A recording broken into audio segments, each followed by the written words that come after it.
Christina, in your research, do they usually use the VSBA, or because it doesn't sound like there are a lot of consultants out there from what you just said? Most people have not been using the VSBA that I have spoken to.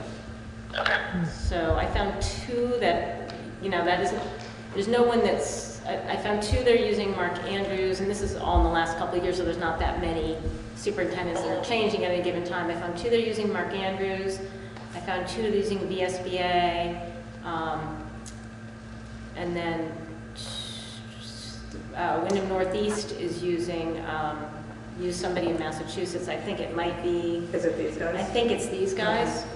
And somebody else was using these guys, this NESDEC, whatever that company is, so. Do we have more questions for Curtis, just so we keep moving things along? Thank you. Thank you, thank you. Emily, do we want to walk through the VSBA? I think that'd be nice just because you did the research on it, or at least you uploaded a little proposal, so Yeah. just to be even keeled. So the VSBA does I'll read this. Successful education systems depend on exceptional leaders. Hiring of a superintendent is the most important decision of a board. The VSBA is pleased to provide comprehensive superintendent search services to assist boards in this all-important endeavor. The VSBA will work with the district to identify an experienced search consultant to guide the entire process.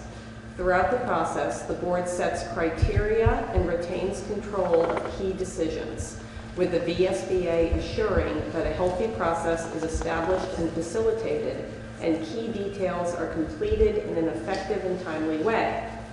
Their search services include, and I think I was inspired by this, facilitation of all essential tasks, working with the SUSD board to organize a projected timeline, budget, screening committee selection process, and screening committee charge.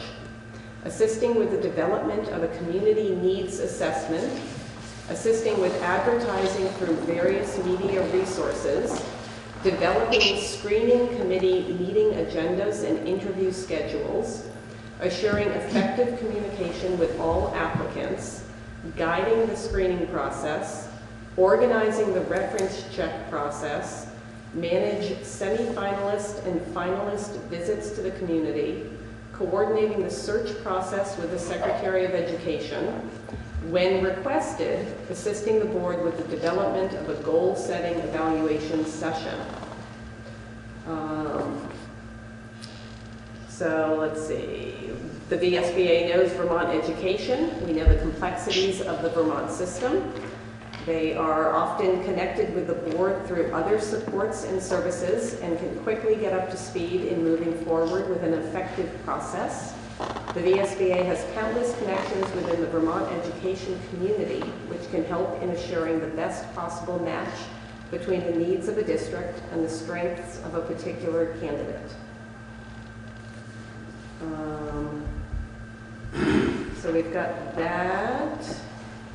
But, Simple question here. Sean Murphy, the word board has been sort of bounced around a lot, and so because there are two boards, the WSESU and the WSESD, it hasn't been clear to me. I think that the WSESU is actually the board that will hire the superintendent. That is correct. I think I asked this the last time too. Does the WSESD have a role? Because Christina has just spoken about the election and how the complexion of the board might change. But does that only matter because that complexion might change the WSESU board? I guess my answer would be yes, because the Vernon board could change. We've got seats up. The SD has seats up. So if those are the people sitting on the SD board, we've got a new board. But it would reconstitute all the assignments anyway after the election. So, but it is the SU board that is the body that hires. Although I would expect in our process, we would be inviting everybody on the Vernon board and everybody on the full SD board Yeah. to be in the room, which is why I think I invited you, because I just blasted everybody Yeah, an email to anybody on any board, yeah, regardless of whether it was SU. yeah. Maybe if there could be a clarification of, you know, what the role of the SD board will be in this whole process. And the burning board. And, Okay, so that's something we could certainly look at. I would expect, and Emily, I don't want to answer for you, but I would expect we're all on that they should be a part of this as community should be, as staff should be. So they would be stakeholders. I think maybe when people mention the board, they, you know, just say WSESU to make clarity of that. Otherwise, there are too many boards. I mean, even the BSBA just mentions the board without specifying which board it is. NASDAQ. How did that? Andy, Julie gave you that, gave you that, and then the website's on there, I call them up, and send me a little description of the different layers and things that they do with the price range sheet. Okay. And I did no time to Okay. but we're not that far away. Right. So we also have this NASDAQ. They are, I consider them local because they're in Marlborough, Mass. So they're not that far away. Do you want me to read a few things from this? Aren't y'all getting sick of me? Oh, there's paper. Oh, there's paper, but I'll still read. Okay. And chips and guacamole, I can't. Chip, guacamole, you're doing it for inclusion and family. So NASDAQ has been assisting school districts with executive searching since 1982. They offer 4 levels of executive search.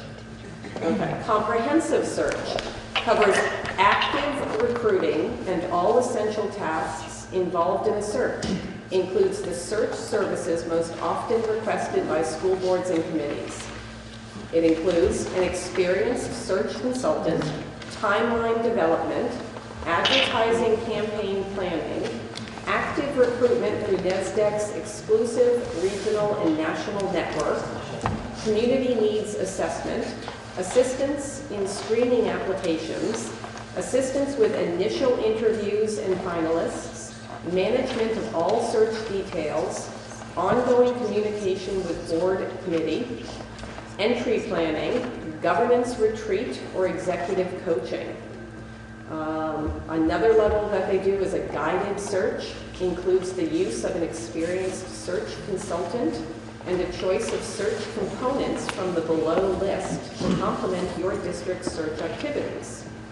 They do search outreach, which is to enhance the district's own search activities by publicizing the executive vacancy through NASDAQ's exclusive regional and national networks.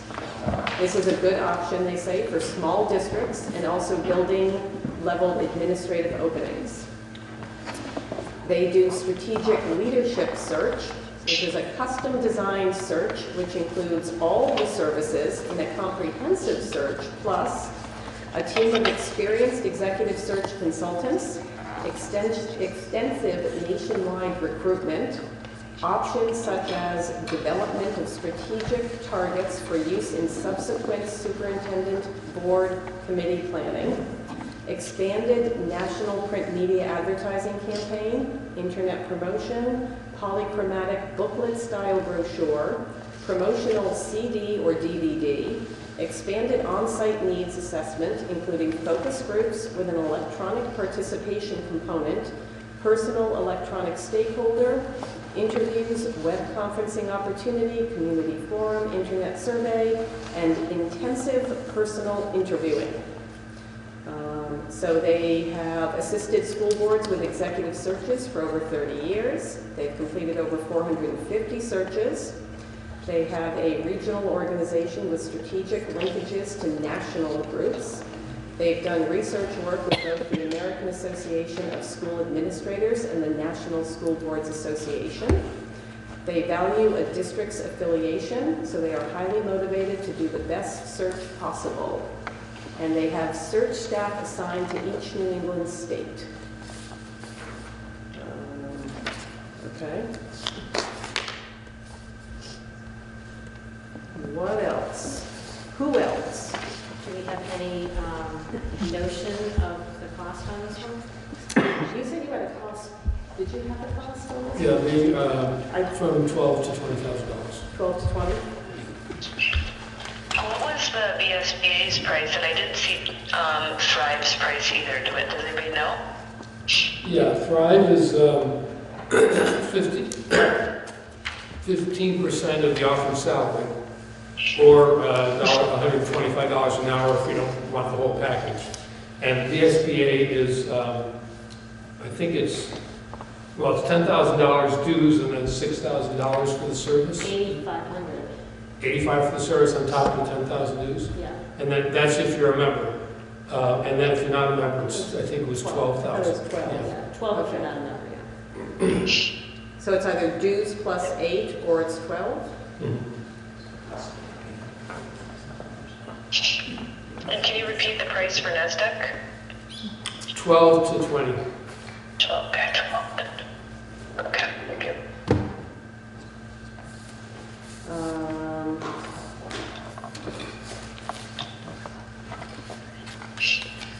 So we've got Bratt, this, the SBA, NASDAQ, and then, I'm sorry, were both of these Mark Andrews, or who was Bennington Rutland? Yeah, Bennington Rutland is the DSBA. The SBA, okay. OSSU and Washington Central are Mark Andrews. I think he was around $5,000 or $6,000. Okay. I did get the money. You did get the money. Okay. Sean Murphy, again, as long as we're talking about money, isn't there a process in this whole thing where you actually bring candidates from out of the area? I think sometimes in the political searches and so forth, there's actually transportation paid and then accommodation once individual comes. So just looking ahead, in terms of, we're talking about finance, that's another thing. Also, the advertisements are not included in these. If it's $500 every form, that's So they don't pay. maybe we ought to have a spreadsheet, maybe on all the numbers. Not tonight. The offering amount, the transportation, all the various things. I'm going to do that for the cost of research. And that would be on the budget that we looked at last night, that we have to budget. We're deficit For next spending. year. We're deficit spending this year, so. But I don't think we have a choice in that matter. So. No, Right. no, but it's just good. Yeah. to Don't you know what you we're know, doing? I know what the outlay is, and, I would suspect that most of these people could also give us an idea of what to expect in terms of what the advertising is going to cost, and so that they can help us get together a budget more formally, but once we commit to working with someone. So we might have to do it. So we might have to do this cost piecemeal, I think, as an SU, and say, okay, we're going to hire the search, and then we're going to come up with a budget for the search in addition to whoever's going to help us out for advertising and transportation and everything else. You know, showing them a great time in Brattleboro. Let's see, it'll be we'll have the ski jump, Harris Hill. That's what we can do. Ooh, that timing could work out perfect. Emily, what do you think we move on to next? I mean, we had the next step in timelines. We got some of the timelines laid out, at least if we were working with consultants, but I guess I'd like to know from everybody, are we thinking we're going to explore more consultants? Are we thinking, like, I guess temperature check, like what are we expecting because the timeline is so short? Like like for example, if you look at Jennifer's timeline, even if we didn't go with Thrive, but like let's just say the timeline, I mean, we essentially, starting on Monday, we'd have 2 weeks and a lot of holiday time to actually put a post up, which isn't a lot of time. So I mean, I think it's good to, I guess I'm saying my opinion too, it's good to deliberate, but I wonder what is the reality for us to pick a consultant? I think, well, I mean, there is a lot of urgency to it. We could spend, months doing all the analysis, but I think that we probably should have an SU meeting next week, and see if we can do it next week, so we can actually have some progress made during this year before January comes and we're going to year. Because even though the schools are closed, we're all around for the most part. And certainly these, these HR people are not on a school calendar all the time, so progress could be made. Do we want to hear more from, see if we could conference in or get other people to come and, I mean, I feel like reading their stuff is helpful, but having the back and forth is. I think it would be worthwhile. I mean, now that I have some names of people that have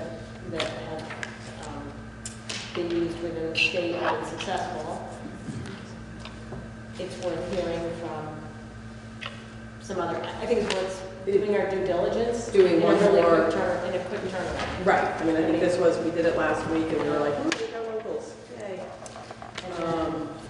But if we've got time to, do we want to set another meeting? No, yes, I think we do. I think I think at least And then at least to try and see if we can arrange some conference calls and then plan to meet around those time of those. Yeah. It might be possible we could do 3.5-hour calls right away. I think that definitely sounds good. I wonder what the openness would be to doing a little bit of back mapping from like the time we want the application to go out until from now until then, and then saying like, okay, we can have these calls within a certain amount of time, but if we are going to do, I just fear that the community visioning process, which requires community members who may go away with their families or may not be available at during the holidays, I just want to make sure that they're able to be included.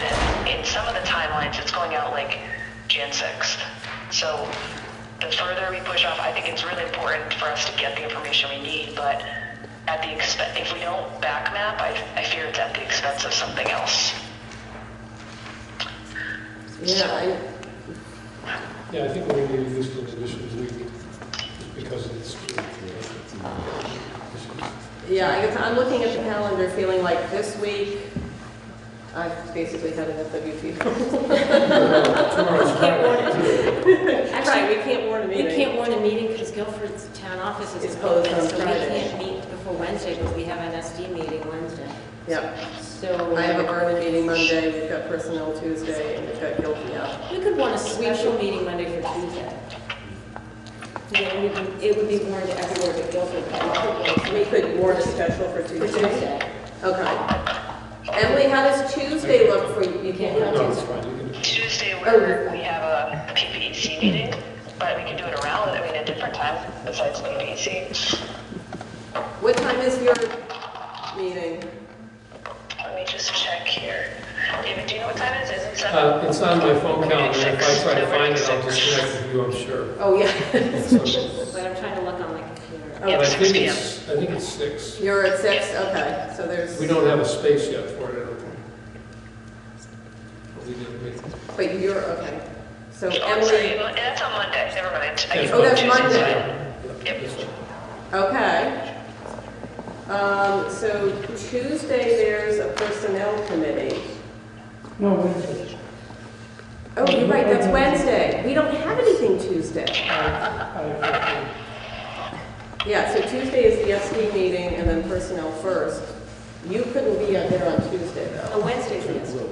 Wednesday, yeah, sorry, Wednesday's the, Wednesday is the school, the district. The district. District. yeah. Those go too long, we can't put another. No, no. Thursday? Yeah. I know, it's getting late, because then I feel like the next week, we're not.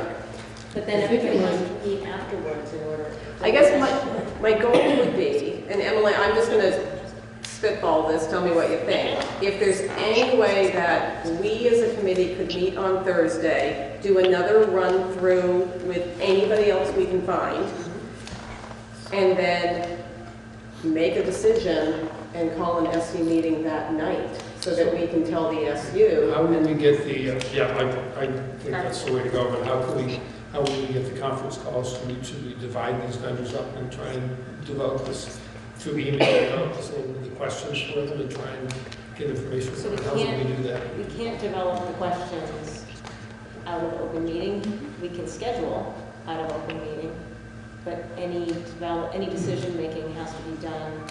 I think we're asking the same question we got, Yeah, which well, we can is, do it right can now. you come Or and tonight. can you give us, we need a presentation. We've got your documents, but we want to talk to you, and we want to go back and forth based on what you say, which is what we've done. Can we call you Thursday night? Can we call you Thursday night, at this time? First of all, are you interested? Yeah. Can you do it? Yeah. Can you do it Thursday night? Would someone like to come here? I mean, they might send someone, they might send someone. We ask, and then if this, Well, this Mark yeah, Anderson too. right. So we've got 3. Are there others? I didn't come across, Any others? unless Wyndham Northeast used somebody else in Massachusetts, I didn't come across it. Okay. But I will reach out, I'll try, I'll find out in Burlington, just for good advice. Okay. I was really only looking at superintendents that changed over the last year or two, but as people change in the, companies. and I, Yeah. But I'll So- reach out to Would Burlington. would it be possible to request RFP on these firms so that they could come back with a proposal? I mean, give a little overview of what needs to be done and then say, please provide us with an RFP by next week.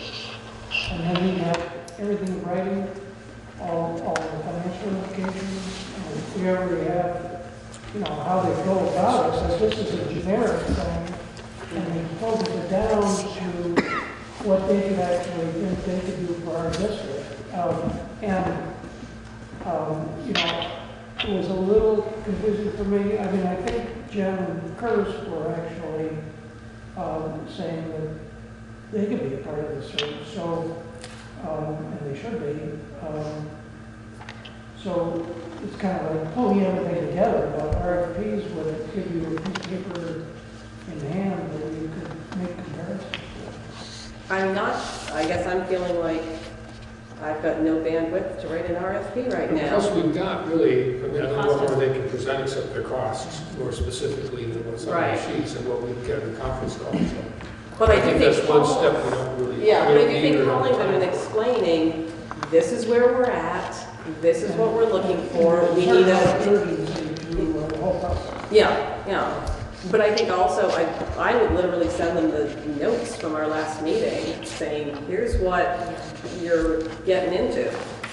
Because I think they were, pretty enlightening as to, here's what the community's looking for, here's what we're looking for, there's timeline information. But then I think just having the conversation with them and saying, what questions can I answer for you now, but can you come up with a proposal for us? Yeah, something that really forms. Yeah. And Right. much easier. Right, or at least more tailored for us. This is a little boilerplate, so I'd like to have, hey, here we are, we're Southern Vermont, we're this big. So I'm happy to get these two, if you want to try to get Mark. I'll get Mark. Okay. And what time on Thursday, Emily, what are you thinking? I can do actually most times, like anytime after like 10. We're gonna try and do a full SU You meeting mean like too. 10 after, no, not 10. 10 a.m. Well, we're gonna try and do try and do a committee meeting, followed by a full SU meeting to just make a decision and move forward. I feel like we should. I Yeah, guess think we I should feel do like, this and make a proposal Yeah. and get it going. and then we can contact people and say, okay, literally January 2nd, we gotta go. Yep, Yeah. yep. You know, and yet we'll all be here between the 19th and January 2nd to answer questions and get the ball rolling. Thursday isn't Christmas or anything, is it? We got time. You can have a half hour off. That's what I thought. You get, yeah. 5 more days. Oh, it'll be the 17th, 19th, because today's the 12th. Yeah. But if you So- run that meeting during the day, then no staff could attend. Why don't I doubt we do it during the day. Okay, she had said anytime after 10. Oh, yeah. Okay. I Oh, mean, how would we not? If we're gonna have following, then I should be. Well, the other problem is, well, most of these people will probably be able, most of the people will probably be able to talk in the evening. right. I mean, I'm thinking, guys, make it work. Make it work. Let's make it work. What Could we do time? 5 and 6 then? 5 and 6 isn't going to be long enough, I don't think. I think we're gonna 5 and need, 7? yeah, Yeah. 5 and 7. Yeah, well, 4:30, and can we maybe do 4:30? Yeah, maybe that might be a little kinder to the people that are Okay. staying late at work to answer the phone. All right, so we're gonna aim for 4:30. On the 9th. Oh, sorry. Right, I just want to dovetail a question onto Sean's preoccupation, which is sort of, what are the contracting procedures for the district? If over a certain amount, you're obligated to send out an RFP. No, not anything like construction, but nothing like this, so. If it goes over $500,000, then yes, I think for anything, but if we go over $500,000 on this, then you don't know me. The only constraint is we have to keep the Agency of Education that's informed of what we're doing. We don't need permission or anything, we just need to be updated. Any building, proceed for building something, then you have a $15,000 capital expenditure like that, but not consulting. You know, I'll just interject this, I'm not sure how relevant this, but the town of Winooski, Vermont, has a reputation of being very successful in integrating a very diverse school system. So my son was up there, just happened to pick up one of their brochures from their school district. That was really impressive.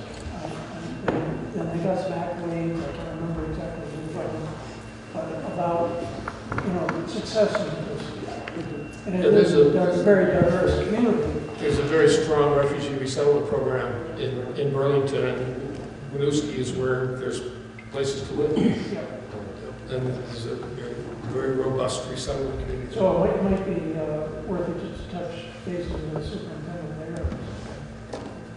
To The superintendent and whatever the district is. it's a single town. No, it's an idea of success in terms of diversity. Sean McMahon. Right, their diversity is in the student body. Right. 58% of the students are students in college. What was it? That's like 58%. Somewhere there. But in terms of staff, I don't know what the staff. I don't know what that looks like staff-wise. Principals and teachers and paras, et cetera.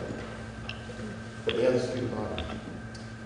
All right, so next steps, Emily, tell me if you're good with this. We're thinking Thursday, the 19th of December at 4:30 for this group, the 4 of us, to meet and do hopefully more interviews that we will set up. We might want to stagger them, so I might want to tell these people 4:30 and these people 5 and something like that. Right. Where should we have this? Because we're going to need a place. Is that the best with, to be able to call? Where should we have it so that we can, who's got the best Oh, phone? phone? The SU office probably does. Yeah, but we can- That's the smallest. Conference room. Well, yeah, I guess we have a big audience that wanted to hear the interviews that we Yeah. wow. Could a phone be set up in the career center? Seems like it could In be. the conference room? In the Career Center? Yes. Okay, the CUSIC room? Okay. If it's available, I mean, Okay, so if I talk to Barb tomorrow, like would, Yeah. technologically wise, would that be? it's easy. Okay, Anywhere at the high school career center is easy. okay. So why don't I talk to Barb tomorrow about getting us into the Cusick room at 4:30. We'll warn a 4:30 meeting for the SSEC. We'll warn a 7 o'clock meeting for the SU. 4 o'clock or 4:30 for us? I was doing 4:30. 4:30. 4:30 for us. Yep. Yep. Good. And Emily, I'm happy to handle all that with Barb, and she'll get in touch with you about the agenda. Okay, that'd be amazing. Thank you. Not a problem. All right, any other comments? I was gonna, one more, I was gonna make this comment at the last meeting, one of the things I was thinking about, if we are gonna look for outside organizations, would be to use the terminology like, we want to stay at the helm, and what we need is a navigator. We want to hire a navigator. But we, as a district, we want to stay at the helm of the district and the SU. I like that. Yeah.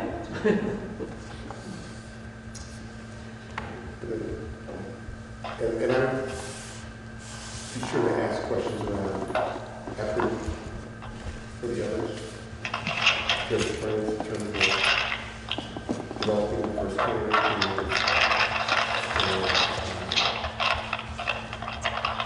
and critical candidates that lens of equity in education. I think it's important to ask the question. I would like to see what they offer before we ask them, just to see if they're aware of it, if it's something they feature or something. Oh yeah, we can do that too. Okay. Anything else? Did everyone sign in? And you're in charge of the clipboard. It's over here. There's still time. There's It's the still last time. person here, so it's still. So, and if you've written your email on that, I will blast you again with another email.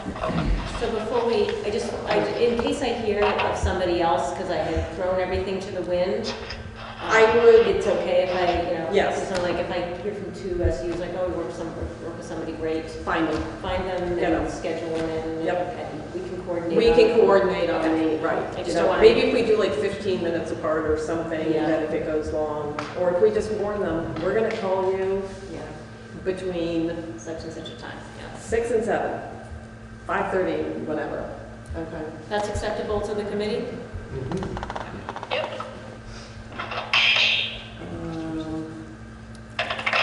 Okay. Anything else? All right. I move we adjourn. Second. All those in favor? Aye. Hi. Thank you, Emily. Thank you, Carrie, for leading it.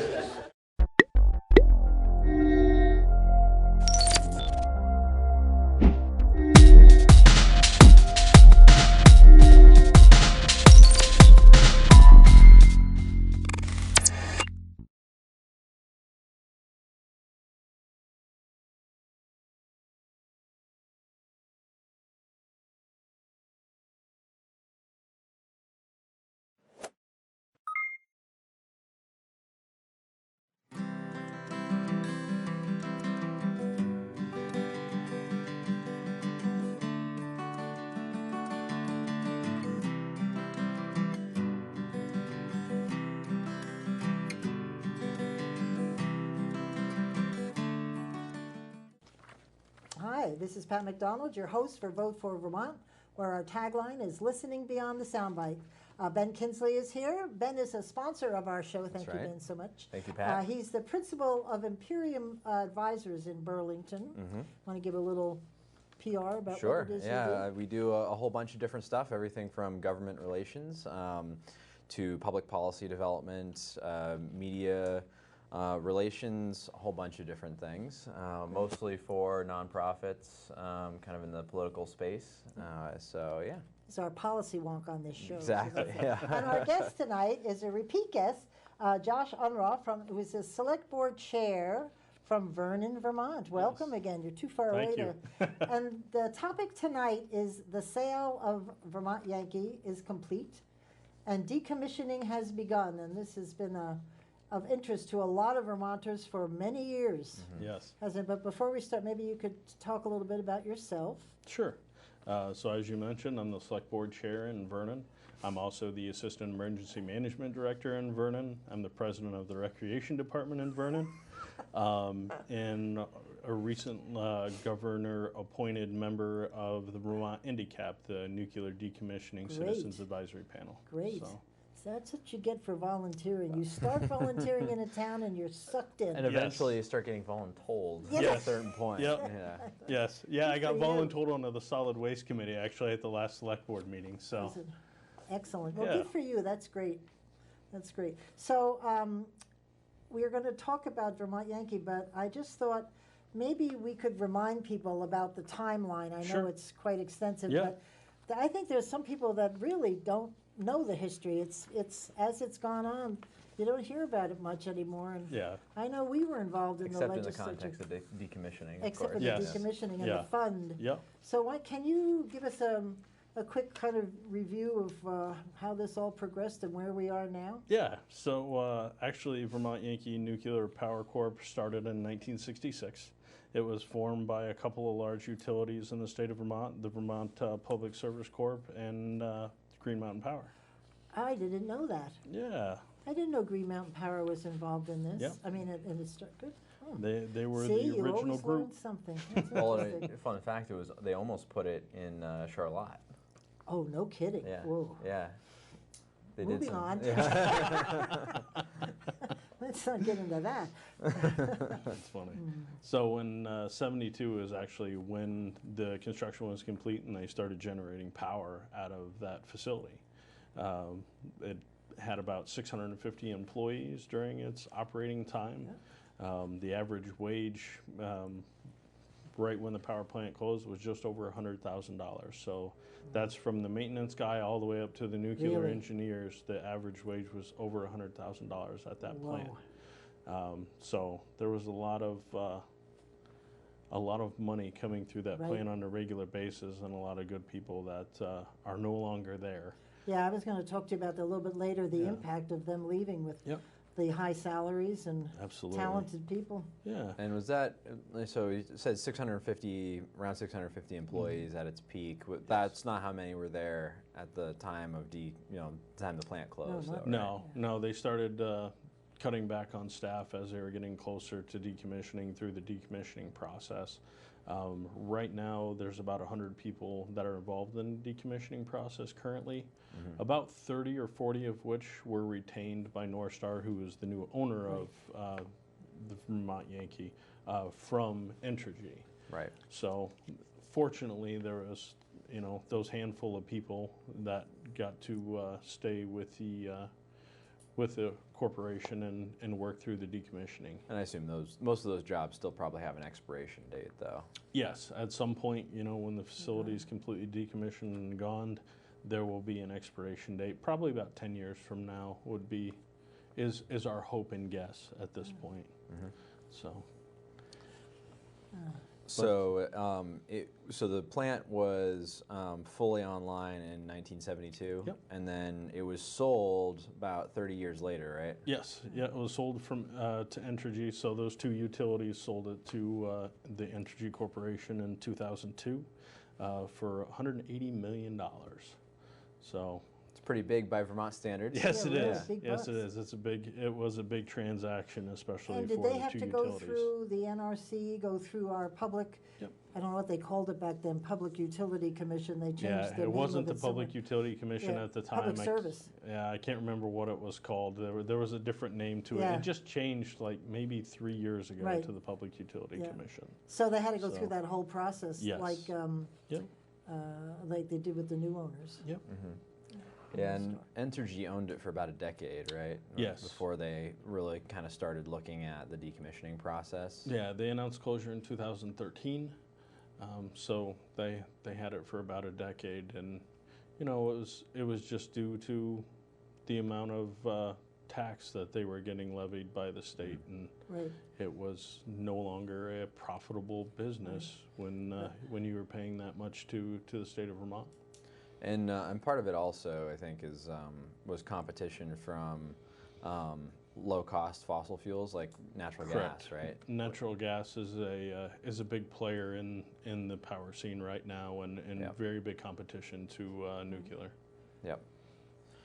So, so that decommissioning plan was announced in 2013. What's kind of happened since then? Maybe just to catch people up, because I'm sure they've heard about it in the news, but it's kind of, Yep. yeah, a little bit of a. So they ended up closing the plant officially, all done, generating power in December of 2014.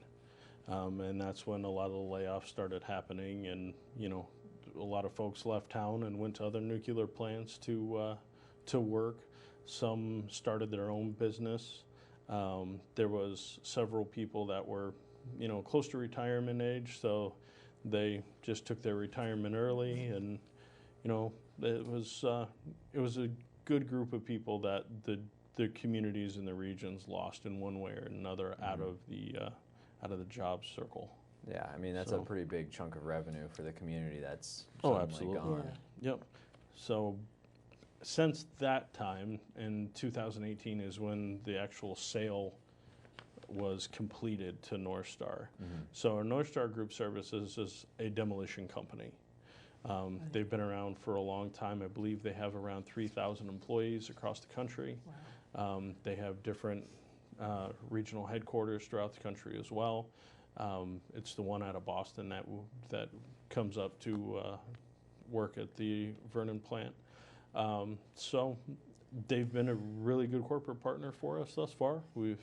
They've always kept us in the loop as far as what was going on. So if we had any questions in the community, we would be able to answer them. And they've been a really great partner for the community. And they came with a plan that was much shorter in time than Yes. most anybody else, right? Yes. There was one that was 60 years, if I'm remembering Yes. correctly.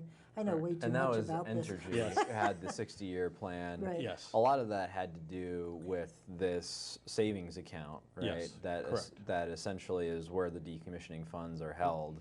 And Entergy didn't really have, my understanding of it anyway, Entergy didn't really have an incentive to decommission faster because Correct. they were gaining interest on that account, Yep. right? Right. Yep. And Entergy is obviously not a deconstruction, decommissioning company. They don't have the expertise. Their expertise is to, run power plants. So when they do a decommissioning, which they've done before, a lot of it's subcontracted. It's subcontracted to folks like North Star to do the actual work itself. And, getting pieces done at a time, it was a 60-year timeline. With North Star at the helm, we're looking at a 10-year timeline to be done. That's Right. amazing, isn't it, that they can do that? There was a lot of questions here in our legislature, can't even say it anymore, I've been out of it too long. And I think the governor, up to a certain point, they were worried, but he finally came around to support it. But they were worried about the finances Yes. of North Star, right? I think that was a big issue for us. That was one of the really big issues for a lot of people. They were just concerned if there was enough money there to do it, efficiently and quickly. Right. I didn't really, and I still don't understand that concern, because there were so many regulations to set up that fund to begin with, Right. to make sure that you had enough money to decommission it at the end. So all the homework was done previously. Obviously, there's inflation and changes in doing business and things like that. But I would think that those things were taken into consideration right. when this trust fund was built. So North Star and Entergy worked together and provided some financial securities on top of what was already there to kind of help with those concerns. And they said that, probably skipping ahead to questions I plan to ask, but they said they wouldn't touch the decommissioning fund if they went over their projected expenditure. Something that they said was like, at some point, if it got to be way above what they predicted, they would probably take it out of their own pockets, right? Yeah, so in the way that the actual work is set up, it's not really possible for them to go over spending. Yeah, that'd be a heck of a promise to make if I was them. Yeah, And it is a big promise to make, but I try to explain it to people this way. It's like having your house remodeled, and you only pay the contractor as they finish a project. So if they replace the cabinets, then you pay them for the cabinets. They do your bathroom, you pay them for the bathroom, which is how some contractors work. The same way happens with Vermont Yankee. There's about 900 steps to this decommissioning process that happen, and they get paid for each one of those steps out of that trust fund. So there really is no way for them to overspend because until a project's done, they don't get the payment, and the payment is already set up to exactly what it's supposed to be for that project. So they must have had money coming into it to even get them to that phase where they could wait to get your money. And so they've got to have enough money in their own books, right? Yeah, North Star has, some financial securities to get themselves off the ground. And they've been here for at least 4 years, I believe. They started doing site work even before the sale. Yes, right? Yeah, they actually started doing work before the sale on as a subcontractor for Entergy. Can I ask you, I was in the legislature when all of this kind of hit the fan, there were guys that we worked with all the time from Vermont Yankee. Are some of them still there, or is it a whole new crew that came in? Because the guys that we worked with certainly knew their stuff and knew the history of Vermont, and all the little quirks and things. So most of the executive level is gone as of about a week ago. Oh. They retained about 3 executives for a while, and now those folks are gone. Now that the sale is completed and North Star, owns the facility, they're just not essential in the area anymore. As far as Vermont Yankee employees go, there's about 30 still on site for decommissioning. Corey Daniels is one of them. He's in charge of the ISFAC. Been with Vermont Yankee, I believe, 20 years. That name sounds familiar. Yep. So he's one that they held on to, and they tried to hold on to as many as they possibly could. 'Cause they've got the background They and have the the experience. institutional knowledge of that plant, and it was, as I mentioned before, they're about a third of North Star staff at Vermont Yankee are previous Entergy employees. Interesting. So, okay, sorry, I didn't mean to interrupt the timeline here. No, it's okay. Yeah. So what is, obviously the community is still kind of adjusting to this, right? And it seems like,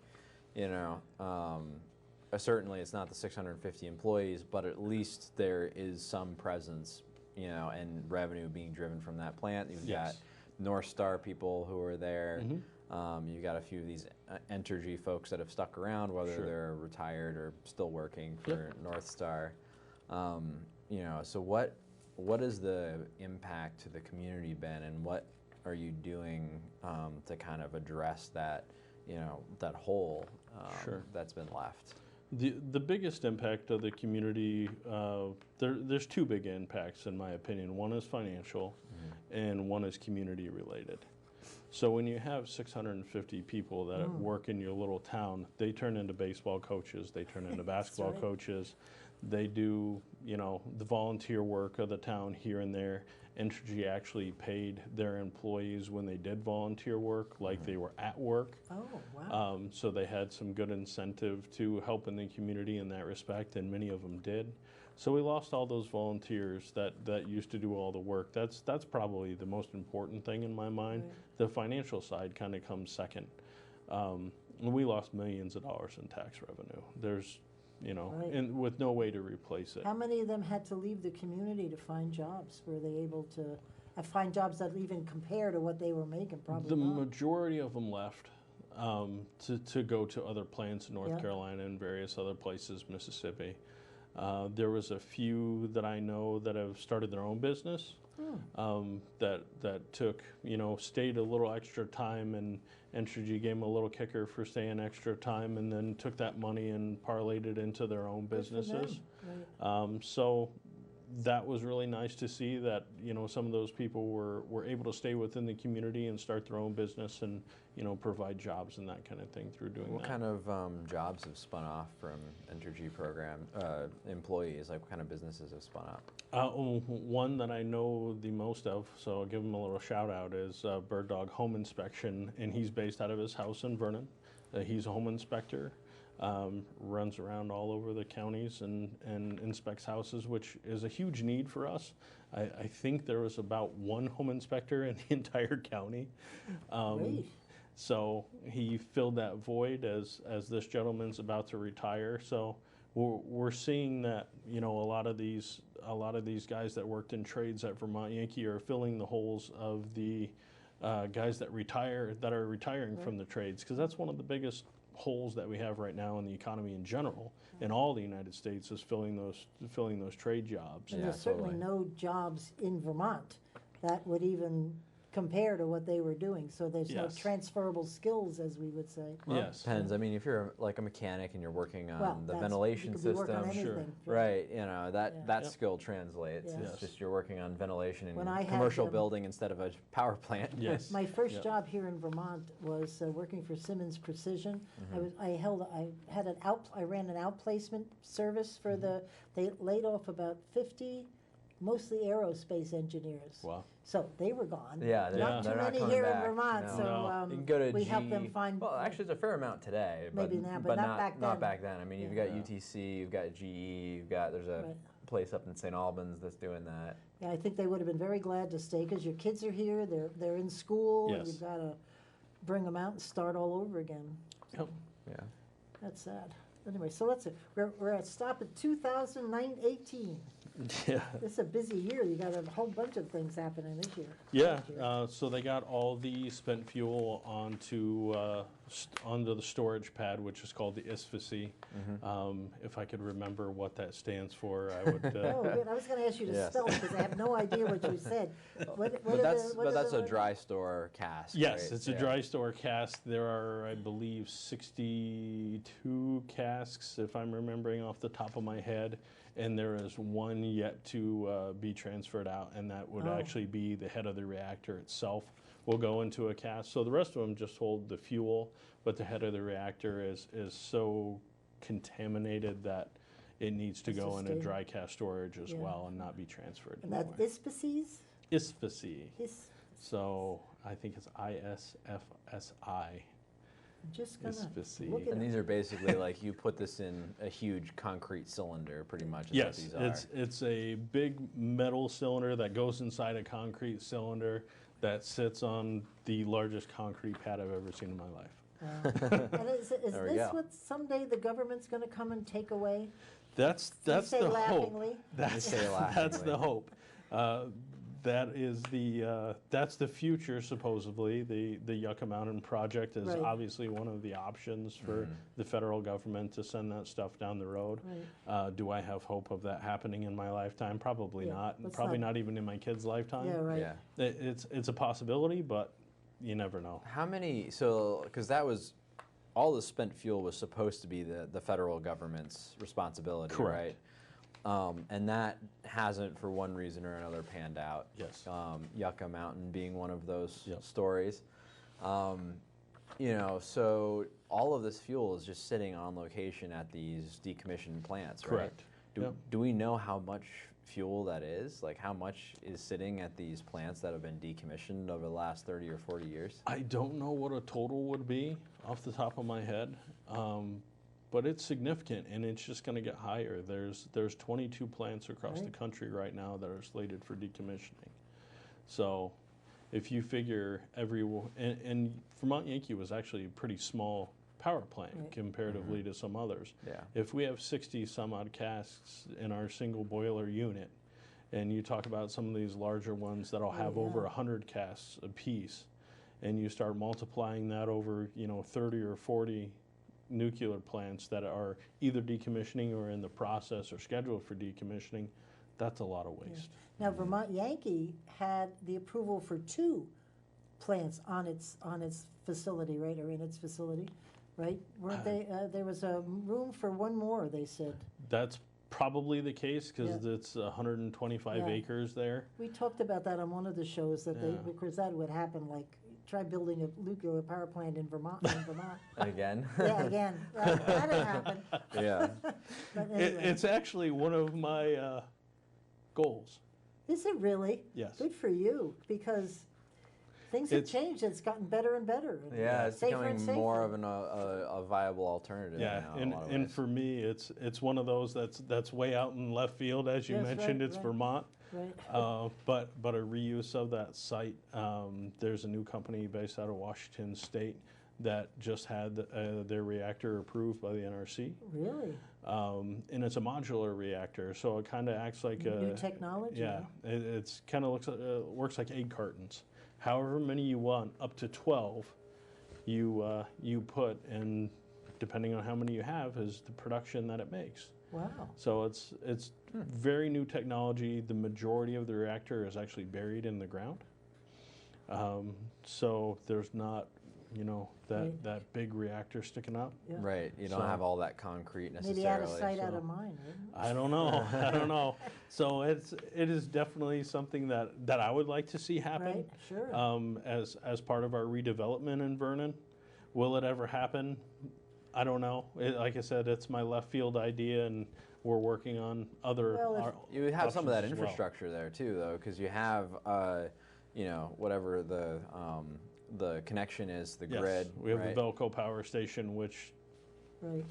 can handle everything. Well, it would Yeah. seem to me that people in Vernon and the surrounding areas certainly seemed accepting of the plant. So you've got that battle Very much so. already conquered, right? To Yeah. trying to talk to the community, and they had such a good experience community-wise. Yeah, the majority of the people that were against the plant were not anywhere near from Vermont Oh, or yeah, right. or surrounding communities. Busload them in. They really do. I mean, they are what I call professional stakeholders. Wherever there is money to be They'll be made, that's there. where they live for that amount of time Wonderful. or whatever they do. Right. So, Yep.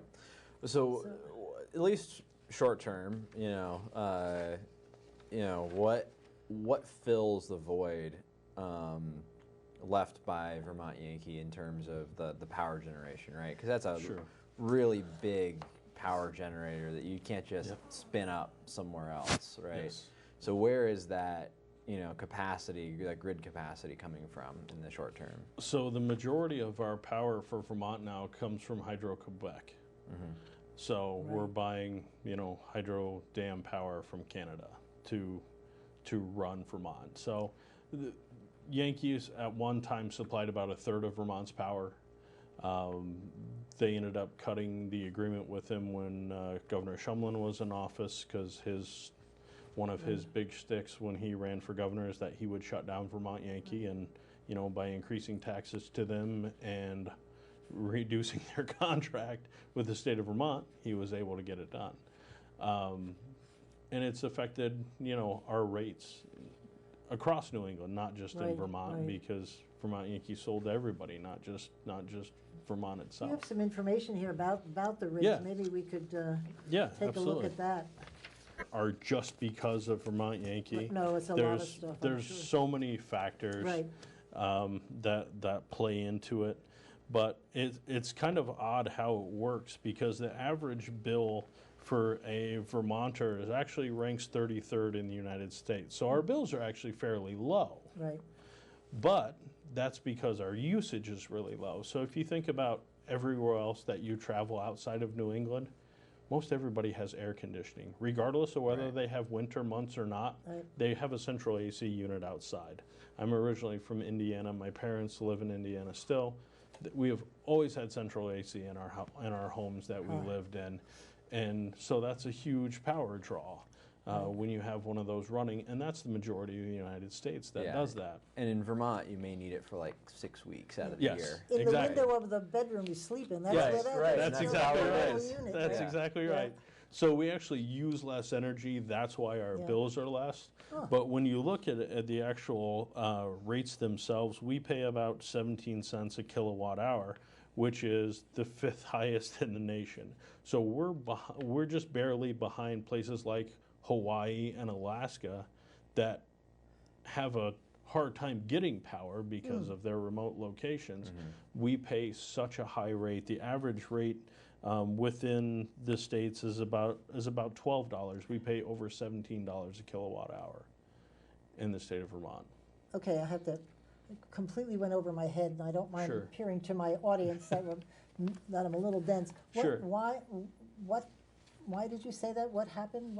What's different about us? The what's different about us is that we buy a lot of our power from Hydro-Quebec, I see. and we use a lot of renewable energy. And it was cheaper from Yankee, obviously, so. Yes. Okay, Yeah. I got it. Sorry. Yeah. Yeah, we're having to transmit power from Canada down to us versus having So the our power station in our backyard. I see. the Vermont average is about 17 cents a kilowatt Yep. versus the national average is about 12, right? Correct. So we're paying about 5 cents more per kilowatt than the national average. Maine must be a little high up there too, because we were camping this summer, and for the month, we got our electric bill for an RV, one bedroom. Sure. It was more than our electricity at home, which kind of threw us a little bit. Yeah. And it was not exactly by cents, it was by dollars. Sure. And we were surprised at that.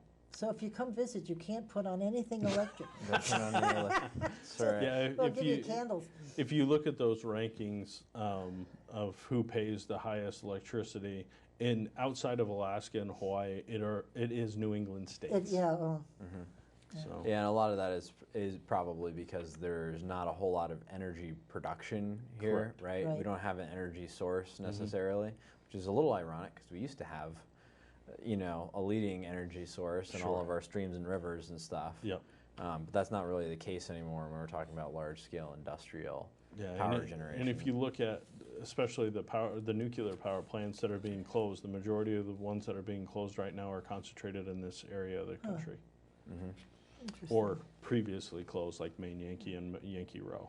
Yeah, and a lot of the power generation for New England, baseload power anyway, is being piped in from like Pennsylvania and New York Correct. through natural gas pipelines. That's correct. Yep. Yeah. So right now, in 2019, the sale's been approved and completed. Yes. And it took them, 2 years to approve this? Yes, it was a We're just very, moving very right long along, aren't we? process.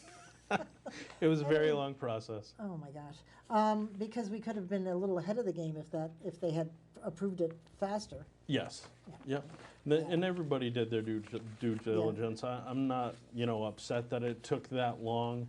Would it have been nice for it to take a year and a Right. half? Yes. Right. But now we know from every single angle that we have the right person that's doing the That's right. decommissioning That's and is the owner of the plant. Well, you had a lot of public hearings too, and you really included, whether one wanted to or not, I mean, that was probably part of the process to make sure the public, because we went down Correct. to one. I think you went more than one, I don't know. Did you? Oh, go yes, that I one? went Went a to, bunch of them? I don't know, probably 2 or 3 of them. Yeah, I was just impressed that the tone was respectful, and they Sure. just Yep. said their thing, and then that was the night I was down there when the governor's letter arrived that he approved Yes. what was going on in the sale. Yeah, I had made a trip up here to Montpelier Right. and knocked on his door and Said, had a "You're meeting signing with it." him and said, please submit this letter. I know Yeah. you support it, but I Yeah. need, and he was very gracious in Yeah. getting that done quickly prior to that And that meeting. was a good meeting. I actually learned some things there too. So that's And a that good thing. committee actually still exists. Oh, really? That's the Nuclear Decommissioning Citizens Advisory Panel. And they will oversee this whole decommissioning and- Throughout the whole as the decommissioning NRC will process. too. I'm Yes. assuming. Yeah, the NRC has people on site on a regular basis, Oh. actually, and the PUC does as well, and Public Service from the state of Vermont. They check in regularly on the plant. So now I read, and I don't know how true this is, that there are 3 overarching stages of decommissioning. That's secure the long-term storage, carefully decontaminate and dismantle, and then the third is restore the land for future use. But you Correct. mentioned before that they've got 900 subsets of that Yes. in those different categories. So Yep. can you even explain? Each one comes with its own budget, which is probably true because they want the money for each Correct. of the steps. So how do you even explain what these steps do? I mean, It very much 900 is. is a lot. Yeah, it very much is a very detailed process. Right. And once this particular thing is done, for example, the cooling towers, that were outside the Vermont Yankee Right. property were just taken down about a month or two ago. Those buildings were 42 feet high, 42 feet wide, and over 400 feet long. And they had to be mitigated before they came down Right. for asbestos and anything else that was in there, which took several months to complete. And then I got to watch one of the cooling towers come down, and it was about 2.5 hours to put a 400-foot building on the ground, which I thought was amazing. Now, in where did the efficiency of asbestos work. come from? Was that built into the tower itself from 100 years ago? or- Yeah, it was actually in the building materials of, because back then it was, Sure, you know, thing to started do. in 66 and, Yep. you know, came online in 72. So a lot of the building materials that were used contained Right. asbestos. And, so. and they're not a danger unless they're messed with or cracked or opened. Right, you have to Right. very And those carefully little guys with remove. the white come in and scare Yes. the heck Yeah. out of you. Yep. Yes, yeah. So one of the things that I find really interesting, that some numbers from ISO New England, which is the controller for pretty much all power in New England. Sure. It's kind of a product of some of the rolling blackouts that happened back around the middle of the century, Right. to try to stabilize the grid in New England, because it's all kind of interconnected. But some of the numbers that they put out, which is interesting, is it actually looks like Vermont Yankee, when it closed, increased carbon emissions by 2.9% because the grid didn't have a renewable or low carbon alternative That's correct. to the power that was being Yeah. generated. Yep. So it increased carbon emissions by almost 3%, which in relative terms is about 1,000 tons of carbon Yes. just in 2015, which is the year after Yankee closed. Yeah, and that was the first increase that we'd seen in carbon emissions in the state of Vermont, I think, in 10 years.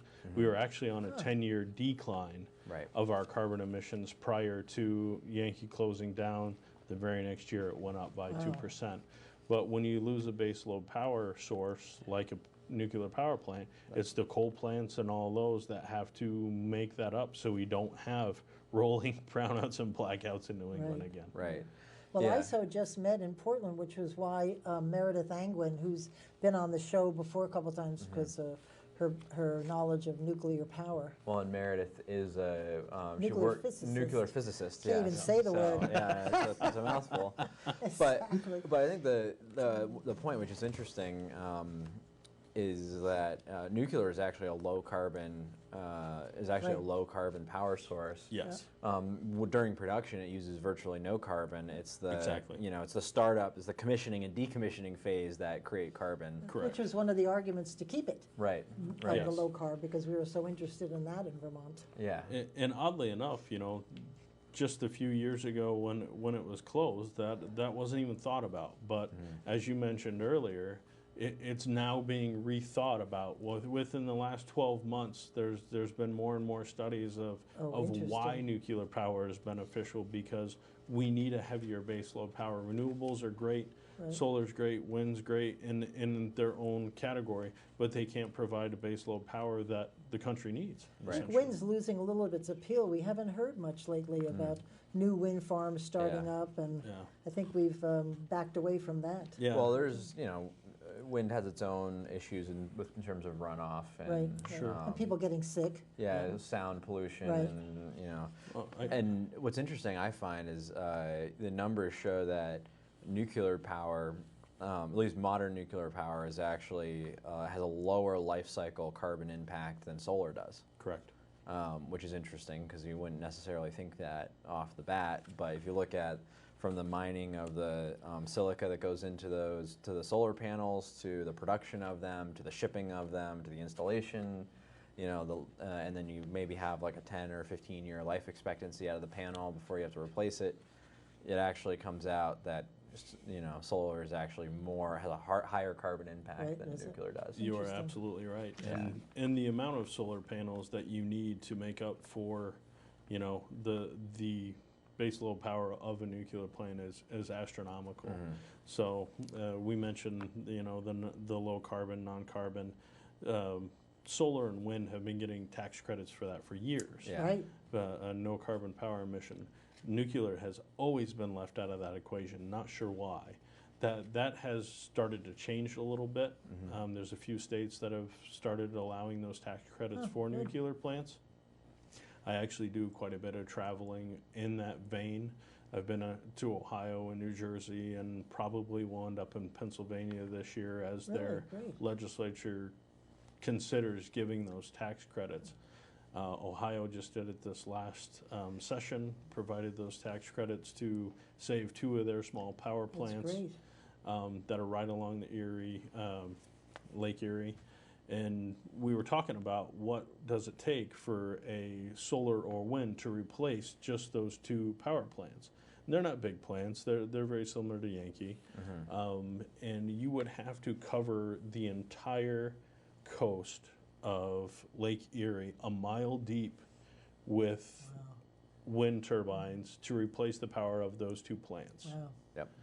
And you would have to cover the entire town of Akron, Ohio, which is, I think the population is somewhere around 100,000 people, so it's not a small town. You would have to cover the entire town with solar panels to replace the power of those 2 power plants. Yeah. I'm sorry. Have you ever heard much about it's either Indian Point or Indian Head on the Hudson in Ossining? Indian Point. Is Yep. Indian Point. I lived in a condo that stuck out in the Hudson, and I had a direct view of the Yeah. plant. They never, all the years I've lived there, never had any trouble. To this day, there's just no problem. Indian Point, I believe, was just sold to Holtec, which is another decommissioning company. Oh, so they're gonna close down too? Yep. It's gone its life cycle? I would Indian think Point so. is gone. Yeah. North Star, who owns Vermont Yankee, is purchasing Crystal River, which is in Florida. That one will be coming down under the North Star banner. So there's Interesting. a lot of communities. It's about 40 years, is that about it for the plant? Seems about what the life cycle has been. Yeah. I don't necessarily agree that that's the useful life cycle. Vermont Yankee, as an example, got relicensed. Yeah, oh, that's true, I remember that. And when they got, it was shortly after they got relicensed that they announced the decommissioning. And I think it was more of a power play than anything Right. by Entergy to Right. just say, this is still okay, Right. regardless of whether you think or not. Right. And they got the nod and then said, okay, we're done. gone. So Yeah. Too bad. A little bit of a mic drop there. a little bit. Little I appreciated it at the time, and I still do from the nuclear community side. So you think, how many years you're looking at before they hand you over the key to the land? My guess is probably 10 years, as early as 8 years. Oh, Okay. perfect. Because when you were on the show last, you brought a young woman with you who worked at the town offices. Yep. That was actually 2 shows ago. I think sh- that was oh, the two- first oh, show 2 we did, shows. because we were with Brad Furlan that Oh, that that's right, I show as well. apologize, that's Yeah. right. So you guys were talking about Greenfield, using as Greenfield redevelopment, industrial center. Yes. Have you sort of honed in? You had some good news of getting some help? Yes, yeah, we are actually working with Antioch University to do some like land studies and things like that, and they are going to, I think it's a 6-year study, and they're going to provide us some of the options that we have based on the land and what could be done there, the current infrastructure that sits there, as you mentioned, the Velco transfer Right, station, right. and so there's a lot of potential to do 'Cause some sort of energy generation. The site itself is beautiful. I mean, you're right on the river. Yeah, right. Yes. I mean, it's just gorgeous there. It is. It really it is. And one of our main focuses in Vernon as well is to provide recreational access to Right, the river, because right. we really don't have a good spot. We have, all this land along the river, but no real good way to get there as a Vernon resident, because we also have the hydro dam that sits in Vernon as well. So that kind of puts a stop to you going any further down the river or up the Right. river. Oh, right, you can't quite boat over it. Yeah, not exactly. So that would provide us a access to the river above the dam. Is there another dam on the well, that's the Connecticut, right? That Correct. runs up. Is there another dam on the Connecticut, or is that really the only one? No, in Vermont? there's actually several. Yeah, because I thought we had the opportunity to buy 3 of those dams. I don't know if it was that one in particular, but Yes, we, of it- course, turned it down. I always thought that was a bad decision, but Yeah. what do I know? Yeah, I believe, I'm trying to remember the company that owns the dams, it was TransCanada was either the previous owner or the current owner of the dam. So is that energy, that power output realized by Vermont or New Hampshire? Because like that's right on the border, right? Yeah, the power similar to Vermont Yankee is just it's sold to the highest bidder, so it kind of depends on where.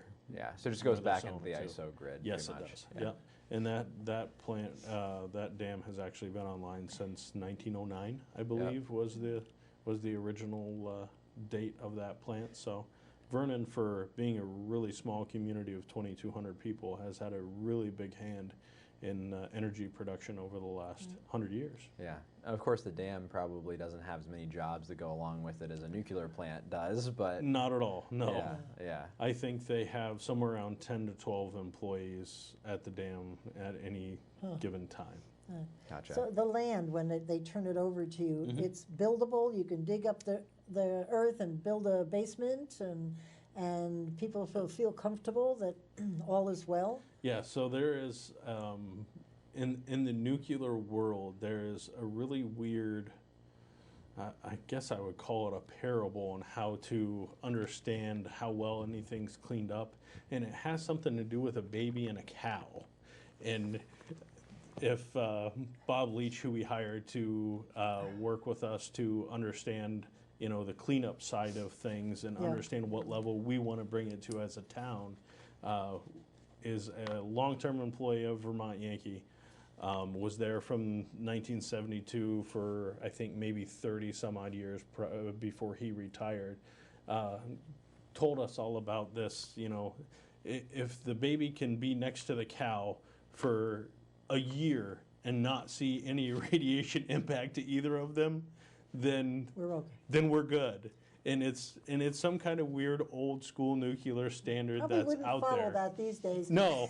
No but babies it's- out on the but land. but it was very interesting when he was telling us about it, and I was like, wow, okay, well that makes sense. If you'd have your kid and your farm animals out on the land, then you're in a Right, good for sure, place. yeah. Yeah. Well, because they're eating and they're giving milk and, Yes. who knows. Exactly. I worked for a company years ago, a chemical company. I very rarely say that in public because you get yelled at in Vermont. But in Toms River, New Jersey, we had a plant that had an effluent problem. And they used to bring in these mysid shrimp. You couldn't see them unless you were looking through a microscope, Wow. whatever. And they had to last in the water for 30 seconds. If they died, wasn't good. And I was in the legal department back then, so Wow. down I'd go for all of the mysid shrimp tests.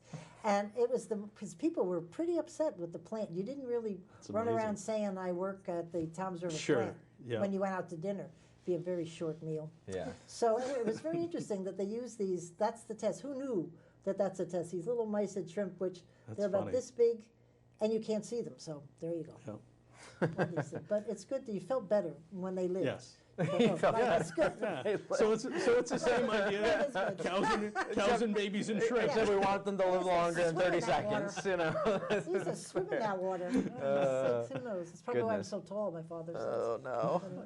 So the idea is to be able to return. Now there is still concrete in some structures in the ground itself, right? The standard is 4 feet. And some buildings feet, are staying. They're not being knocked down, so you could use them, right? We're kind of Deciding. in negotiation in that it was part of the MOU to leave some of the infrastructure Right. that was there if the town or developer Right. wanted Right, to have right. them. So part of that probably depends on what you end up wanting to do deciding, with the yeah. site. That's exactly right. Yeah. And there's been some interest in the site already by developers, Oh, and really? actually one local developer that lives right in Vernon Great. as well. So the idea, I don't think right now is to have the town own the property. It's to find the right developer and be involved in the process of what's going to be there. Now, even if a developer comes in and buys the property, North Star is probably still going to own the storage facility, right? That's Yes, there. yes. And they have, and that storage facility is kind of closed off from Yes. the rest of the Yeah, property. because Yeah, when the they're- government Fence around comes in, it. they have to have access to it in 50, Well, and 60 they have years. there's a train, there's a That's right, railroad the that train. runs through, right, or a rail line? Yes, so when North Star completed the sale, they opened up the rail spur that was used to actually build the plant. Right. So they're utilizing that to take the waste down to Texas, where they own a waste facility in Texas. There's the Texas-Vermont Compact to be able to send that stuff Which has down been there. a little iffy, hasn't it been over the years? I'm remembering some conversations when I was working for state government about that compact and whether that was solid or not solid. And It's working for us right is it now. good? We're Well, I sending don't know stuff why- down there. I so- really don't remember the details. I just remember they were, maybe people in Texas weren't too thrilled to have all this Yeah. stuff coming down, Well, it's plunk in their mostly, backyard. concrete, Yeah. right? that's It's going mostly down. concrete, and the majority of it is very low contaminant or Oh, not really? contaminant at all. Ah, And actually, the science behind decommissioning is just mind-boggling. You would think you tear a building down that doesn't have any contamination, you throw it on the rail car and you ship it away. But that's not the case. They actually have job boxes, is what I call them. They have a fancy term for them, that are built to take an exact structure or an exact piece of a structure Oh. to size. So as they take it down, they put it in the specific box for it, put it on the rail car, and send it down the road. and this is a So it's- self-contained. It's almost more like Yes. Legos. It It's is. like a Exactly. giant Very Lego much. structure.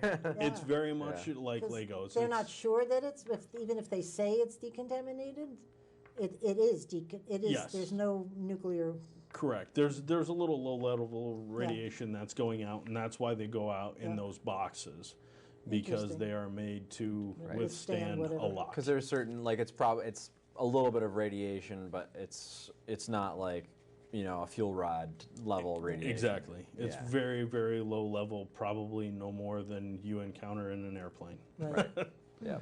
So another pleasant thought. Yeah, well, Yeah, or it's your funny where cell you phone do or get, whatever. where you do get radiation, and Yeah. you don't realize it. I think cell phones is a perfect Yeah. example, because they were talking Yeah. about people having little brain injuries here and there from Exactly. being on the cell Well, phone. it's even watches. So everybody remembers the tritium leak that happened at Vermont Yankee, and that was a huge topic. And when the actual science came out about it outside of the media blitz on it, if you drank from that well that had a tritium leak for a year, you would get the same amount of radiation as if you flew coast to coast in the United States Excellent. on an airplane. There's something about the word tritium, though. I don't know what it is, but it doesn't sound good, though, does it? It's like tritium. Unless Yeah. you're talking about the Is it- Tritium Brewery, in which case That's that good. does Yes. sound good. Tritium is bad. That's good. Yeah. That's good. And actually, tritium is what lights up your watch as well. If you Oh. if you have a watch that glows, Oh, that's when it. you push it so you can check the time at night, that's tritium lighting up your Wow. watch. So So There you we go. have Learn something new every day. A few minutes left. What else would you like to talk about? I think we've covered an awful lot here, yeah, we have. and I'm surprised at how much I remember. It's like bing. yeah. It's fun. You have to invite us down when you hit the land, or any time you Absolutely. think would be something our viewers would like to see. We'd like to go down and take Yeah. a tour, take pictures. That'd Yeah, be really cool. totally. Yeah. Absolutely. North Star is very open to having tours go through. The media goes through quite Oh, often. really and- great. What, are we media? We're media. yeah, Sure. Why We're not? media. Yeah, we count. You have cameras. We do. We You're have media. we have 15 stations that cover us all over Vermont. Yes. Yeah, So that's cool. we would we'd love to have you down the Great, next thank time you. there is something that's say outdoor or You've something learned a lot like that over that the we can years. see. Yeah, it's really actually kind of scary. I've only been in this position as a selectman for 4 years. I spent the Right, first, right. I think, year and a half as a member, and have spent the last couple of Right. years as the chair of the board. And to now be getting phone calls from other states and saying, Right. "Can you come talk to us about the Oh, economic right. impact of losing a power plant?" It's kind of surreal. And Yeah. Different than ingress, egress problems. Yes. You know, Yeah. all the Yeah. important stuff you deal with on the select board. Right. Exactly. You know, right. I thought coming in, I was on the select board of a town of 2,200 people, no big deal. You deal with dog and cat issues here and there, and Yeah. and then Here you are. it happens. World traveling. Yeah, exactly. Thank you So- very much, Josh. It's really Yeah. been excellent. We really appreciate it, and we look forward to visiting. Yeah, Exactly. absolutely. We'll go down there. We'll Thanks have you so down much. soon. Thank you all for Yeah. tuning in. We'll see you next week, and in the meantime, keep listening beyond the sound bites.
Well, good afternoon.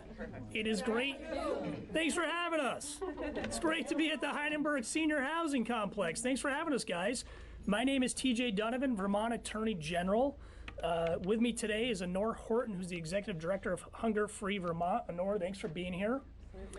Sarah Launderville, the Executive Director for the Vermont Center for Independent Living, is here. Sarah, thanks for being here. Chris Moldovan, who's the Director of Nutrition and Wellness Services at Age Well, is here. Chris, thanks for being here. Sure. Incredibly happy that Aaron Segrist, the President of the Vermont Retail and Grocers Association, is here with us today. Aaron, thank you. Joining me from the Attorney General's office are Assistant Attorney Generals Bessie Weiss and Jamie Renner. Thanks for being here, guys. So we are here to talk about a proposed change from the Trump administration in Washington that is going to possibly limit the amount of SNAP benefits, known as 3 Squares Vermont, by changing the way the benefits are calculated. And I just want to put this in context. And when we talk about 3 Squares Vermont, it used to be called Vermont Food Stamps. We're talking about food. Right. That's right. A basic need. Thank you. Thank you. A basic need, a basic human value that everybody should have enough food to be healthy and to be well fed. It's a basic human right. We all know that. And we know that this world is tough. We know that it's expensive, it's complicated, and that we take care of the most vulnerable, because that's what we do in Vermont. And that 3 Squares has been so good to so many in this state. It's a program that I support, that we all support, that we want to protect, and that we want to maintain. And this latest rule is the 3rd time the Trump administration has tried to change these rules to hurt the poor, to hurt older Vermonters, and to hurt folks with disabilities. But here's the good news. We can do something about it.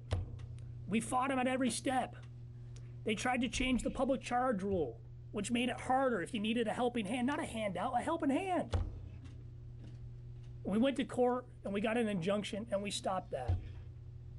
They tried to change the eligibility requirements for 3 Squares. And we said to Vermonters, we need to speak out about this, because for order for any rule to go through, they have to go through what's called a public comment period, where we, the people, get to register our displeasure about these policies that are going to hurt us. Vermonters stood up and spoke out and said, we think that food is a basic right. Well, unfortunately, here we go again. The new rule that the Trump administration is proposing to cut Vermont's SNAP benefits, known as 3 Squares Vermont, by changing the way the benefits are calculated. Right now, a household's eligibility for SNAP benefits depends on the household's income after certain deductions are made. Well, we all understand that. And last time I checked, Vermont is a northern state and it gets a little cold up here. One of the deductions is the standard utility allowance. These are, as we all know, significant costs in Vermont, given our winters, which I think started a little early this year. Staying warm costs money. Well, the proposed rule from the Trump administration would reduce the standard utility reduction for Vermonters by almost half, cutting the deduction almost in half. And what that means for SNAP eligibility is this: that Vermonters will receive fewer SNAP benefits, meaning less money for less food. Some may lose their SNAP benefits altogether. Let me sum it up. It's unacceptable. We know that, and we got to fight it. So here's how the money breaks down. Right now, the average monthly benefit for Vermont households receiving SNAP benefits is $216. Let me just say this. That's not enough to begin with. Okay, that's not enough to begin with. But if this proposed rule goes through, which is going to cut in half that standard utility deduction, Vermont is going to be hurt the worst. And more than 26,000 current households in Vermont would lose an average of $82 a month. Now, I'm not great at math, but 216 minus 82 is what? Not enough. Thank you, Honor. By the end of this press conference, we're going to know the answer to that question. But think about this. $216 a month's not enough to begin with.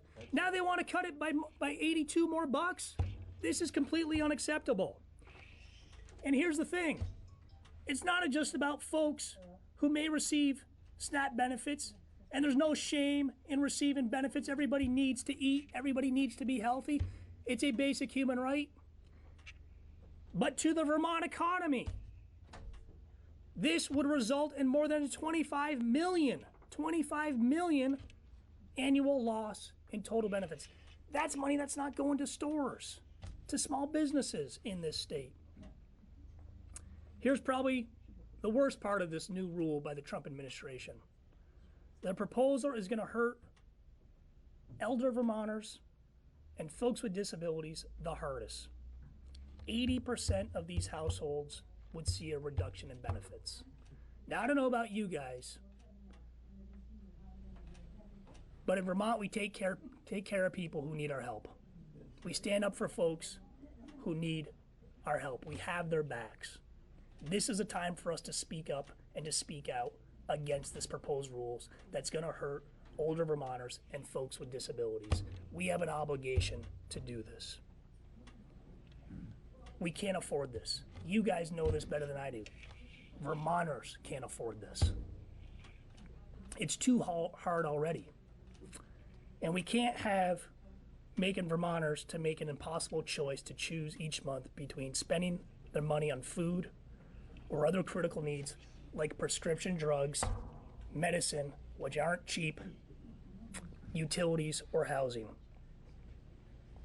According to Vermont Food Bank, over 100,000 Vermonters, think about that, 100,000 of our neighbors are using multiple strategies to get enough food, including eating food past its expiration date, pawning or selling personal property, watering down their food and drinks. It's the 21st century we're living in a civilized world. And people are scrimping and saving just for that basic need of food. We have to oppose this rule. This is what we have to do. We can do something about it. As I said, any time this rule is proposed, it's got to go through a process, and they got to hear from Americans and Vermonters. Use your voice. Speak out against this. We need you to do it too. We got to take care of people. We got to take care of people who need our help, and we certainly can't let older Vermonters and folks with disabilities be hurt the most. We stand up for the most vulnerable. They deserve our support.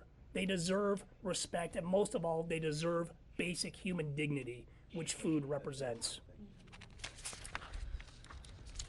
So, as I said, we'll submit comments. We're asking you to reject us, to join us in rejecting this rule as well.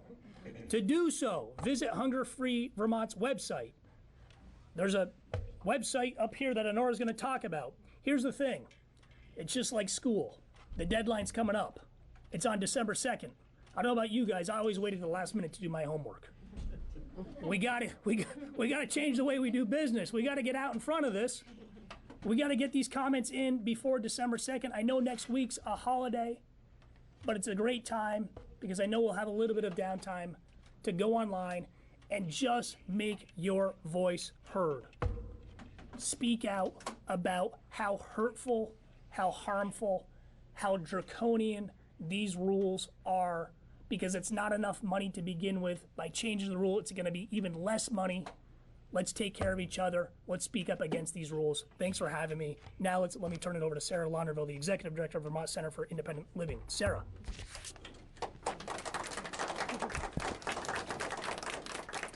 So hi, everybody. Thank you so much for allowing us into your home today. I really appreciate this. I am the Executive Director of the Vermont Center for Independent Living, as well as the President of the Vermont Coalition for Disability Rights and the National Council on Independent Living. VCL is a statewide nonprofit organization working for the rights of individuals with disabilities. And we support individuals with disabilities through peer support, providing services like home modifications and grants for assistive technology, and provide Meals on Wheels. I'm going to speak up, all right, happy to, for individuals under the age of 60 who have a disability. Better? Great. About 85% of the VCL staff have a disability, and many have experience with living on benefits. In addition, we serve about 2,000 Vermonters annually who have disabilities, and most of these individuals are also on benefits. VCIL is in solidarity with these other organizations today, fighting against the strategic attack on people with disabilities who are in need. We are asking for a stronger response from our neighbors as we rise against the proposed rule change that disproportionately will affect people with disabilities and elders. This is a cookie-cutter government attempt to cut an important basic need, a basic program, and it doesn't work for Vermont, and it needs to be stopped. This proposal will bring harm to people with disabilities. It's that simple. People with disabilities seem to be an easy target, especially those living on benefits. We see a snapshot of this every day, of those with disabilities living in poverty and struggling, but we also see a path out of that struggle. A path out comes from a collective response that provides a system that's not based on ableism, one that acknowledges that some people have more serious health issues and needs than others. One that acknowledges that people with disabilities do not have the same access to opportunities in employment or socialization or even in our healthcare system. The continued attack by putting out proposed rule changes that take away those supports does not solve these problems. And until we can change those systems, we can't just put people in situations where their health and lives will be at greater risk. The snapshot of the people we work with through peer support, providing home modifications and Meals on Wheels, are people who are trying to figure out basic needs while still setting goals to live life to their full potential. The struggle of living in poverty and having a disability is immense. Disability affects 1 in 5 Vermonters, and living with a disability costs more than living without one.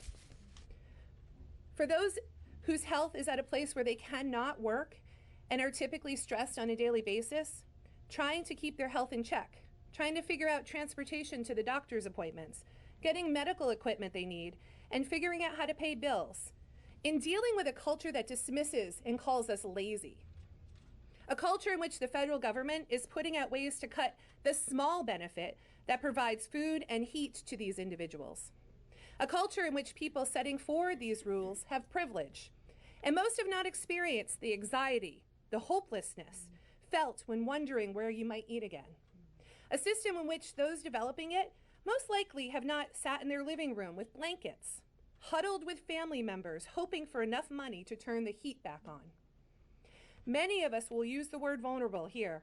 And yes, people are now in a vulnerable place. But with good supports, that picture changes. With heat and food comes the ability to fight off infections, keep healthy. We must all agree on the benefits of food and warmth. And if we do, then the path to ensure that those who are in need becomes apparent. Instead of fighting for the 3rd time this year on benefits and SNAP, we should be talking about the incredible impacts this program makes when fully funded. If we want people to thrive, we need to support people when they need support. Food security is a part of that solution. We know it works. We know it when we see less visits to the hospital, more activity in the community, and moving on to employment opportunities. Healthier bodies, healthier minds. Symptoms of a disability at its worst, healing and getting better. Our hope is that everyone sends a clear message to the federal government that Vermonters don't leave our neighbors with disabilities behind, that we collectively feel that struggle, and we are not going to allow for our neighbors to be cold and hungry. It takes only a few moments to donate your time and send that message today. Thank you so much. Thank you, Sarah. Next, Chris Moldovan, the Director of Nutrition and Wellness Services at Age Well. Chris, thanks for being here. Hi, everybody. My name is Chris Moldovan. I'm the Nutrition and Wellness Director at Age Well. We are an area agency on aging that serves Northwest Vermont, and one of 5 area agencies on aging in the state that comprise the V4A organization. As many of you know in this room, we provide services to people over the age of 60 to help people live independently in their homes. We provide care and services, information and assistance, state health insurance, Meals on Wheels. We provide community meals, as well as 3 Squares outreach. This is information to get information to people to understand that this is a valuable benefit that will help older Vermonters live as independently as possible, get that basic need met of getting adequate food, healthy food of their choice so that they can live healthy lives. Many Vermonters, as we age, are having more and more problems with their health. More and more people are being diagnosed with chronic health diseases, things like diabetes, hypertension, heart disease. And in order to manage those illnesses, healthy food is a must. When people don't have access to food, don't have the dollars to spend on healthy food, make the choices that will keep them well fed and, again, managing those illnesses, it becomes an issue later on as the illnesses progress. People will need more health care, more problems with admissions to, say, the ER, hospital admissions, and so forth. 3 Squares benefit provides that needed assistance. For people who are eligible, they receive money that they can go to the grocery store, make choices, bring home food, make meals, high protein, nutrient dense foods. And without those benefits, or if those benefits are cut, they have to make very difficult choices. I work with many, many people in our service area who have told me about the benefits that they receive through 3 Squares. If they didn't have it, they don't go to the grocery store weekly, even monthly sometimes. They don't have the luxury of going in and making choices of foods that they like. They look in the cupboard and use what they have. This isn't right. This proposal is something we do all need to speak out about. We need to take the time, let our voices be heard.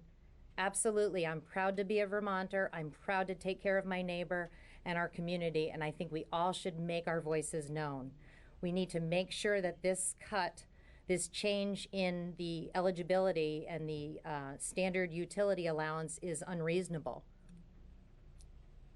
Heat, mortgage, rent, property taxes all need to be paid. How can we meet this need when we're worried about the next meal that we can put on the table? Thank you. Thank you, Chris. Next, I ask Aaron Segrist, the president of the Vermont Retail and Grocers Association, to say a few words. Aaron, thanks for being here. Hi, I'm Erin Segrist. I'm the president of the Vermont Retail and Grocers Association. We are a statewide organization. Can you hear me? We're a statewide organization. We represent retailers, food retailers, and general retailers around the state. So where you buy your groceries, whether it's the grocery store, the neighborhood market, the convenience store, your country store, we represent them. And we're here today to, first of all, I'd like to thank the Attorney General for inviting me today. We believe that cutting an average of $82 per month from your grocery bill is the difference between maintaining your health and falling ill because of poor nutrition. The overall impact in eliminating $26 million from the Vermont economy not only impacts you, the food consumer, but it also impacts the businesses and the communities that they're in. It also impacts the jobs that each of our family members, that all of the Vermonters have working in those stores. So $26 million being removed from the Vermont economy doesn't just impact our food source, it also impacts the jobs and the overall economy. This is not how we do business in Vermont. So we are joining the Attorney General and Hunger Free Vermont and every other organization in this room today to urge you to make your voice heard as well. Thank you. Thank you, Aaron, and thank you for articulating the economic impact this cut would have on the Vermont economy. Close to $26 million wouldn't be spent supporting small businesses in this state. It's bad for folks, it's bad for business. This is why we have to fight this rule. Next, I want to say a few words before I invite Honor Horton to come up, the Executive Director of Hunger Free Vermont. She has been the catalyst in the state of Vermont in urging folks like me and others to join this fight. She has been an absolute champion for the hungry and the vulnerable and the elderly in this state. She's the one that alerted us to the public charge rule, to the earlier attempt at limiting the eligibility to SNAP benefits, and now the third attempt at hurting older Vermonters, this attempt to change the standard utility allowance. Honor, we thank you for your leadership. We thank you for your advocacy. We thank you for the fight that you're bringing on behalf of Vermonters to the Trump administration in Washington, D.C. Please welcome Honor Horton from Hunger Free Vermont. Honor.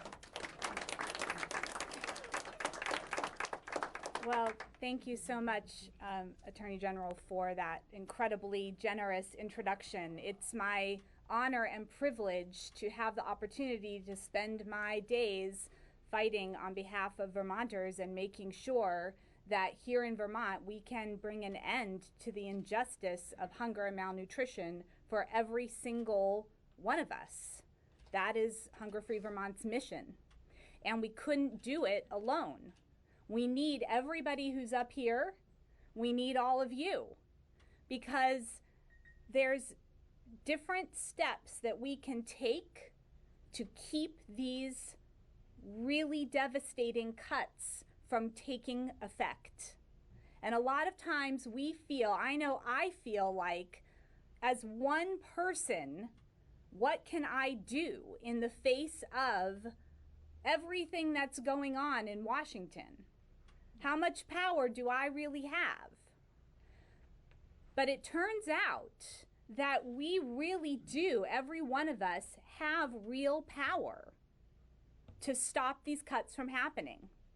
Because every single public comment that we make, so every single voice that's raised, every single person who goes to this web address right here, which I'll say more about in a second, and types in what you want to say to the administration in Washington about this cut, that comment has to get read, it has to get analyzed, it has to get accounted for. And maybe we'll sway the people making this decision, and maybe we'll change their mind at that point. But maybe we won't. But that's okay, because that's not the end of the process. And if hundreds of thousands of people all around the country put those comments in, first of all, that delays the opportunity for this cut to get put into effect.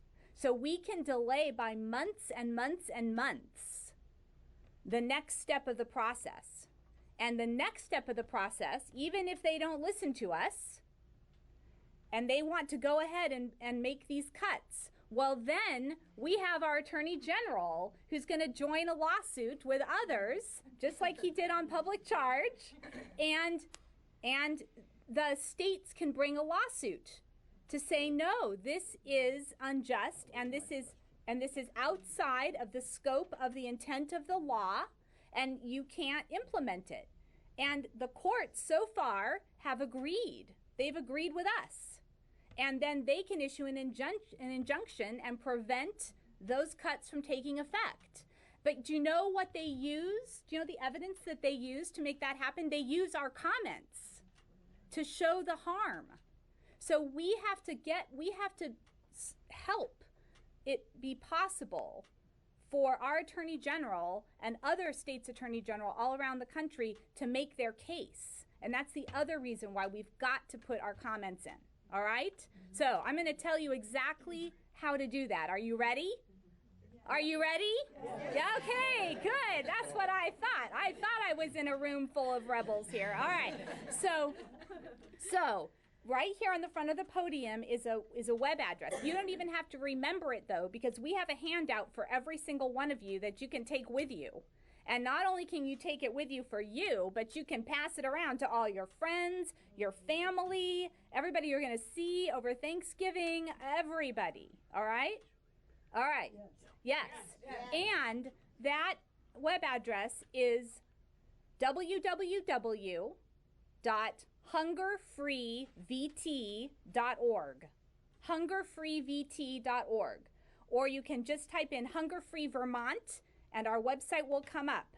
On the very first page of our website, there'll be a big button that will come up to say Protect 3 Squares Vermont Now, and you just click on that. It's going to take you to a page with everything you need. Information, sample comments you can use, and the place where you can go to just submit your comment.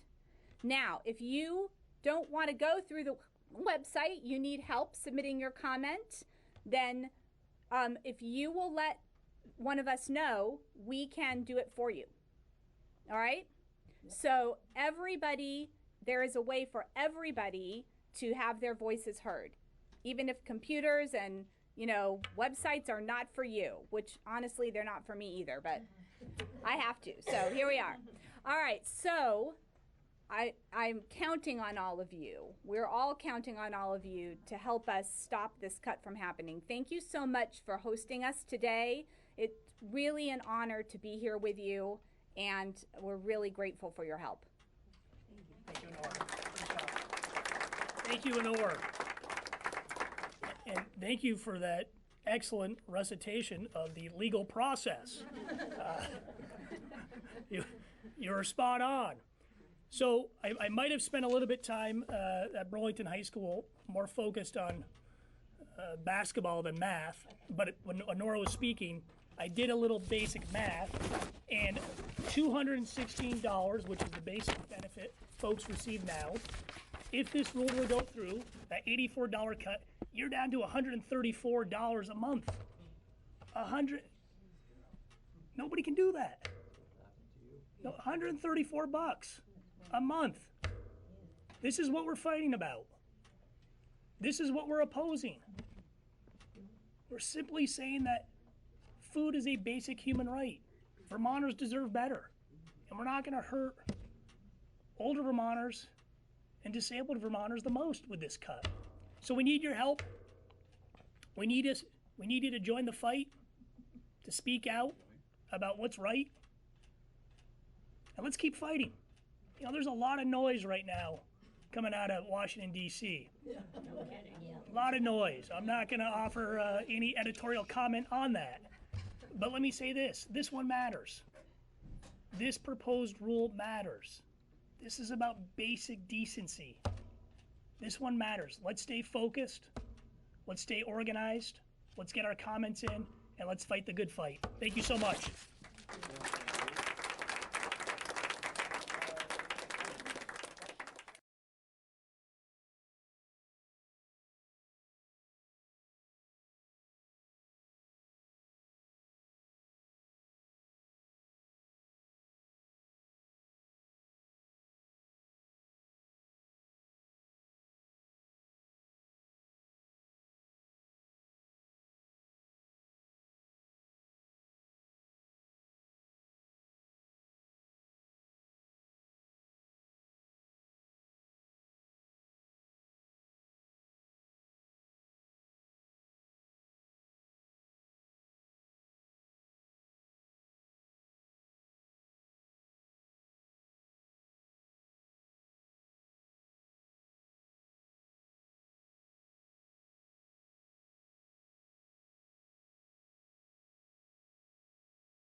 The David Pakman Show at davidpakman.com.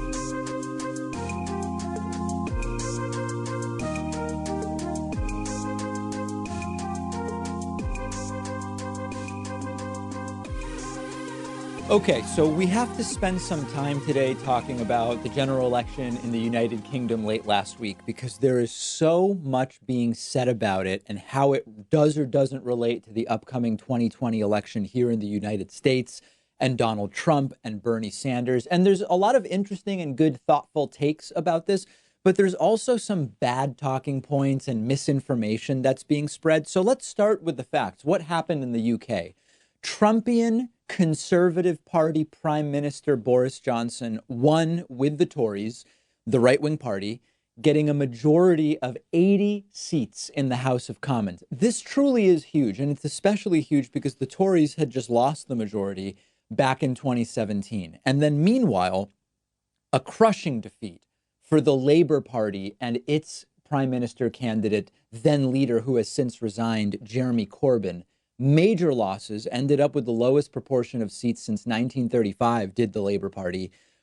A brutal defeat. I mean, that's the only way I can really characterize it. And Jeremy Corbyn has resigned as the head of the Labour Party.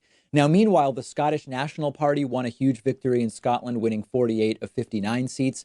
That has some interesting relationships to the Scottish independence movement, the Brexit and the view of Brexit in Scotland. And there's a lot to discuss there as well. So let's go through it in pieces.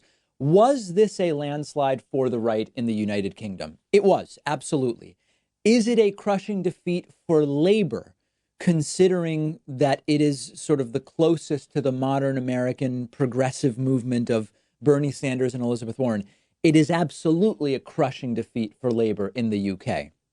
But this is where a lot of the analyses start to go off the rails, because when we think further, there are people saying this is a signal. What happened in the UK is a signal that there is a rejection of the Bernie Warren ideology and policy prescriptions happening worldwide. And it signals that someone with Bernie or Warren's platforms here in the United States will get crushed in 2020. Trump is going to win. The Democrats would be very, very wrong to go with someone like Bernie Sanders or Elizabeth Warren because they can't win, as proven by the defeat of Labour in the UK. This analysis is too simplistic. So let's try to flesh it out a little bit and look at it more closely. First of all, the starting point in the UK is a much stronger social democracy than we have here in the United States when you look at the institutions that they already have. For example, the UK already has nationalized healthcare, the NHS. Now, I know that there are some ideas of Boris Johnson dismantling it, but the point is they've had it for a long time. It is popular. Voting for Labour is not how you might get such a system of nationalized healthcare. They have it. Similarly, on education in the UK, on other safety nets, in so many other areas, these policies are already part of British society.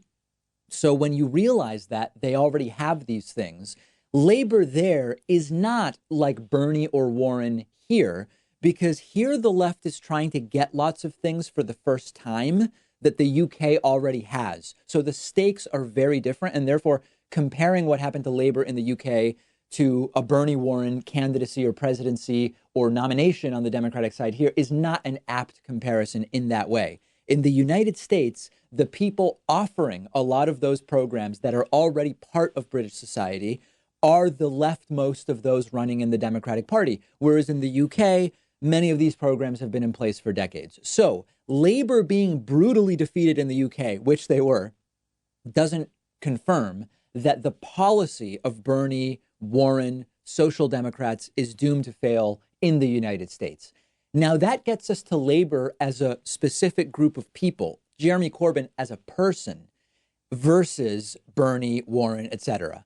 Having a candidate who was dogged by allegations of coddling anti-Semitism, not taking it seriously, having unsavory characters in their coalition, and who was seen as flaccid in his responses was not good. Now, we don't need to argue about each claim related to anti-Semitism, because I know there are people who say, no, look, he did this investigation into this anti-Semitic allegation. We don't need to argue about it. I don't want to make this an adjudication of each claim. You can research it for yourself. Without adjudicating each claim, I think we would all agree that the allegations clouded Labour for a long time, and they were not definitively done away with in the eyes of the voters. And then further, by the way, right after this election, former London Mayor Ken Livingstone, who's a former Labour Party MP who was actually suspended over anti-Semitism, came out and said, I told you, Labour lost because of the unhelpful Jewish vote, which is not only insane, it's also mathematically impossible. There are roughly 400,000 Jews in the UK. That includes children, that includes, that's everybody. And Corbyn lost the popular vote by nearly 4 million votes. So I don't even know why I have to mention that, but obviously those types of claims are absurd. But they're exactly the type of stuff that people are concerned about. Labour had a cloud over it that is specific to Labour. That being said, I have pointed out that Bernie's got some problematic surrogates. Linda Sarsour is one, also dogged with anti-Semitism in her past. I think Bernie should separate from her. I just don't know that that is going to take Bernie down. This narrative has not become a predominant one in the United States. Elizabeth Warren had a racist, homophobic, trans black woman as a surrogate. We called her out. I believe she has been removed from the Warren campaign. But what's not being mentioned in all of this is Brexit, which is looming over everything in the UK in a way that it is not here in the United States. So in addition to the stakes being different because of the social programs that the UK already has, in addition to the cloud over Corbyn being very different than anything affecting Bernie or Warren right now, Labour's position on Brexit amounted to maybe, okay, which is a very weak position and probably didn't help them. So what can we glean from the UK results? We can't say Bernie Warren type politicians are dead in the water because they're not. We can't say Americans don't want progressive policy on healthcare and education and corporate reform because by and large, the polls tell us that they do. What we do need to say is what I've been saying for a year. No matter what the hypothetical matchups might say, Trump might absolutely crush everyone, and we need to fight for every single vote. No constituency can be assumed to be with us until they go out and vote in 2020. We can confirm that having a policy and a set of ideas is vastly more important than a grievance candidate or an anti-Trump candidacy. That, I think, is a lesson. It was a right-wing landslide in the UK, but it's a cautionary tale about the 2020 election, not a sign to throw in the towel because Bernie Warren types are obviously being rejected. Different situation, different electorate, different status quo and starting point. And the answer to it all is the same thing that we knew before the UK election, which is get out the vote, assume nothing. And we will actually have some interesting polling later that confirms that all is not well, so to speak. But more on that coming up a little bit later. Republican Senate Majority Leader Mitch McConnell has admitted that Donald Trump will effectively get to direct his own impeachment trial in the Senate. To catch you up, things are moving in the direction of an impeachment trial in the Senate against President Donald Trump, likely to be impeached by the full House any day now, maybe already by the time you get today's show, maybe later this week. The trial in the Senate is likely to happen in January. It's going to be managed by the Senate Majority Leader, who's a Republican, Mitch McConnell, and it will then be presided over by the Chief Justice of the Supreme Court. That's John Roberts, also a conservative justice. Mitch McConnell has pledged, quote, total coordination with the White House. He said this, of course, on Fox News while being interviewed naturally by propagandist Sean Hannity. Take a look. We'll listen to the opening arguments by the House prosecutors. We'll listen to the president's lawyers respond. And then we'll have to make a decision about the way forward. And everything I do during this, I'm coordinating with White House counsel. There will be no difference between the president's position and our position as to how to handle this to the extent that we can. We don't have the kind of ball control on this that a typical issue, for example, comes over for the House. If I don't like it, we don't take it up.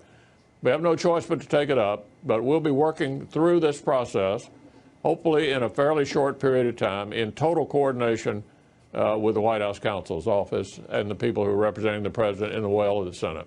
There is no difference between the White House and the Senate on this issue. Remember that it was Republicans attacking the House proceedings in the impeachment inquiry for being a kangaroo court. They are admitting that the guy who is in practice the foreman of the jury, that's sort of what Mitch McConnell is, has already decided on the verdict before the trial has started. They have been talking about the impeachment process is rigged. It seems they are rigging it in the Senate. The usual projection, what they accuse others of, they themselves are doing. This is not normal. Quote, according to the rules expressed in the Constitution, during an impeachment trial of the President of the United States, the Senate takes an oath to act as impartial jurors. McConnell has already said he won't be impartial. He has prejudged the verdict. He said he will coordinate with the accused. The Senate is supposed to be the jury. Imagine if in a criminal trial, the foreman of the jury was coordinating with the defendant. That's what we're talking about here. The framers of the Constitution set up some safeguards, like, for example, saying that in an impeachment trial, the Senate must function as a nonpartisan jury. They never imagined that we'd have a president this corrupt and a Senate majority leader this willing to prop up the president's corruption. We often say when they wrote the Second Amendment, they couldn't imagine fully automatic rifles. When they set up the checks and balances, clearly they couldn't imagine a president this brazen in ignoring the rule of law and this corrupt, combined with the Senate that is so willing to shield and protect that same president and engage in dereliction of their duty. Does this feel sort of wrong to anybody else? Is anybody else concerned about what's going on? But remember, if you are, we knew this was going to happen. I'm endlessly surprised by how bold and brazen and shameless they are about it, but we knew from the start the Senate will acquit. We knew this ahead of time. They are now saying it out loud, which is we don't care about the trial. We don't care about the facts. We are going to acquit, and we will let the White House tell us how to run this thing for whatever Donald Trump perceives to be his maximum benefit. There are whispers that Donald Trump has been suggesting that he wants the trial to drag out as long as possible and that he believes that will be the best thing for him. So eventually the trial will end. We'll wake up and realize we don't really have a democracy here, not in any real sense. We don't have checks and balances that still have clout because the president has been able to get away with ignoring them. And then hopefully we will vote in large enough numbers in 2020 to overwhelm voter suppression, gerrymandering, foreign influence, the propaganda, and remove this guy. That's the hope, that we overwhelm all of those structural disadvantages in November of 2020. I see that as the only possible path forward, and every day that is becoming clearer and clearer, particularly now that we've heard from Mitch McConnell. On January 1st, we're getting ready to start the new year. On January 1st, we will have a massive election year membership special. If you've been thinking of becoming a member and supporting this show, that is, of course, the #1 funding source for the show. January 1 is the day to do it. We're going to have a major membership special. It's going to be obscene, quite frankly. How do you get notified? Just get on our newsletter. Go to davidpakman.com, upper right corner of the website. It says sign up for the mailing list. Get on that newsletter mailing list. And on January 1, you will receive it's obscene. Our lawyers have told me don't even mention it because it's so disgusting what we're going to be offering on January 1. Follow me on Twitter @dpakman. Let me know what you think about Mitch McConnell, and we'll be back right after this. The David Pakman Show at davidpakman.com.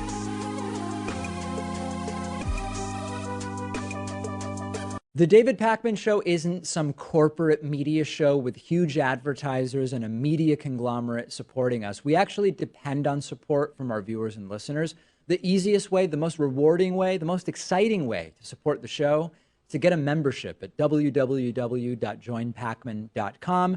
You'll receive the world-famous daily bonus show for supporters only, the commercial-free audio and video streams of the show every day, and you'll be part of the solution. Because of membership, we are independent and we're able to cover whatever stories we want, whatever stories our audience is interested in, without executives looking over our shoulder. And it's why we've grown from a weekly show to a daily show. Much to the dismay of the Hatriots, we can't be pulled off the air unless all of you cancel your memberships. Please don't do that, but please do sign up today at www.joinpakman.com. Support independent progressive media.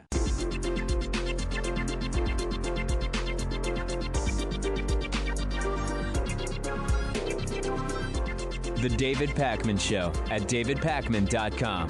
Today's new David Pakman Show members of the day are Kathleen Prentice and Helen Corfanti. Kathleen and Helen, thank you so much. I do appreciate your support, as well as the support of today's longtime sustaining member of the day, Robert Kabchef. Robert, thank you. Robert's been a member almost 5 years. Join up. It takes a minute. It really supports the work we do in a direct way, and it is very inexpensive at www.joinpakman.com. This is a great story to not only communicate to you things going on in the real world, but also to talk about how narratives are created and framed by corporate media. So listen, basically support for impeaching Donald Trump went up when news of the Ukraine fiasco first broke, hitting about 47%. And then throughout everything that we've seen happen publicly related to Ukraine and Trump so far, support for impeachment has crept up to 50%, 52%, 55%, depending on which poll you look at. Now, that by itself is big news. This is a lot more impeachment support than there was for Richard Nixon early in Watergate. It's not normal when it comes to previous presidents, Obama, Bush. As much as Obama and Bush were hated by the right and left, respectively, you didn't have more than half the country saying that the president should be impeached when it was Obama and Bush. So now we have a new poll. The poll happens to be from Fox News of all places, and it says indeed 54% of the country wants Donald Trump impeached. Now, you might notice that I'm leaving out a piece of information here, and I did it on purpose for the purposes of our story today. I did this deliberately.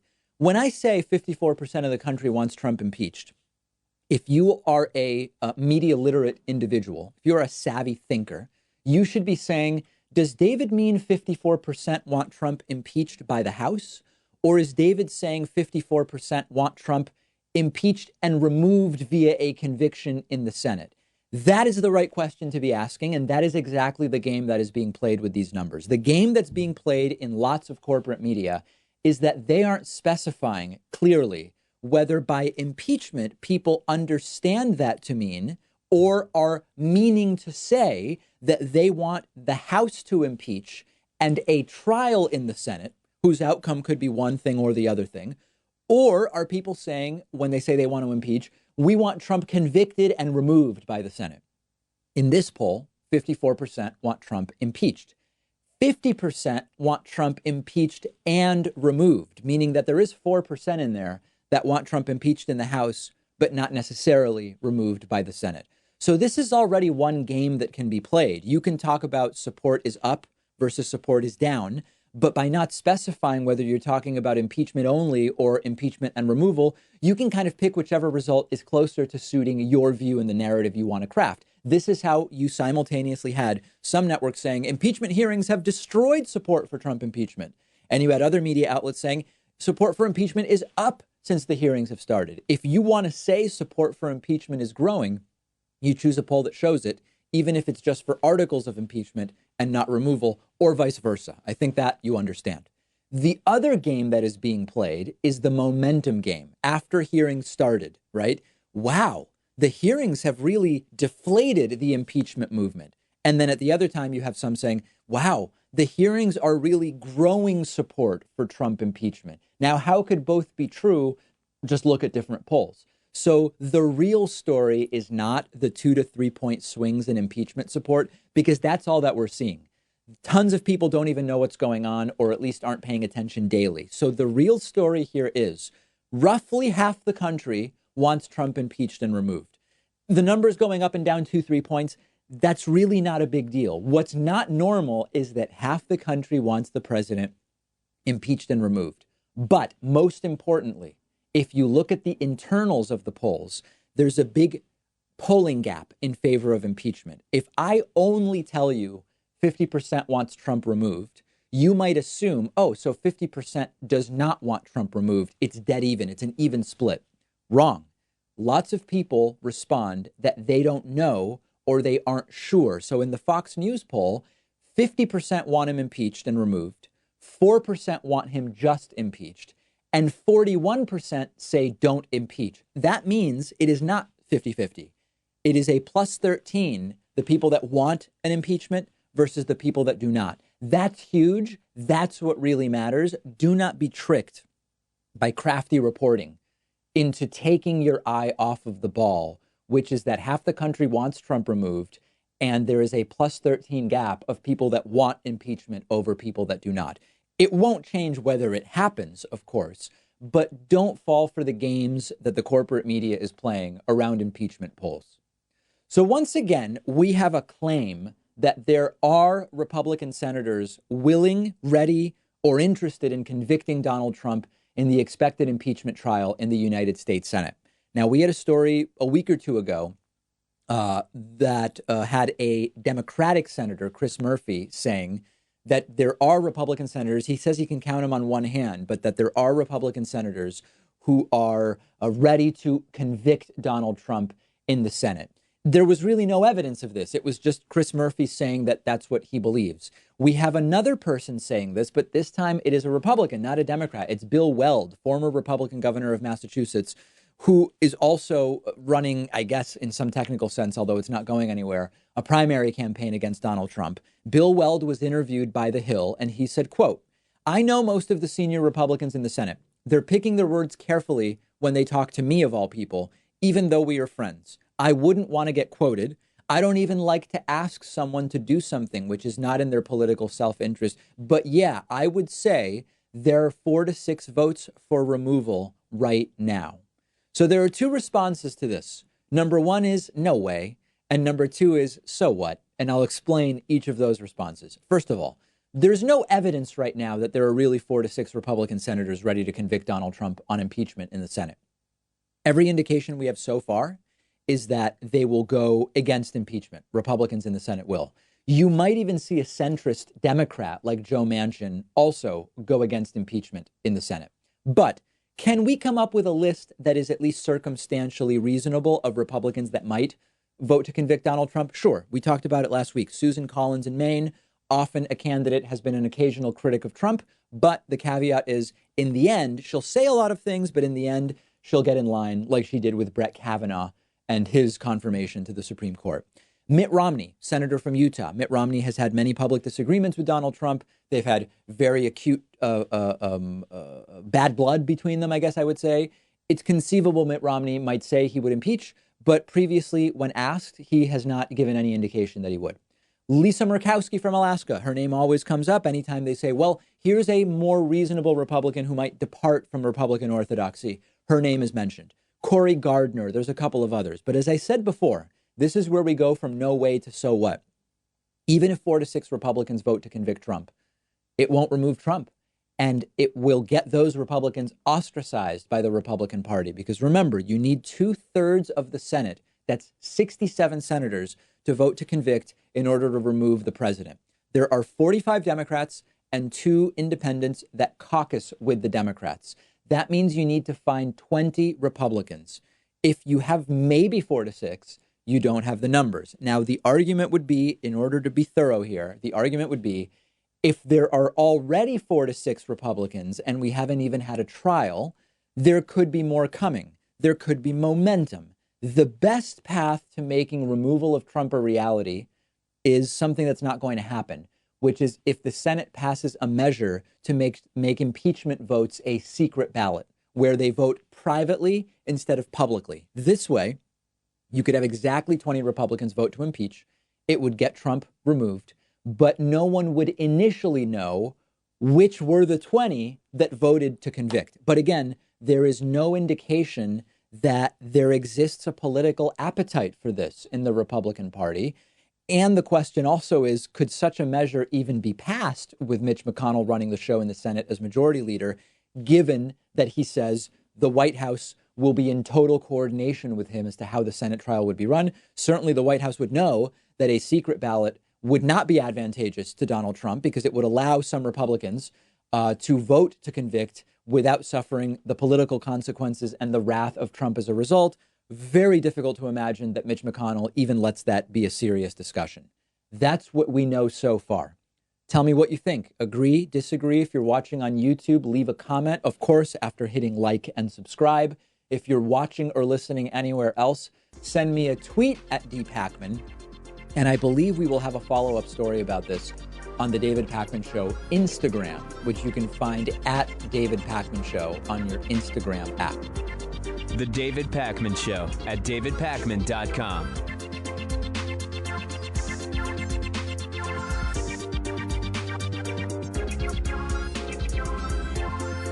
The David Pakman Show is audience-supported media. I really mean that, not just a catchphrase. And much of that support is small contributions on Patreon, contributions as small as $1 per month, meaning just cents for each hour-long episode of the show. Plus, patrons can also get the daily bonus show and the daily commercial-free TV show by pledging at patreon.com/David Pakman Show. We've rolled out great new perks on Patreon, including free bumper stickers, t-shirts, coffee mugs, and more at different giving levels, as well as exclusive content. And it all comes with the pleasure of knowing you're supporting independent progressive media, an alternative to the corporate stuff that is as much a part of the problem as our political system. If you value the show and have as little as $1 to put towards independent media, check out patreon.com/David Pakman Show and make a pledge today. It'll feel good, and I'd really appreciate it. Patreon.com/David Pakman Show.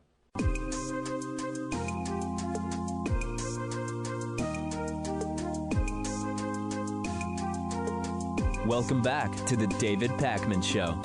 It's great to welcome to the program Cenk Uygur, who is, of course, known to many in our audience as the longtime host of the Young Turks, also congressional candidate seeking to represent California's 25th district.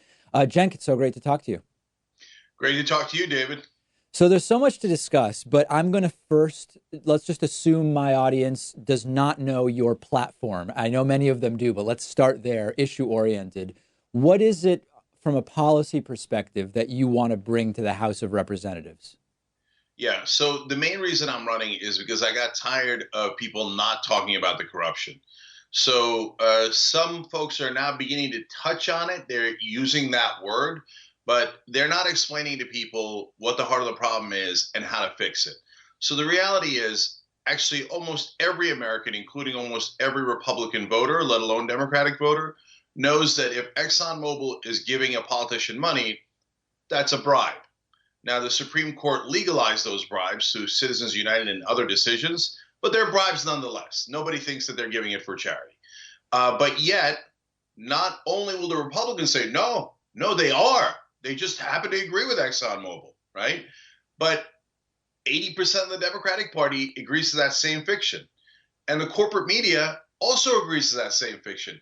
Isn't it amazing that they write thousands upon thousands of articles about politics and never talk about the actual cause of the legislations, the electoral victories, the heart of what actually politics is? Money is about 90% of what you should talk about in politics, because that's what determines the elections. But the media never talks about it. It really is stunning. So I'm here to point out the bribery and run a clean campaign. But then that has effect on every other issue. So let's take a look at Medicare for All. My opponent, for example, is taking money from insurance companies. So obviously I'm running corporate PAC free, no lobbyist money, etc. So I don't know if it's a real opinion that everybody in the country shouldn't have health care. I don't know if it's a real opinion that private insurance system should be maintained, or if it's that way because you got paid for that opinion. Me, on the other hand, whether you like my policy stances or not, you know at least there's no question that I'm honest, and it's my real opinions. We need Medicare for all in this country. 45,000 people a year die because they don't have health insurance. That's unconscionable. I mean, imagine if 45,000 people a year died because they didn't have private fire insurance, and we just let them burn to death. And then a presidential candidate comes out and says, fire insurance for those who want it. No, Medicare for all, Green New Deal, end the school shootings, you name it.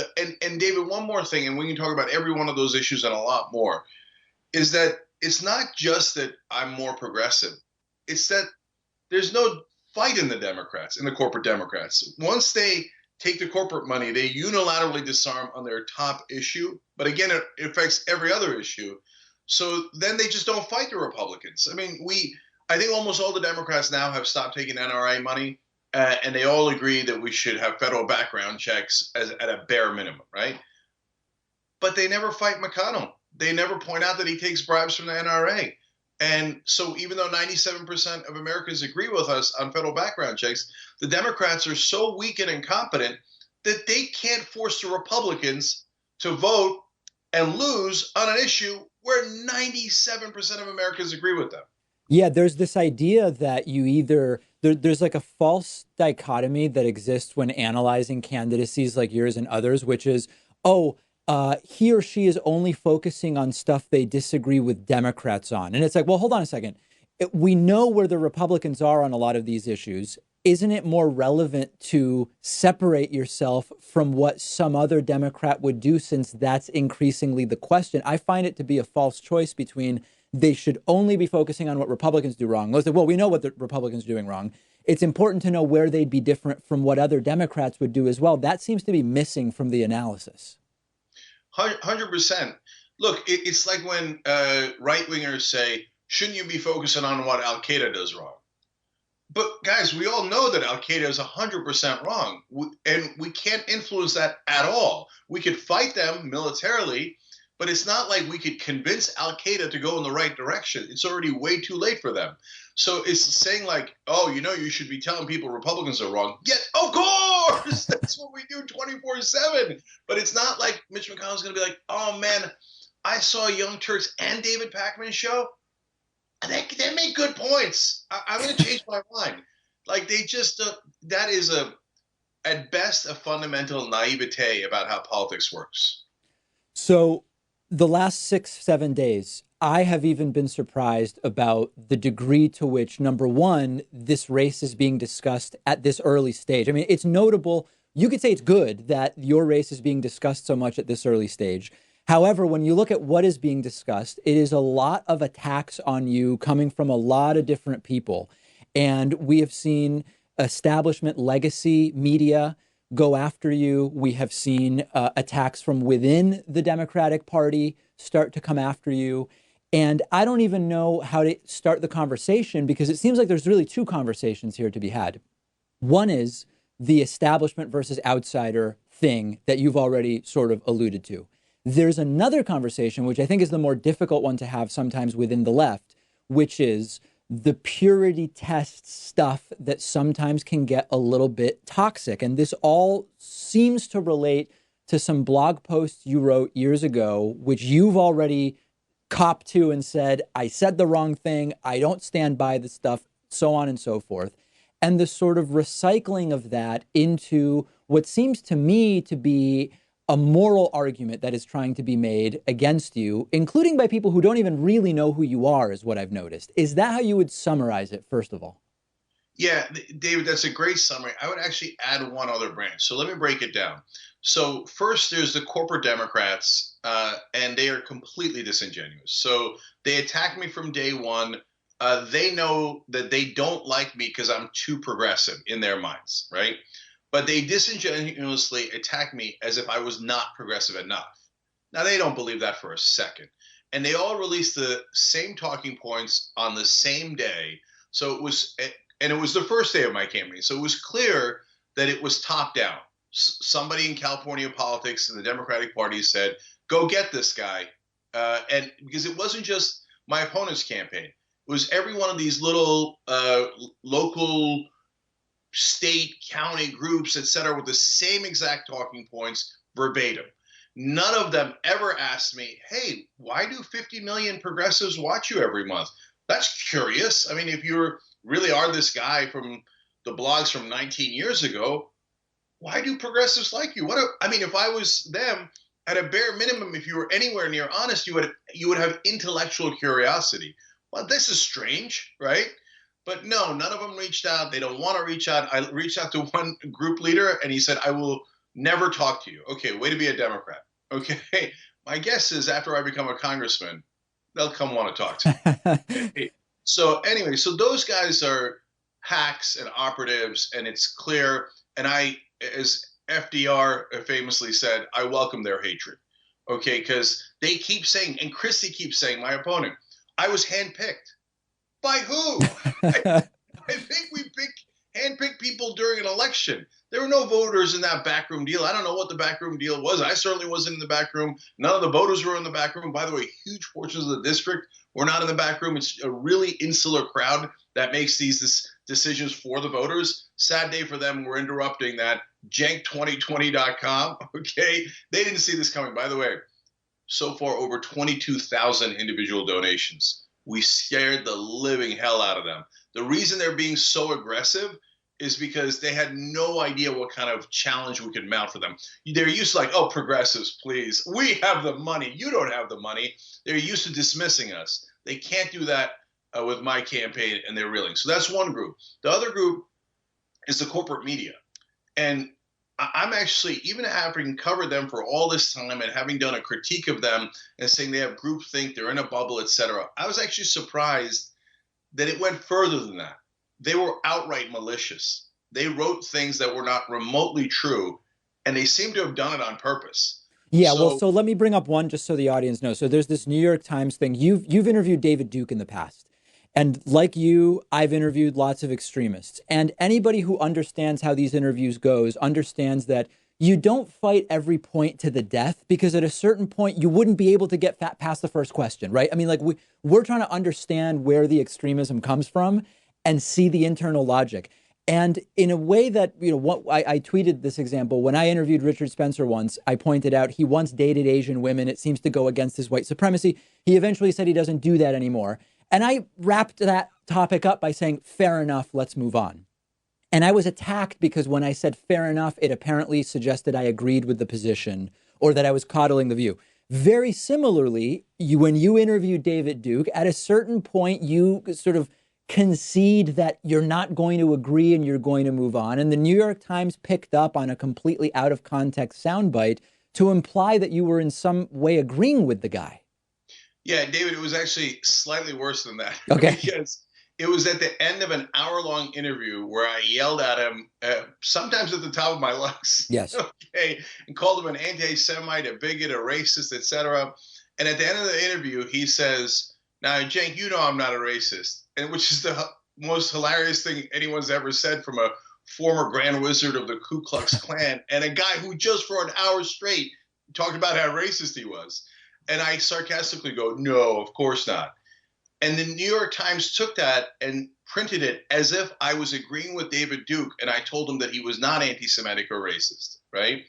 And so and I told the reporter, I talked to her, and I said, "You just watch the interview. It's okay. If you watch the interview, you'll give it proper context. You don't have to agree with me on anything. All you got to do is watch the interview." She said, "Oh, no, I'm definitely going to watch the interview." We sent it to her right after our call. And she wrote it as if I agreed with his anti-Semitism. That's why I say I was stunned that it wasn't just negligence. That appeared to be malicious, like purposely trying to smear you. Now, the thing I'm wondering... David, can I just say one more thing about that? Because I know that you do that all the time. You have these extremists on and you battle them. Now there's this ideology that, no, you should never have that side on. We should just try to do a media blackout of them. But no, it's super important. So when I had David Duke on, I actually learned something really important. I think our audience learned something important from that. Unfortunately, it proved to be very prescient. So I thought he was going to come on in 2015, backing Donald Trump, mainly talking about Latinos and Muslims, because those were the two campaign themes: Muslim travel ban, build a wall, etc. But he hardly mentioned Latinos or Muslims at all. And then I thought, okay, well, it's Grand Wizard, Klan, black people. No, he barely mentioned them. No, he was obsessed with the Jews. The Jews run the world. That's why you see in this short clip we have online where he names a Jewish banker, I name a non-Jewish banker. He names a Jewish person in the media, I name 8 non-Jewish people in the media to debunk his conspiracy theory. But the important lesson from that was, oh my God, they're going to come for the Jews. And then what happened? Trump gets into office, synagogue shooting after synagogue shooting, and Charlottesville. And they chant the Jews will not replace us. Because what I found out in that interview is despite all their racism and bigotry, and it's, by the way, this is backed up by the national stats. Oh, yeah. Still, the #1 hate crime is against Jews in America. Because in their crazy right-wing conspiracy theories, when you go all the way down the rabbit hole, it's that the Jews run the world, and they're the #1 enemy. And if you don't talk to them, you're not going to find that out. No question about it. We're going to go to a break on the broadcast show, but continue our conversation with Cenk on the YouTube channel. The David Pakman Show at davidpakman.com.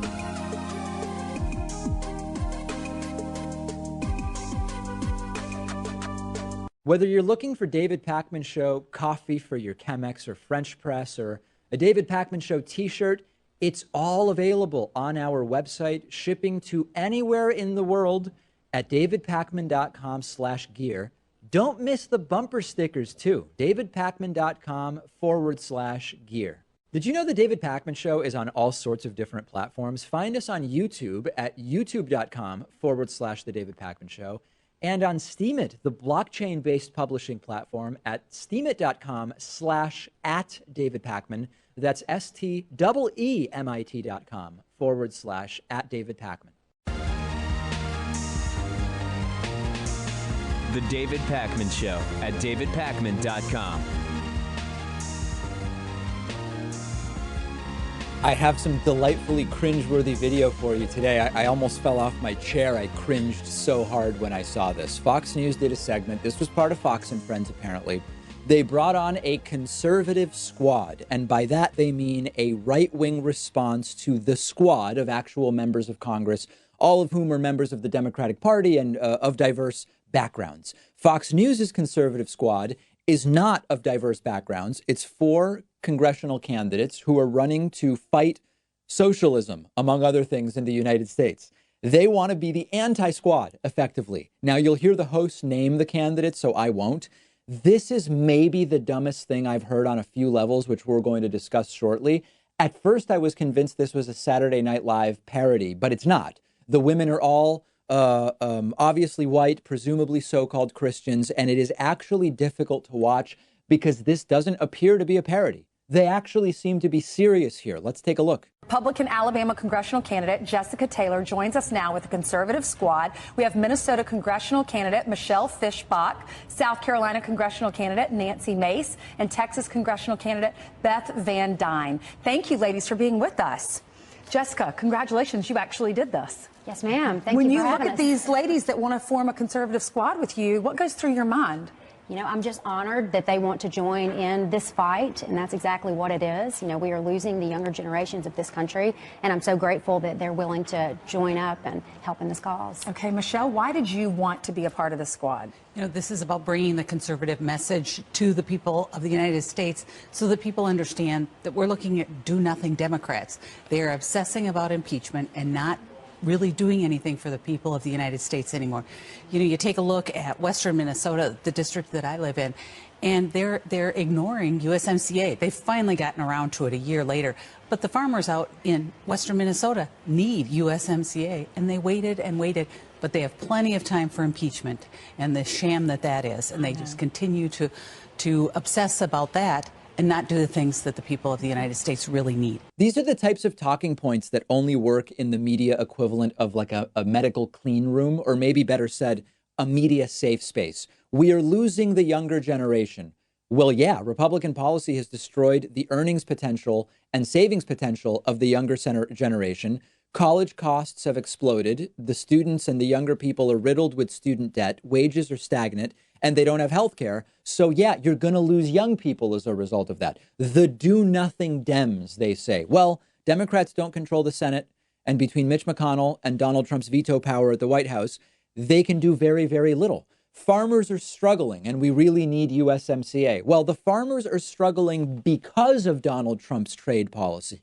They don't mention that, of course. Every single one of these dumb talking points would be dismantled instantly in anything but a safe space. And they are being held up, these 4 women, as some kind of moral right-wing crusaders. And it gets even worse. Let's continue the video. Nancy, why is this squad important to you? Well, you know, if you look at my life, I got my start as a waitress at Waffle House. I became the first woman to graduate from the Citadel, the Military College of South Carolina, 20 years ago. Today, I'm a businesswoman and state lawmaker running for the United States Congress. And this is about our future. This is the American dream. And you see the Democrats, they've taken a sharp left turn under the influence of the socialist squad. And you look at us, and this is socialism versus American values of freedom and job creation. And we all understand up here today that people flourish under freedom. And 2020 next year is pivotal for our country. And, you know, we see so many women across the country right now, Republican women, who are picking up the mantle and want to serve. They say, enough is enough. My kids and my country are worth fighting for. And that's what this is about, essentially. Beth, how about you? Well, I look at right now, we really do have a Congress that's run by extremists. And it's dangerous for America because they're not doing anything. We haven't seen solutions for out-of-control healthcare costs. This is not socialism versus anything. There are almost no socialists in the United States in prominent positions of power at the national level. The idea that the squad or the Democratic Party or Democrats or whoever are pushing socialism is ridiculous. This is a false debate. The country has not gone hard left. The country increasingly realizes that the things that they have in other capitalist countries like Norway and Finland, Denmark, Canada, Australia, Sweden, things like healthcare and education, we should also have. And as a rich country, we can also afford to have. That's not socialism. That's not far left. This reminds me of Trump's last State of the Union address. You might remember Trump yelled out at the last State of the Union. I think it was the last one, maybe the previous, but I'm pretty sure it was the last. He yelled out to much Republican applause in the crowd, "We will never be a socialist nation." There's no risk of that right now. To say ever, nobody knows what could happen in a long time, but who is trying to make this a socialist country? I get it. There are some socialists, okay. But actual socialists in positions of power are few and far between. They're not making policy. They are, when you talk about tuition-free college paid out of taxes, where people who get really rich from their businesses pay more, that's a capitalist thing that happens. In socialism, you wouldn't have those ultra-rich people except when the socialist state is a corrupt state, in which case you would, and that happens. But then they probably wouldn't be paying high taxes. Single-payer healthcare is a capitalist idea where the fruits of capitalism are used to make sure everyone has health care, regardless of whether they can personally afford it based on the job that they have. They are setting up this fake enemy of socialism when they are really fighting more progressive capitalists. That's really the majority of what the ideas are that they claim to be fighting as far left. It's total cringe, but the really scary thing about this, the thing that is depressing, is that in a lot of parts of the country, this stuff probably is appealing. I understand that as someone who lives in Massachusetts, I laugh when I see stuff like this, but because it seems almost like a parody. But there are parts of the country where folks like these could actually win, and we need to be activating and organizing against them because otherwise they will win. And even if it's a fake war against socialism that they think they're waging, they can still be successful as long as they prevent serious progressive reforms from actually taking place. So I know that we laugh it off in a lot of parts of the country and we joke, this is a Fox News echo chamber. These folks are never going to get elected. Nobody's going to fall for the false, the straw men that they are putting together. That's not true. In a lot of parts of the country, this stuff resonates. And sadly, even here in Massachusetts, in some of the more rural parts, you see a sympathy for this type of ideology. So we've got to fight every district. We've got to fight every race. We've got to fight all the way to and through the November of 2020 election if we want a shot at this, because they are tricking people. They are convincing people. And as scary as it is, as laughable as it is also in many ways, we've got to fight it at every opportunity. I've been sounding the alarm now for more than a year that YouTube is becoming corporate media, that channels like the David Pakman Show and others are starting to be strangled. And I even identified the specific metrics that confirmed this. And now YouTube is not only admitting it, they are bragging about it like it's a really good thing. And I'm going to talk about that. So let's reset. The David Pakman Show depends on YouTube recommending our videos to viewers, okay? We have a nice YouTube channel, nearly 800,000 subscribers, thanks to you. But historically, the way that our channel has grown is that somebody will watch a CNN video or they'll watch another independent video. They might watch Sam Cedar, for example. And then some of those people would get the idea of watching a David Pakman Show video after that by the recommendations that show up on the side or below that YouTube suggests. And then some people would click on to the David Pakman Show video, and then some portion of those would say, I like this. I'm going to hit subscribe. Now we've got a new subscriber. Now, historically, anywhere from 50 to 70% of our monthly viewers are not from our existing subscriber base. So we really depend on YouTube doing that. So what happened? Well, what you have to understand is that when you were dealing with a corporation that is doing stuff and it knows that a lot of people will be furious about the things that they are doing, they don't just tell you what they're doing. They use sort of like coded corporate English, I would call it. If someone was speaking Spanish and you spoke English, you'd need a translator to go from Spanish to English. In the same way, if you are listening to corporate coded English and you just want to understand like normal person English, it needs a translation. So late last year in 2018, YouTube said, we will start prioritizing authoritative sources. Oh, that sounds kind of reasonable, right? They say, yeah, we're going to prioritize authoritative sources so that we're not promoting hate speech or content that violates terms and conditions. What they mean by authoritative is corporate media over independent media like the David Pakman Show.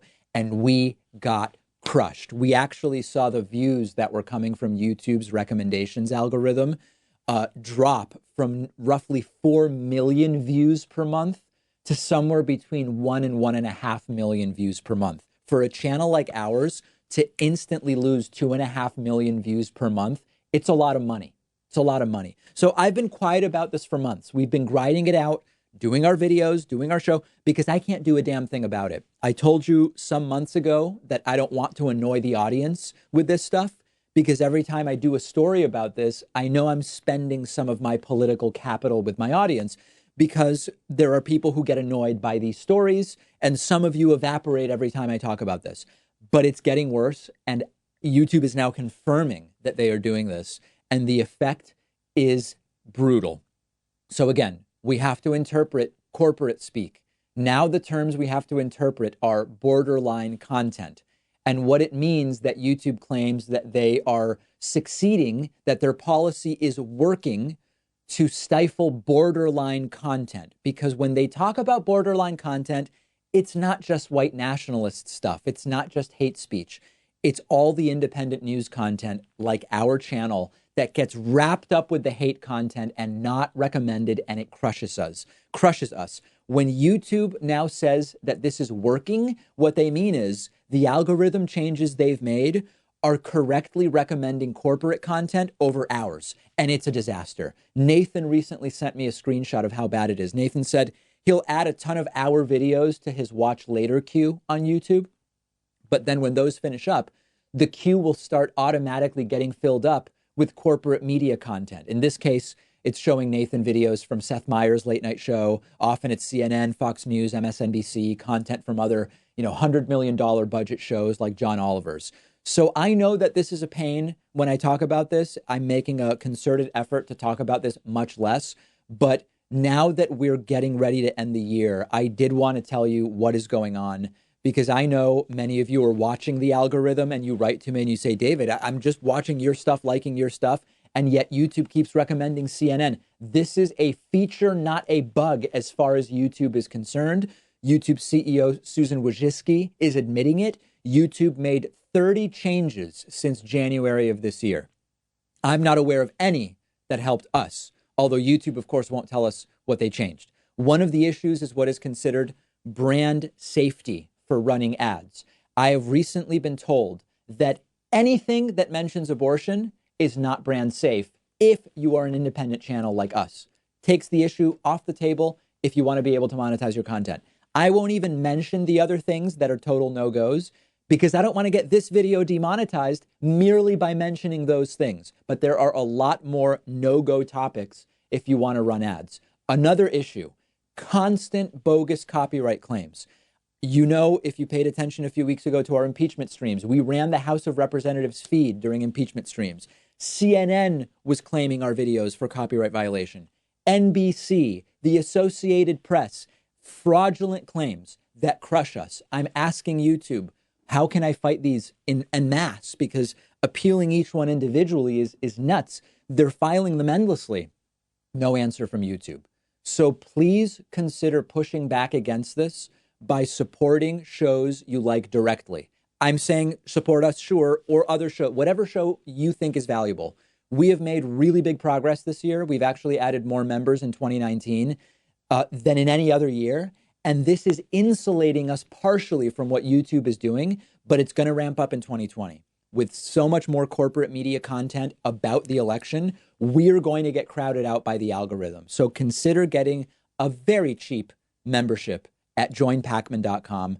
Our year-end coupon code is LAST2019. This is 66% off, okay? 66% off with the coupon code LAST2019. It's very cheap, and I'm humbly asking for your support. Also consider throwing us $1 or $2 on Patreon at patreon.com/David Pakman Show. All of this stuff helps. Give to us, give to shows you value. Just understand the stakes here and the importance of your support given what is going on with YouTube. We have a voicemail number. That number is 219-2-DAVID-P. Here's a caller who says, listen, he likes what I say. He just doesn't like my face. Take a listen to this. How's it going, David? Caller here from upstate New York. just wanted to say that, like, I think I would agree with you on most things politically. I think we're on the same page. Just some criticism for your show. Like, your face, man, it's just not working out. I don't know if a mask would work or maybe some plastic surgery asserts, but you're just pretty ugly, my guy. Yeah. Yeah. You should probably work on that. But, you know, you're killing it with the political thing. Thank you. I hope, you know, you get that straightened out, and I could probably watch you some more, but have a good one. Listen, this is someone who says if I had a different face, they would likely watch more. Now, why they can't just listen, I don't know. But I love the new term plastic surgery. I think it's a combination of surgery and sorcery. And I would love it if someone set that up as a definition on Urban Dictionary. Quoting the David Pakman Show, plastic surgery, the recommendation there. We've got a great bonus show for you today.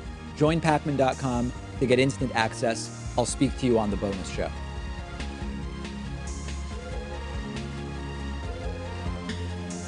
The David Pakman Show at davidpakman.com.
It's 7 o'clock on the 9th of December, 2019. This is the Jamaica Select Board. The first order of business is call for any late additions to the agenda. Does anybody have anything want to add to the agenda? I think discussion regarding whether we hold our next meeting on the 23rd of December. Good point, sir.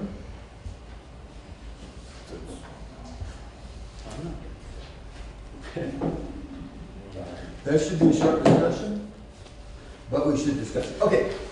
I have two things I need to add that have come up today, actually. Did you have another one? No, it's the same. Okay, sorry. So, okay. No, sorry, my bad. I'm sorry, did you have one? No, I had the same thing, which obviously you have. Yeah, that's the broadband thing. Okay, good.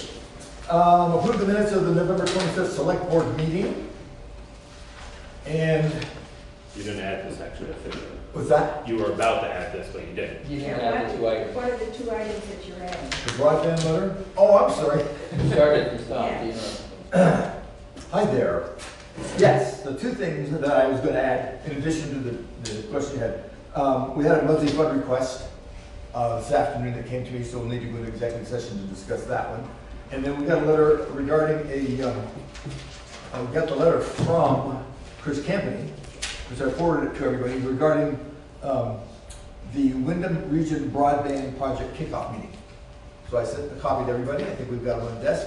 And I also sent it electronically, and we can discuss that. Yep. Anyway, those are my 2.5 things. Okay? Anybody else? Okay, good. Thank you. First, the second order is approve the minutes of the November 25th Select Board meeting. They were, of course, circulated, as is our usual procedure.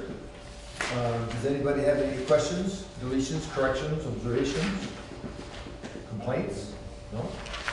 I'll make a motion to accept minutes as written. I'll second. I have a second. Any further discussion? What about the minutes before? They're coming up. Okay. Yep, they're coming up. I didn't see that. Yep. They're number 5. No? Yep. Any further discussion? All in favor say aye. Aye. Any opposed? Hearing none. Thank you. The next item is number 3, which is the timesheets, town manager's office, highway, transfer stations, and we'll put them to the end of the session, as is our usual procedure. Number 4, the select board orders, the same fate for them. Number 5, as you recall, says review and approve the tabled November 11th minutes with changes. We discussed an issue with the motion. And so take those off the table, or Robert's rules, or we just bring them up. up? We bring them back up now. Do we have to say take them off the table? I don't think so. I think it's just by bringing them back in. Okay.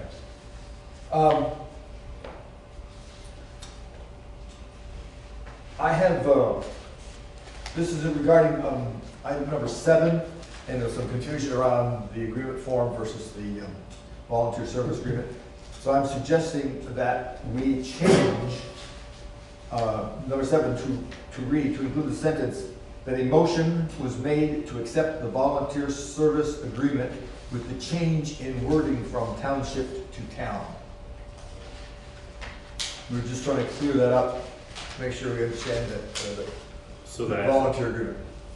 because we also passed the motion to accept the revised memorandum of understanding, so there's now 2 items under there. Well, that we would now pass with the.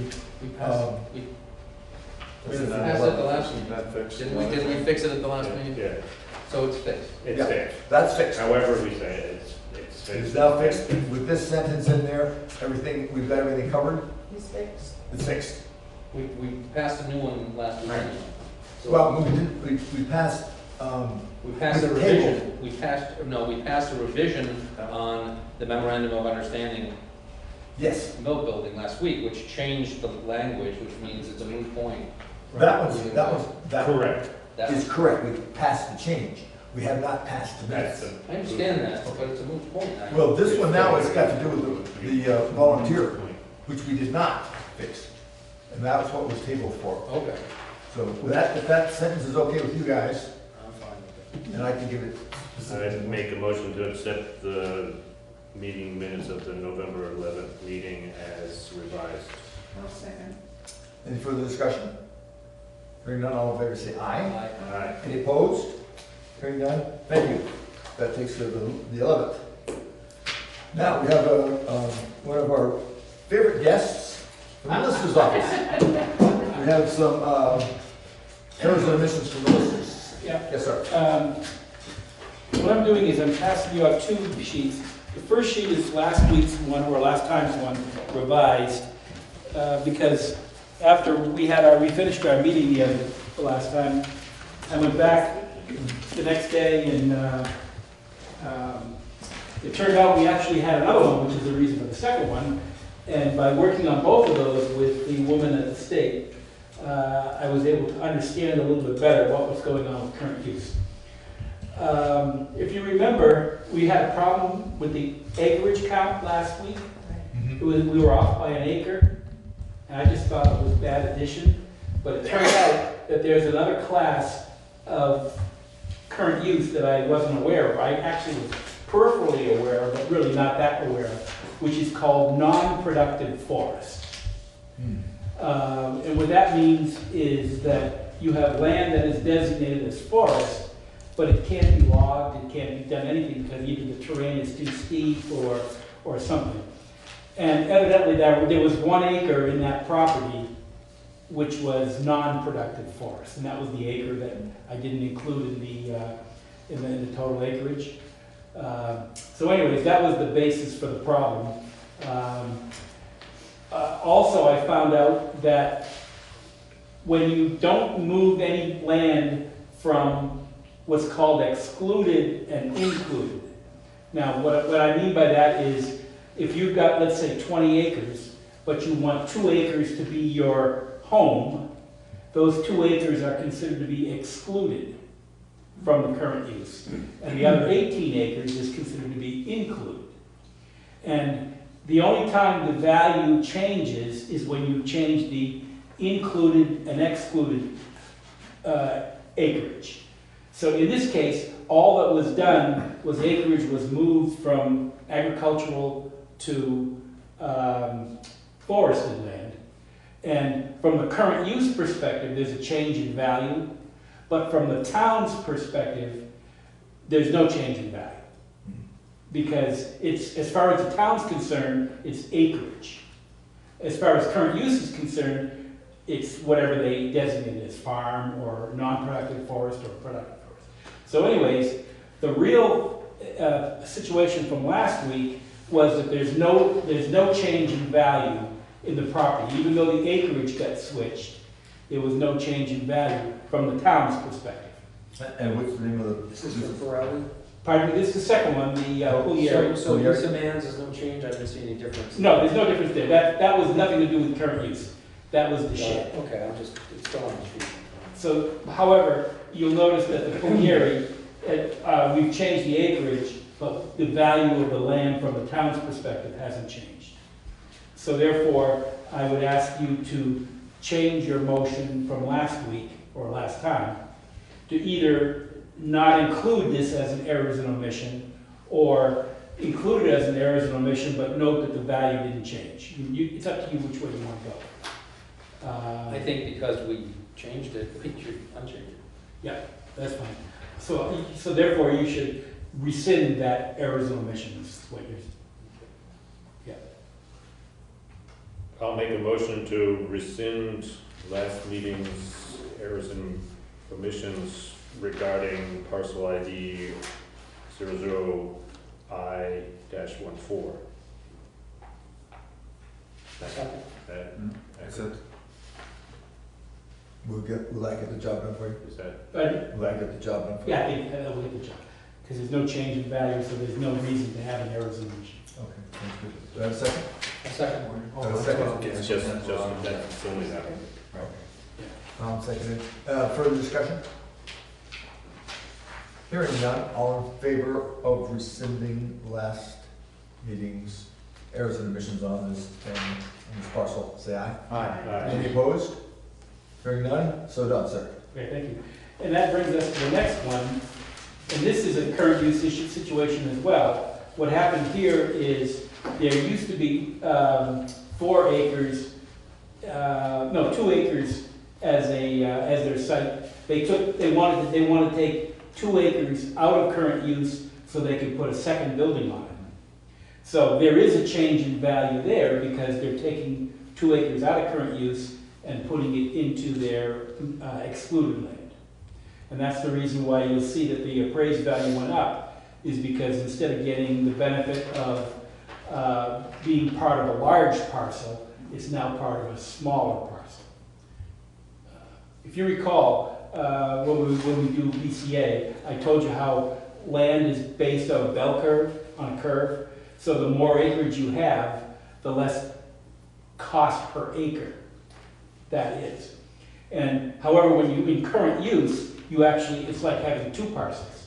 You have one parcel which is your excluded parcel, and you have your other parcel which is your included parcel in current use. Well, current use has its own curve. The excluded parcel has a separate curve. So what's happened is that 2 acres got taken out of the current use curve, which is got a lot of land in it, and put into the shorter curve where you've only got 4 acres in it instead of 2. So that's the reason why the value of that land went up. It's because it got moved from one curve to another curve. So, anyways, what we're requesting here is that we change the value of the total value of the property from $311,900 to $313,400. Do you have a motion? Sure, I'll make a motion to change the value of property parcel number 0000-2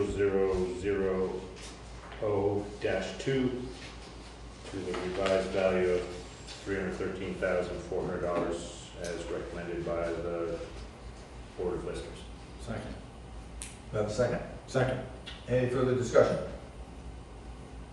Hearing none, all in favor say aye. Aye. Any opposed? Hearing none, it passes. Having made that change, the state has now said that Jamaica is now done with current use for the year. So you shouldn't be seeing that over the weeks. You're still welcome back. Just in time, we only have 3 weeks left. I know.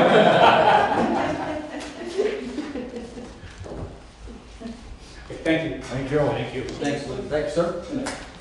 The next item is number 7. This was a suggestion that was sent to my attention the other day about the how we distribute the town report. Historically, we've asked the producers, the printers, to mail out the town report to everybody. And the last several years, we end up getting boxes of town reports back because either they go to resident at and it comes back, or whatever reason. We're literally getting about 2 boxes worth of these things. So the idea was to save postage.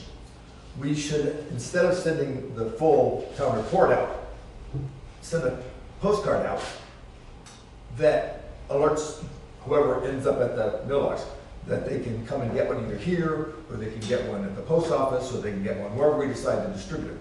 The idea is a cost savings. And the cost, you might ask, the postage for last year was $218.90 that was just the postage, not the printing and postage, just the postage alone. So it's not a big amount of money. I suppose it could be, but we do end up with a whole lot of extra of these things. But it was an idea we tossed around. I wanted to bring it to the board for your thoughts. Do you print less copies? Or just mail less? We wouldn't mail any. Or mail in? We wouldn't mail in. No, I wouldn't go along with that. I just think, as far as access, people who can't get out, elderly, people who have disabilities, and it's difficult for them to get into town, that aren't given the same, aren't afforded the same as those who can. So I think it makes it uneven, and I You like the idea of continuing to post this? Yeah. We send them to the grand list, or is there what's the list we send them to? Grand list. It's been modified a little bit because instead of sending to all people, we send them to each address, correct? Do we send it to the grand list or the voters? Voters. The voters. Voter list. Voter list, okay. Voter checklist, yes. Yeah, but ours, we only get one. Because we go through and take off duplicate addresses. Yeah, that's what I was gonna say, so that's a modified voter list. Yes. So it's not to every voter. Right. We're just trying to go to every household of voters. Do we know how many we print? I don't know the answer to that. Do you remember? 700. I think it's around 7. Oh, here's the number, quantity, 441 for domestic postage of $218.90, so I'm guessing 441? That's how many we sent. Then we had some brought here. Then we had Yeah. like a case brought here, I believe. Okay. Which is a good idea. Yeah, I think Yeah, that's still because important. people do want them when they come in. I'm imagining even if we printed 50 fewer copies, the print cost isn't going to go down Not by significantly much. either. No, let's just end up with a bunch of extras. I mean, I think it's a novel idea to kind of keep trying to rethink these things. I mean, if we can, but It came up. is this even, had anybody researched, is this even possible legally? I think, from what I understand, is you would have to warn it at town meeting. Oh, right, we did talk about To that. see if the Okay. people Yeah. wanted this. No, you couldn't just make the decision, you would have to warn it. Right. I think it's awesome that we're thinking about it. I mean, there's probably a lot of. Okay, so it's on the table to start thinking about this, certainly a really valid position about the people who don't get into town. Right. So that would be, you know, those people don't show up for town meeting You either. kind of work in town, so if we're trying to get to the post office Sure. or something. Okay, well, that's why we brought it to the table. All right, so we can think about that. If it comes up again, we can toss it around about putting it on the warning if you'd like. If not, we can let it, this particular sleeping dog lie. Good. Number 8. Time for public concerns. Do we have a public concern? Do we have a concerned public? We have Yes, sir. concern, yeah. As far as the sidewalk on the bridge. Which bridge? The number 32 on Route 30. Okay. That it's very difficult to cross it, and I see a lot of people stumbling across it, and wonder why it wasn't plowed when the rest of the sidewalks are plowed. I noticed that too. I mean, it just seems, it had been plowed in past years. Yeah. And that bridge wasn't plowed either, and my sidewalk still is not plowed. But I sent you an email on that. Oh, you did, I didn't see that. Yeah, I sent you an email on that. Before You say that the Depot Street? It wasn't, it is now, but it wasn't on the day of. I remember I walked up to town, and I had to walk around. Yeah, I don't remember exactly when they went out. As far as the State Bridge, Route 30, I don't know the answer to that. I know there was some difficulty. They were talking, I heard a conversation about some problems in that particular bridge and running the plow on it, but I don't know the answer to that. So They're kind of responsible to doing it. I mean, it becomes hazardous, and then what happens when it builds up and it gets all irregular, and then it freezes and rains, it becomes impassable, and then they have to walk in the street across that bridge, which is a dangerous walk. So, I mean, I think the town took on the responsibility when they accepted the sidewalk grant. Yeah, and that technicality is, we accepted the responsibility for the sidewalks that they put down. Does not extend to the ones that we didn't put down with that particular project. I understand what you're saying, because I remember that. Is that piece of information known to the people who have the different sidewalks? Or are they assuming that because the put-down sidewalks have been plowed, that theirs is automatically going to be plowed? Well, no. What we're saying is that he's referencing a portion of the contract that involved when we put the sidewalks down several years ago. Right. Part of the contract was that we would maintain them. Right, and that's what I'm talking about. But we don't distinguish. But you don't have new sidewalk, do you? Or do you? My sidewalk is plowed. Is plowed? They stop at the end of my property. Yeah. Instead of going across the But road. not everybody has new sidewalks. No, but plowing. Yes, I do. Plowing all of them. Yeah, he does. Okay. So it's not, they're not plowing only the new sidewalks. There's a couple of problems. There's a problem with you'll see in the letter I sent, I talked to Keith, there's a large, you remember the stump that's in front of you? Yeah. It forces the plow into the road. And as it goes into the road, because it's hitting the curb, it's chewing up the blades. Okay. So they stop prior to that. As far as the bridge is concerned, I don't know the answer to that. I know there was a problem because someone else was discussing it.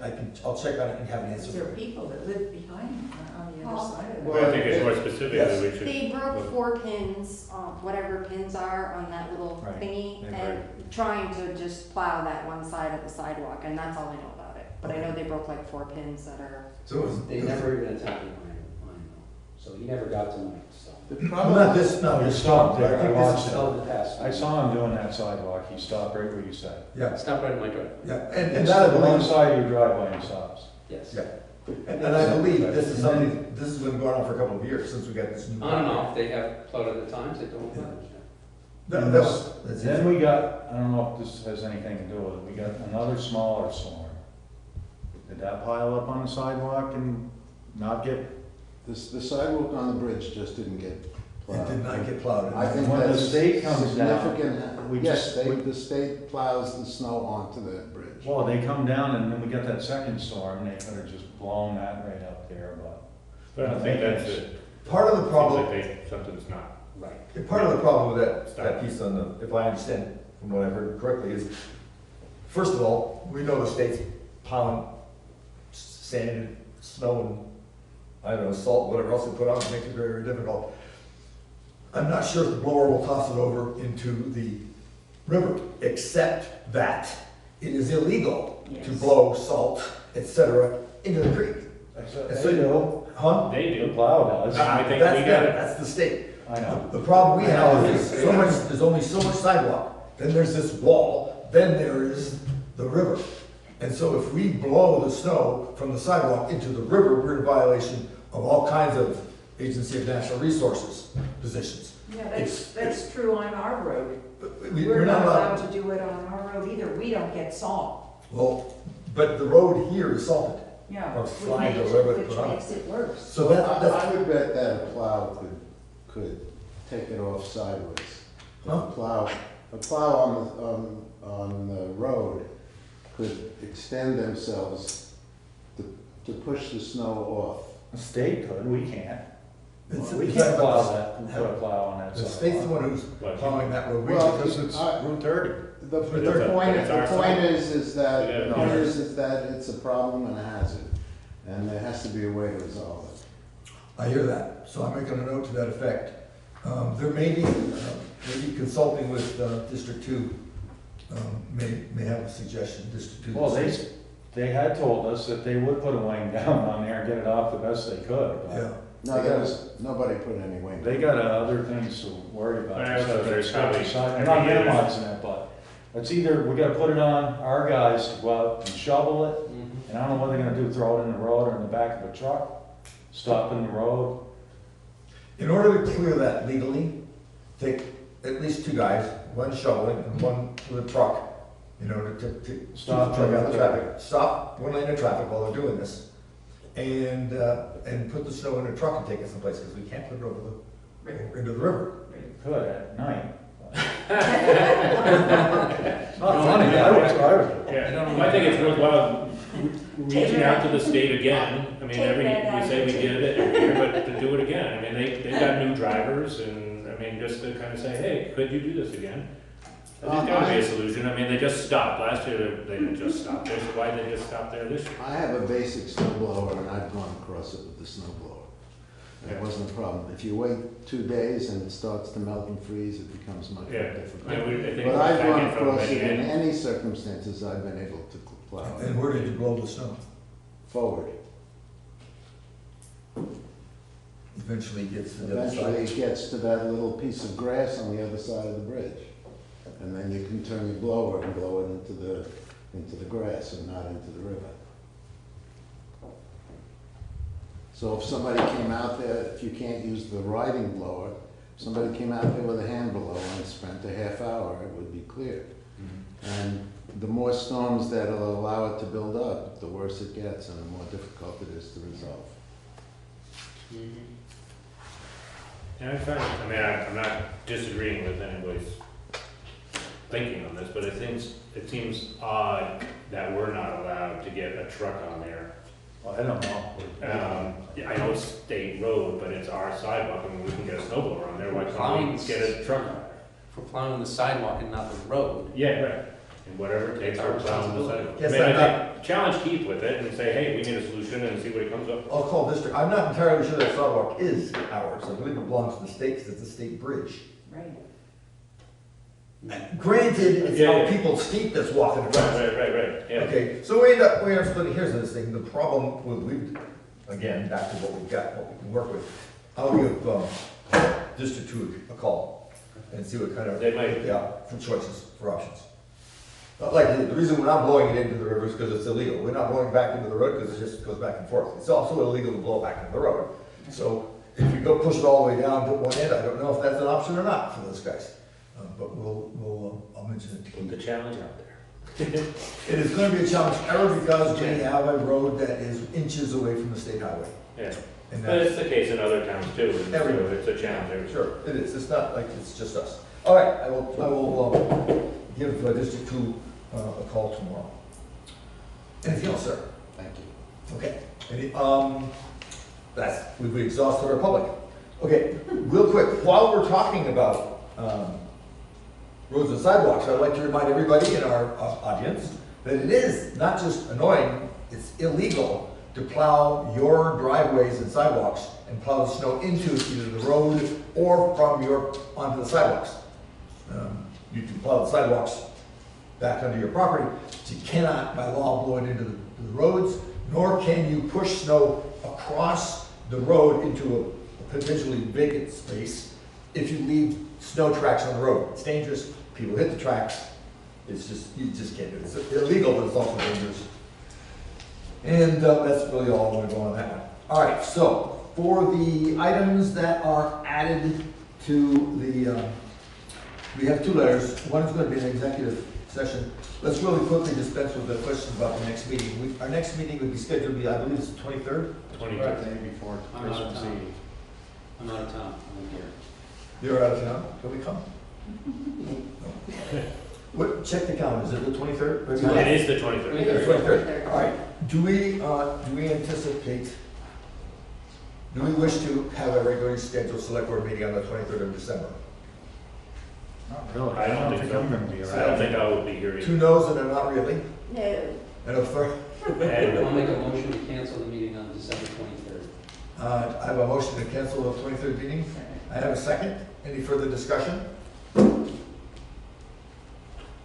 I would only add, while we're in the discussion, if something urgent were to appear, I would I'll try to get a quorum and do it again. Sure. Absent that, given the current schedule, I think we can meet again in January. All in favor, any further discussion? All in favor say aye. Aye. Any opposed? That will pass. Our next meeting will be in January. Okay. The next one, we received a letter today from the Wyndham Regional Commission, specifically Chris Campany, I believe is the one that sent it to me. And basically they're discussing the Wyndham Region Broadband Project Kickoff Meeting, which is happening the 16th of January. And this is essentially a meeting to take a look at the region's new broadband project. WRC and its partners, ValleyNet and Rural Innovation Strategies, Inc., recently received a broadband innovation grant from the state's Department of Public Service. So, if there's anyone here from the board who would like to attend that, It's on my calendar. Tom, excellent. I'll go. I think I sent you a copy of this email. Yes, I saw it today and I put it on my calendar. And I can go, I'll be back in town by 6. Excellent. Do you want to just give Chris an email, let him know? Yeah, I'll contact Chris. Sure. Yeah, there's a Westa, I don't think I know her. Sue West. Sue Wester. Sue Westa? She's the chair of the Community Development Committee. Excellent. She's the one, and there's a RSVP address on the front of the letter. I was planning to attend also. Good. More Excellent. the merrier. I'm going to attend also. I have also said sent this letter to Rebecca, the chair of the planning commission, for her, if she's interested in that. Are we to go there? Is someone gonna represent the town on our view or our position or interest in doing They're that? asking that. They're asking that. Yeah, they're asking, basically, There's 2 commissioners that will, Wyndham Regional Commissioners I'll will be be there. there. I'll be there, but I was going to just be there. But Me too, I'm just saying that. Well, this was addressed to the select boards, broadband committees, supervisory unions, libraries, hospitals, and other interested people. So what the Wyndham committees are doing with that, I don't know, but this was sent to us. There may be people from your committees that are going. They're asking. But it does ask for a. What can towns do, number 1? What's that? Say again?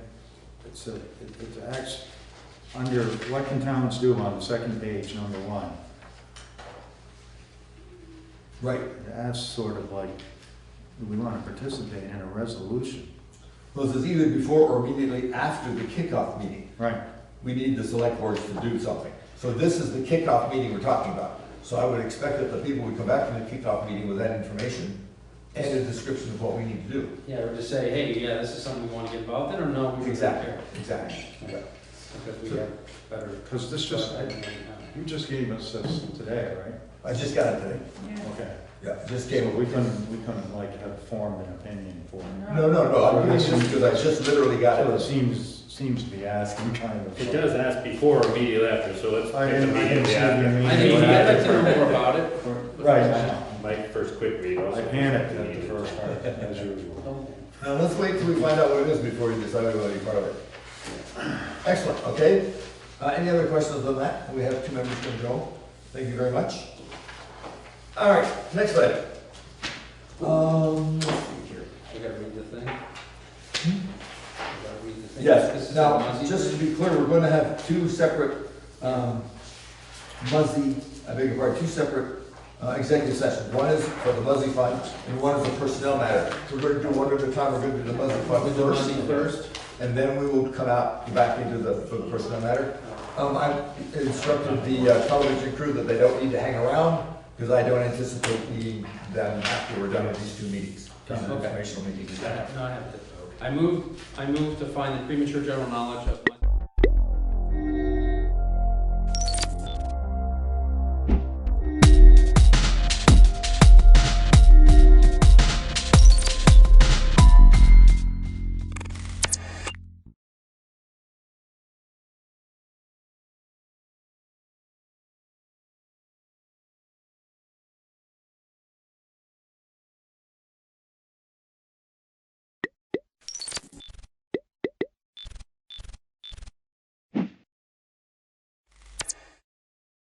meeting to order at 6:02.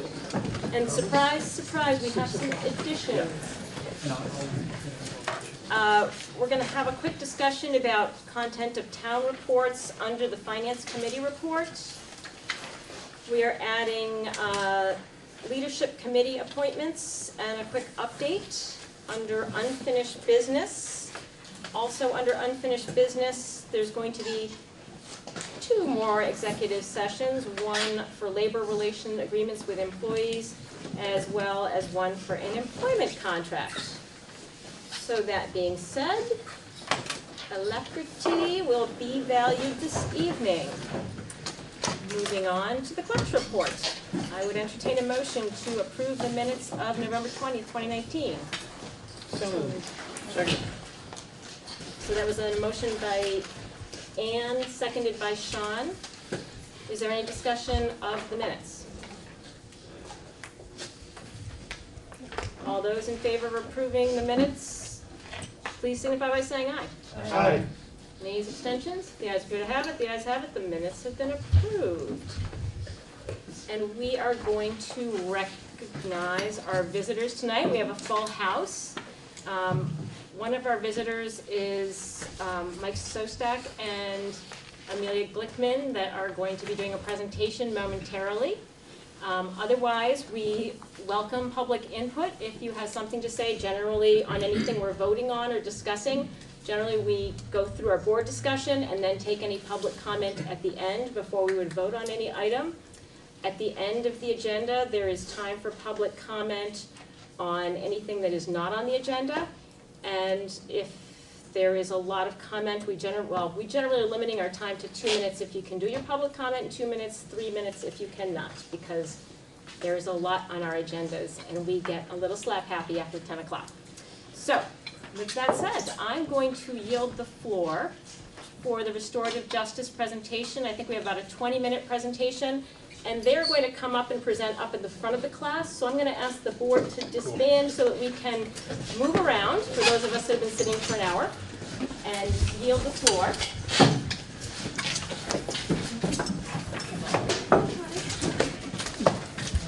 And welcome, restorative justice. As we start, I'm just handing out the issue brief for the social competency development curriculum. Hopefully we have more for visitors as well. So, for board members. You, David.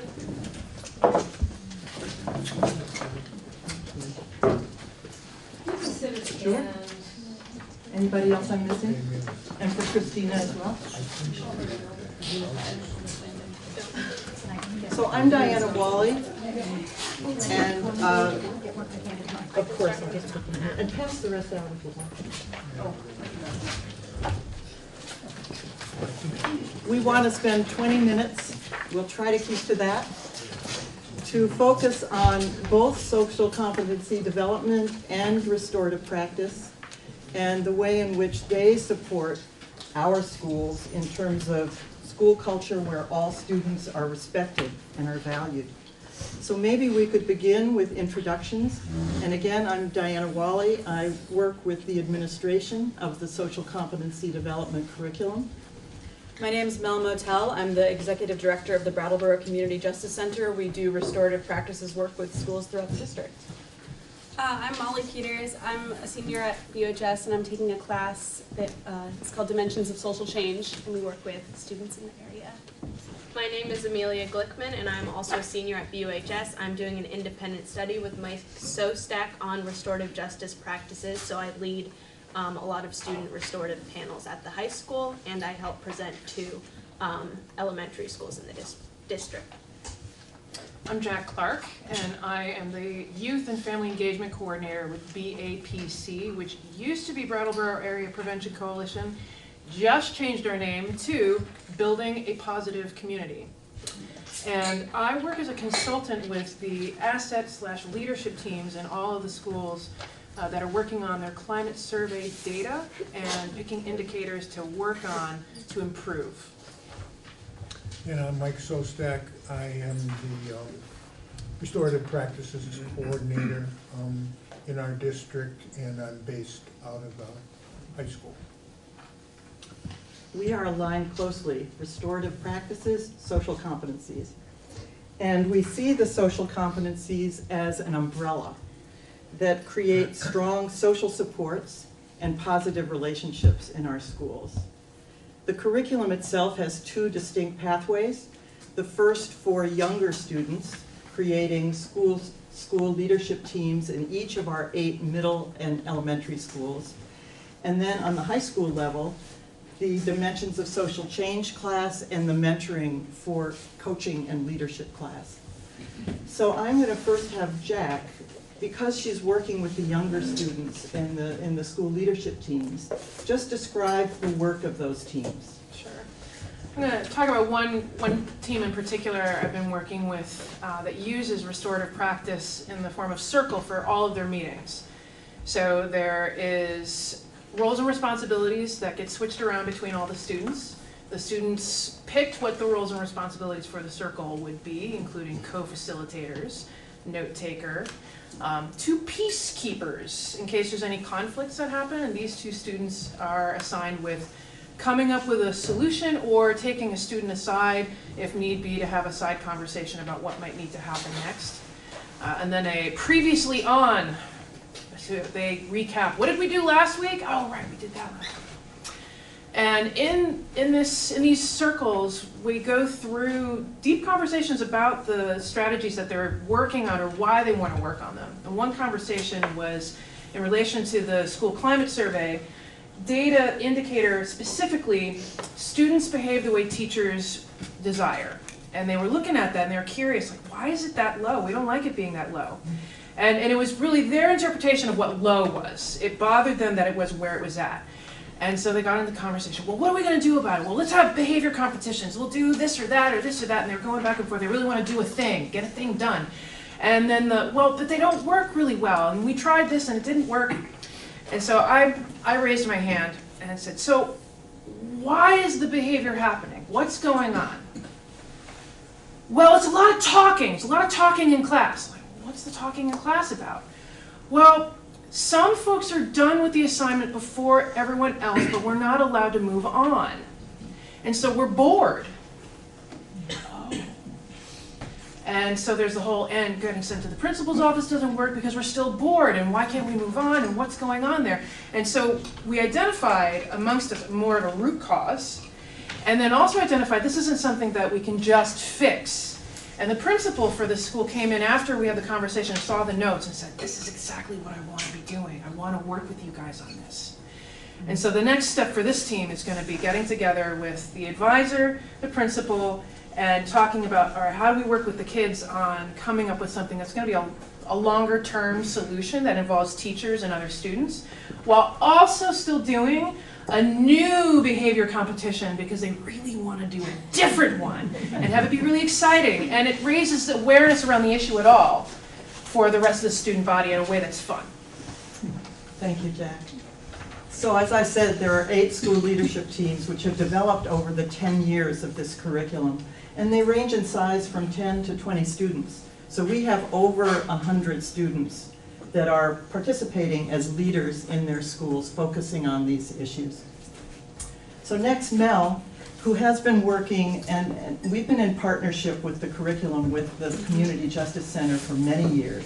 And Mel will just describe the kinds of trainings that she's done both for the teams and for our middle school leadership training and for the staff. Absolutely. So the Brattleboro Community Justice Center has been thrilled to be a partner in social competency work throughout the district, bringing restorative practices into the mix and also supporting existing restorative practices efforts because a lot of schools are already engaging in this work. So we've collaborated with the BUHS RJ Restorative Justice Program to deliver trainings to kids and adults on circle process. We've collaborated with the Women's Freedom Center to provide professional development on gender socialization and circle process to school counselors and middle school leadership team leaders. And we've also used this as a springboard to work with many individual schools in the region to implement and uplift restorative justice. I guess I should also say we've been a huge participant in the middle school leadership team conference every summer that has integrated restorative practices into it. We at the Justice Center are actually in our 2nd year of working with Putney Central School, working with the adults in the school to implement circle process and use restorative language and culture in all of their work. And we've been really lucky to be doing just a little bit of work with Academy School, with Oak Grove, and with Green Street School, working with kids on supporting kids to be able to do circle process in their school. So it's been really wonderful having this partnership with the social competency. Thanks for that overview. Yeah. So next, Molly will give us a sense of the high school level, the Dimensions for Social Change class, and their wonderful work in running. Today was the 8th of 10 workshops for 4th through 8th graders in the district. Okay, so I'm taking the Dimensions of Social Change course, and basically, beginning of the semester, we got the school's climate surveys, and we broke off into, we got preference if we wanted to work with the younger kids or the older kids, so 6th through 8th or 4th through 6th. I'm working with the younger kids. So we sat down with our groups and we looked at the climate survey and really decided what those grade levels needed to work on. So the 4th through 6th graders in our district really needed to work on active bystanding and what that means and how they can be one. So just to walk you through what we do in our workshop is we get them there and we do an icebreaker. Normally it'll be a game like the wild wind blows, and we'll do some fun things like if you're wearing a hat, if you're wearing purple shoes, and then we can incorporate like if you have ever seen somebody being bullied and done something about it. So we kind of get a sense of what they know if they move for that. And then we do a skit in front of them and we make it be 2 children playing on the playground and somebody gets excluded and there's no active bystander. We sit them down, we say, what could be different? And they raise their hand, they say, she could have included him, she could have not been mean. Well, yeah, she could have not been mean, but her friend could have said something and told her that that's not very nice, and they get the message and they get that going, and then we do it again correctly. So that gets them kind of excited, and we break them off into small groups and let them design their own skit. They get to perform that in front of their classmates, and that's normally a pretty big hit. I've seen kids get pretty involved, and it makes me happy to see that what we are telling them is really making a difference, and I'm hoping they're going back to their schools and being an active bystander for what they see that happens on the playground and the cafeteria. And I've really enjoyed taking this class, and I'm sad that our workshops are almost over. You were a great facilitator in today's workshop with Academy. Thank you. Thank you, Molly. So now I'll turn this over to Mike and to exploring more the restorative practice work that has been happening over the past few years. I've been doing restorative practices work for about 14 years in our school district. And if you get nothing else out of what we're saying up here, I'd like to leave you with 3 thoughts. One is that restorative practices works best when students assume leadership roles and let the adults back off and let the leadership come from the students. And Molly and Amelia are here as examples of that.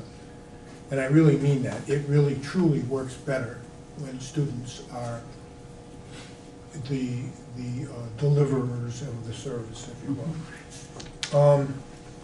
Secondly, restorative practices works best when it's proactive versus reactive. Most everyone in this room has probably heard of restorative justice, which is more on the reactive side. Something happens, we go in, we try to fix it, make it better. But proactive is where, often we reward the heroes who come in charging in and solve the problem, but we don't often reward the people who are being proactive. But that's really where the real payoff with restorative practices comes, is when it's embedded into our curriculum, into our classrooms, and we're really on the proactive side, where teachers are really using that as a part of their classroom. And thirdly, the last point I'd like to leave you with is that restorative justice concept says that education is of more value than punishment. And so we use restorative opportunities to educate versus punish. I'm going to leave a handout for the board that has really 2 sides to it. One side, I attempted to define, if I went around this room and said, what does restorative practices mean? Probably everybody's got a different definition. So I tried to come up with a definition of what it means, and I broke it into 4 categories, what I call restorative conversations, restorative justice circles, which many of you are familiar with. Community-led circles is something else we've done in the high school, where we're bringing in community members, just regular community members, to work with kids in a restorative way. And finally, the last point, again, is restorative classrooms, bringing restorative practices into the classroom themselves. And those are the 4 ways that I've at least attempted to define what restorative practices mean. And that's really kind of summarizes. The last thing I just want to say is, thanks to Steve, he's allowed me to do coordination roles in other parts of our district, and I do think that coordination role is important somehow, that it be done, where schools are becoming more and more involved, and that role is becoming, I think, more and more important, that we have the capacity to have coordination. And by that I mean making sure we're using Mel. We're very fortunate, and uniquely fortunate, that we have some real strong talent in the Brattleboro Community Justice Center, which has been available to our schools. That makes us unique. We have to make sure we use that resource, and we have to make sure that funding gets to the Justice Center so they can afford to support us. And secondly, this coordination role also requires that we, as a school district, share our resources. We're developing considerable expertise within our district itself, but we need to pass that around to get all our schools in the same, all our schools are in different places. So I believe that coordination role is important. So the other part of this handout is not only a definition of restorative practices, but a definition of what that coordination role means. So I'll leave that here for the school board. Thanks. All right. Amelia? Amelia and Mike have been a team recently, and I think you'd like to share some of your reflections about the restorative work that's happening, both for you in the schools and in the community. Yeah. So I am as I said, I'm a senior right now, and I'm doing this independent study. And being a senior also means that I'm doing a a lot of college applications. And I don't bring that up because I want to spend another second thinking about or talking about college applications, but because I recently came across a term called transformative justice. And what Mike was talking about in terms of using proactive measures as opposed to only reactive measures is something that I really wanted to highlight in talking about the work that we've been doing at the high school. I see Mr. Sostak's room not only as a place where reparative circles happen to heal relationships, but also as a place where students are able to go to prevent harmful situations from happening in the future. And although this is not necessarily defined in the job description of what Mike is doing at the high school and what restorative justice is, this is a part of a larger transformative justice process. And the reason I bring up the term transformative justice is because in looking at colleges and education around restorative justice, not only in this community but in the greater world, something that I have been, that has been really clear has been how we are trying to turn towards proactive measures more than just reactions to situations that happen. It makes more sense. It prevents the situation from happening in the first place. And I would like to highlight just briefly what we are doing in the high school and how that works as a fishbowl of the greater society. So a lot of restorative justice work is trying to combat the general punitive system that we have had in place in school systems for a very long time. We are far from there, and at our high school and the other schools in the district, there is still punitive-based measures taken, and restorative justice is a part of this system we use to deal with conflict, but it needs to be a much larger part of it to change our culture for the better. And many of you have probably heard of the school,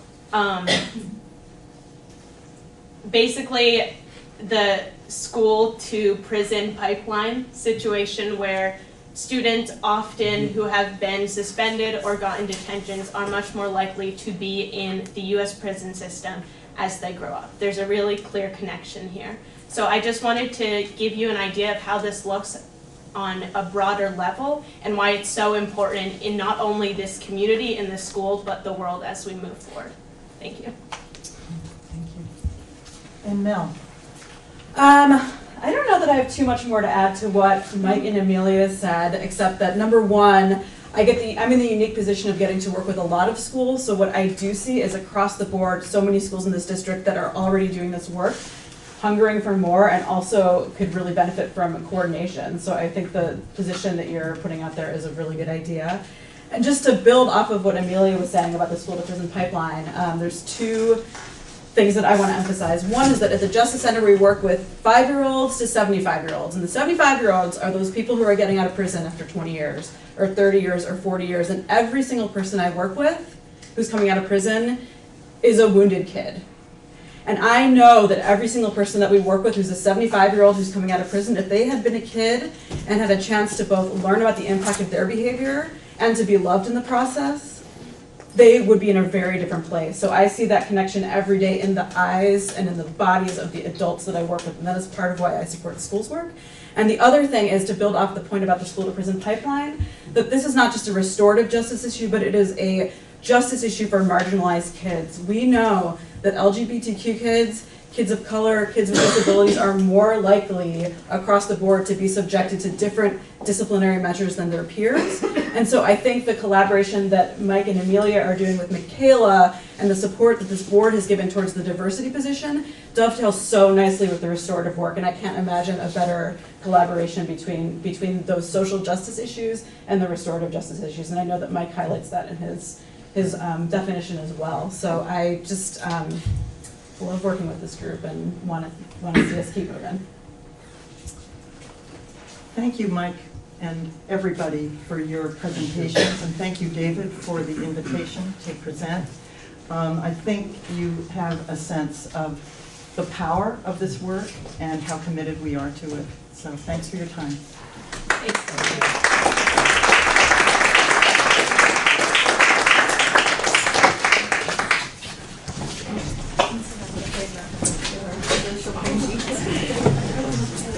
Thank you all for sharing that. I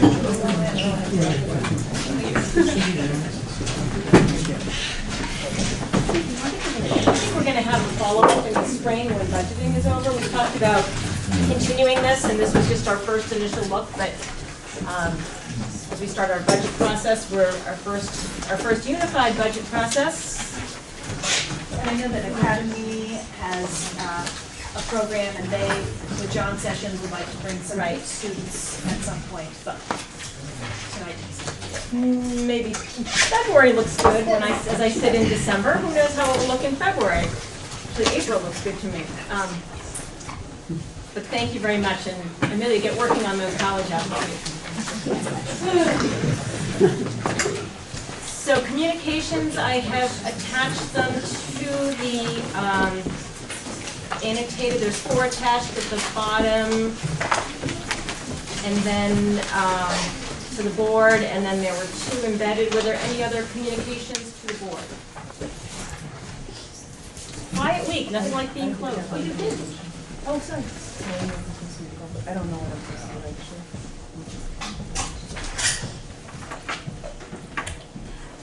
Oh, he was just like pointing out to you guys on it. Yeah, you could sound like he was just checking in. Am I supposed to send that to you ahead of time? Oh, you could. Okay. So in future, I'll be sending this ahead of time, as I didn't know when I was supposed to send the communications. So the board got a communication from Dan Normando about how to progress in some goals and objectives for looking at the athletic fields, and specifically requesting maybe a committee to coordinate the work of the athletic fields. So we'll be talking about that later. So I just want to let you know that happened, but I think it'll be looped into our discussion, maybe like 3/4 of the way through the meetings. If you forward it to me, I'll put it on the next set of communications. Excellent. Christina? Yes. I wasn't sure where we were going to do the leadership council. That is added in under, I put it in somewhere. D2. Oh, okay. So any other communications? Excellent. Moving along to committee reports. Finance, would you like to kick that off, Sean? Yes, I would. The Finance Committee of the WSESD met this afternoon at 5, and we actually developed a mission statement right at the beginning, which we're really pleased with. Been something that we wanted to do for a while. And we also elected Christina as our clerk. So that's a good thing to have done. And then we discussed the warrants and payrolls, and there was a pretty big batch, as you see from the agenda. And then Frank went over the timeline for the budget development, and did the handout with some modifications on the what's going to go forward in terms of budget development. So, and I think that was about it. And then the one follow along is what to do with town reports. Oh, yes, in thank this you. year. And so, Frank, are you able to sort of go through the particulars of that? Sure, yeah. So the state law requires certain disclosures in a town report, and when you're a union system, you know we have our own union annual meeting, which is March 17th, 2020. So the core of materials, and this is not a comprehensive list, but the core materials that are in an annual report would be familiar to you. Of course, it would be the warning initially, and generally it's an overview of the elected officers and contact information along with the terms. And typically there's a report of the board chair and the superintendent of the various programs. There's a requirement, of course, for the budget, both the sources and uses of the proposed funds. And typically we have included an audit report.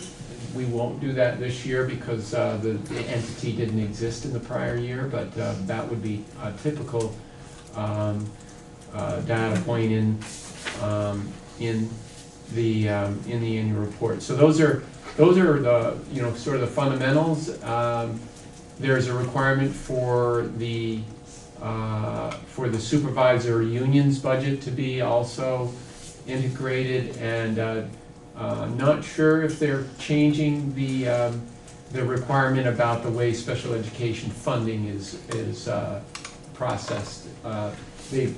Certainly the law has changed that says how the cash flows will roll, but I don't know if they've changed the statutory reference to disclosing that. So, and then in addition to that, there's a lot of discretionary items that can be included in the annual report, and that's where in finance we discussed probably the board would want to have some input into shaping that up. It is the board's report to the public. So maybe we'll discuss that kind of at the next meeting. My other question was, what about the legacy districts? And the auditing information from last year needs to go in those individual town reports for the existing legacy town districts? So the audits will be wrapped up at the end of December once that statutory period of closing down all the legacy transactions. So that audit will be as of June 30th, 2019, and that some districts like Brattleboro Town would actually publish it inside of the town report. Others will just have it available as a separate report, but that will certainly be available for town meeting. But I'm not aware of any other required disclosures at town meeting based on the current law, the Act 46 law. Thank you. Any other questions on that? Moving on to personnel, I think you have not met since our last meeting. So moving on to the Policy and Amendment Committee. We met on Tuesday morning. We looked at 3 policies that we are brushing up to bring to you for a first read at the next meeting. One didn't require any change, one had some significant change, and one had a tweak. So we will be bringing them to you all, or actually sending them along probably in the next week. I'm going to schedule another meeting, so you'll get them probably a week before the next meeting with the changes that the committee is recommending. We also have to work out the balloting for the next election, because we have added 2 seats for Brattleboro residents. There's a whole statutory process for how that happens with staggered seats. The idea is that you do not want to have, on a board of 10, you do not want to have 5 seats expire in the same year and have dramatic change. We know how hard it is to have dramatic change on a board from this year, so we don't want to put that in the future, and statutes prevent that. So I wanted to, the board has been working with Attorney Ottinger on this and has authorized Lyle and I to converse with Ottinger on the whole warning process, and I wanted to come to the board to get an extension of that to get the balloting and the terms of the offices put forward pretty quickly, because we want people to have time to get the necessary signatures, get the ballots together. March town meeting day is coming up. So I would make a motion that we authorize Christina and Lyle to contact Mark Ottinger for any legal advice necessary in concerning the balloting for the election at town meeting day for additional WSESD representatives. thank you, Sean. Is there a second? Second. Thank you, David.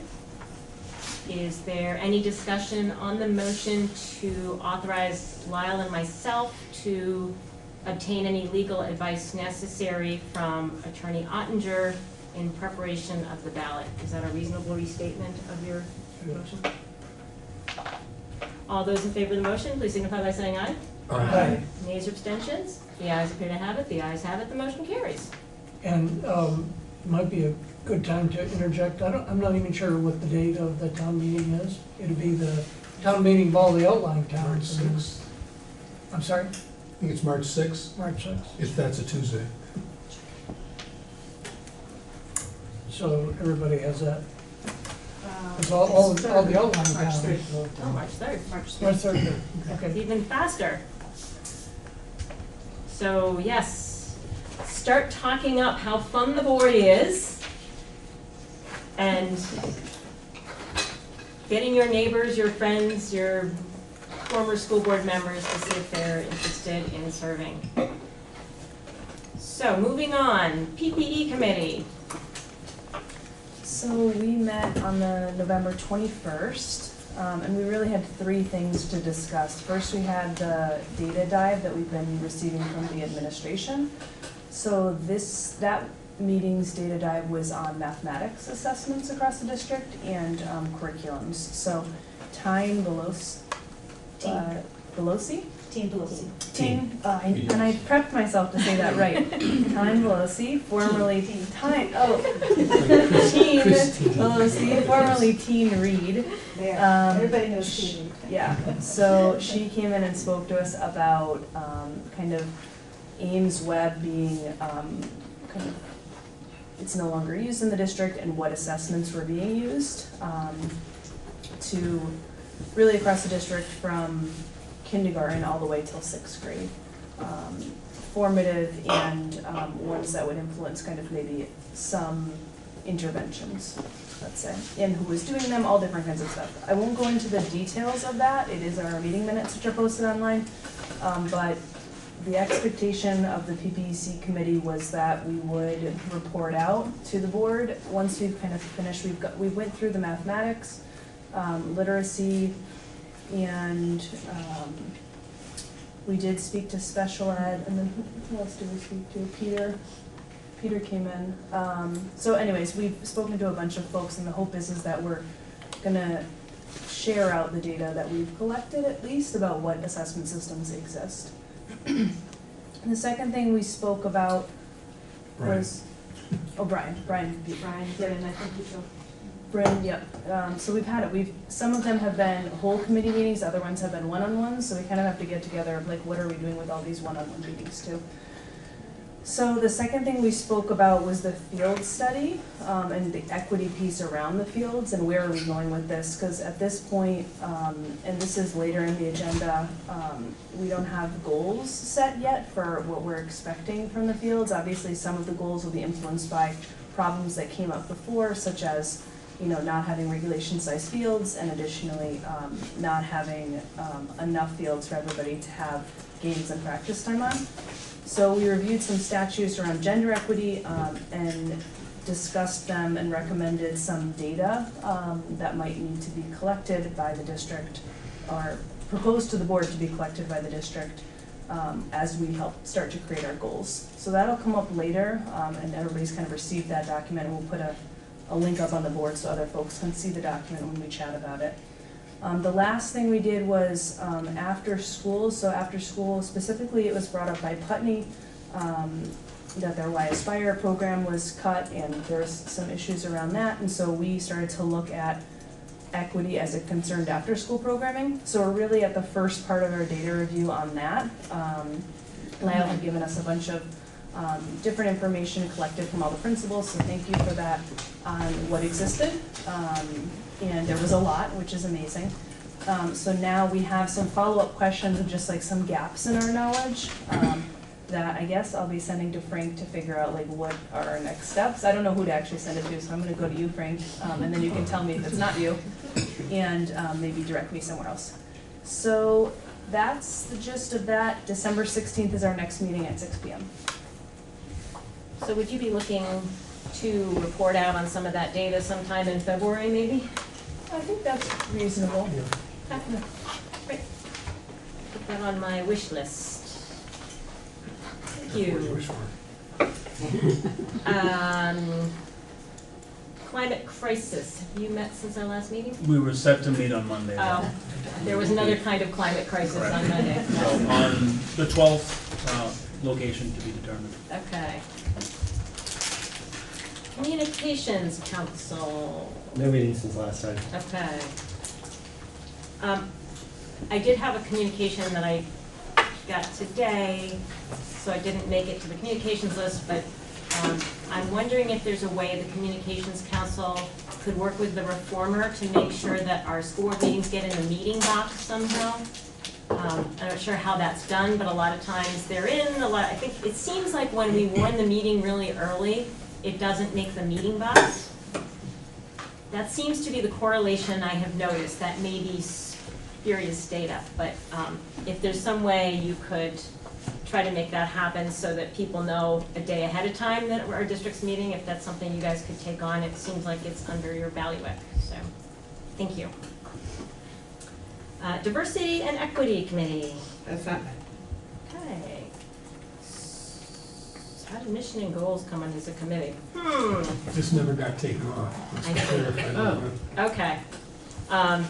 Oh, I guess it just got put in there, I get it. Okay, so the last committee is the, not really a committee, but the last sub-reporting group is the WSESU, which, anybody want to report out on that instead of hearing me talk?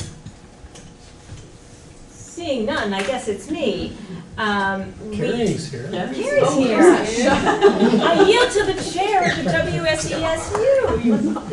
So we have met once on the budget. We've done one round through the budget. We were scheduled to meet Monday, but chose to postpone so we all could shovel out. We are scheduled to meet again next Monday, as well as next Wednesday. And then there was some other work to be done. Maybe you want to announce the meeting coming up tomorrow. Oh, at sure. 2:30. So the SU established a superintendent search exploratory committee.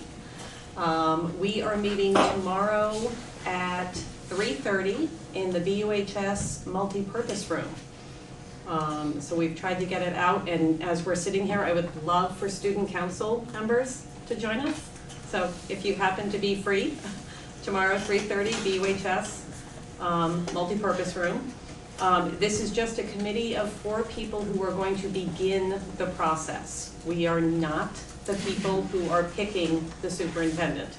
We are the people who are going to be exploring any and all options and brainstorming a lot and taking a lot of public input. And then we will report back to the SU.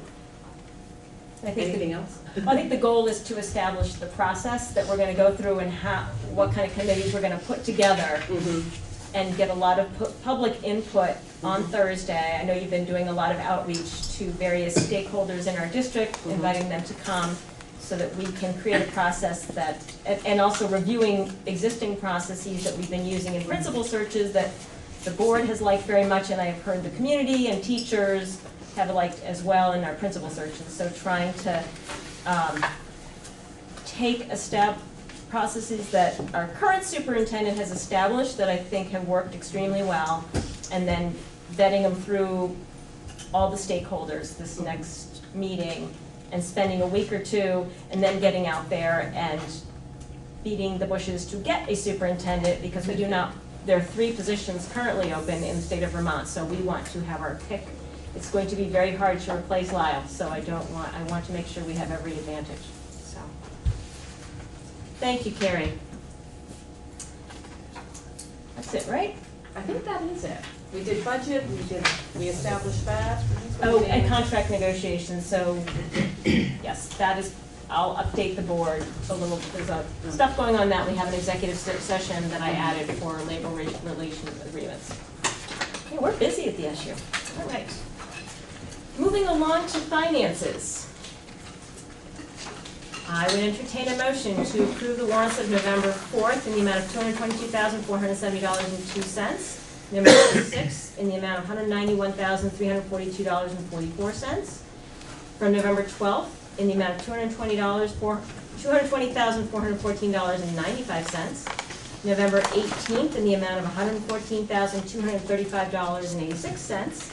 November 20th in the amount of $22,399.60, and the payroll authorization of November 8th in the amount of $1,282,889.07.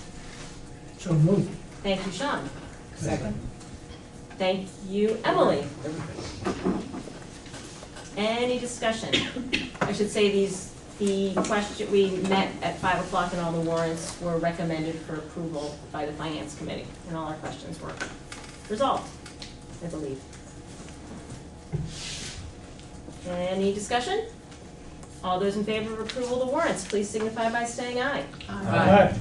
Any abstentions? The ayes appear to have it. The ayes do have it. Just approved, a lot of money. Moving on to the administrative update. So before we turn it over to them, I just have a couple of updates. Oh, go for it. Yeah, sorry. So Guilford has asked me to pass this along to board members, and I have a couple extra for the public. They have a holiday market on Tuesday, December 10th. Student vendors who have made things like herbal soap and dog biscuits, all produced by students with ingredients from their own gardens. So that's pretty interesting. Big jelly, I hear. And maybe, I don't know. And then there are some community vendors as well. So take one of those, and then there are a few extras. We have a couple of recognitions tonight for PBIS, which is Positive Behavior Support Systems that we have in place in many of our schools. So Oak Grove, Green Street, and Vernon were all recognized through the state as merit schools. And then Guilford Central School was recognized as an exemplar school. So congratulations to those schools as well. And then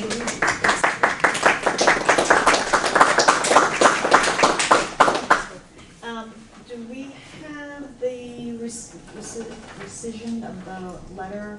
Should I do have that under executive. Okay. Okay.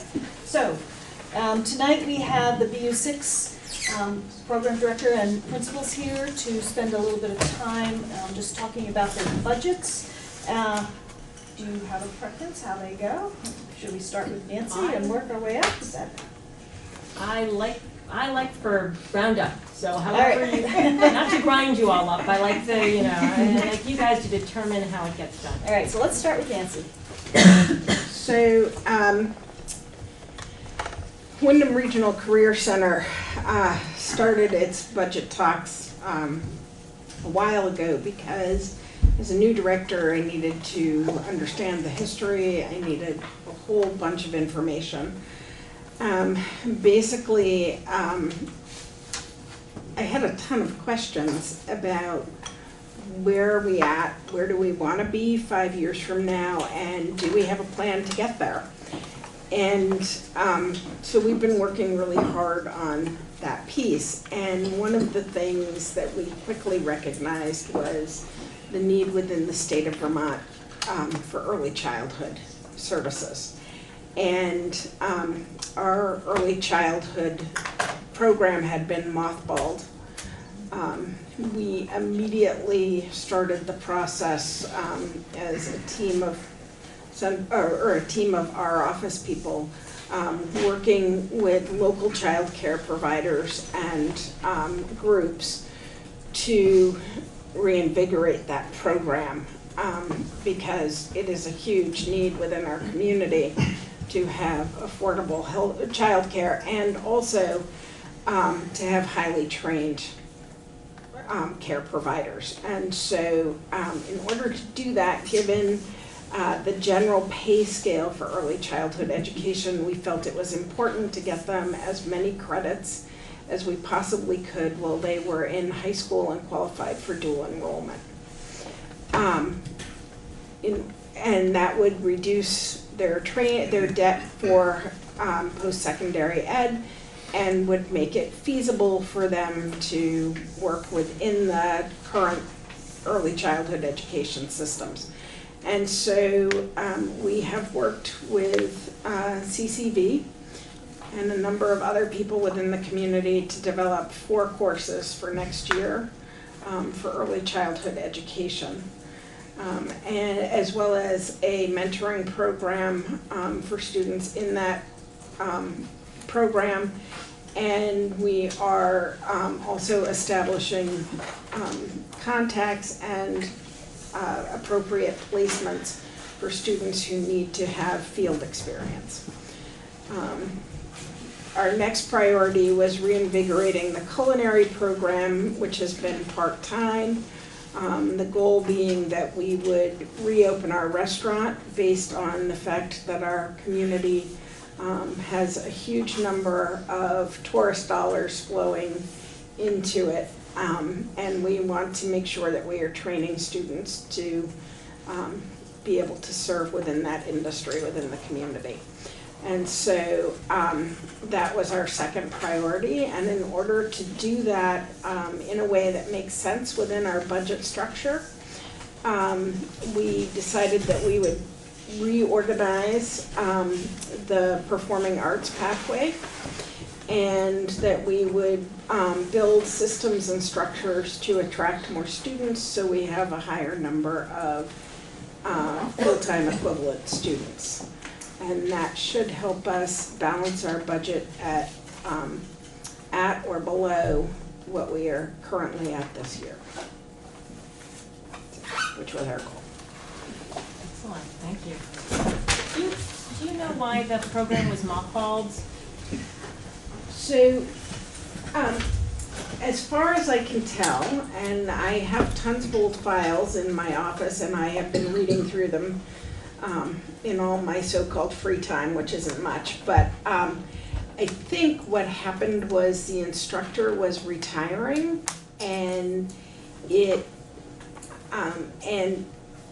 she, by all reports and knowing her, was absolutely a fabulous teacher. And I think at the time somebody thought that that was a cut that made sense. Given our economy, given the fact that, you know, in most situations, both parents need to have at least one job and sometimes two to make ends meet.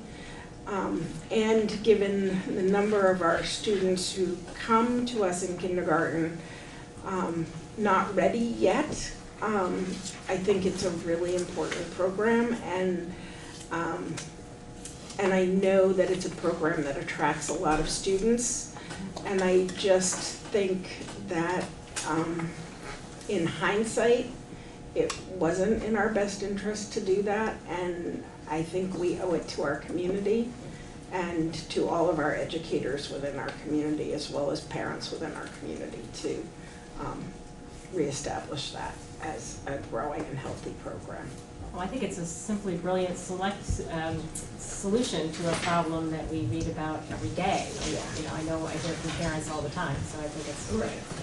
And literally people, one of the things I know from having a teacher that had a baby last year, people discover they're having a baby and the next day they start looking for childcare because it's that hard to find. And so I think it's a really, it's something that we can do for our community that will really help. Sounds like a smart priority. Thanks.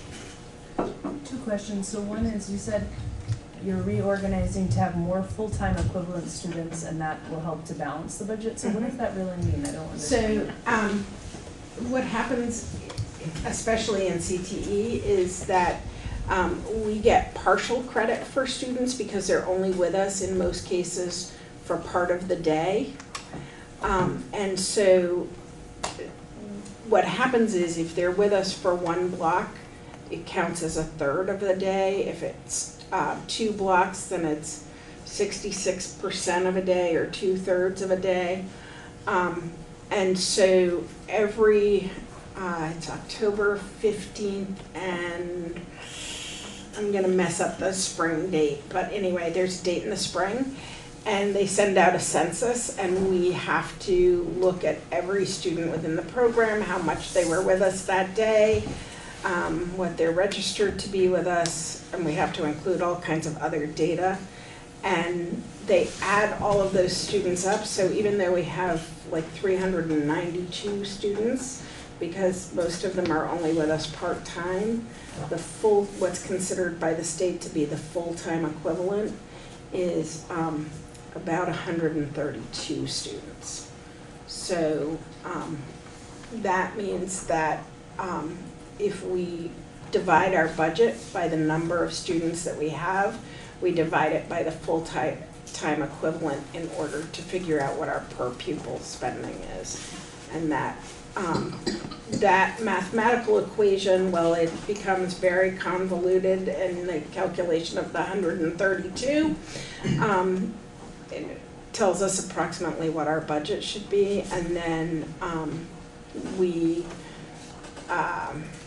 and then on top of what we budget out of local funds, we also write a number of grants. So this year, let's see, I think we had about $350,000 in grant money that helped. In most of our grant money this year was earmarked to go into our manufacturing program, because it was not, our shop was not up to what would be considered the standard, and so we put money into there. Next year it will be another program or two, but we try and keep everybody up to industry recognized levels.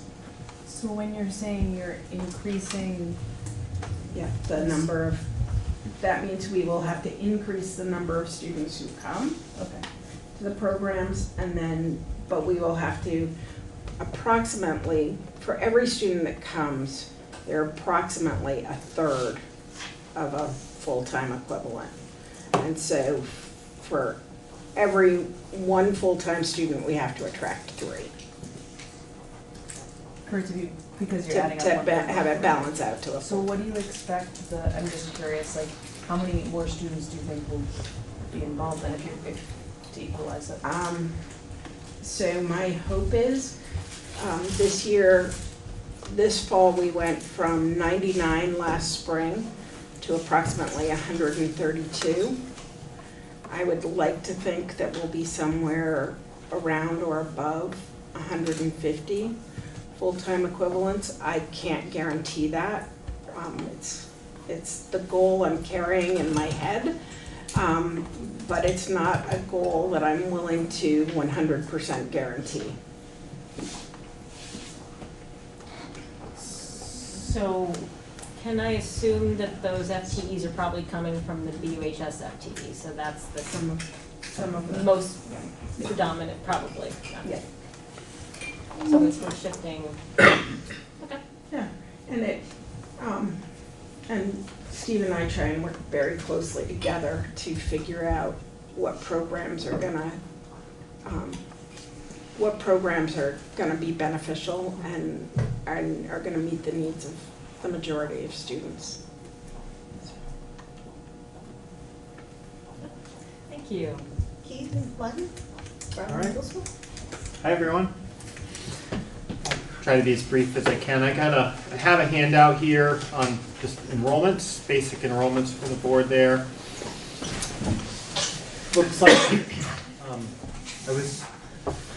last year I anticipated about 315 students, and we're at 315, and that's a pretty solid number for our building. The year before I came in, 6 years ago, we were at 261 that one year. And we've been steady. This form will show year 16, 17, we were 321 kids. We've done a 301, 17, 18, 18, 19, we're 284, and we had a pretty good jump this year to 315. Based on what I received from the elementary principals, we're looking at about 310 students next year. So I do not anticipate presenting any major reductions or increases in any personnel or major programming. The majority of our work is improving what we're doing. So through professional development, working on some of our major goals, things like good tier 1 practices, differentiation, modifications in classrooms, equity, diversity, trauma, multi-tier systems of support, proficiencies. Those are all, and there are other things that we're working on, but those are all the things that we really want to focus improving our school in those areas. So I don't anticipate major changes to the budget in the middle school. We do have some minor things, some capital things that I want to work with Frank and the board on, but pretty minor things in the big picture. And I'd like to increase our chairs in our multipurpose room. We have to borrow from the high school, and we have full school assemblies. We have some issues with our lockers, the ones that were put in with the new building. They're starting to get pretty beat up and don't work very well. It's like you need to be a locksmith to get into some of those middle school lockers. Megan's over there like, yep. Career training. And so, you know, there's some work to do there. Class sizes are, I think, pretty ideal. Generally, core, there's about 80 students on a team, roughly 75 to 80 students and 4 core teachers. So you do the math, it's, you know, about 20 students in a core class. Most of them are 15 to 18 on average, probably, because you have some pull out and variances. Exploratories have been a challenge this year. Right now, you see our current 7th grade is 165 students, so that's a slightly larger bubble than we've had.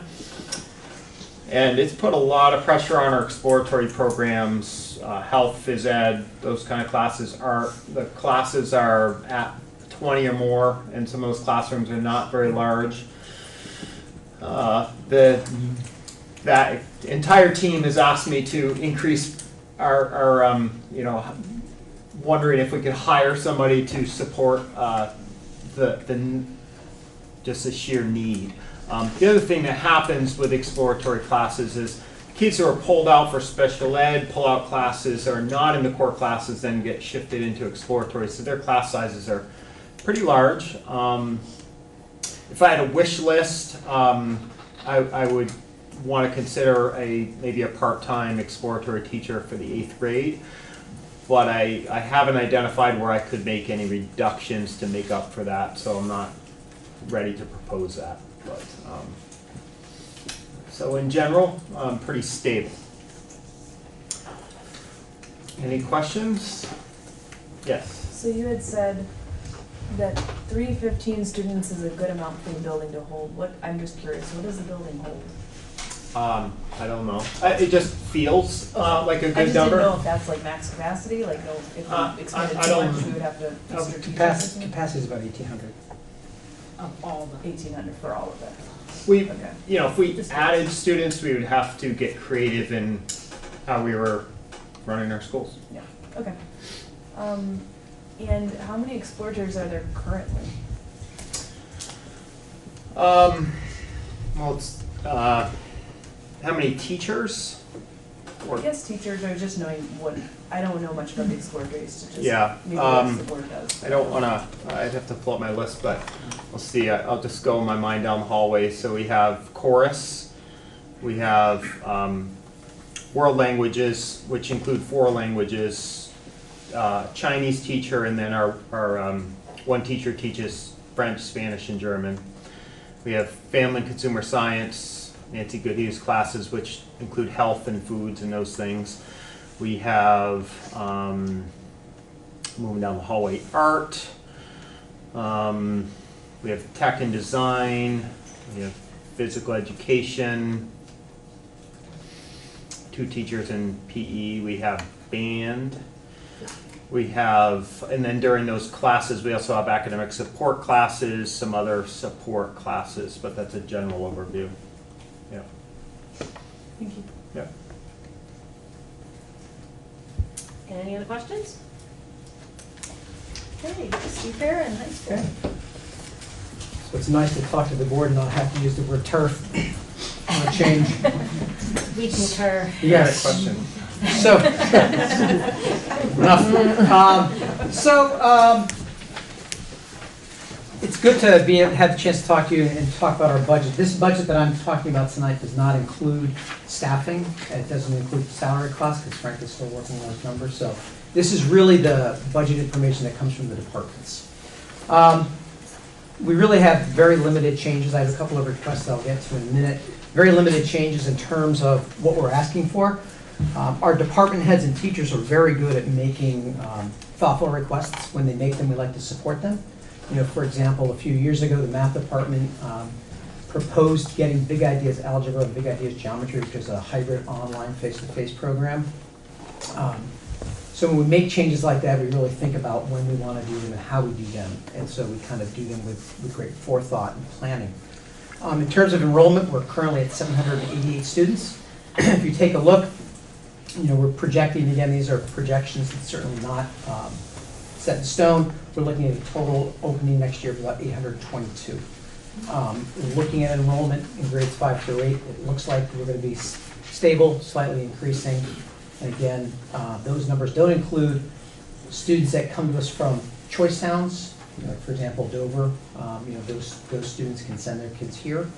It also doesn't include tuition students from Chesterfield and other areas that join us as well.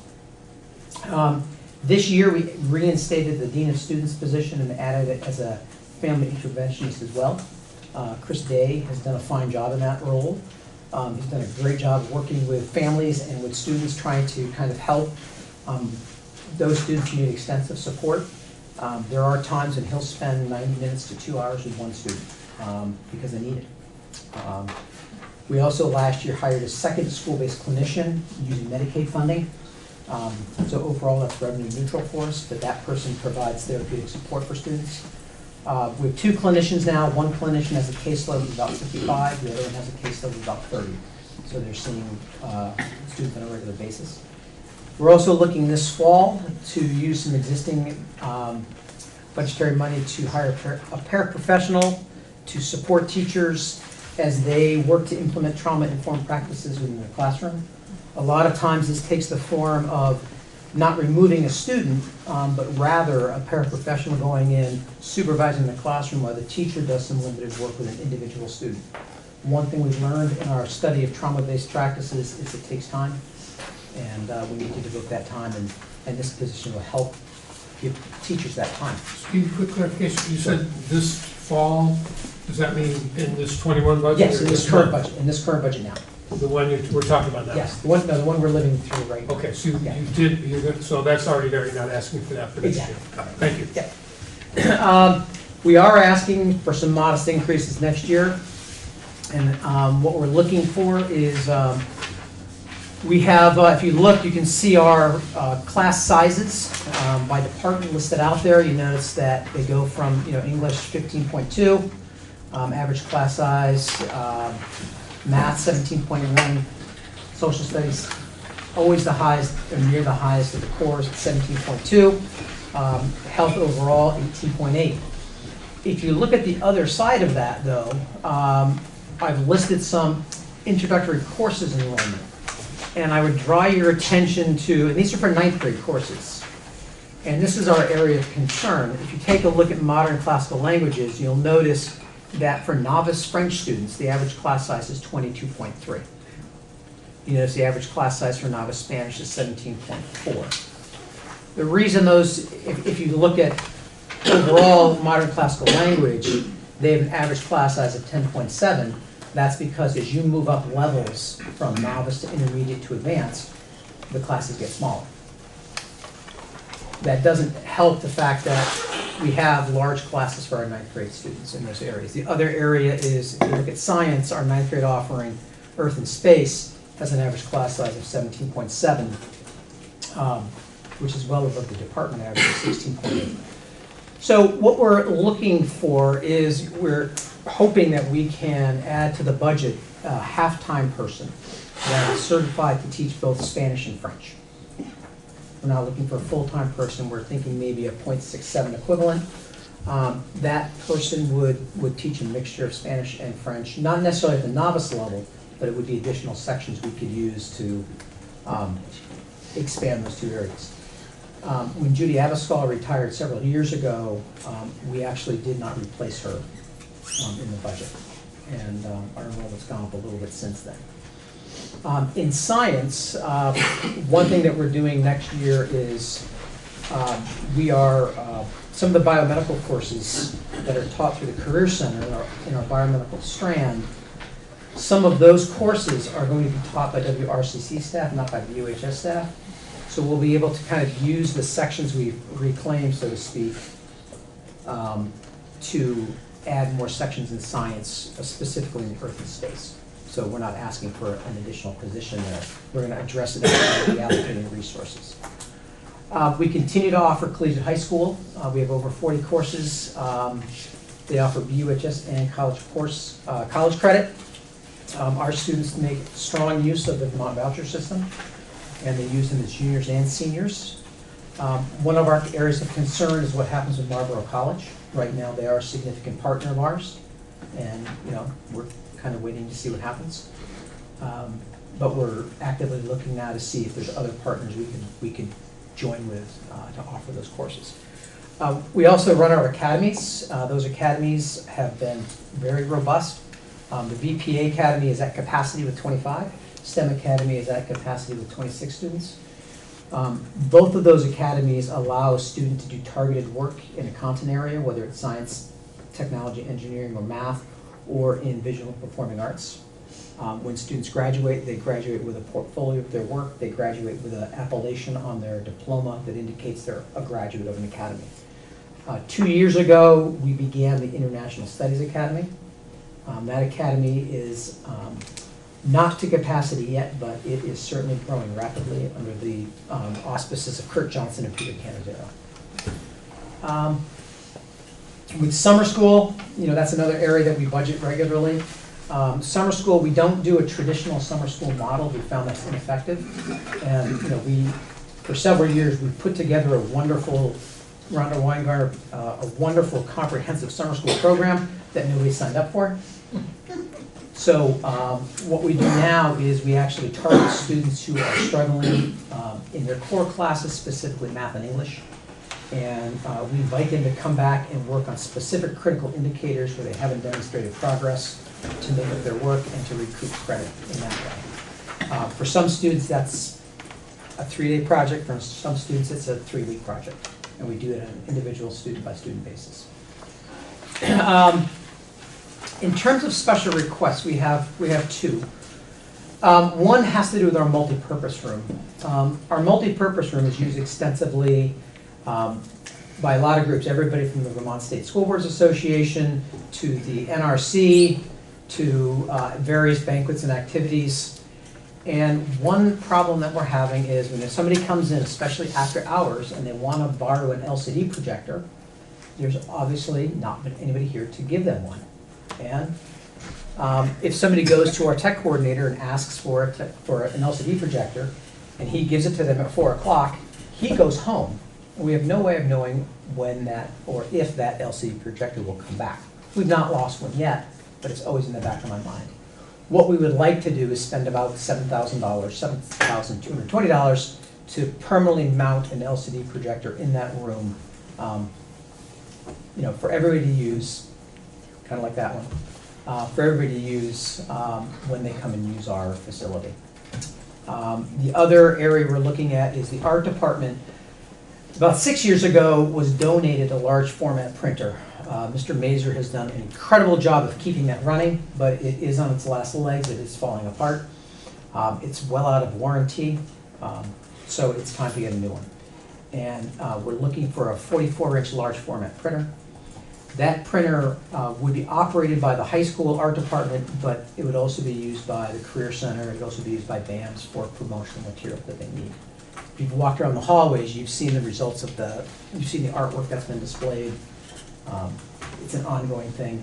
It's a moving target. Mr. Mazur updates those on a regular basis, and he's assured me he will share it. So that is a quick summary of our really long budget. Questions? I'm sure there's several. It would seem to me that if you get the slight enrollment increase that you're looking for, that it would probably offset your printer, your projector, and your .67 person. Sure. More or less. Mm-hmm. It could, right. Okay.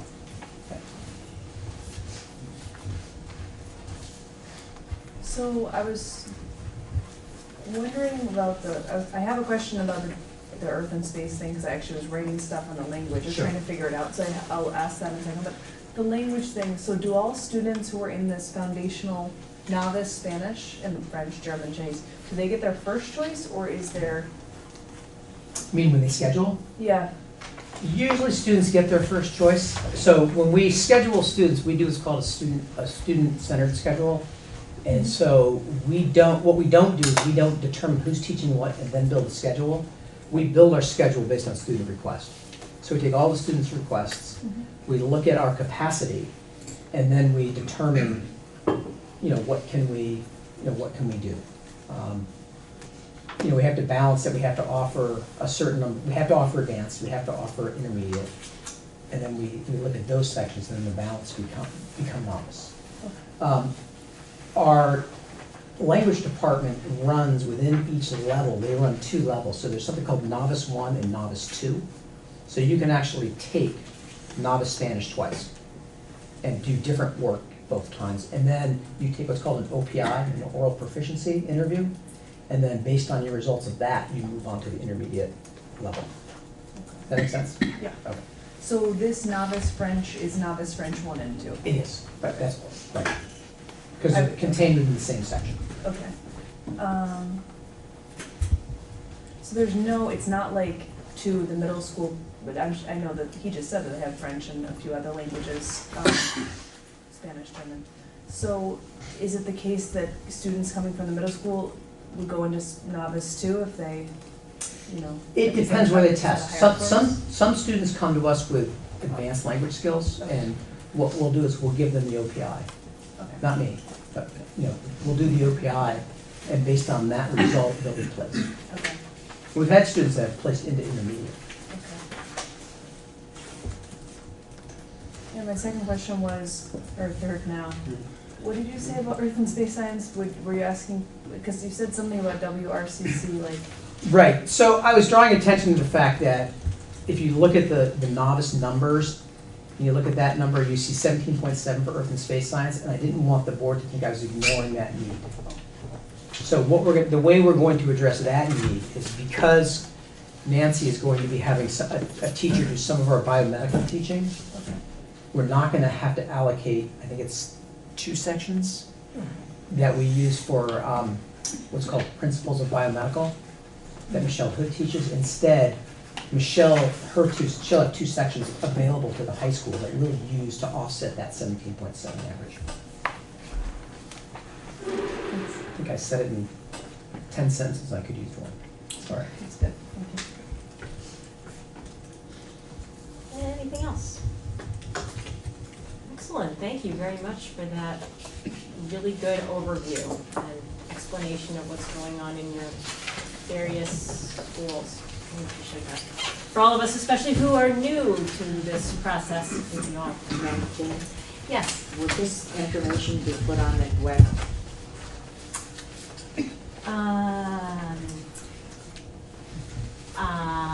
That's a great idea. It's one of the things we're talking about. I know, but you keep talking.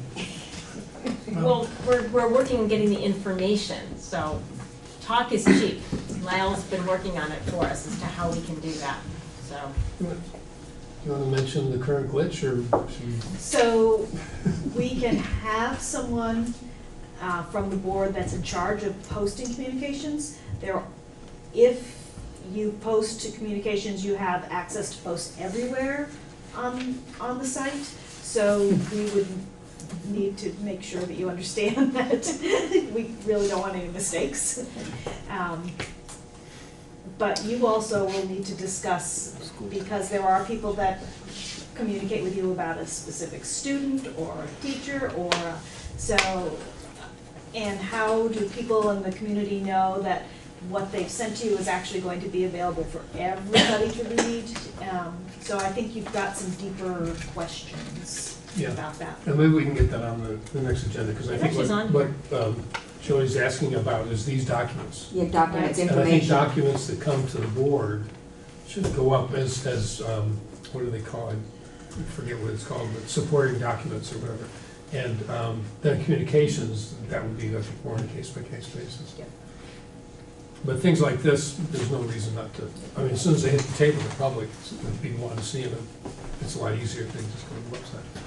So I guess in the spirit of not using 10 sentences to do something we can do in one, do you think that's something that could be put up, these supporting documents? If you for can you send them to me financial? electronically?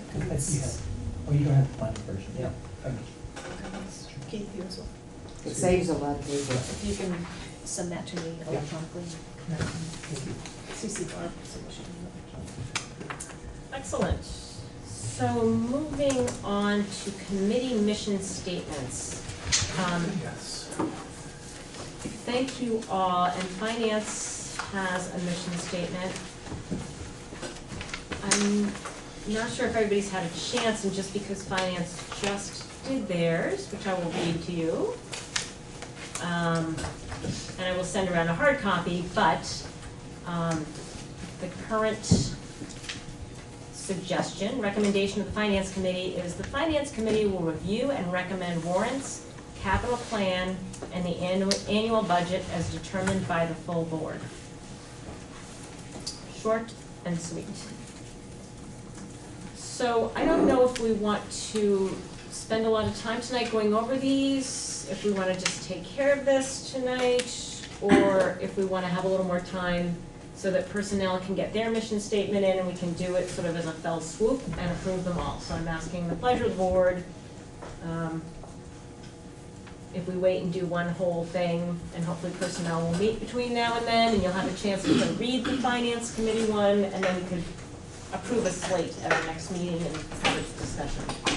Does that seem, I'm seeing some nodding, I'm seeing some nodding, yeah, I'm seeing a lot of nodding. Okay, so if personnel could maybe try to, if only to meet, just to put together something, that would be great, and we could just approve a slate of these. Fabulous. Moving on, the very patient Team Tenny. Hi there. My name's Devin Rose, president and spokesperson of Team Tenny.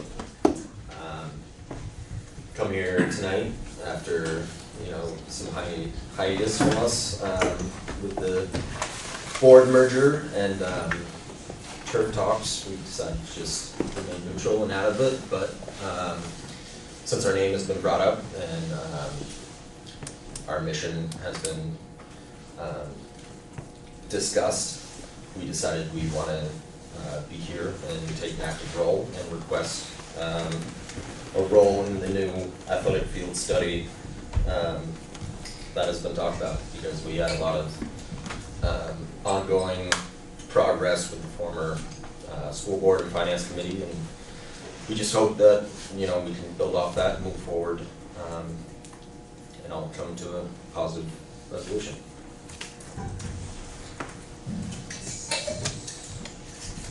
Are there any questions from the board or follow-up? I think we're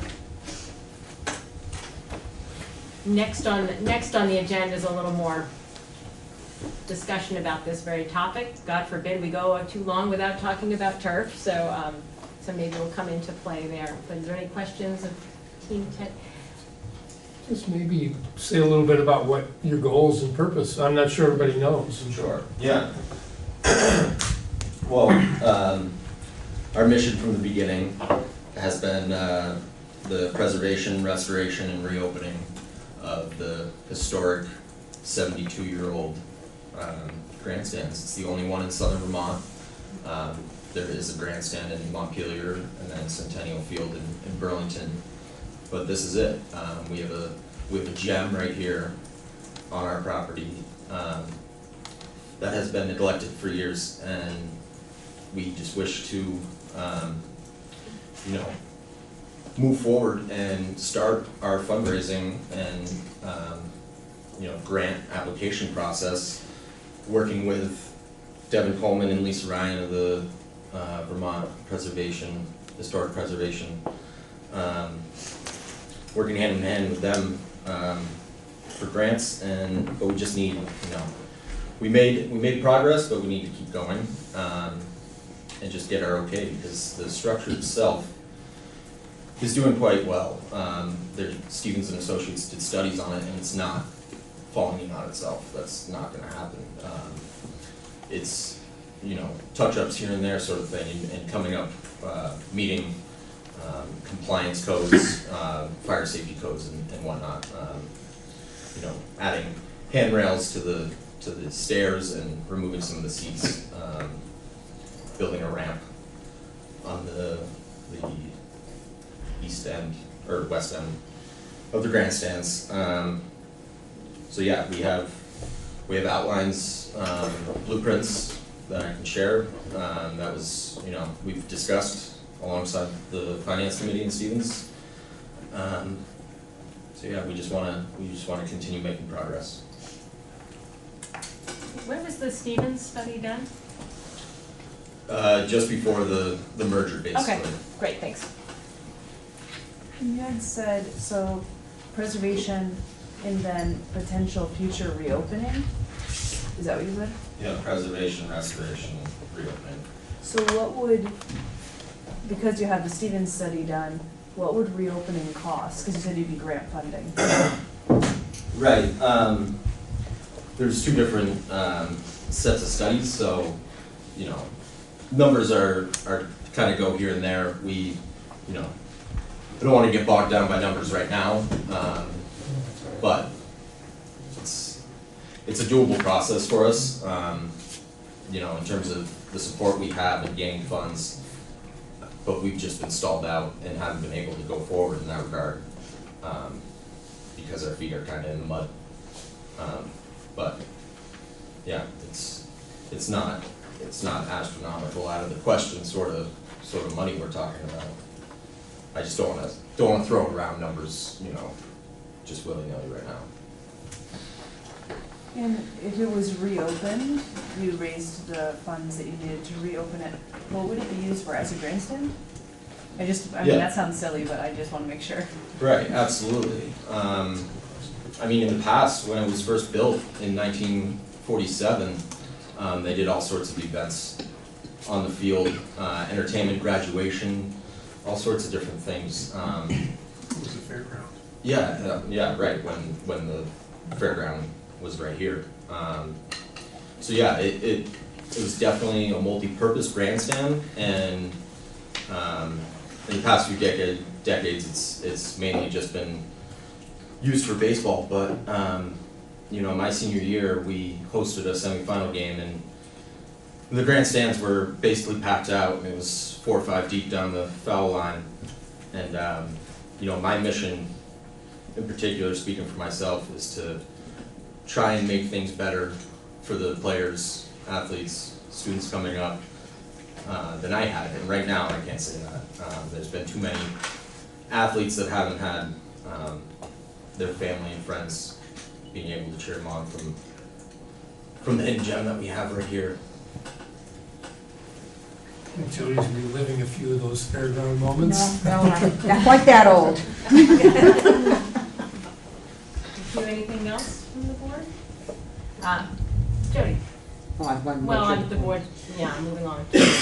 I was just wondering what Team Tenny envisions if it gets around to the point of being redone and everything, that the board would take over the maintenance and everything of it after that, or would Team Tenny be raising funds to keep it up? Yeah, that's a good question, and we've just been focused on the first part of things, so we haven't given it much thought, but because we want an active role now, I figure it's not out of the question to continue that active role in the upkeep, to make it last a lot longer than it has right now, because it needs resurfacing, it needs painting, and the upkeep to bring it up to code. But other than that, it's in good shape, and that's the main thing that we got out of the Stevens report. Yeah, quick follow-up, Jody? Yeah, this report, have you shared it with the board? Yeah, we worked alongside the board. Is it possible to share it with the current? Sure, You could maybe, if you do you have an electronic copy of it, and I could forward it to the full board, that might be helpful. Sure, yeah, not a problem. Thank you. It was April 8th, was the date of it. The former finance committee has. So we, has- never mind, we Yeah. can, Sean can get that to us.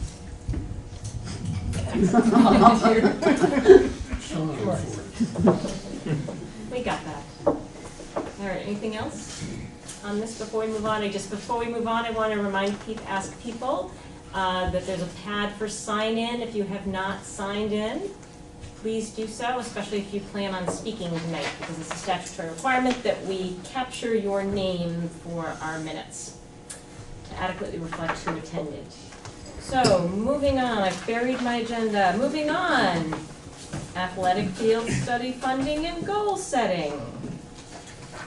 So, everybody has received right before the last meeting or right at the last meeting, I have one extra copy. So if anybody wants or missed it, because when things come in right before a meeting, that's the kiss of death, because you only go back to the last meeting. So Steve, do you want to give us a little background on So, this? and Chris, fill in the blanks if I missed anything. Thanks. So, as the board asked us to do, we contract with a couple of companies, and Gale Associates came back with their estimate. And what we were charged with was looking at all of the fields that we own. And that includes Tenney Field, Sawyer Field, Matowich Field, and the practice field. And to kind of take a look at all of those fields and say, okay, what do we do here as a community? What sports do we do? How are sports subscribed? How are they contingent on Title IX and everything? And so we looked at all of that. And so what we asked Gail to do is to give us an estimate to what it would take to assess what we have now. And that includes taking a look at the real estate, but also looking at what usage is, what are enrollments in various sports. And so in phase one, Gale Associates would meet with Chris Sawyer, myself, Robert Clark, to finalize the goals, that's the design criteria, and then to look at what the milestone is. You can take a look, we'll look at demands on the facilities, we'll look at the need for general site improvement, things like seating, lighting, sports lighting, concessions, all those things. And then they will come back to us with 3 conceptual design layout options. Based on those, they'll meet with us and we'll take a look at those initial layout options. That was where the original proposal stopped, but then we asked them to come back because we think that they should come and present to the board. And so we added in that a board meeting for them to present their findings to the board. And the whole shooting match came to $26,200 to do that study.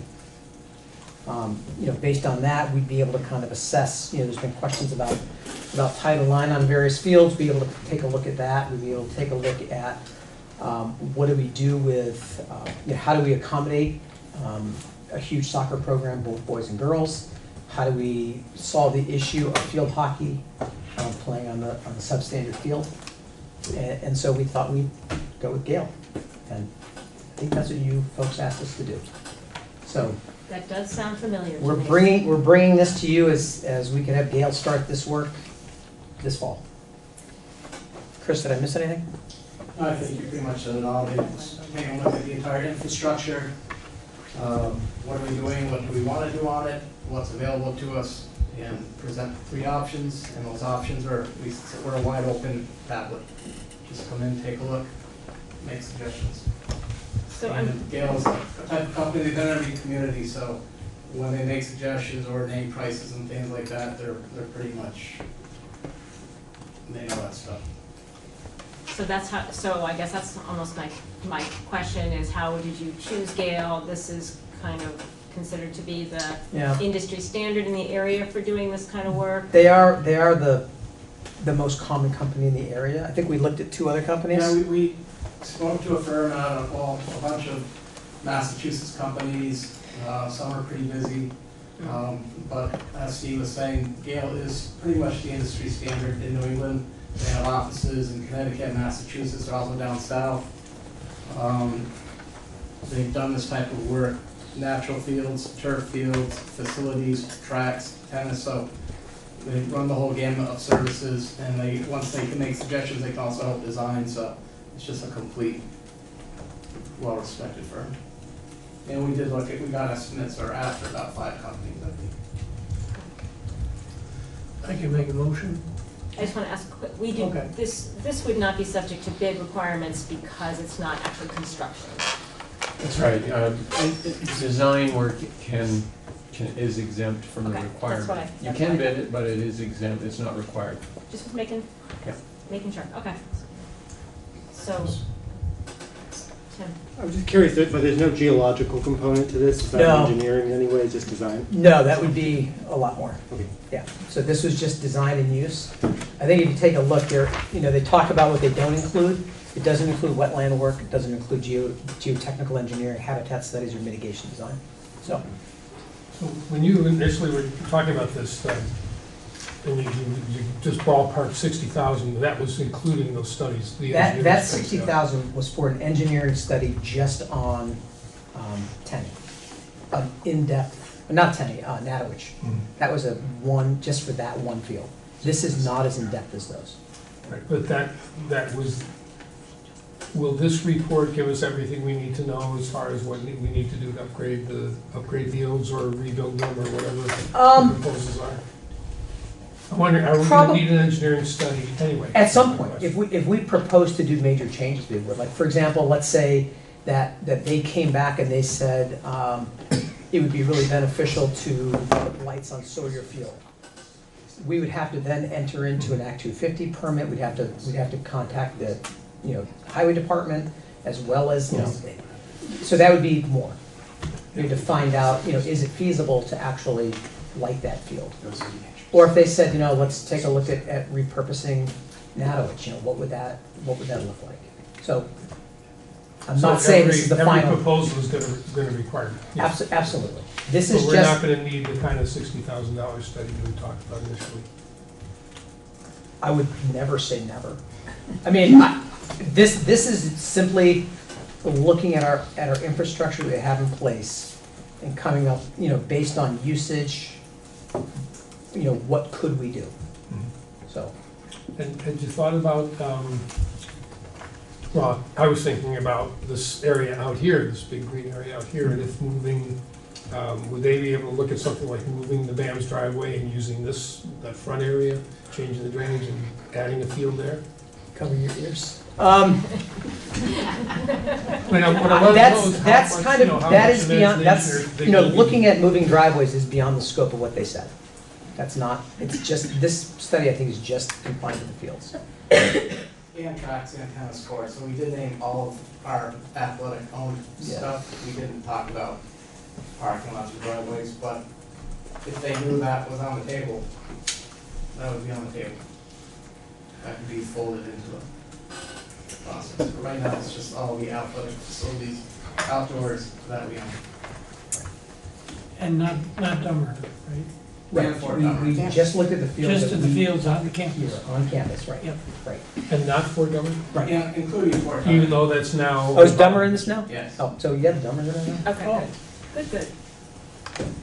Madam Chair. Let me see if the board has any other immediate questions. Yes. I was just, I thought that we. Sorry, can you state your name? Jody Normando, Dummerston. I was under the impression that you were going to come with more than one presenter. And it's always important in my mind that you have one or two, more than one, to compare what you're looking at. And I don't know whether there's another one that you feel comfortable with or not, that you could get a proposal. I mean, it's not really a bid, it's an estimate, but you just got this one and you don't have any comparison. Because we were charged to get one. Oh, I thought you were charged to get more. No, we were charged to come with an estimate Oh, for an. okay, for then a- I apologize for study. that. I thought it was more. Right. You'd also be spending another 26 grand to have that done, right? Right. What? Well, you'd have that. Just saying, a comparison. You're just Not asking. two studies, we don't want two studies done, but just. Oh, okay. And I think that was my question of how many, who did you reach out to, why is this the proposal? So I feel comfortable that you guys have done your due diligence in this case with identifying We don't have to go through the bid process, so I think, I like to budget shop too, but, you know, I think that. It wasn't there's a budget limit shopping, it was just For a comparison. comparable. Yeah, but I think if this is an industry standard and they feel comfortable and they have a good body of work behind them, I think that makes me quite comfortable. So was there, were you gonna say something earlier, Sean? Well, I was gonna make a motion. That's what I thought, yeah, that's your cue. I'd like to make a motion that the WSESD board authorize the administration of BUHS to proceed with the $26,200 study forthwith. Do I have a second on the motion that the WSESD board approves? Did you put an amount on that? I couldn't quite hear. Yeah, 26,200. Since it's an estimate, should we say not to exceed? Isn't that the right number, Steve? That's the number that you gave, yeah. Since it's an estimate, should we say something like not to exceed $28,000 in case there's something, so you don't have to come back to us? Good idea. Would that be a good, better motion in your mind? Yeah, absolutely. So if I restated your motion that the WSASD approves BUHS not to expend more, not to exceed $28,000 with Gale and Associates to proceed with the study. As the motion, is there a second on? And I would say as outlined in the estimate. As outlined in the estimate. You got that, Wendy? Getting there. Is there a second on that motion? We can discuss, obviously. A second. Thank you, Thomas. Discussion, even though we've already been discussing without a motion. So I have some, so I guess I wanted to share now what the programmatic and performance equity subcommittee came up with, which we shared with the whole board as a document. I do have a small link if people wanted to jump on it. Should I put it up on the board? Yeah, that'd be great. I have one copy, one extra copy. Can you put the board on it?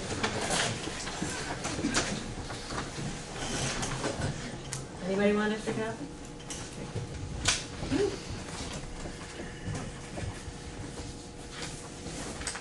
Christina, what is it a copy of? Sorry? What is it a copy of that you have? The PP's report on sort of their recommendations for Title IX. I should probably have it just in case I need to refer to it. The ones that underline are capitalized. So if we don't have copies for everybody, we're going green, but hopefully folks have internet or maybe some phone service and they can grab the link if they'd like. So essentially at the last PPEC meeting, we had discussed the athletic field study and kind of where are we at, and thinking a little bit about what are we thinking for goal setting, given some of the data that came out, but also to help shape some direction if the board so chose for the athletic field study.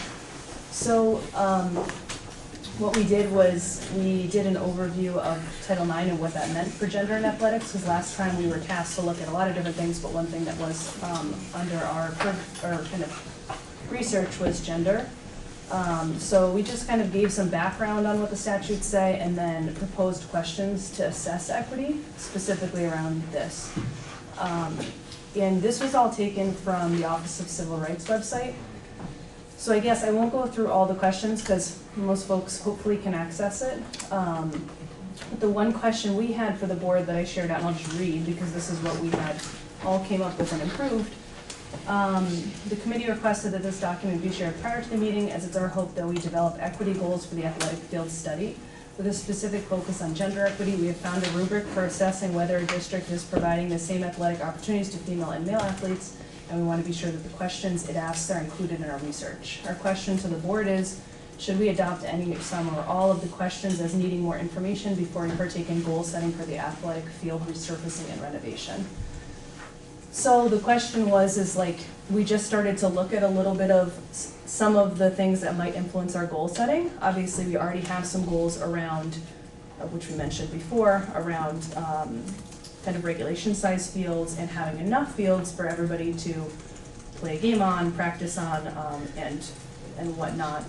But are there other goals that we have? Because I think if we were going to, or my opinion, but I think the opinion of the committee was if we're going to have, be handing off something to folks to do a study on, it would be good to know what our goals for that study are. I know that in the beginning of looking, do you have the Gale thing? Oh, yeah. The Gale. I know that it's included, it says here, this was not talk of the board, this is just me personally saying, it says, what's the second page? Oh, it might be on flat. Anyway, somewhere in there, oh, here's the first page right now. So it said, started a meeting with BUHS to finalize the project goals, design criteria, and project milestones. So I guess I just wonder if that was phase one for these people being engaged, are we at that point? Not that I want to delay anything, if the whole board is like, we're at that point. But it was a question of the PPEC committee of like, do we need more data specifically around these questions or maybe broader other questions before we can make our goals really concrete so that when somebody gives us options, they actually match what our goals are. So I leave it, I mean, I guess for a discussion of the board, since everybody has the questions in front of them too.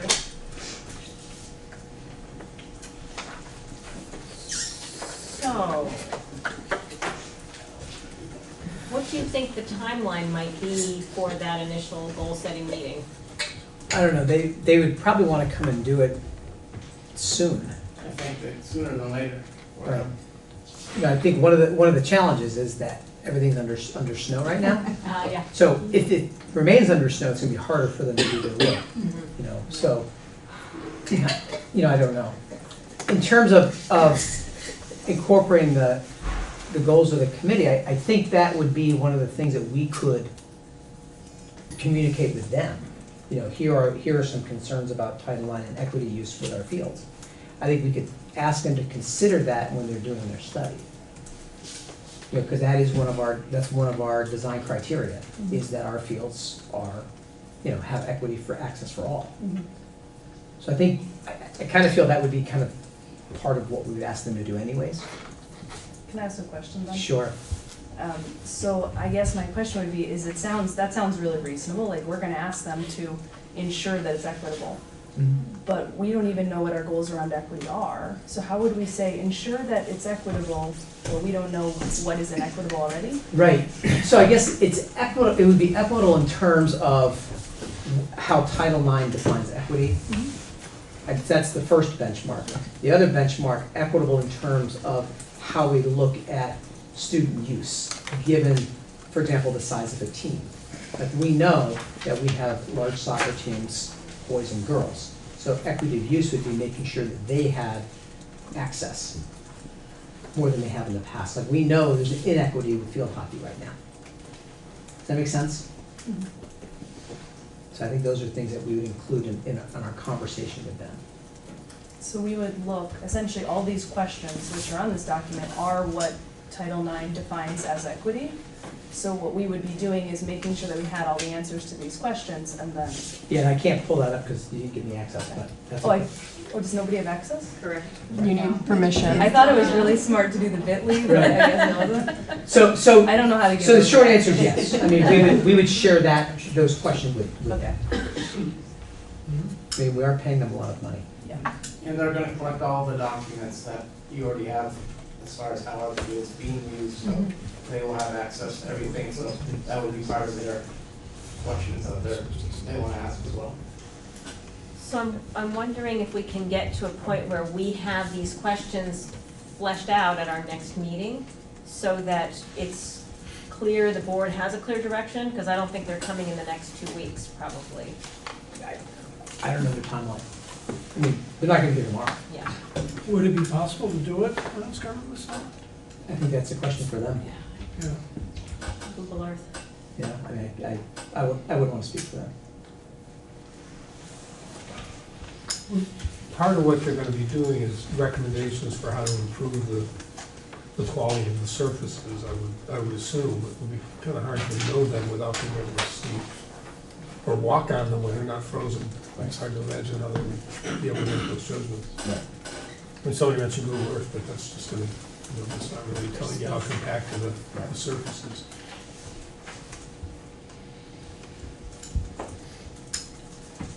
back to this question about making sure that we have our equity goals taken care of, that is sort of an area of prime importance for the board. Could we be working on that simultaneously while we're moving forward with scheduling this so that we can bring something really concrete that the board has agreed upon by a majority vote to say these are really important questions that we need to have answered and move forward with those? Does that seem reasonable, PPE committee? I'm not sure exactly what you're asking, that we kind of make this list, or generate this list and send it to everybody and. Well, that we actually, the next meeting, have a full discussion of it and work it out as to the questions that we need to get answered. Because a lot of these things require quite a bit of research, and so it's hard to imagine how, well, we're not gonna be able to get the answers, but we can certainly get the questions. Right. Okay. Well, put it on our agenda, if the chair agrees. So would it be, oh, you wanted us to put it on our agenda? I thought you meant the other, this board. Well, I would put it on the next meeting, but is there anything that needs to kind of be done with this from the PPE committee standpoint? Or are you passing it, is it a good time to pass it off to the board? I guess we were passing off this list to the board. The idea was, I don't know how, my thinking was that actually, if people wanted, that all these questions would be answered. I mean, we'd have the data before we move forward with some kind of assessment. I mean, it seems like data we probably already have, it's just about compiling. Now, I don't know if this organization is gonna be compiling equity data, or if they're really an organization for, like, the fields. I mean, so I'm kind of speaking around, I don't know. I would have thought the process in my head would have went, get all the data, figure out your goals, hire somebody, move it forward. But that doesn't mean it's the only way, it's just that's how my brain would have worked through it.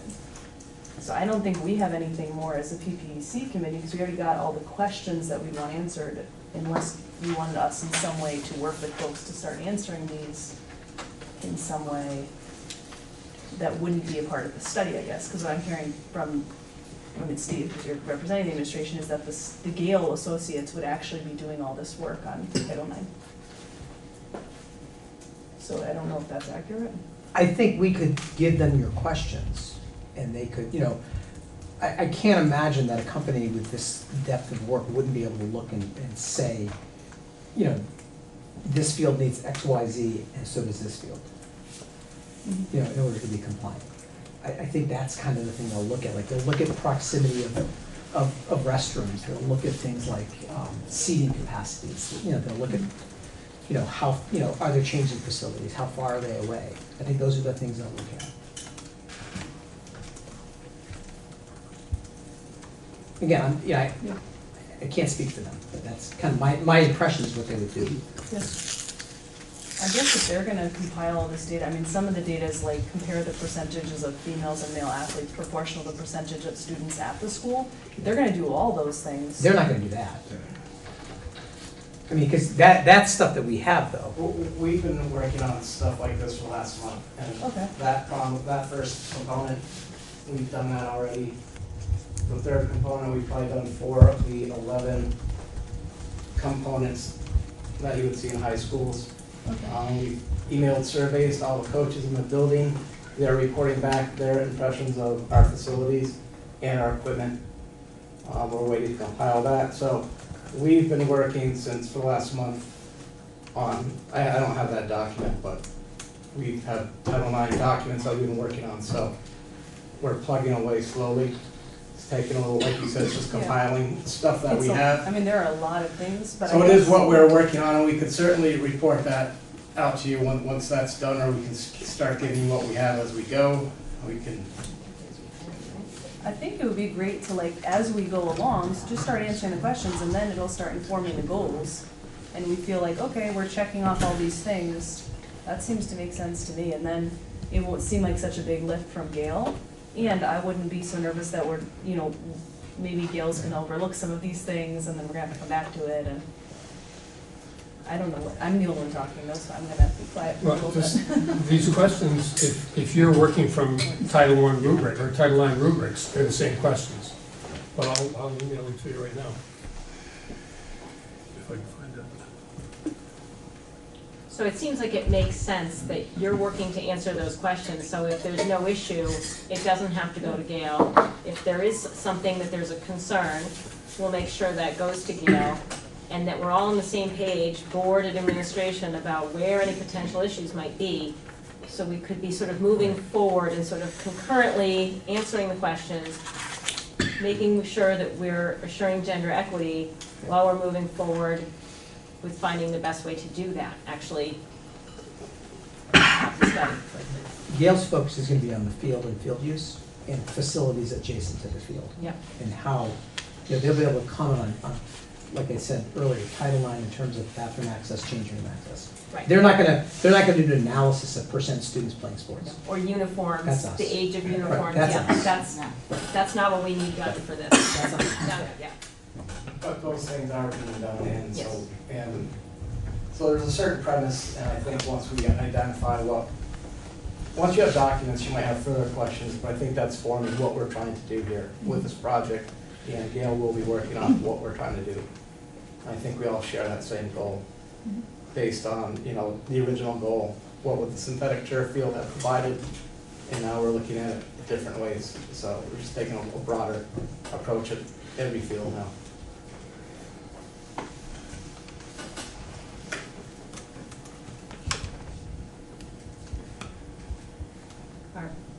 Is there further discussion on the motion on the table? Oh, I didn't really consider the timeline, so there is no timeline in terms, I know what the date of the proposal is, but there's not really a timeline when it should be implemented.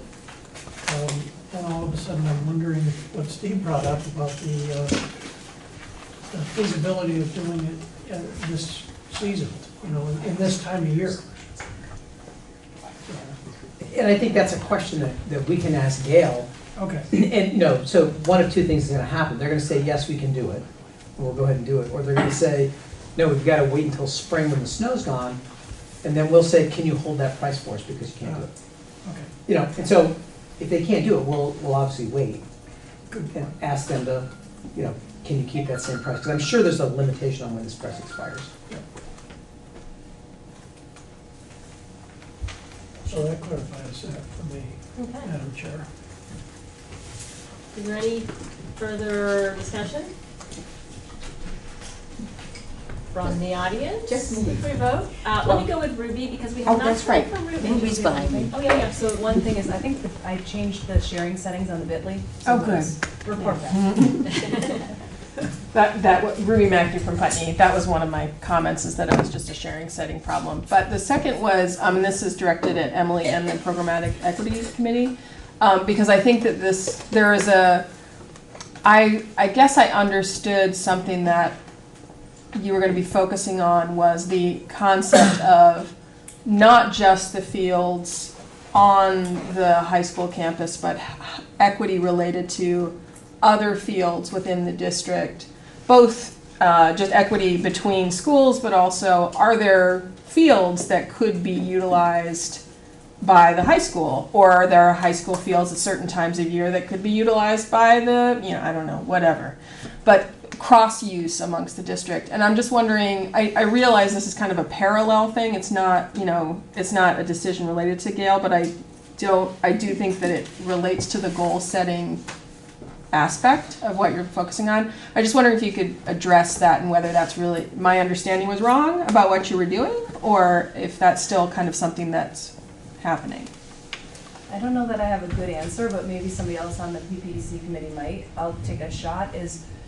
I guess when we had heard from different constituents that may be of interest, we had put it on our agenda to think about okay, what would the goal setting look like? And then we realized, okay, well, there's probably a broader goal setting that'll happen with the entire board, which seems to maybe be going in a direction if that's not the case anymore. We'll be doing maybe some goal setting if there are some things that come back around gender, but otherwise it seems like the scope would be in this document is my understanding.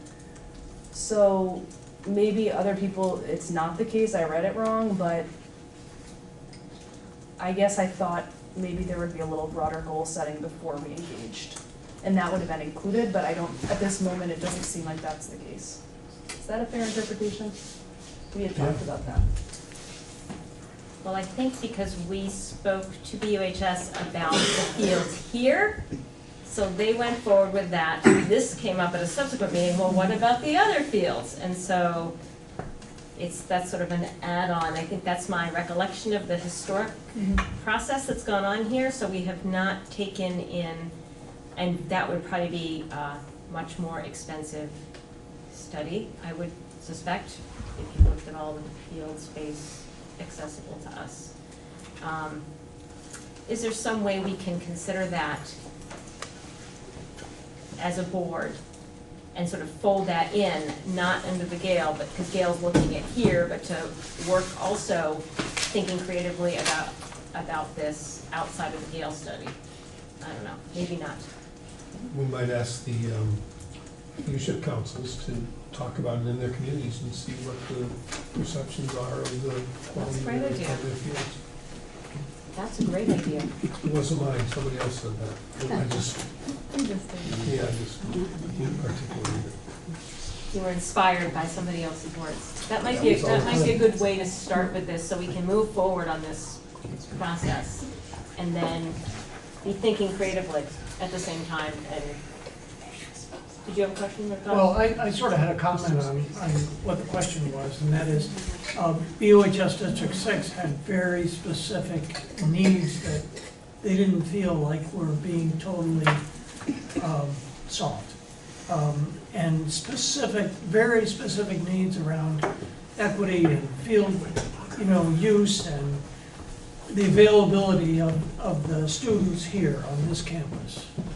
So that was the genesis of the whole conversation that happened, in months past. So I think that in order to respect that and to go further, that we have to come up with what are we going to do on the BUHS District 6 campus in terms of field use and space. It's something that's already been talked about for many years. And so, that's really the way I feel about it. That we're trying to solve a problem of long-standing that hasn't gone away. Well, I will voice my opinion that I like the idea, though, of going to leadership councils and considering what general access is and having that be a board, the next layer on this, and thinking about what we can do as a unified district to create more athletic opportunities straight through for all of our students. So, which doesn't negate moving forward in this direction, but just parallel paths. Jody, and then I was just going to question with Steve here about the snow on the field, and my concern really would be like where the soccer teams play now. If it's under snow, how are they really going to know about the baseball outfield and all that other stuff, Don't know. That's a question for them. Particularly on that field where the soccer, I'm a soccer grandma. Yep. And that's a question we would ask them.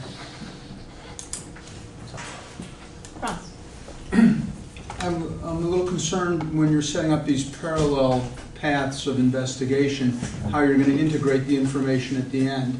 And I think there might be a risk that you have a whole bunch of information from this professional organization, Gale, and then a whole bunch of ideas from leadership councils, and that there won't be any real way to combine that information, certainly not with any kind of cost estimate, because Gale has been excluded from that process of generating and evaluating ideas that are coming from leadership councils. And I think you could end up some months down the road with a lot of information that you don't know what to do with. So my thought would be that we could invite Gale to work on that project as our next layer project once we hear what the need is. But the one need we really know exists is this building, and we're just at the identification stages for the other projects. So, maybe there is nothing to engage maybe there is, I suspect there is, with my knowledge, but. Okay, well, I think you maybe then be looking at another set of studies that you'll end up paying for. But if you're going into it with that as a possible outcome, I think that's reasonable. Yeah, I'd just like to add, I think it's each building principal's responsibility to acknowledge and understand the needs of their student body and what their campus can provide the student body.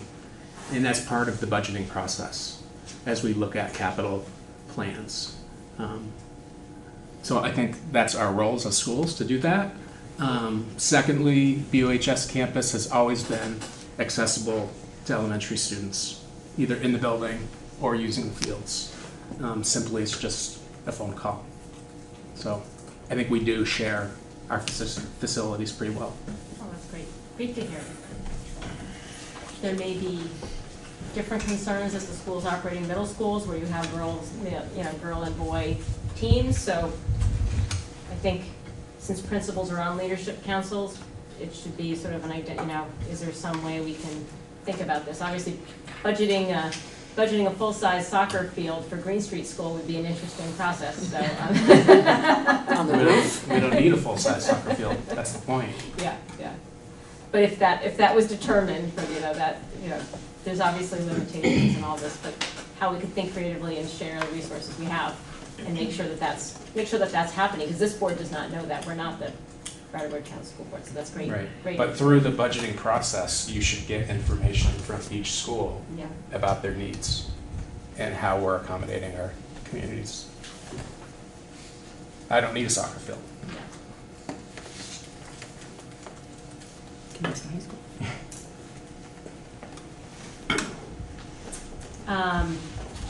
Any other comments from the public on the motion on the table? Are we ready for a vote? All those in favor of the motion to expend up to $28,000 to engage Gale Associates for the scope of the project, I'm going to mess this up, Wendy, but. You want me to read it? Yeah, that would be great. It was a long Then you time can ago. make sure I have it right too. WSESD approves BOHS admin not to exceed $28,000 with Gale and Associates to proceed with the study as outlined in the estimate. That sounds like a good motion. Okay. All those in favor of the motion, please signify by saying aye. Aye. Aye. Nays? Nay. Abstentions? The ayes appear to have it. The ayes do have it. The motion carries. Communications posting. Lau touched on it earlier, and I think it's a process we need to consider because people send me emails and I don't think it's meant for the world to consume. So I generally try to assure that. And some things are meant for the board to consume, but if they identify a student or something along those lines. But Lyle did look into the ability to post communications on the website and have our board do it. So we just have to make sure if we were going to do that whoever's doing it is making sure that their communications they're posting are meant for public consumption, and not violating any student or employee confidentiality, and B, that person doesn't go and mistakenly delete something on the website. So that's kind of having those keys to that is kind of a lot, I think, on the board's. The other question that, because I reached out to my cohorts in the area, no other system does this. The question did come up from one of the other superintendents. So what happens with the communications that are in response to communications that you've posted? And does this open up an area where people are going to say, I disagree with that, and so the recommendation was that we really think about this pretty carefully. There are other venues for communication, like letters to the reformer, there are all kinds of ways for people to make their voices heard. So that might alleviate some of the problems. David? Yeah, I wasn't thinking about this as a blog or anything like that, or a discussion board. It's more a place for these kinds of things that we get, documents that we get, that people ask for, that are public record to be, they're background documents basically for the board. And towns, I can say for certain, post them. They're part of our budget, our packets that come every week, and they're all on the website. You can go look at every one of them. We just approved an anti-bias training proposal, and I encourage people to go have a look at it. It's in the supporting documents for last night's select board meeting. And it's not, the select board members don't post them. The administrative support staff, the administrative staff posts them. And I think that if we, I think identify someone as the chair is an obvious choice, but it might be too much. But I think it could be the vice chair or the clerk or anybody that was willing to take responsibility to forward things to central office and for them to be posted either with the minutes of the meeting or before the meeting or after the meeting. And if somebody sends a letter, if there's a communication that comes to one of us that we share, that's not necessarily supporting documents for our meetings. And I don't know that there's any, I don't think we're required to I'm sure we're not required to post them, but if we share them among ourselves, they become public and people can ask for them. But these are things that are given to us to inform our decisions, to inform our processes, and I can't see any reason other than lack of staff, and if that needs remedying, then we should remedy it. But I can't see any reason that they would not just appear on the school district website as background information for the meetings. So I'm not sure how we got this far down the rabbit hole, but the idea of a board member having access to posting things on the website, I don't think any board member would necessarily want to undertake that, frankly.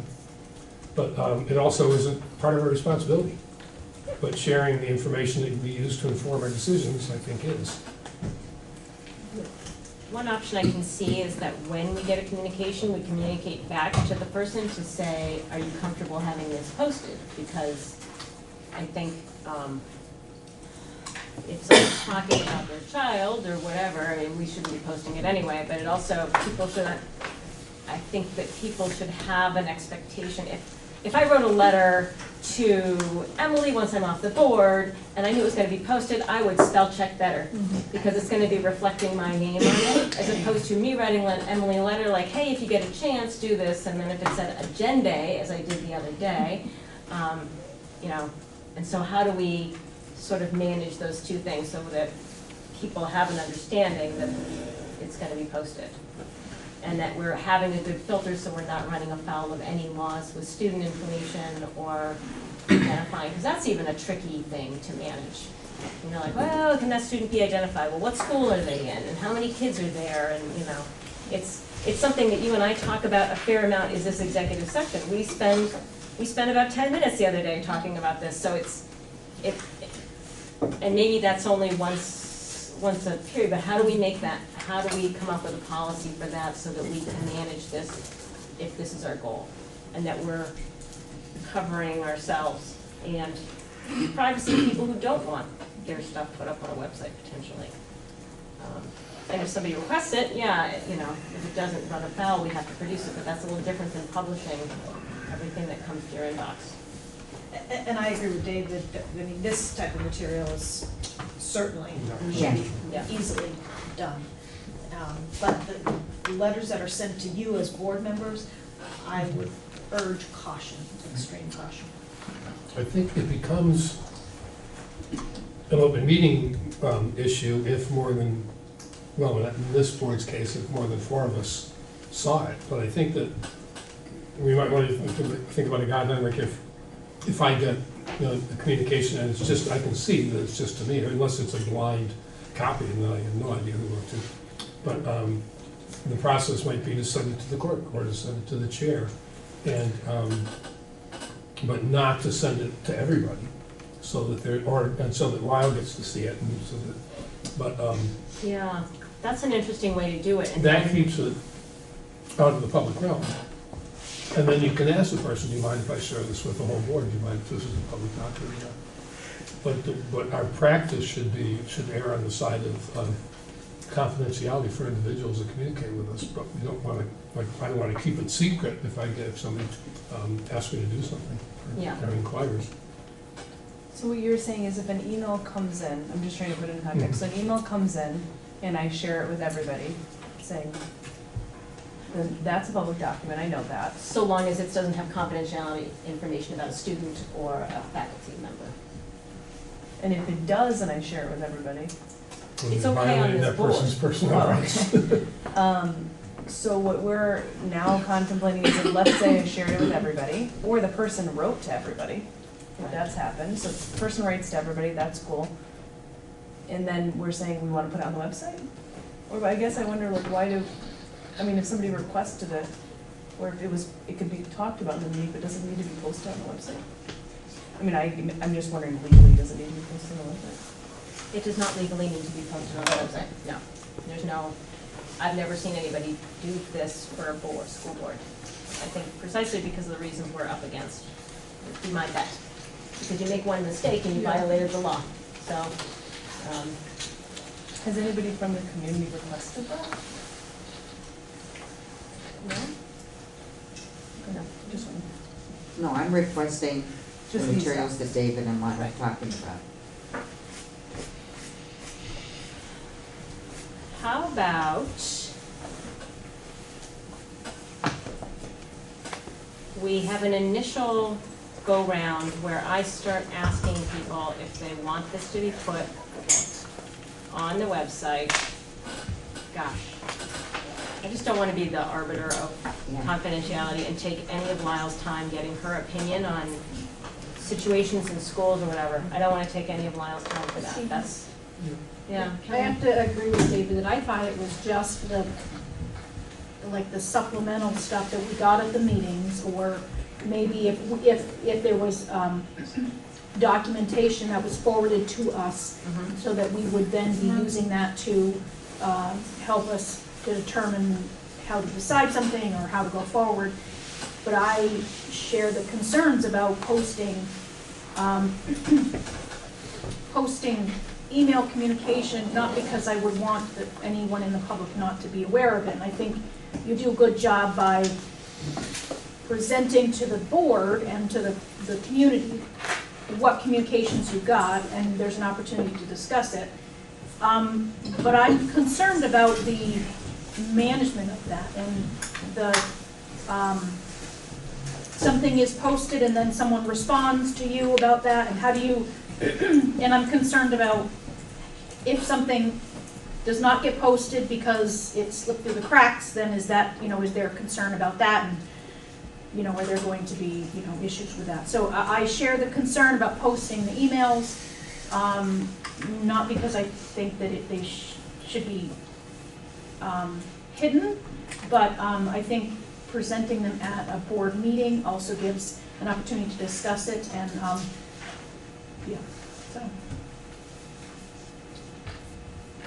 So let's move forward with, my recommendation is we move forward with getting supporting documents and doing a better job of getting supporting documents up on the website. And if something comes to me or anybody else that they feel would be beneficial to post on the website for public information, and they have communicated with the sender, that person would very much think it informs, they have the secret formula to make turf from paper bags, and they want to share that secret formula, and it will cost us $5, and they think it's beneficial to the board, and the person wants to share their secret formula, so it will no longer be secret, that I can pass it through to the board and we can agree. It doesn't contain anything potentially confidential or anything else. We can agree to put something else that may come in the form of a communication that would inform our decision-making process. But I think Sean's point is really good. When there's somebody who wants the world to know, they can send it to the former. Yes. That's not going to be our work. Yeah. To put their pieces up. It's not Facebook. So I don't think this is a motion required here. Does anybody else? It's just. I think it'd be really good to articulate it in a Okay. way that everybody understands. Okay, so- When do you think we said? I don't have an opinion, I'm just the board recorder. No, I mean, what do you think we just said? I think that what you just said was what Christina just said about recommending, some sort of movement toward getting the supporting documents on the website, and then other documents like people sending emails about their brilliant solutions. Y'all can decide on a case-by-case basis. And That's we'll what I ask, recorded. we will ask that person if it's okay to share it with the board. Oh, okay, sure, yeah. Is that part of what you would?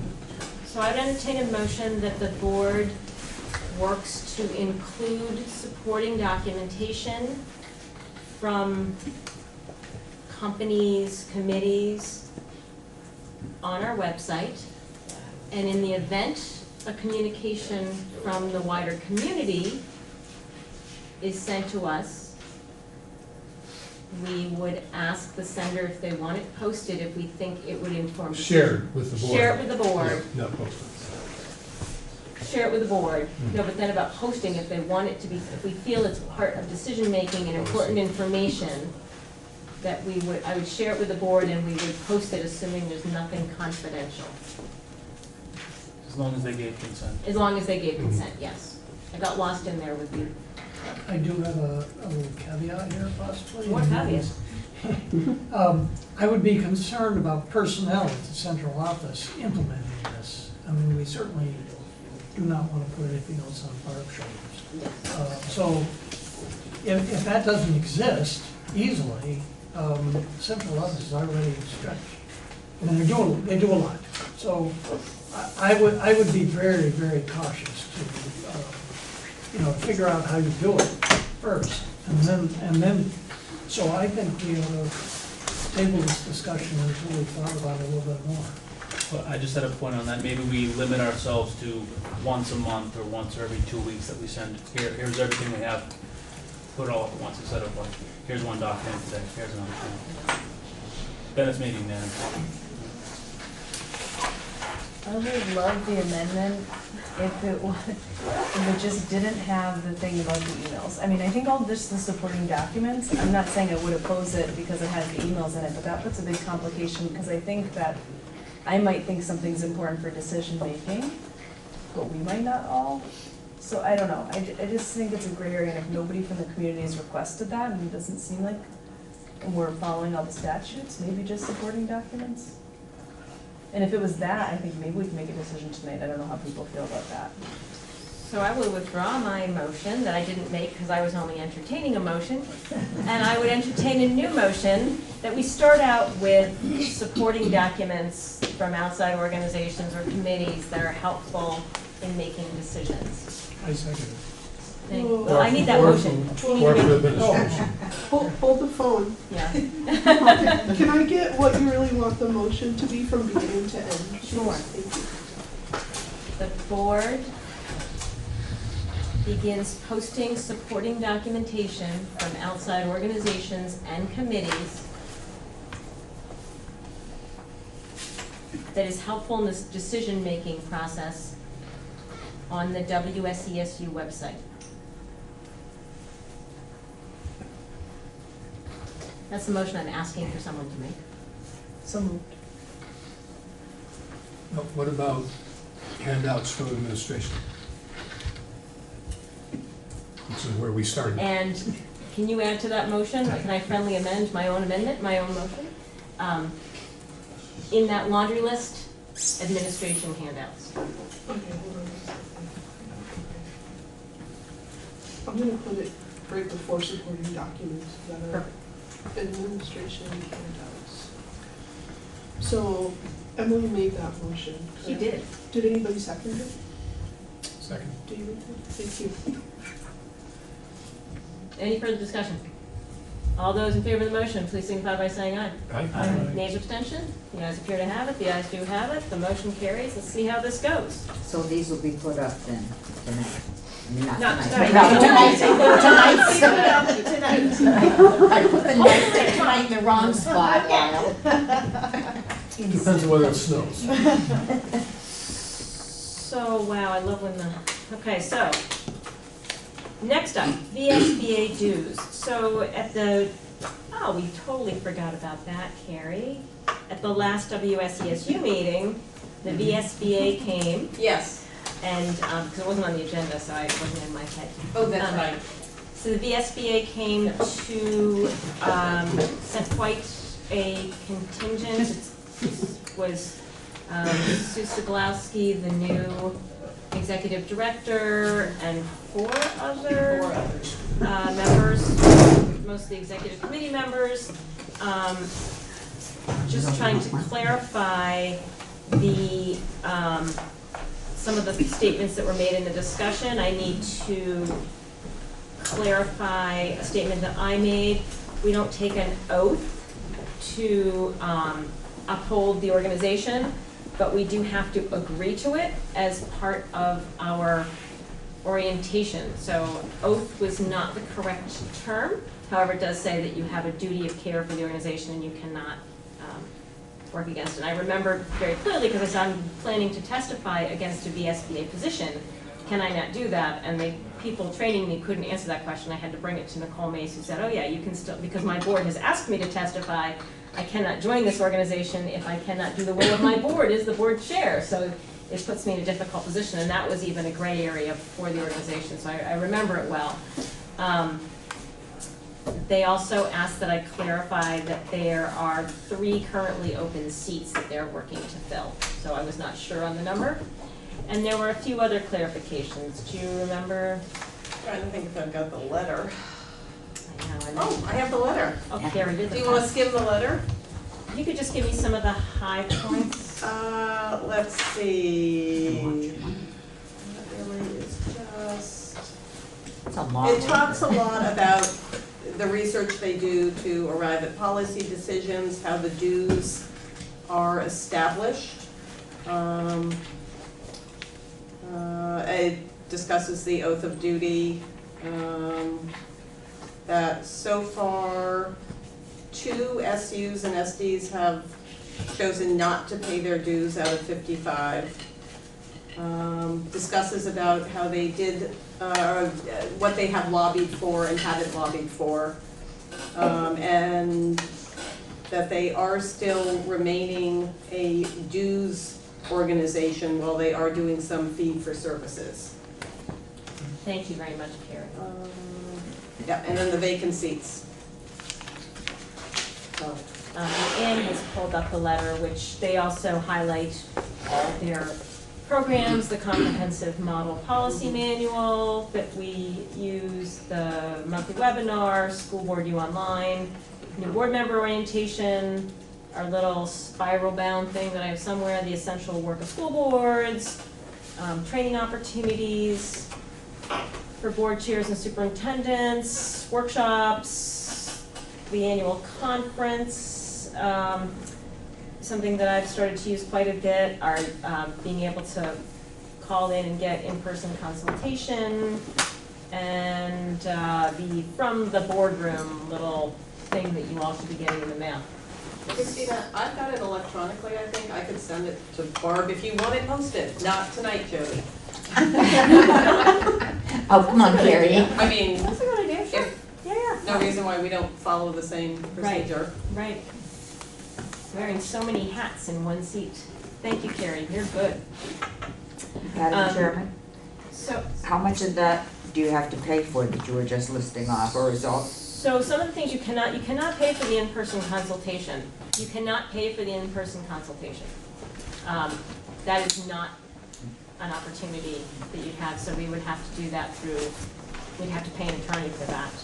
And then most everything else, I think, I don't have that sheet up with me from the minutes, and it's not published on the website, I only have it in the minutes. Most everything else is accessible at a much higher rate, so you can attend a lot of that stuff. I mean, I've been present with a lot of things that really angered me about them during the Act 46 process. And the things that they called us when we were working on our alternative solutions, alternative governance thing. I mean, they were uncalled for, the things that they said at the legislature, et cetera. And I guess I would say that they need some comeuppance, and maybe not paying the dues, at least for a year, might straighten them out a little bit. I don't know. Well, I'm actually just bringing this back to the board. I think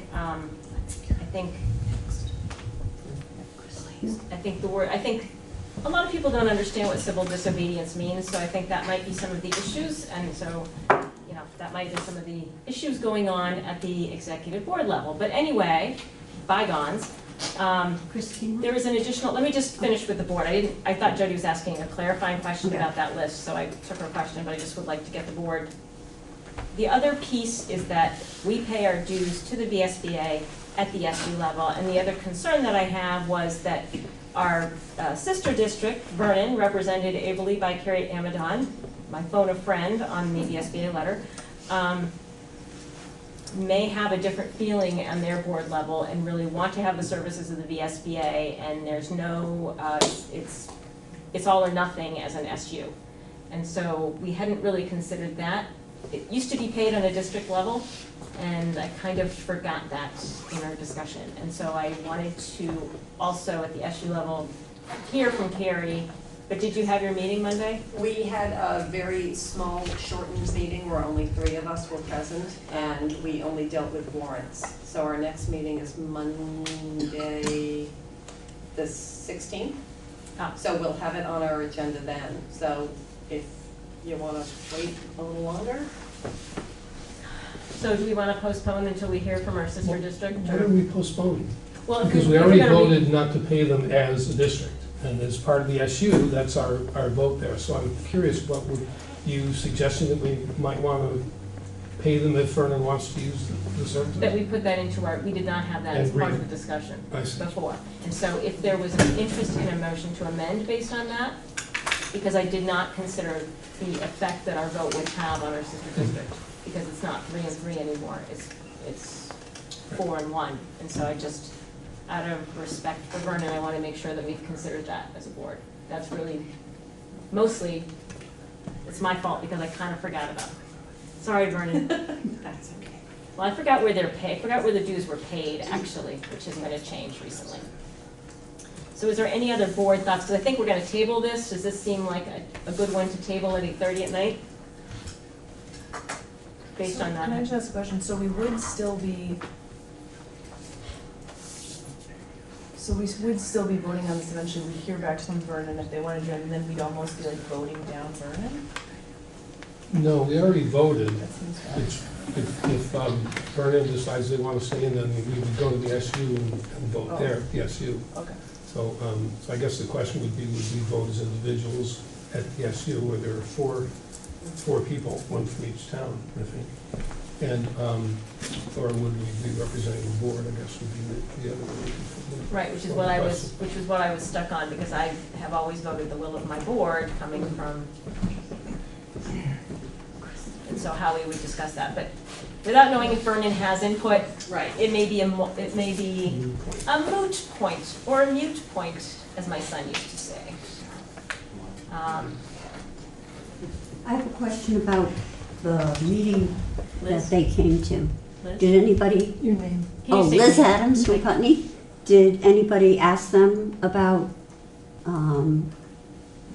future direction of their lobbying? Because they clearly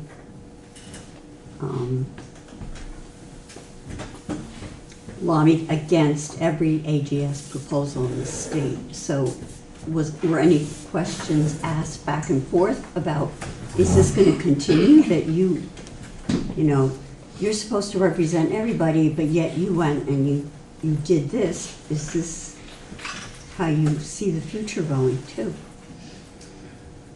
I think that's important. Recollect them addressing that terribly much. No, and it was more of a, we gave them a few minutes to speak. It was not on the agenda. I said we weren't going to take action because it wasn't. But it was a, I'll give you 10, 15 minutes, make your pitch. Okay. And I think we said if anyone has any other questions, I will get it to them. Questions. Okay. Okay, so we will table this agenda item until we have heard from our good friends down south in Vernon. I guess not if you're in Guilford, sorry about that. Southeast. Whew, new business, Steve, and then you can go home. No. Oh. So, traditionally, when we've had student groups travel abroad, for BUHS abroad, it's been required by our insurance company that the board extend student insurance for the period that they're traveling abroad.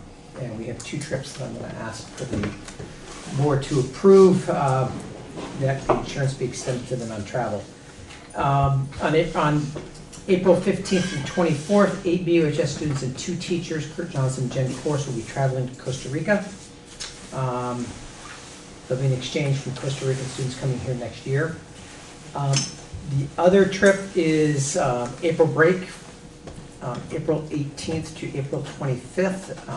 Dan Braden is taking 3 staff members and 17 students to Belize.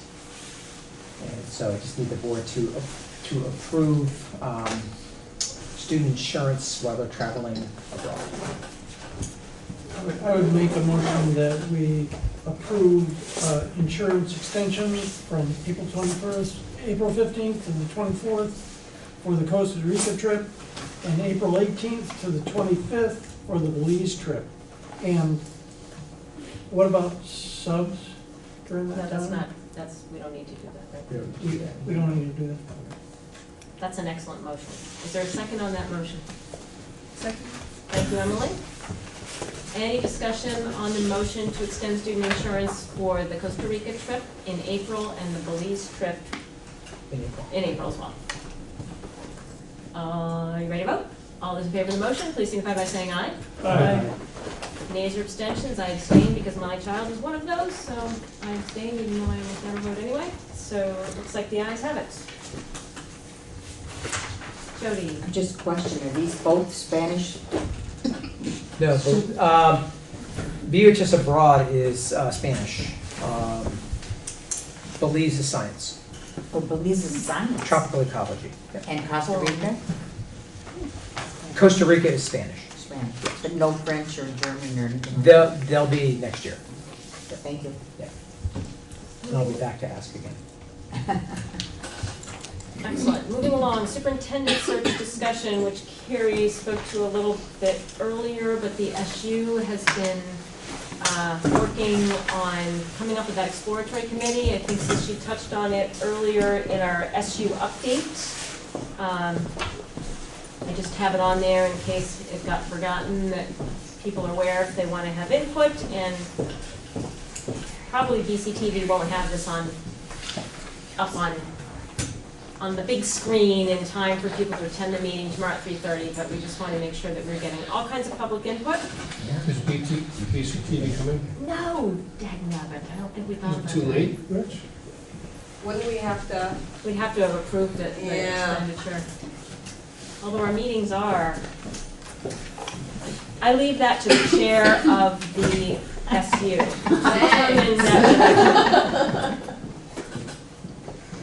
Thank you, Carrie. Moving on, item C, meeting microphones. Jody had emailed me 2 links to some karaoke type microphones, which we can use after the meeting. For those of us that want to stay around. For those of us that 10 o'clock isn't late enough. And so I'm happy to go and try and purchase them and try to make them work, especially when we're in particularly bad rooms that are, hard for people to hear. If the board wants to approve an expenditure, that I investigate that and purchase some sort of microphone system. Can you get any to sample first? Because I have a feeling if you take a microphone like that into Green Street and just talk louder through it, it's going to make it even worse. Really? It's the acoustics and not the volume, and it really doesn't have to do with it. I sent you 2 different things. Yes, I said, yeah, you sent me 2 links, yeah. One was more of this, and the others were the ones that sat on the table, Yeah. the more expensive ones. I don't know if there's any way we can try them before we buy them. I can read the reviews and see how people are using them perhaps. I mean, it isn't a huge expenditure, either one. I have a question. This would just be for some meetings when it's in a particular bedroom, because in general, like the idea of passing around the microphone, sounds like we'll be here twice as long. Yeah, that's, I think this room is mostly fine as long as it's not jam-packed with people, usually, and, depends on the room. I could hear you very well sitting right here. I don't know whether I could hear Emily sitting in the back. Emily speaks very softly. Yeah, address your comments to the chair. She was smiling at me.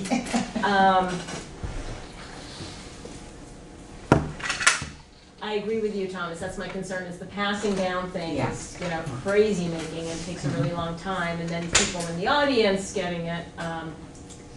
I think we should endeavor to have, half of our meetings are here. This is pretty good acoustically, I think.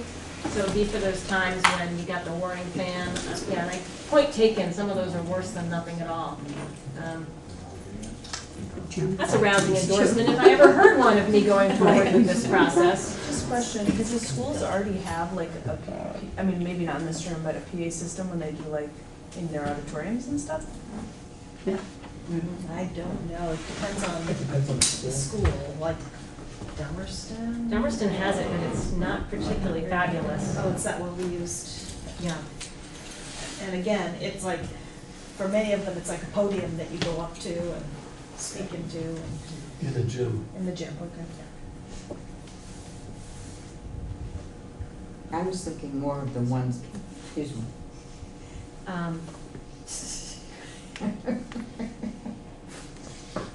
Jody. I was thinking more of the ones that you see at the State Board of Education or other places like that where they have them in front of you, so you can, 2 or 3 people can use them at one time. You don't have to pass them around. They're more, I don't know, you've watched the State Board or, other boards have had them like that. Yeah. David, does the select board? We're on the table's mic'd and there's a BCTV, it's a BCTV studio, that's why we always have to meet in that room. Oh. But at town meeting, there are 3, well, Rich knows more about it than me, but there are at least 3 microphones at the table and a couple more in the audience that are remote, but that's through their system. Yeah, and there are mics, multi-directional. So that it's about this big, I'd put it in front of Christina and I'd get everybody in front of the table. And it would be like one microphone. And it would be good quality. The ones you want to pass around. No. Yeah, you get what you pay for. And then you'd need an amplifier then you'd need some sort of speaker system to get it. Yes. Yeah, so then the chair is going to carry around all these mics, set up the wire, and the amplifier. That sounds like a good job. I think it's time to move on. So, I have to say, so it sounds like you already have a process. Is that something, another service that could be offered by BCTV, or is that? I'm not the person that would make that decision. But yeah, there's a portable system that we have. It's very heavy.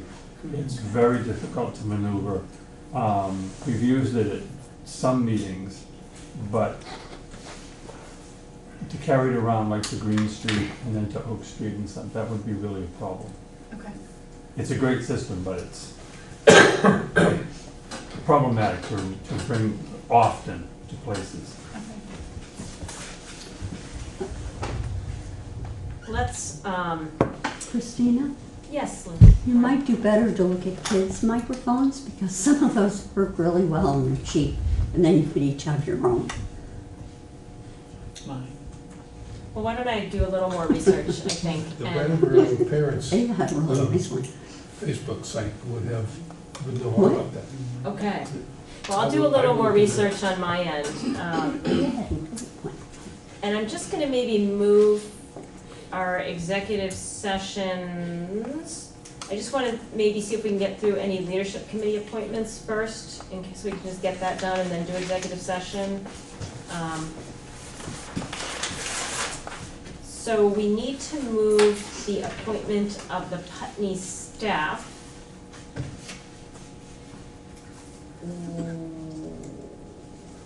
Do we have all those names of the Putney staff that's on the leadership committee? I can take a look and see if I have that email from Jamie. It could change too. Okay, Because is Dawn still there? Dawn Linden? Stacy I was Fraser? trying to think of where I am. Stacy Fraser. Not Susanna. Sarah Cassidy. Sarah Cassidy. Limbrowski. Lynn Borowski. Emily was.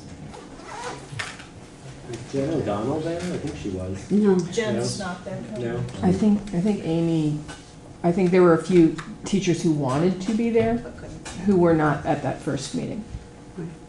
And it also could change because there was just a lot of discussion about the inconvenience of the time and blah, blah, blah, blah.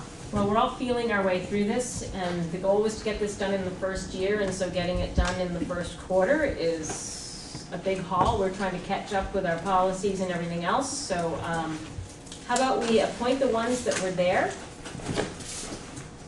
And then if there's additions, we can appoint them next time, but just so we've gone through the formality of appointing.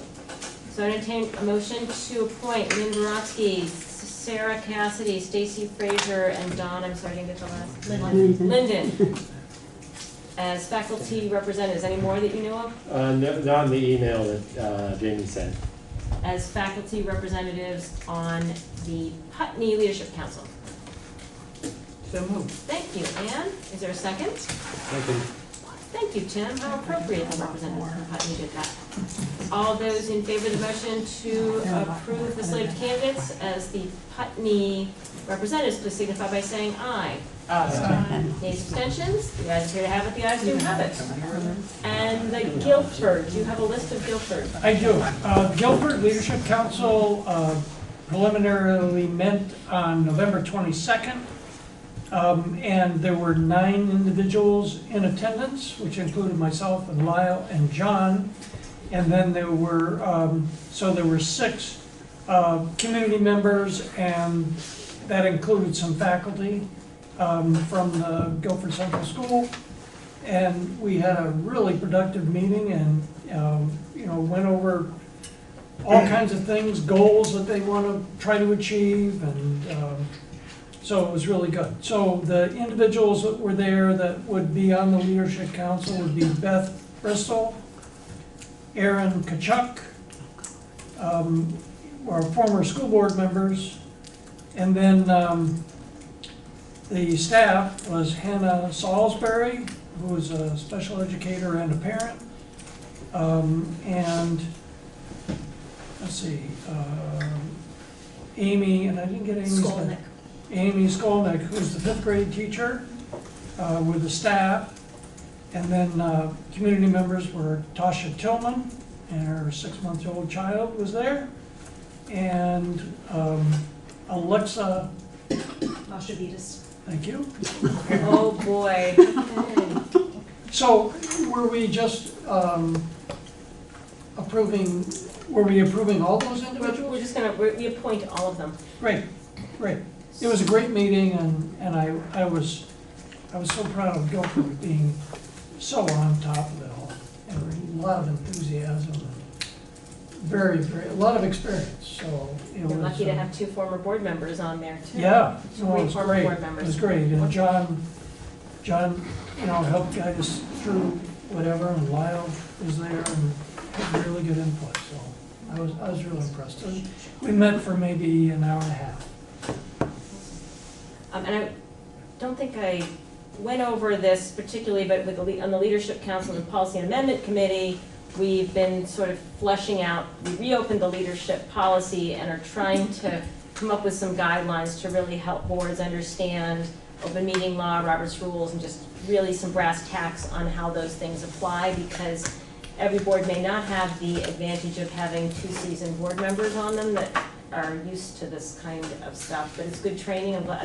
You're required to do it, but it's good training for future board members. It's a good field to sort of get their feet wet in living with Robert's rules and open meeting law. So I would entertain a motion to approve Beth Bristol, Aaron Kachuk, Hannah Salisbury, Amy Skolnick, Tasha Tillman, and Alexis Mashavides. Ooh, you're good. So moved. Thank you, Kelly. Is there a second on that? A second. Thank you, Thomas. All those in favor of approving the members of the Guilford Leadership Council, please signify by saying aye. Aye. Nays, abstentions? The ayes appear to have it. The ayes do have it. So we have a couple of Dummerston, they're going to meet in the next few weeks. We had letters from Rick Mills, Lane Sneeper, Tammy, whose last name you know and I don't. McNamara? Tammy McNamara. I think those are the parent letters, parent community letters. Hey, what's Lance's last name? I know. Nieper. Nieper? Yep, N-E-E-P-E-R. And do we have any faculty yet, or no? Not that I know. She's going to ask her leadership council to stay for the first meeting. So how about we just approve the regular community members that are up at this point? But entertain a motion to, I would move that we approve Rick Mills, Tammy McNamara, and Lance Sneeper to the Dummerston Leadership Council. Is there a second? Second. Thank you, Ann. Who made the motion? I just made it Oh, because it's sorry. Dummerston. I can pronounce all the names. Okay. All those in favor? Nays, abstentions? The ayes appear to have it. The ayes do have it. Can I, just, one of the things that came up was the frequency of meetings. And Guilford was thinking about meeting twice a month. And so I made the concern, or I expressed the concern that that might be a lot for board members to attend. And so they were thinking maybe the board member would come to the first meeting of the month and then skip the second meeting, which, but they also talked about having the WSESD director make a presentation to the town at town meeting day. So if that were to be the case, it would be maybe a little difficult to have, all directors go, or, anyway, so that's something to think about. Or it might be interesting to have the leadership council that is at the school in the small towns be the one who's kind of that conduit from, Well, they are, the but town. they also said it might be good to have a director there to give a little presentation on the WSESD. That's what I mean, is So- the board director assigned to that school is the Yeah. leadership council to Yeah. do that work. Yeah. And so that sounds like a good proposal. We did that in Dummerston for a while to try to reduce SU time, is we'd have sort of a planning meeting and then we'd have like a presenting. It didn't always work that way, but that was our intent, was just, we were having 2 meetings a month and it was a lot of pull for the SU. So that seems like for the same reason, a really good solution, unless somebody has a concern about that.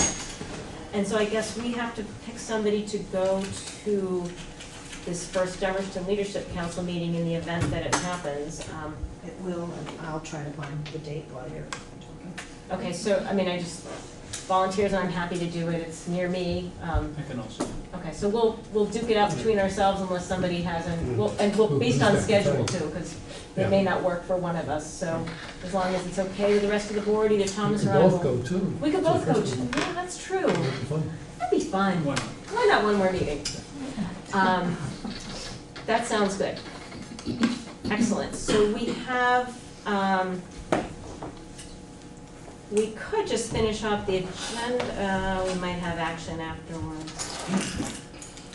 We will have action, so Rich can't go home.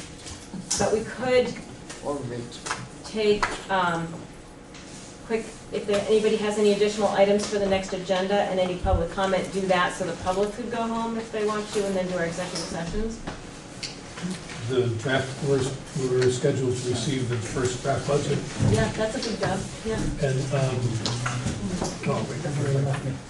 I'm wondering if, we're getting the first budget next meeting, the first draft. Is there any, are things gonna be happening between now and then that would, make it not, it wouldn't be worthwhile to send us the draft that you're working from right now? The reason I ask is that when we got snowed out from the Monday SU meeting, and having another week to look over that budget, I just was really grateful. And just the more time ahead of time, the better, to be able to look at it. Yeah, I know most of the administrators are working in their in their schools and preparing, as you heard last week, last meeting, the elementary principals, the issues they're addressing. You heard from the high school, but we haven't integrated that into the system yet. So most of my focus is on the SU, and we are doing things concurrently, but we don't have a data. Yeah, I didn't think about when it says central office review the draft budget with the principals, doesn't mean you show it to them and it's all done. It means, Oh, yeah. Okay, thanks. Any at a time would be greatly appreciated. We'll do the best we can, yes, to get it out at the, let's see, what is that? That's a Wednesday meeting, right? Yeah, so we'll work real hard to get it out by certainly Monday, the latest. We try earlier if we can. I left off Heidi Gale for Johnston. Oh, I would entertain a motion to approve Heidi White-Gale to the Dummerston Leadership Council. So moved. Thank you, Tim. Second? Thank you, Thomas. All those in favor of appointing Heidi White-Gale to the Dummerston Leadership Council, please signify by saying aye. Aye. Names, abstentions, the ayes are to have it, and Heidi White-Gale made it in under the wire. Thank you. It's December 19th at 4 o'clock is their meeting. It's December 19th at 4 o'clock. Okay, we'll figure that out. Thomas, thank you, Lyle. Boy, You can't people let her on my go. left side, it's like the backup singers are rocking it tonight. It's like the Supremes back there. Any other additional items for the next agenda? The budget review is going to be a lot, I think, so I'm really gonna try to limit other stuff. We have what to include in the annual report. Right, oh, yeah, thank you. I probably would have gotten that tomorrow at some point. All right, is there any other, feel free to send them to me. Barb starts asking about this on Friday, and so I usually try to get it to her by Tuesday so she can get on with other things in her life. So if you think of something over the weekend that's not too big a thing, happy to put it on. Does anybody have any public comment on non-agenda items for the evening? With that, I would entertain a motion to move into executive session under VSA Title 1 through 13, A1E, pending a probable civil litigation, 313 1B, labor relations agreements with employees, and 1 VSA 313, employment of an individual. We will be inviting in Lyle. Not Frank. Do we need Steve? It might be good. We'll do that first. Sorry, Steve. Do I have a motion to move into executive? Thank you, Tim. I think that was Kelly seconded that. They're the best ones for me. All those in favor of moving into executive session? The ayes appear to have it. The ayes do have it. Thank you.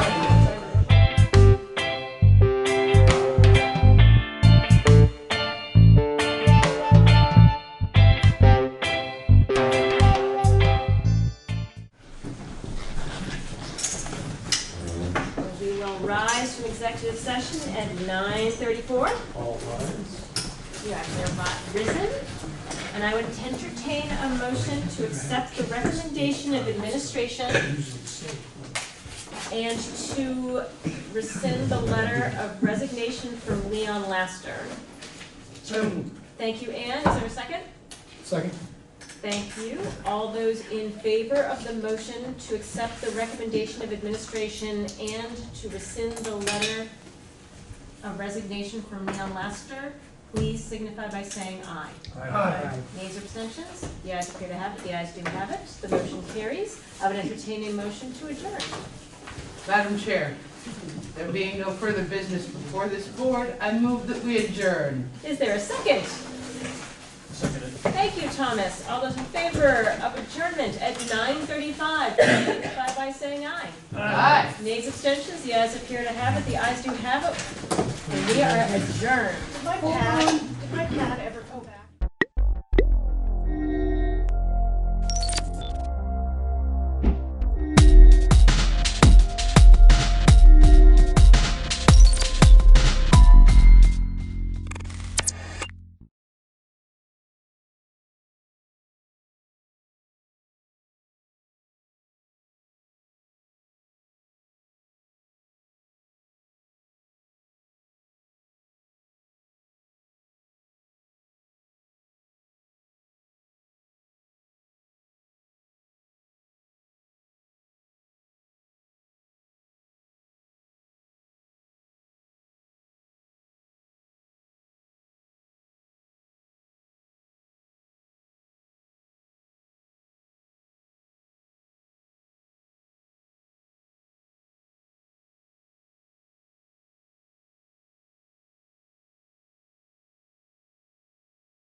5:31. David, you set to go? I can, yep. Okay. I need to just type in the title or rename it from blank.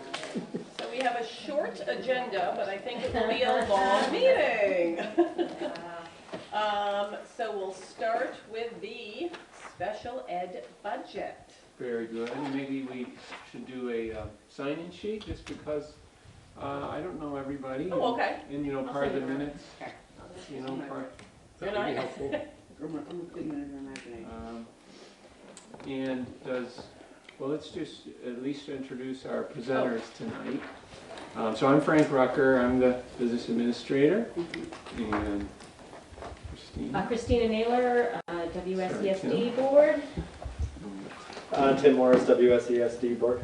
Carrie Amadon, Vernon Elementary School Board, Vernon Town Board.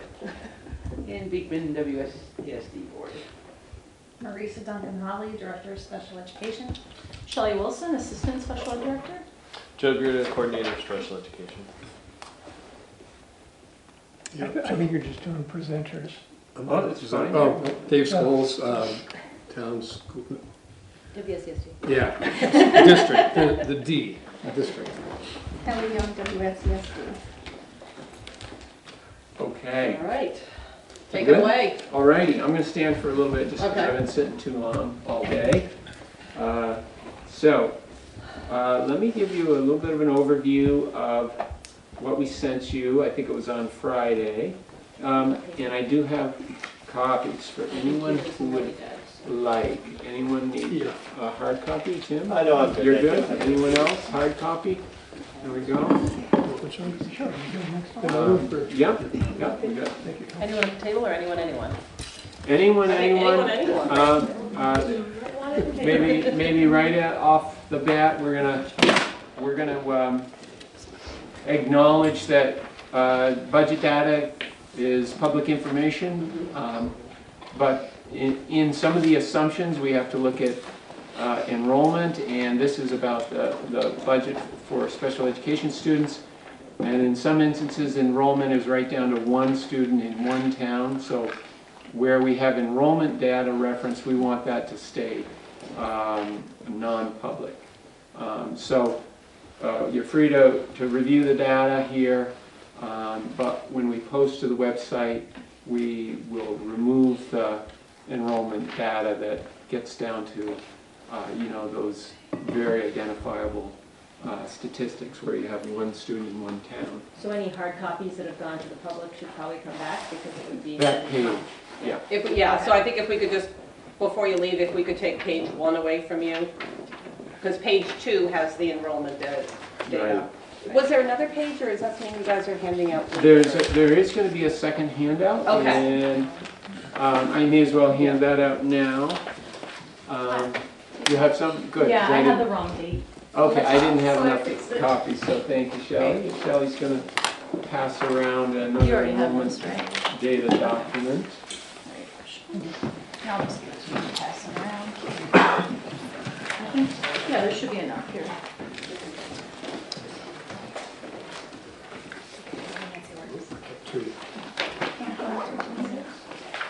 Thank you.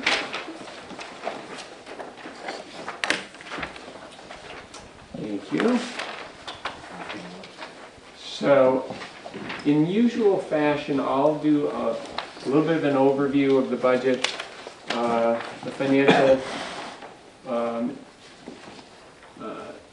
impact, and then we'll turn it over to Shelley and to Marisa, maybe Joe, to describe some of the program development that's required for our projected student needs for fiscal year 21.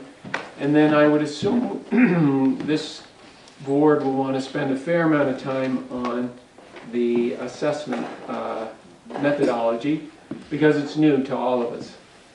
And it is the first year that we have Vernon having voted to become a tuition town instead of a member town of the Union High School. And that requires a different type of assessment methodology.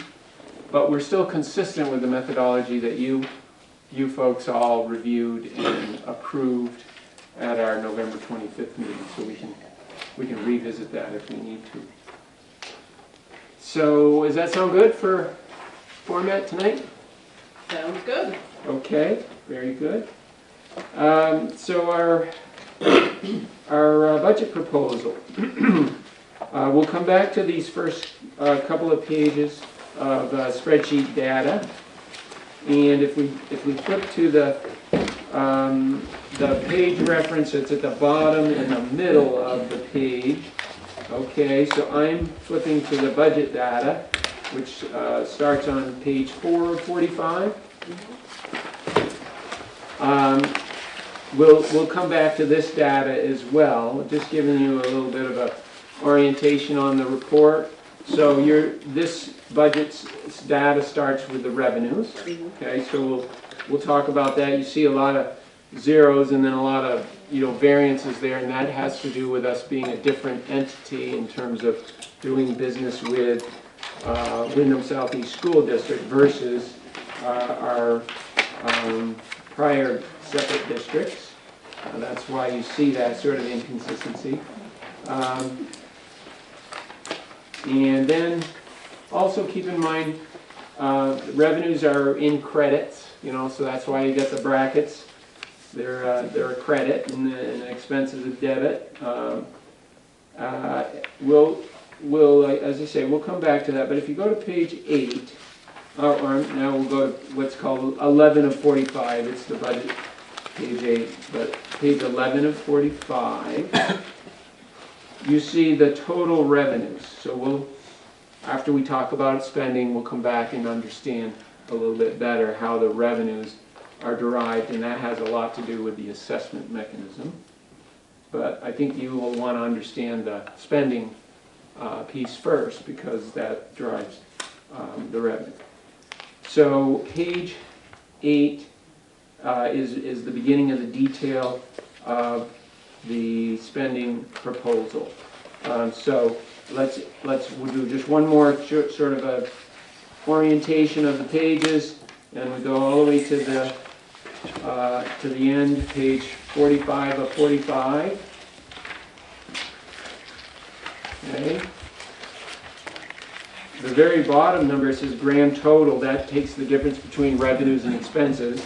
We like to see those zeros there. But right above that, so the second to the last line on page 45 of 45. This is the proposal. I had mentioned that we had a significant increase in this proposal based on the student need. So Marisa will be talking a good deal about what the major drivers of that are. But you see, we're going from a current budget of $11,882,000.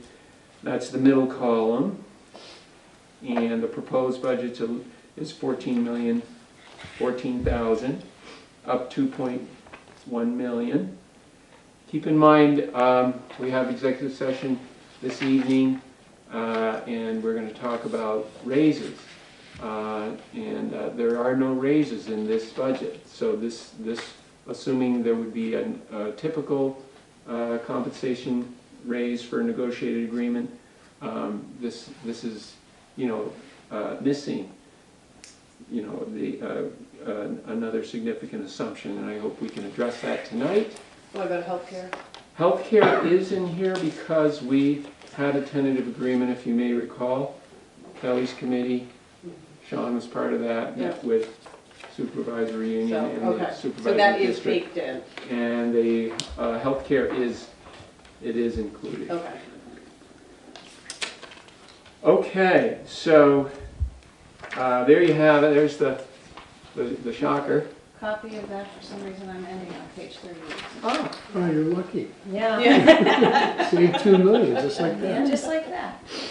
Thank you. Okay. So we want to give you maybe some of the top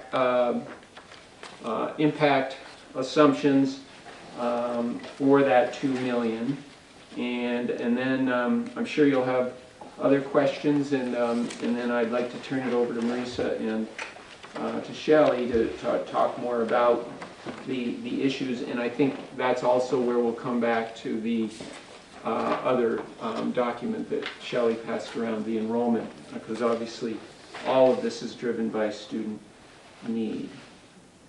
So the single largest increase in this budget are the outside placement costs that have increased substantially. We've gone from for outside placements, it's on here somewhere, Shelley, yeah, there it is. 29 students in FY19 to 48 currently, and going to 54 students. This is on line 13 of this single data sheet that Shelley has passed out. And I'm sure you'll have questions about that, and that's where I'll have Shelley and Marisa speak to it. When you look for where does that show up in the budget, it is in a number of areas, but it's basically in the tuition lines. And I think we made page notes on that. Do either of you remember? I'll find it. Page 12 is BUHS. Good, thank you. Which is 15 of 45. 15 of 45. In our double page number budget. Yeah, this is so that we can put lots of different documents together. Page 15 of 45 is, Oh, okay. yeah. Tuition to private Vermont and tuition to non. Yes, non-Vermont, Non-Vermont private, which okay. is the out-of-state. Okay. So you can see in those assumptions, 780,000 is assumption this year. Based on what we know now, 992,000 up 212,000, and then a similar pattern there in the out-of-state. And unfortunately, what this reflects is the current budget not anticipating these increases. So we're going to have a deficit this current year, which is we haven't seen this over several years, but that's what's happening. So then we have a similar impact at the elementary level. And that's on page 12 of 45. Mm-hmm. So these are BUHS. 1040 is BUHS, right? That's right. Okay. And keep in mind, if this is a student from, let's say, Dover or Marlborough, they're going to get those costs directly. They're not going to come through this budget, of course. And I say that just to help us understand that that's the case for Vernon now. That was written somewhere. I feel like I read that somewhere. Yes. Okay. Yeah. Yeah. So that's new. Okay. That's new for us. But that's that. Okay. So elementary is the page 12 of 45. And you see, sort of in the middle of the page, we're going from 110,000 to 705,000.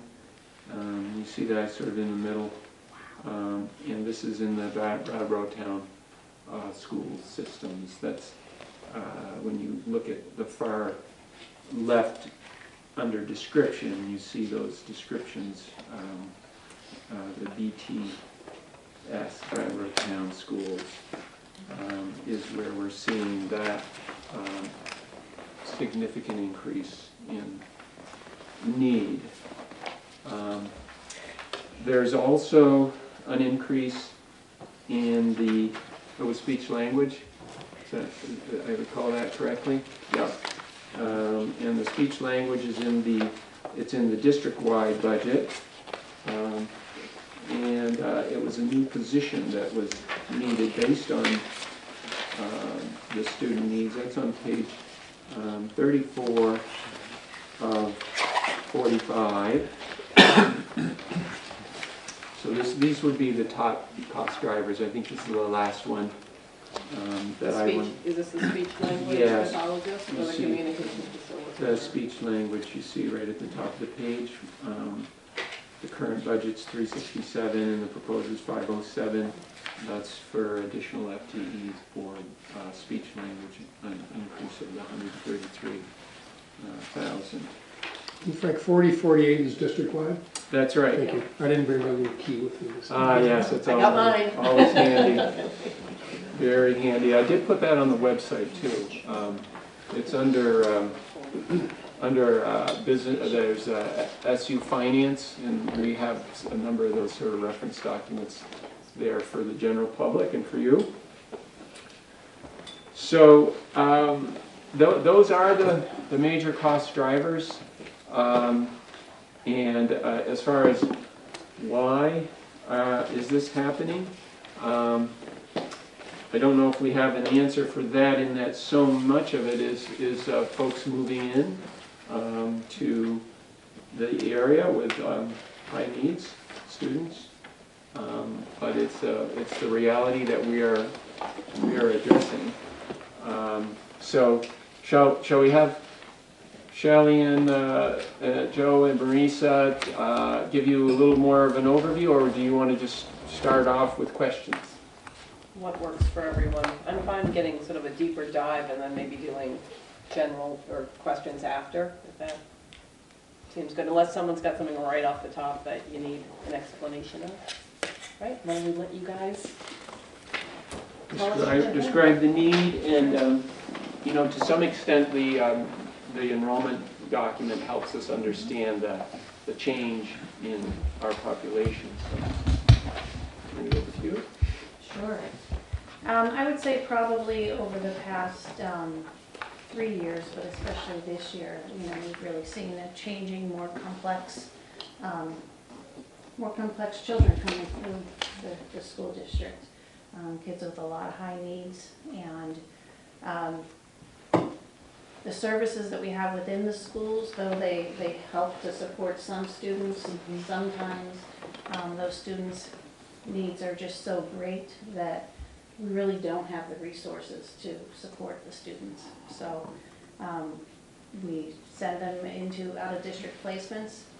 The other is that we've inherited several students from other school districts where a school district, a neighboring school district may have placed a child in one of the private out-of-district placements, and then the family moves to Brattleboro or one of the surrounding towns, and now their child is already at this school, and we end up picking up that tuition and those costs for that child to be at the school.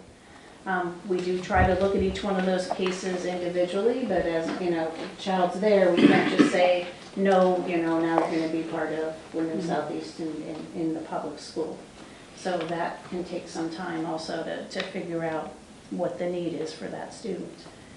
I think at the high school we've had even more students, and again it's for those same reasons. Either they're already in a placement or their needs are so demanding that the school just doesn't have enough resources to really help support those kids and be safe in school.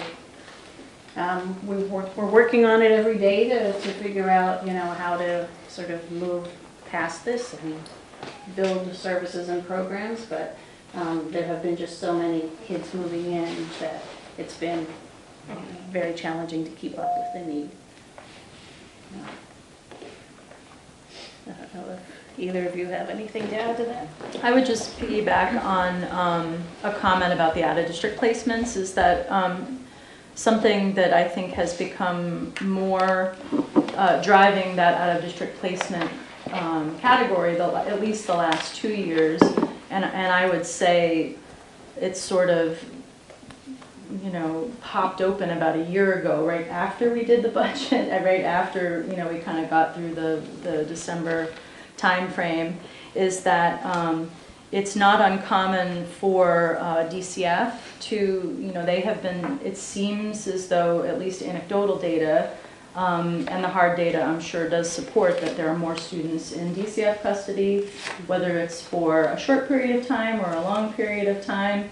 And if a student has a need because of outside of school factors via DCF to be placed in a residential facility for treatment, It's not uncommon for a child to be in a place where they're living due to, for whatever reason. I couldn't guess as to all the reasons, but if they're placed at some place residentially, then when it's time to come back into like a foster home or perhaps their family of origin, it's we get a lot of, there's a lot of pressure to keep a child in the alternative placement because they've been doing very well and things have come, you know, the issues that maybe were coming about, you know, teams make those decisions, IEP teams, and a lot of, you know, we do work very closely with DCF.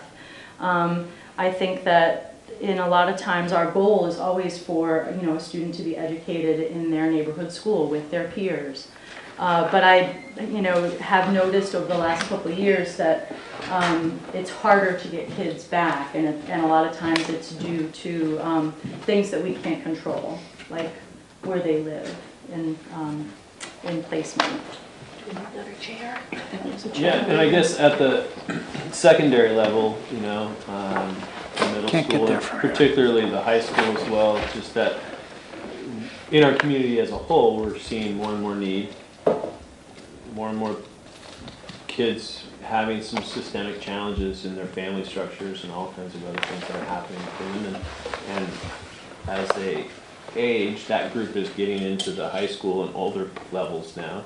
And we're still continuing to have younger kids that also still have that support. It's not like that's just ending and they're going to matriculate out. That it's continuing to happen. And so we're just having to provide more robust services in general everywhere. If that makes sense. Mm-hmm. And to be clear, you know, we need our partners in the community who provide those therapeutic day placements because, you know, they are, for some students, you know, the most appropriate placement that can really meet their needs. So just to be clear about that. That really matters to parents. Absolutely. Yeah. Questions, anybody? Anything you need clarified? Anything we want to dig down on? A couple of general ones. I noticed that we had another budget earlier, I'm not sure what it was, but it listed a whole bunch of district placements, so I saw this coming. But I went through all the rest of it, and this is the first time through a special ed budget, the first time on the SU board. Mm-hmm. And I just, many pages of questions, and as I was writing the questions, I realized these are like, why is this one up and why is this one down? And basically, all of this is based on the changes that are needed in the special ed service plan because things change every year in every school. So I'm not going to ask any of those questions. So, which kind of shifted me right into the, okay, what are we going to do about this? Right. And I think what would be helpful in terms of getting this information to the public and helping people understand it and the impact on all of them as well as the school district, and we've heard about the impact on the staff of you know, constantly dealing with really needy students, is if we could have all of this, put the tuitions, which I think is the 5640 line, and I'm not sure which of the case managers or how many case managers there are. There were several in there, and there's the 1710 and the 1210, and I don't know which if all of those have to do with this, and then any additional travel expenses. Mm-hmm. There are additional psychological services and other professional services that are in the budget. I'm sure that there's additional administrative time, although we don't necessarily, like your time or anybody else's, we don't break that down, but an estimate of that, so that we could really have an impact of, you know, a programmatic budget for this particular program and all of the needs that come, and there may be special diet plans too. I don't know the extent of it, but if we could get all of that, and here's how much this is this year, here's how much it was last year. We've had 3 years now of centralized special ed. Right? Is what's happened over the last 3 years, so people can see that, not just the big bump, but that it's been coming. And actually, it's here now, and we're looking at it now. It's the first time we've ever been able to anticipate it in the budget. So I'm asking that we be able to get that really concise numbers, so because I don't think we're going to be looking, from what the principals have said, we're looking at projectors and, well, maybe a little building addition or something, but we're not looking at huge things in the rest of the programs. This is really the story for this year. And I think, so I'd like to be able to really give really clear, solid data on here's what's happening and here's what we have to deal with, and we don't have a choice but to pay for it. So anyway, that would be really helpful. I don't know if anybody else thinks that's a good idea or not, but I find having those kinds of, not having to figure that out myself is, and because I leave things out because I just don't know what all these different things apply to, that would be really helpful. Yeah, I think that we can definitely help. You know, I see you're looking at that chart of accounts that the state is saying you will use, so we are using it. It really does lend itself to getting to those questions that you're asking. So what will be helpful for us is, and this is typical where we take this really tough to digest information and we summarize it into the broader categories so that it's more like a 5-page report that says here are the major investments that special education is making for the intervention and for addressing the needs. So what I hear, and I'm not sure if I've got it right, I want to make sure that we respond to your question, but you can see that we're organized by the way the state is saying you will collect data around where the education is occurring, so that's the site. So we can give you breakdowns of site or compilations of sites or secondary, elementary. So that's one way of disaggregating or re-aggregating data. Then there are the various types of services. So there's the direct service between the teacher, the special education teacher, and the student. So that's a large portion of spending. We can organize information around the classroom teacher and then the non-classroom teacher, meaning like speech pathology, OT, PT, the general support. So those are two common ways of looking at how are we investing the money and how are we trying to get outcomes that address the need. Is there a third kind of a structure that you'd like us to? I was thinking of it more in terms of just the out-of-placement costs. Oh, out-of-placement. I'm sorry, I guess I wasn't clear. Oh yeah, that's really just that. Yeah, with the case managers and the tuition. Okay, sure. Yeah, we can. That's very straightforward. Yeah, and you're right. It's the 560 code, and we can give single data sheets on that. Very easily. And you're asking for over time. Yeah. Just so we can see the trend. Yeah. And as many of the parts of it as there are, like additional psychological testing. Yeah. Stuff like that. Okay.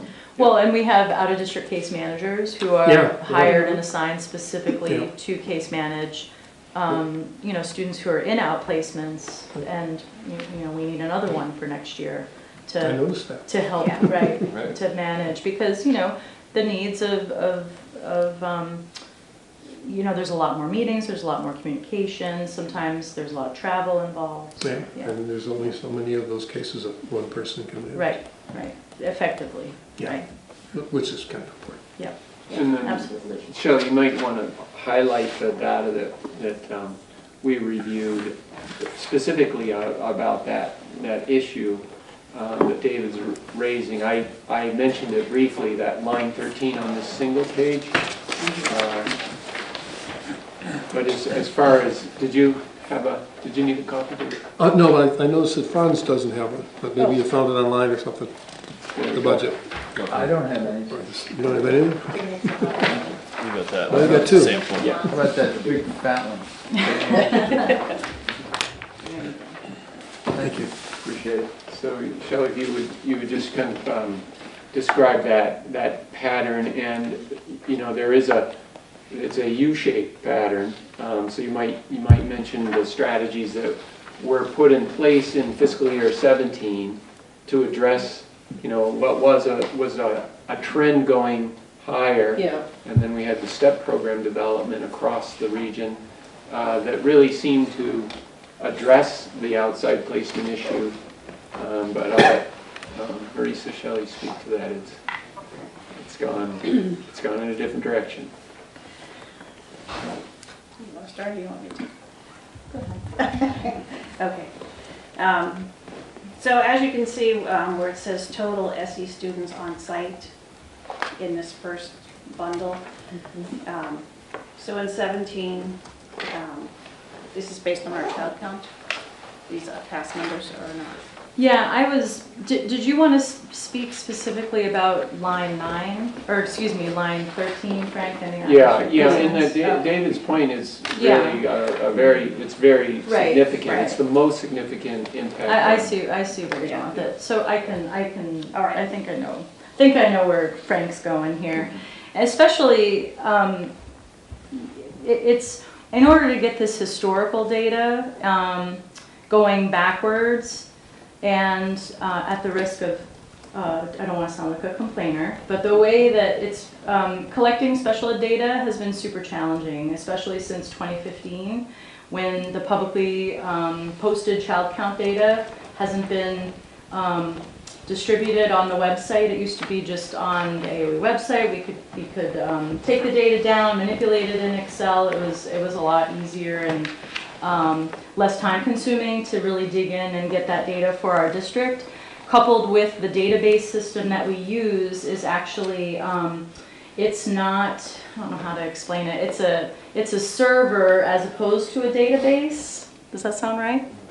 So the data always changes, right? And so I can't go into the system and say how many kids were in outside placements on December 1st, 2016. Because that data doesn't exist in the server anymore. So Frank and I talked, this morning about being able to get this historical data, and we can get it. It's just going to take a little more time to do that. At the elementary level, I mean, or especially in Bratt Town, over the last 3 or 4 years, I've come to a lot of board meetings, and we've talked a lot about the efficacy of STEP services and that group of professionals and their ability to serve kiddos with social emotional needs in their home schools, providing another layer of support. And there really was, the data there was pretty robust for a good 3, 4, 5 year period where the outside placements at the elementary level were on a nice trend down. That trend ticked up last year by a bit, and now is steeply rising. I think that, and again, I don't want to. There's multiple factors. I think it would be disingenuous to say, oh, it's this, this, and this. But I think that we are finding that there are the needs of students they're just more complex at the elementary level, and so it's not. There are multiple reasons why kiddos may not be successful in their neighborhood schools. At the secondary level, which Joe can speak to, there's been, well, I'll let you so what frequently happens is, while we did have some declining numbers overall, it looks like in out of district, a lot of those younger children continue to require supports in out of district locations in other schools, and then they continue to get older, and so then they move up into the secondary level of category, and we have kids that are already existing or move into our district that also require those services. So again, we're not at this time seeing a decrease overall, because we're just more and more kids, as the system continues to grow, are getting placed out or having more and more systemic challenges at school.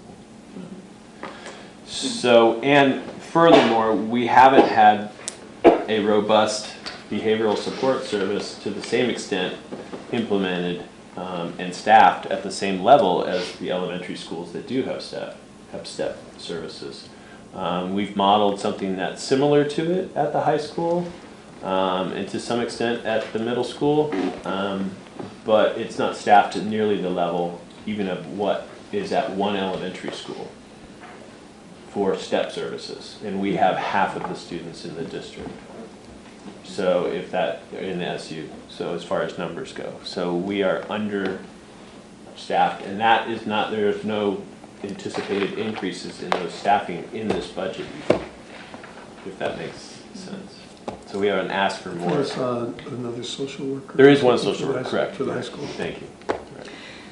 Well, to clarify, that social, it's not actually an increase because there's 2 FTEs at the high school now, right? And it was, it's a coding issue, right? That social worker went from I think a 172 to a 171 because they obtained an A. I know, I'm sorry. I didn't think that explains it all. I'm sorry. I've been hanging out with that sheet for way too long. It has to do with the licensing. Like if you have if you have an AOE license, you go in one category and the other. So it's neutral. I think if we compared where that employee is last year, that I could show you where it is. You don't need to. Then you have to tell me why Vernon is different but with that, and all the rest of it. With that, we continue to show a need. Right. Students continue to need more supports than what we can provide in what would be considered, or what has historically been considered, a typical general education setting, right? Mm-hmm. Which I think when schools were designed was to serve the needs for the majority of kids. We're just finding that we're having more and more need. Mm-hmm. And that's really what it comes down to.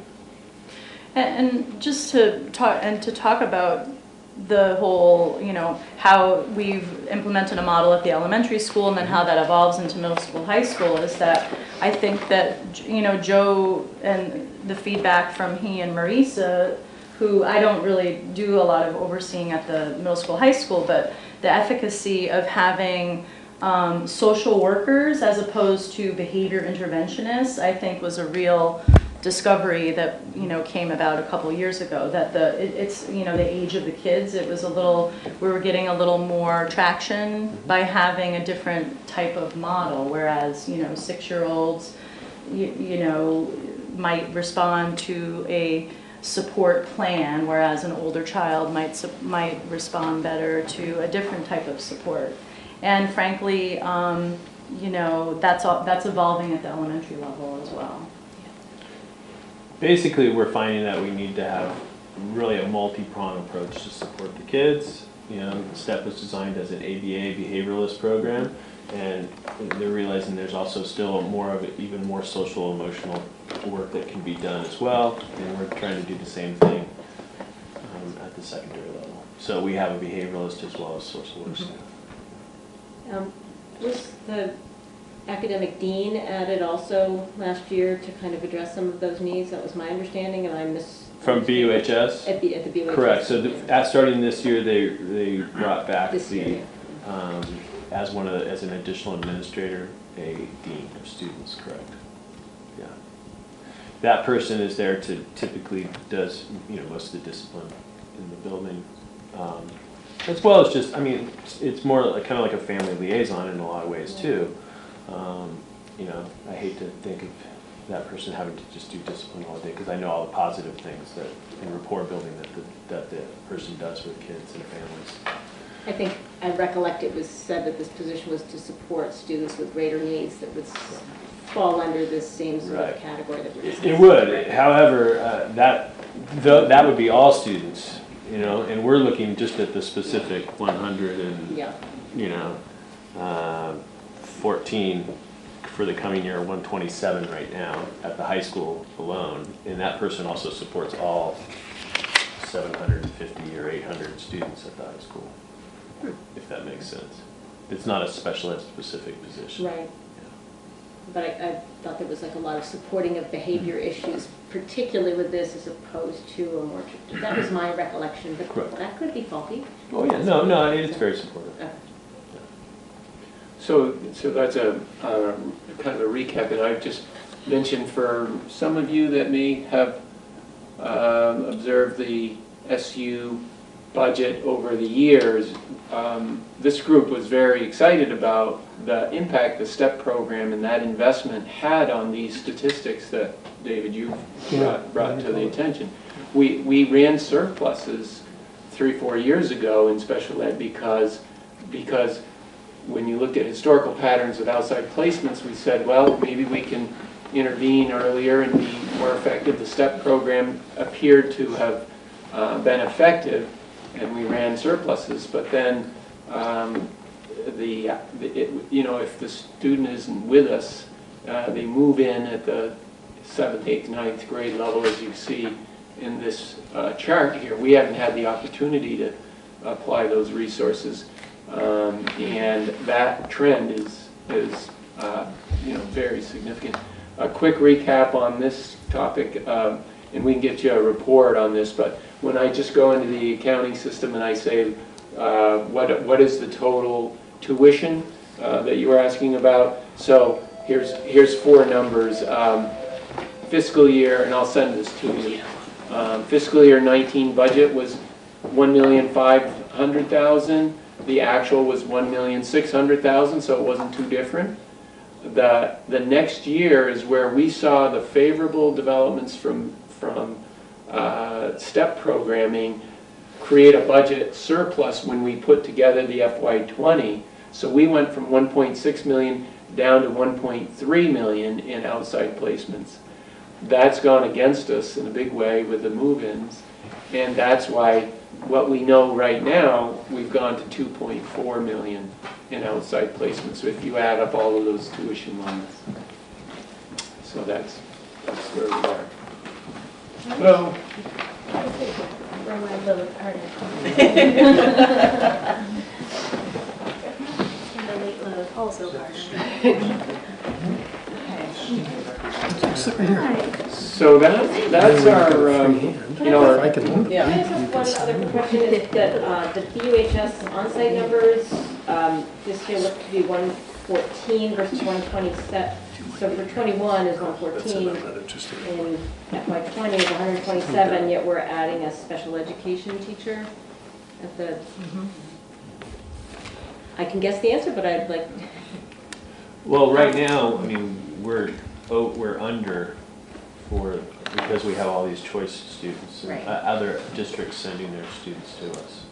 And so that's really to take care of that position, to take care of those numbers. We talk about the allocation methodology of costs. We'll cover that as well, but the short version of that is when you get into the data sheet on the front page there, you see a number 400. 435. I hate to admit it, but I might have to get these glasses I never wear out.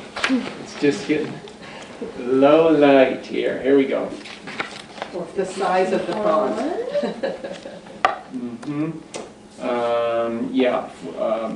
So we're taking out our proportional assessment for our Marlborough, Dover towns, and identify that for you. It is about a $400,000 cost. Is it the 435.088? Yeah, if we go to page 2 of 45, yeah, that's where it's really easy to see. For the folks that came in a little later from our intro, this is the page because we have one or less than 10 students in a town. We're asking that this data stays here. We're not going to put this level of data on the website, but obviously it's important for the board to understand that methodology. But if we want to talk about that, it's probably time to do an overview of the assessment methodology, because that's one of the few variables that it will be helpful for you to understand the context of that. But Christina, that addresses what Joe was referring to. I got it now.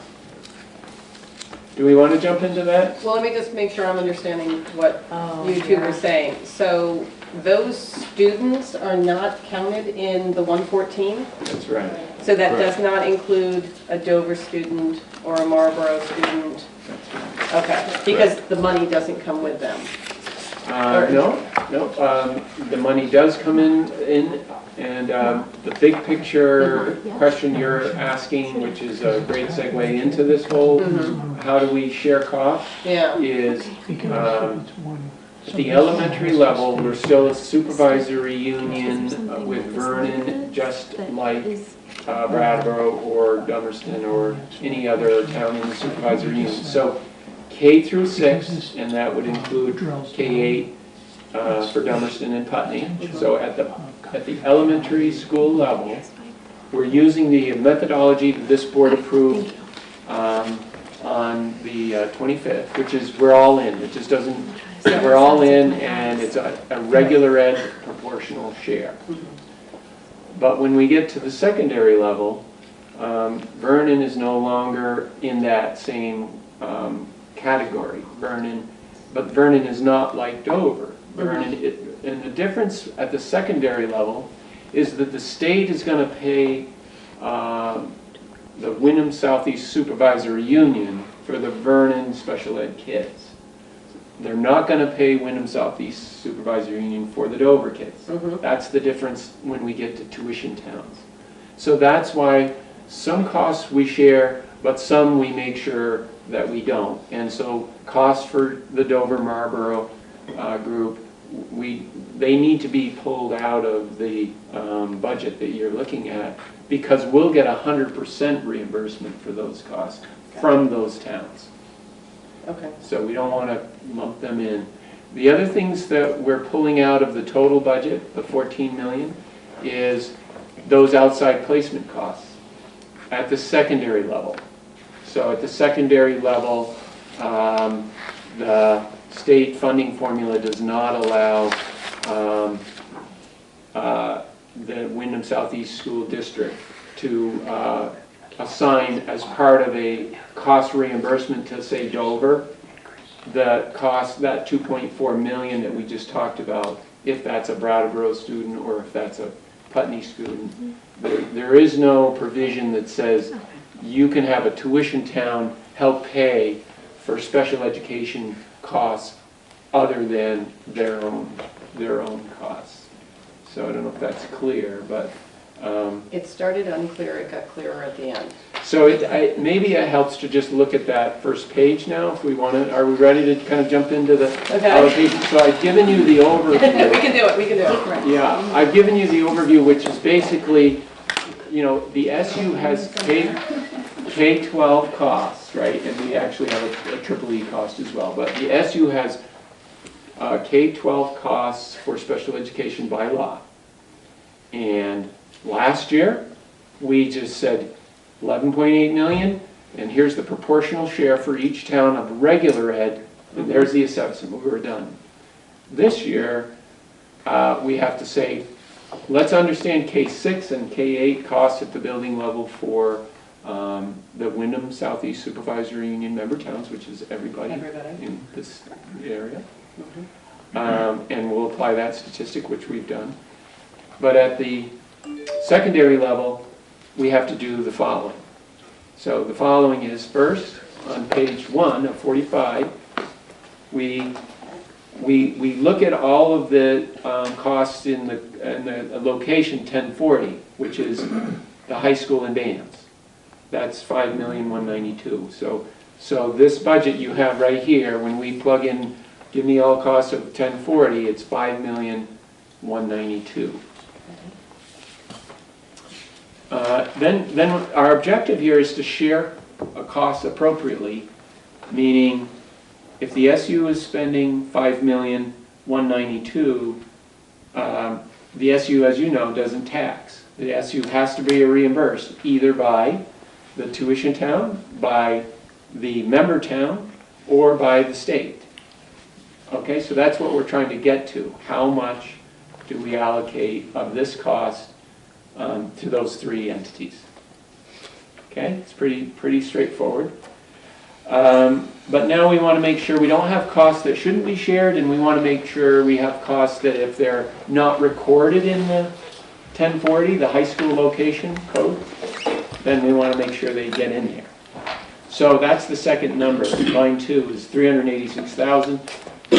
Those are those costs that are delivered at the high school, paid by the SU, but they're the whole supervisory union wide. So those are primarily a pro rata share of your occupational therapy, your physical therapy services, and to some extent speech services. So Shelley's gone in and looked at the IEPs for students and the hours of service that are required, and translated that into a cost estimate for those services. Okay, so we went up a little bit there, but now we're going to take away the costs that are not shareable. They need to be paid directly because they have a special funding formula that goes with them. And that's primarily the secondary tuition costs that we were talking about. Now you see that's 1.4 million, it's not 2.4, and the reason is this is just the secondary portion, not the K-12. So this whole top section is just secondary? That's right. Okay. It's all, the whole top section is secondary, and then we don't get into elementary until down below. Down. Okay. Okay, so now we're trying to make sure we have a good cost basis for sharing. And so that's how we come down to the 3,687,687. Okay, and let me also look at my calculations. I did this a few days ago, but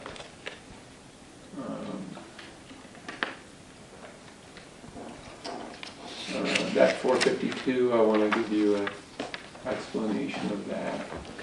Oh yes, that 452, 401, none of us paid for that. That is the federal grant that we received.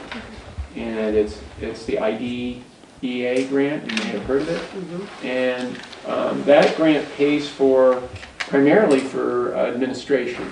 And the thinking behind that, which is common to assign the administration to that grant, special ed administration that is that it's a shared resource among all of our towns. So it's an attempt to make it a fair distribution, or if you're just talking about finance, a fair relief from the tax rate proportionally. So that's how we get to the 3,687,000, and now again our objective is to say, okay, who is going to reimburse the SU for that cost? We already talked about the 435,000. That's the line 8. We can get into the detail of that, but that's the cost to serve those several students who attend UHS but are from towns other than the supervisory union region. Okay, so now we're down to a truly shareable cost between the SD, which is Brattleboro Town, Dummerston, Guilford, Putney, and Vernon, because Vernon is not part of that. They voted to not be part of that union. Okay, so before we say, oh, here's your cost, we've got to calculate the state aid that will come to the SU as a result of spending this $5 million. Okay, so we have to calculate how much is the state going to send us, and we have to calculate it based on secondary costs, not on total, but on secondary costs. So once we do that, you can see that we've got the notes that Vernon would have a net assessment of $223,000. When I say net, it means total cost minus all this aid that comes from the state, a net assessment for secondary of $223,000. And then we do the same calculation for the SD, and it's essentially what aid is going to be generated by the state as a result of spending their share of the $5 million. And you see those calculations. $761,000 is primarily the block grant, and $1.7 million is called the intensive aid. And I've given you the calculations for those aids if you are interested, and I'm glad to go over the detail of that if you want, but it might be more detailed than you're interested. But there's all of the costs and the revenues, and we would be integrating these numbers into the Vernon and into the SD budget if you approve the budget. Now, knowing this is all preliminary and we don't have wage information added that we hope to address tonight. Secondary on that same page. Now we're into a much simpler analysis. Now we're back to the methodology you approved last meeting on the 25th, which is we just take everything else and we look at proportional enrollment, and Vernon pays their proportion and the SD pays their proportion. So as a recap, 13,106, you might not recognize that number because we haven't talked about it. We've talked about a $14 million number, but the $13 million number is all costs without the Tripoli, because this, remember, we got to get to secondary and elementary. Tripoli has its own funding formula, and we have to isolate that. But if you wanted to, you'd look at page 40 of your budget document, page 40 of 45, and you would see that 13,106. It's all school age special ed costs, and we've talked about the variances and what's driven the increase in those costs. Okay, so you can see from the SU point of view, if we missed that, we didn't identify the total cost, then there would be a gap between what we spend and what we get reimbursed, and then we'd run a deficit, and that would be a problem. But there you go. All costs, we've already accounted for the $5,192,000, the $386,000, the $452,000. So that gives us a $7 million basis to share. Okay, you're following me on that? That's line 24. Okay, so that's all elementary costs, $7 million to share. We go to the state funding formula. We calculate the aid for block grant and intensive reimbursement. So we take $4 million of aid away from the $7 million in cost, and we get a $3 million assessment. And then we go to our proportional table of regular enrollment, and Vernon's 12.3%. The SD is 87, and there's the reimbursement to the SU of the $3 million. The ADM statistics I do expect to revisit. We don't have the verified data back from the November census from the AOE. I expect at any time, but this is a typical response. So I've used the current year. I have not guessed. I've just used what we used last year. And so as soon as I get the new numbers, I will plug them in, and we'll have our final number along with what I hope to have this wage data in here for our Wednesday meeting. It's going to be a stretch to get there, but we're going to do the best we can. So there's our calculation, and if you want to now talk about revenues, I can kind of put this in the gobbledygook here of the detail into the financial statement if you're interested, or if you may not. I just missed what the line 15 back on secondary, when you're taking out right above the intensive aid, there's other money that came to us somehow, $761,925. What is? Yeah, there's two major types of aid, and that 761. If we go to the next page here, you'll see that number. And the 761 is the secondary block grant. So you see on the line 2, Which page are you on? Now I'm on the page 3 of 45. Page 3 of 45, and it's just a big list. If you go to just line 2, you're seeing the various types of aid, and line 4 has the 761 in the middle column. Yeah. And what you're looking at is we get a block grant number from the Agency of Ag, 381,000. They're going to send us a check for approximately that, based on our spending assumptions. And then the 380,000 is for those kids that cost more than 60,000. That's that aid. Yeah, okay. You add those two up, we're going to get hopefully a check for that. That's where that comes from. You say hopefully, what? Well, it's all dependent on how much we spend. And, Okay. And what the legislature appropriates to distribute to public schools. Frank, is it worth interjecting? Joe reminded me too that the threshold has gone up from 50,000 to 60,000, and that's, you know, not a huge contributor, but it does result in a lot less reimbursement for students that have costs over that amount. Yeah, it's good. And that would be your out of district. Right, placements. for the 560s. Right. Yeah. And so as a result, many of the out of district placements hover not far Right. above that threshold, Right. if they even meet that threshold. So we are now taking the full cost of those placements, as opposed to in the past having a limit at, I think the previous cap was 50,000, and then anything extraordinary above was reimbursed to them, or 90% of it was. So. And Frank, is that what you kind of described at one point, the intent, you said the block grants and then the intensive aid, is this that what this is? Yeah, so the intensive aid, is a different calculation. It's much more money. But following on that same page, line 9, in order for us to understand how much the state might reimburse us, we've got to get back to what would be an eligible cost. So you see that $3,252,000 on line 9?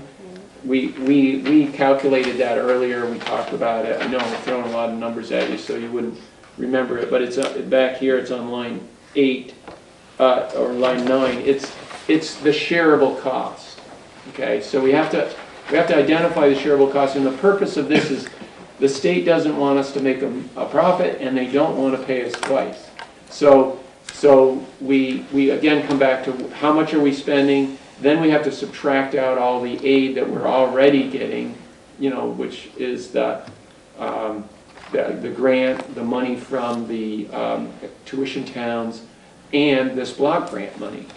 Okay, so what it is we have eligible costs of in total $3,252,000 between the two entities, and then we want to make sure now we get aid on those costs that we removed, the $1,437,000. So we don't want to forget that. So we got to add that back in. And then we take away the block grant and we take away the extraordinary aid. And it says, okay, now you've got $3,570,000 that the state is going to throw a factor at and give us a check. And the factor is something, again, they set every year. It's 56% of spending. So for the SD, it's $3,156,000 times 56% reimbursement is $1,767,000. For Vernon, it's the same 56%, but the cost basis is $517,000 minus the aid there of 62 and 41 is 414,000. So Vernon's going to get 231,000. But again, that comes to the SU, and then the SU reduces Vernon's assessment on that. I got it. Oh, good. That's awesome, because I didn't expect you know, a lot of folks. There's a lot of derivative numbers that the state does that, you know, they're not intuitive, like the local share. Did you pick that up, Christina? I bet you did. That the local share of the block grant line 13 on that same page, that's not real money. That local share, line 13, 295,000, that's not cash. What they say is, hey, we're going to give you a block grant of 443,000, but we're going to make sure we deduct from your reimbursement 40% of that, so that we pay 60 and you pay 40. So it's just a way of shifting cost to the local. But that's something that's been around for 20 years, so that's nothing new. So that makes it sensible. Yeah.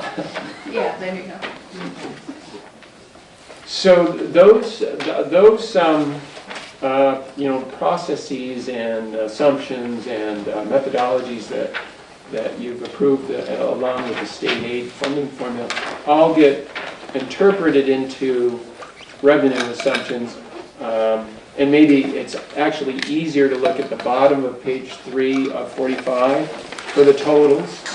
That spreadsheet puts in one place revenues that go into a whole lot of different parts of the budget. But that line 50 and line 51 basically takes the elementary and the secondary revenues, and it says the state's going to send the SU 887,000 in the block grant. That's what 3201 is. 3202 is the intensive aid. They're going to send the SU 5.4 million, and they're going to send 512,000 in 3203. We're not getting any 3205. That's state place. They're going to send us 6.8 million. And then we get another 900,000 in grants, and then we're going to get 435,000 from Marlboro, Dover, and other towns. And then Vernon's going to pay us 372 and for elementary, and 223 for secondary. And the SD is going to pay the SU 2.6 million for elementary and 1.6. So you get a total of 4.8 million in assessments. And there's how we balance the budget. And if you go to the far right, those are the comparison statistics. Oh, I'm sorry, they didn't print off on this page, so I will want to show you. Well, I was trying to find it on last year's budget. There's got to be a way to pull it from here. It's 305,000 on that document. And do you see the special ed assessment? And I can point it out. Special ed. Yep, 305. Wasn't the baby. So, right, so Vernon is going from 305 to 595. That is correct. Okay, and then the it would be the everything minus. So the SD is basically going from 4 million to 4.3 million? That's right. That's right. We can talk at Vernon. Well, we were very concerned about that result when we saw it, and we said, why would that happen? How can that be? So we revisited all of these assumptions. Did we assign the right revenue to Vernon so that they're not getting like a double bill? Did we understand the Vernon proportion correctly of students on IEPs as a proportion of total? Did we incorrectly share the outside placement costs with Vernon, which, as I started right off the bat, absolutely should not do that. It's because that aid is specific to a town, the extraordinary cost. So we checked all of those assumptions, double checked and triple checked, and then Shelley did another very deep dive. I don't know how many hours that was. A bajillion. Yeah, but we looked at all students from Vernon with an IEP. We translated the minutes of services on the service page to a staff person. We then took the staff person's salary and benefits and computed them to test this methodology. And that actually produced a higher number. but not significantly so. We thought that we have a problem with the methodology. Another way to say it is, when we go to page 2 of 45, the issue for Vernon is when you're not sharing costs anymore. You are a small subset of data when it comes to a pro rata methodology of costs.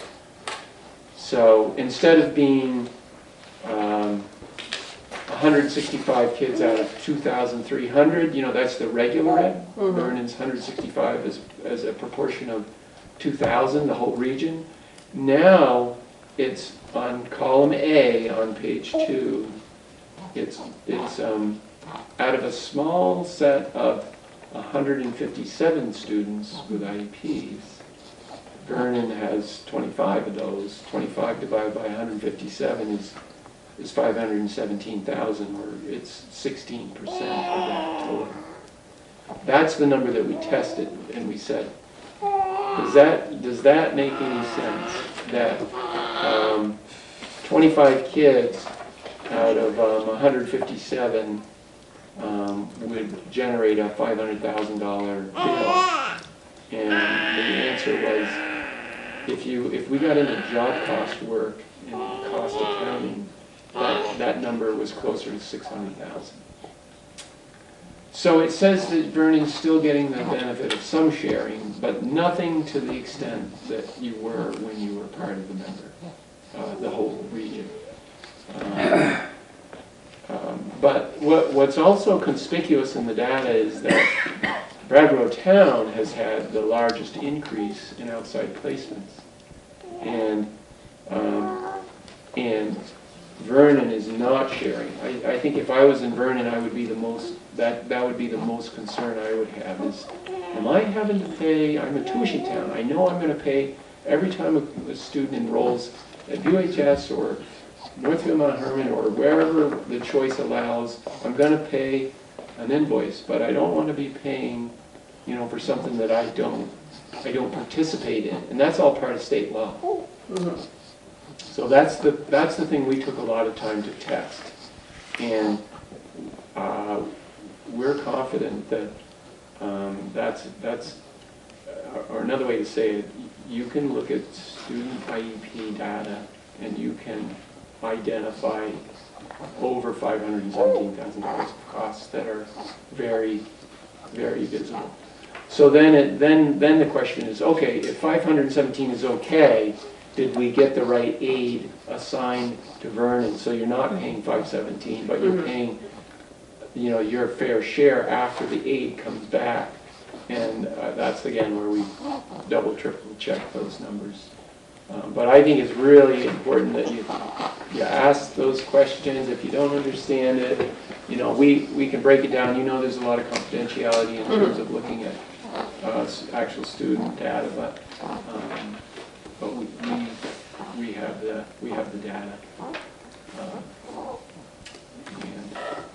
and it is also a reflection of the whole system being much higher. Other questions? Clarifications?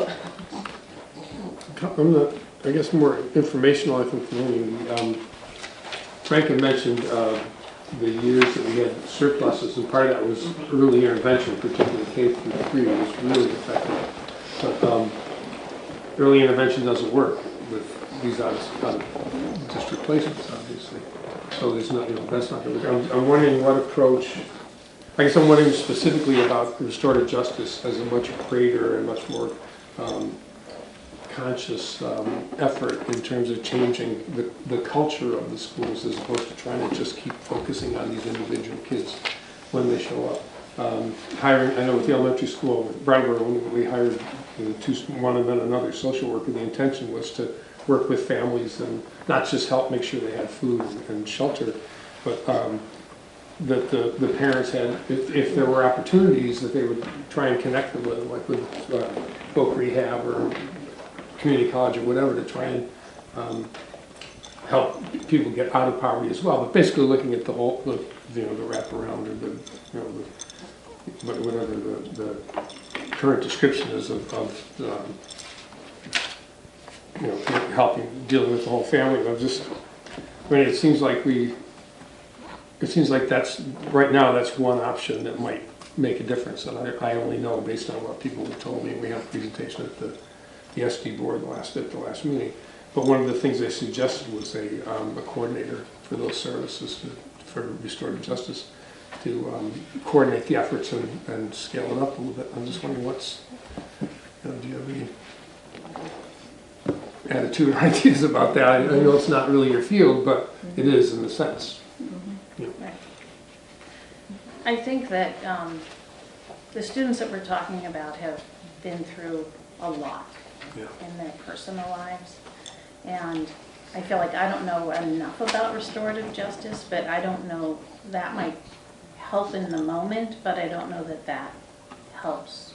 Yeah, I was thinking more about for kids that have less, for the students that the early intervention worked with and that the step services worked with. Yeah. And, the culture in school, for all the other kids that need behavioral support. Right. Would that be a way to be able to target the professional services part on the kids that are, have the intense needs and take some pressure off?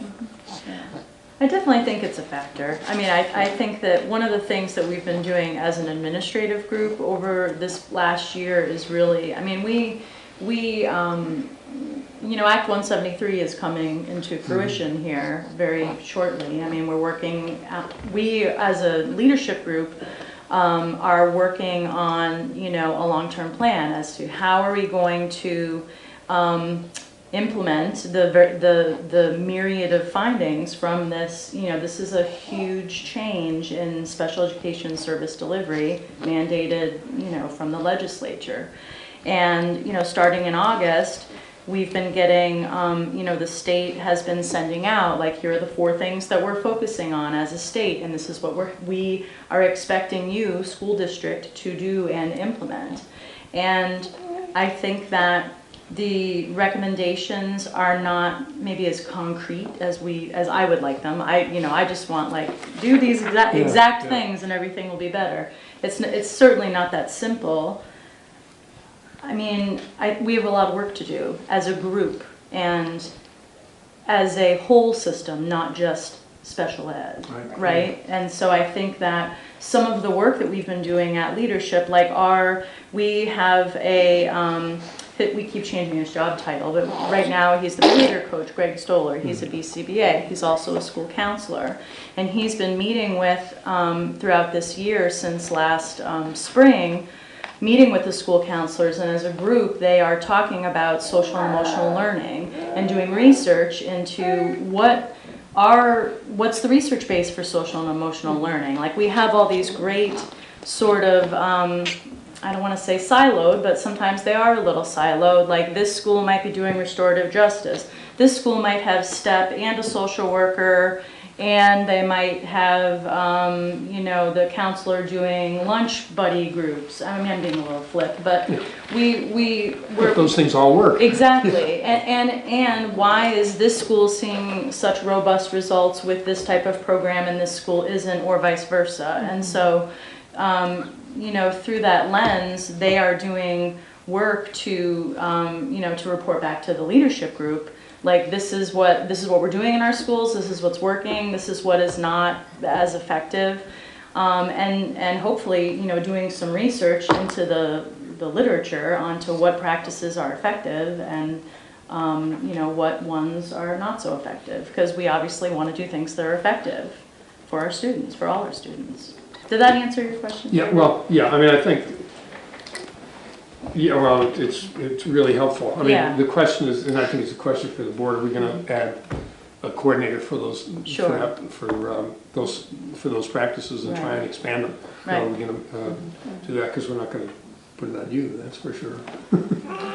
Well, ultimately, that's an overarching school climate in school is an entire SU district, everybody's need. It's not a special education service. Yeah, and it's something that we've, for the entire time I've been on the board, I think it's 11 years now, it's been a focus of every school all the time, is constantly looking at the climate, constantly making it more welcoming, more inclusive. Yeah. Constant attention to that. This is just, more of that based on what's coming in the door. Yeah, absolutely. And belonging, like all my conversations with folks, and I lean I'm a very behaviorally left-brained person, but all my conversations in the last couple of years are really centered around belonging. It's that simple. Children and that feeling of belonging, these direct correlations to I'm a part of my school, I'm a member of this community. Those children are more successful, they learn more, and there's data to support that. So that's a little broad, this kind of a broad statement, but I think that it behooves us, I think, at the leadership level to really, we are doing, that work, and also we need to be doing that work under the umbrella of Act 173 implementation, because the change has happened, and we need to change our practices to support the eventual change in funding that will be happening. Ultimately, it comes down to improving Tier 1 instruction and social emotional climate, all of that. That's ultimately what it comes down to. Right. Tier 1 comment? Oh, sorry. I was going to say Tier 1 instruction doesn't just mean academics. Correct. Right. It's everything that a child needs in school. For all students. I just had a few questions. You talked just about the need to make some changes. I'm Christy Agin from Guilford. Because of Act 173, where is the conversation happening around programming that's really shared? I know this is really a budget meeting, but in terms of what practices the district hopes to improve, would there be a future opportunity at a board meeting just to talk further about that? Because I think, when you talk about increases in spending, it really makes me think about what other practices, how are we evaluating our practices, what are our measures for effectiveness, how are we gathering input from parents, families, community about programming. I don't know where that happens in the context of special ed budget, and I feel like that's kind of missing. Any thoughts? Are you speaking, sorry, I was just going to say, are you speaking, Krista, in terms of like the whole, all instructional practices, meaning like everybody, or just through the work that we're doing like for students on IEPs? Well, I mean, the changes in Act 173 are really a whole system change and require really more of a collaboration between special education and general education and students with IEPs, students with varying needs. I mean, it's really a multi-layered system that we're looking at, and how all those pieces fit together to meet the needs of all children, and then also to build capacity at all of our schools. I mean, I think you're talking about why something works at one school, not another. It's really hard for families and community members to understand why one school has a social worker and another school doesn't, or why one school has an after-school program and another school doesn't, because we know that all of those factors, we talk about belonging, impact whether a student can feel successful and be successful in a school. So I'm just curious where the opportunity to have more conversations around that will happen. Yeah, I'm not sure if I can answer that for the whole system, but I can just comment that, our work certainly at leadership level has been very focused on implementing Act 173, and there's a lot of work to be done, especially around some of the issues that you mentioned concerning programming. Some of those inequities are part of why that whole consolidation process, I believe, was originally wanted, was the idea that some of those are leftovers from the prior districts. That one district served a certain population, and it shows how they wanted to serve that population. And so, and it varied from town to town, and I think one of the purposes is that, and we're still early in that process of figuring out, I think, as a leadership team and as boards and as communities, on how do we provide more equitable services for all students across the school districts. I just know that as a community member, when we're hearing about budget, not really knowing what that looks like in terms of programming and what efforts are being made. I know, like I said, this may not be the exact meeting for that, but a way to talk about how programming is evaluated, why costs are, like having more specific data, talking about program level initiatives would be really valuable if you want a really good partnership with your parents, families, and community members around special ed, which takes up a pretty huge percentage of our budget, right? Yeah. So. Would it be appropriate? We should always have a baby at the table. I'm sorry. Would it be appropriate to just ask if we and maybe some other parents could set up a meeting with you three folks to unpack this a little bit more and ask more direct questions instead of involving the whole board? Like maybe we could just start there with a less formal meeting for questions and things. And I would love our board members to be more involved. I mean, I feel like. Yeah, I mean, I think, but I know so, and when you said there are 4 specific areas in 173, I don't think I even could articulate that. So it's not just, it's not, I mean, I would come, whoever sponsors it. I see the chair looking at. I'm just going to say that our plate is incredibly full with the superintendent search. Yeah. This is our first budget that's actually put together. We haven't even really looked at programmatic equity, and we're 6 months into it, and I don't see it happening. So I just want to caution against how much really I can expect our board can really do at this point, because I think the wheels are almost coming off our board. It's really important that we keep doing all the things we really need to do to make sure there's a superintendent in place next year and a budget in place next year, which are really important things. So I look forward to having more of these conversations, but our deep diving time, it's a pretty shallow pool for us right now with a lot of water, and you can drown in 2 inches of water. But there is, another committee, but there's the programmatic and, performance equity committee. And when Christina mentioned that there are, we haven't even started talking about equity in programs, but actually that committee has, and we've got some issue sheets that we issue track sheets. So I'll send you the next meeting, and you can come and we'll put this on our list. The committee has not yet reported to the board, even on the ones that we already have identified. I think, have we? Yeah. So it could be slow. Hi, Tasha Tillman, Guilford. Would this be something that would be appropriate to take to leadership council at this point and get feedback? Does that seem like a?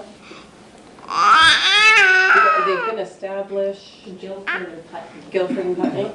So far. Okay. And you're, but I would think on more the are coming, I just so right? happen to be on the council. Well, isn't that wonderful? December 20th. Sucker for a meeting. What can I say? I haven't heard Bravo Town yet, so. I mean, the money's going to be spent. I hear that you guys are obviously strapped. Like, I decided to not run because I knew what this was going to be like. So, but the money has to be spent, so we might as well spend it on things that are going to be most effective for the schools. And absolutely. We have to have those conversations. We have to have due diligence with your community members to know what is working and what isn't working, because it's silly to spend money on something that isn't as effective or not effective, or spend it in a way that is inequitable, because there are community members that do take note of the fact that certain schools have certain resources that other schools do not have access to. Or keep babies. You just got to come every single time. Yeah. All right, other questions? So I have this overview sense, but I like to get down to the brass tacks. Yep. I'm interested in the Vernon piece, but for the WSESD piece, when you take out the money and the grants and blah, blah, blah, we are at the spending cap, so if we look to increase any program, What is going to be the hit on our pupil cost roughly? Do you have a sense of that with these increases? Well, we need that equalized student data to do those kind of projections. And unfortunately, we've tried to use a projection based on the census data, and there seems to be no correlation between what comes back from the state and what you can do, what I can do in terms of looking at, oh, okay, here's where we were last year, and then we know we've had say 2% increase.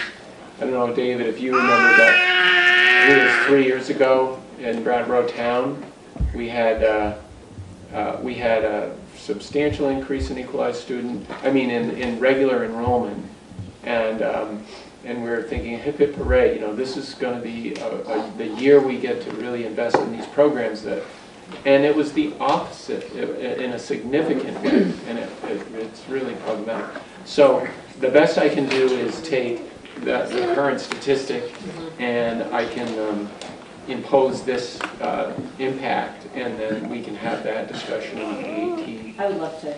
Yeah. So I can. I just think it's important going in, prepare. Right. Because I don't think the stomach is there to go over the spending cap, and we're already going in with a deficit, and so we kind of need to be prepared in the middle of the night, and 2 a.m. when I think about this, about if we're going to have to, pull something back. Pull something back. Right. I hate to say it, but. Yeah, I hate to say it, because we're talking about increasing things that, if we're looking for equity, it might mean pulling things back. So I think we need to be thinking about it. Do we have any concept if they're going to come in on time? The state law requires December 15th. Well, I've heard that before, but do we have any concept if they'll come in on time? They have not met that for the last 3 years, Right. so it's not optimistic. But on the other hand, the last 3 years, there's been so many structural changes that it wasn't just the AOE not. It was the legislature not foreseeing that they created formula that didn't work, and then the agency tried to resolve it. So they know how important it is to us. So I know they're intending to give this data to us. So again, just so we know where we are process-wise, tonight was special ed. We meet on Wednesday to hopefully approve the whole budget. I'm assuming you're not expecting much to change between now and then? The only thing is what I mentioned about when we talk in executive session. Okay, so then that will be incorporated. Will you be able to send us something prior to Wednesday's meeting, or will we be seeing it? Okay, okay, so we might have a little bit of time. It does mean re-importing every data point for all of the salaries in this 45-page document. So it's a lot of work, but we're going to try. Okay. And the plan was we would have this discussion last Monday. Right, and then we had a little bit of weather. And that seemed like a reasonable plan, but that didn't work. Mother Nature did not cooperate. Okay, so then we will talk again on Wednesday, and then this is going to allow you to go back and work with Christina and work with me as far as our district budgets go. Okay. Right. And that's been the sequence of the SU making the vote and then the draft to the other districts. Now it's just 2, but it used to be all with these assumptions pretty firm. Okay. Other questions? Just one clarification, Frank. Early on you mentioned, I need to get this right, you mentioned that we would be looking at a deficit, and that's a deficit for 1920 this year. SU, yeah. And looking, or not projecting one, but likely, since we're doing the 21 budget, looks like we won't have enough money there. Yeah, we're seeing that it's primarily in outside placements that it's exceeding the current plan. There are some offsets, so it's not at this point severe, but it's something we're not accustomed to. Sure. All right. Well, I said you'd earn your keep today, Frank, if I could understand that first page. Well, thank you. Frank. I want to take a minute to acknowledge there's a tremendous amount of work that Marisa and Shelley and Joe put into this. Thank And you. You can imagine, this is not under. Nice, Dave.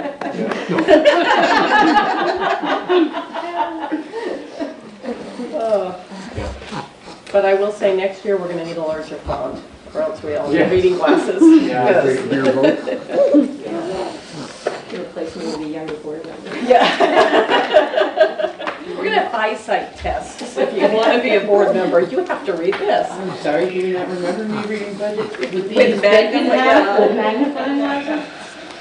All right, so if there's nothing else on special ed, I would entertain a motion to go into executive session. Under 1 VSA 313 to discuss employee contracts? Yeah. I would say that. These are Do we have a second? All For right. sure. Oh, and who, we are inviting Frank in, Do correct? you want yours? All right.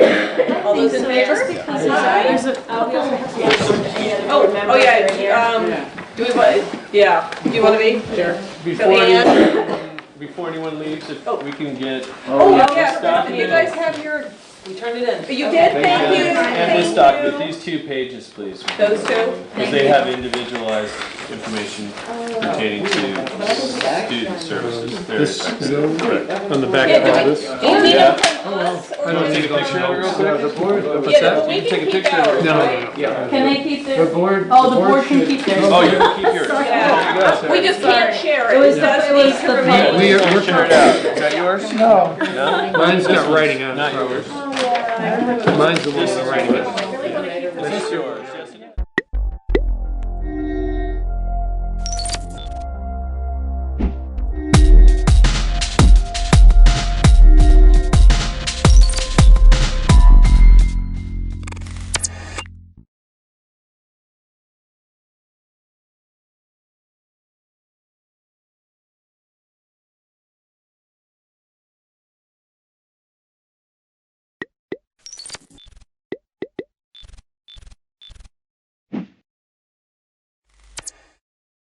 Everybody please rise for the Pledge of Allegiance.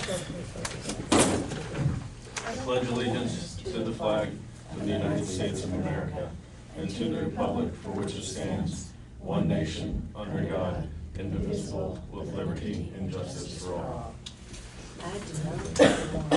All right, additions to the agenda tonight, I have none. Does anybody else have any? I have been asked about some contract questions. Could we possibly get an answer on that this evening? How are we using that? Contracts regarding what? Employee I can make it. contracts. Okay, employee contract, so we're gonna add that as number 2, a new business, employee contracts question.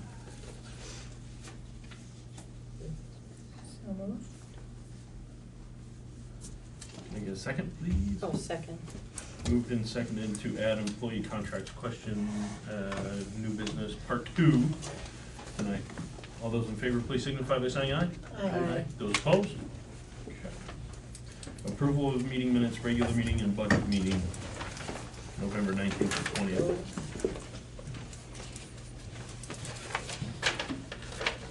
Actually, have a correction for regular meeting.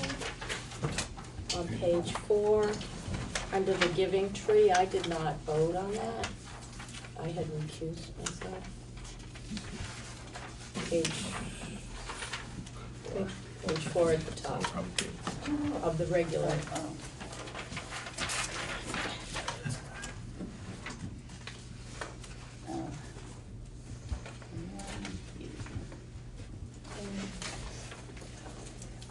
So that was for the meeting minutes on the 19th?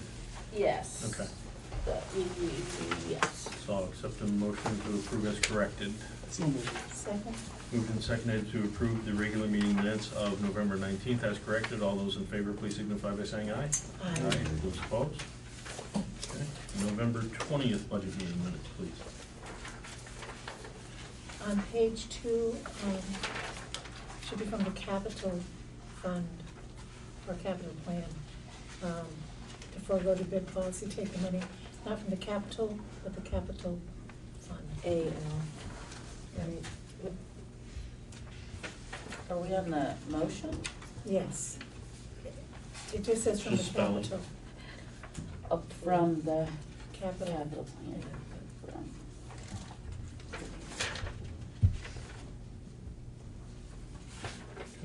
I move that we accept the minutes from the special budget meeting on Wednesday, November 20th as corrected. Second? Moved and seconded to accept the November 20 budget meeting minutes as corrected. All those in favor, please signify by saying aye. Aye. Aye. Those opposed? Bills and warrants, please. Okay. Move that we approve payment of the following warrant. 12T, accounts payable, $183,700.83. 46S payroll, $6,872.78. And 47S payroll, $8,614.43. Second. Moved and seconded to accept the bills and warrants as read. All those in favor, please signify by saying aye. Aye. Those opposed? Okay. Salvage yard permit. You are first on the list, John.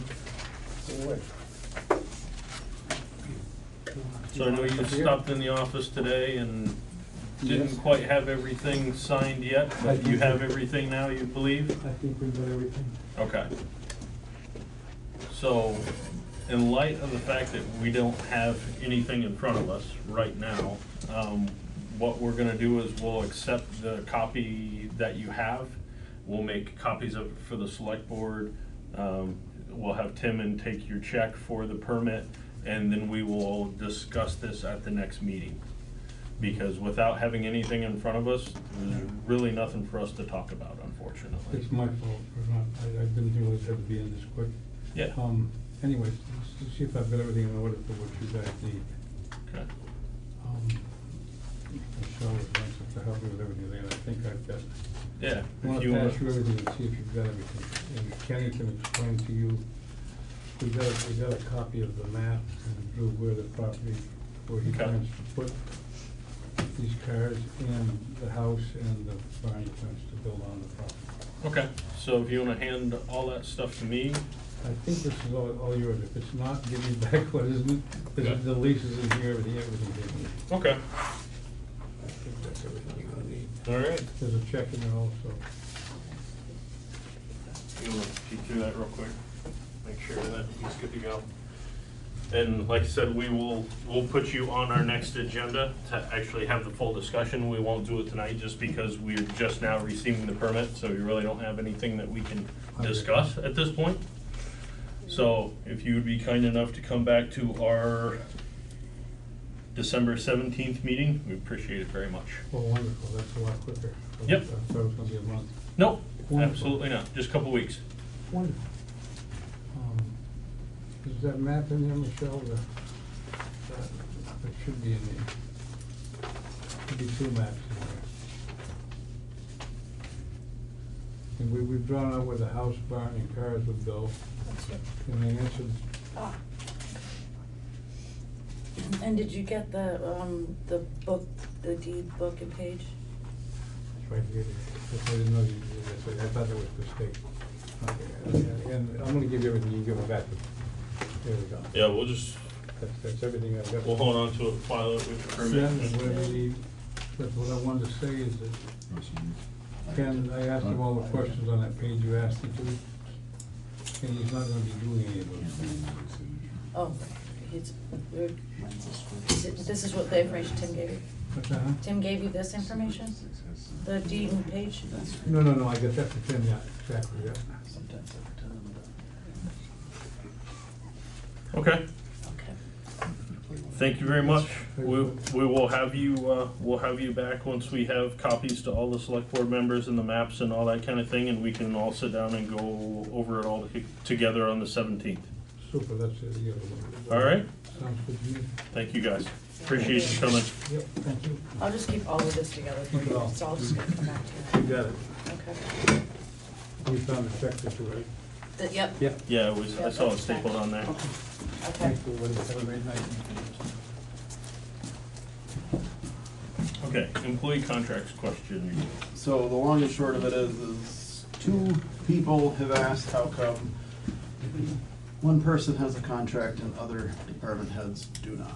So here I am asking that question, and I'm curious what the response is. I have also been asked that question. I would imagine. And my response to the inquiry was, it seemed like the appropriate thing to do for that position. I didn't hear any more kickback after that.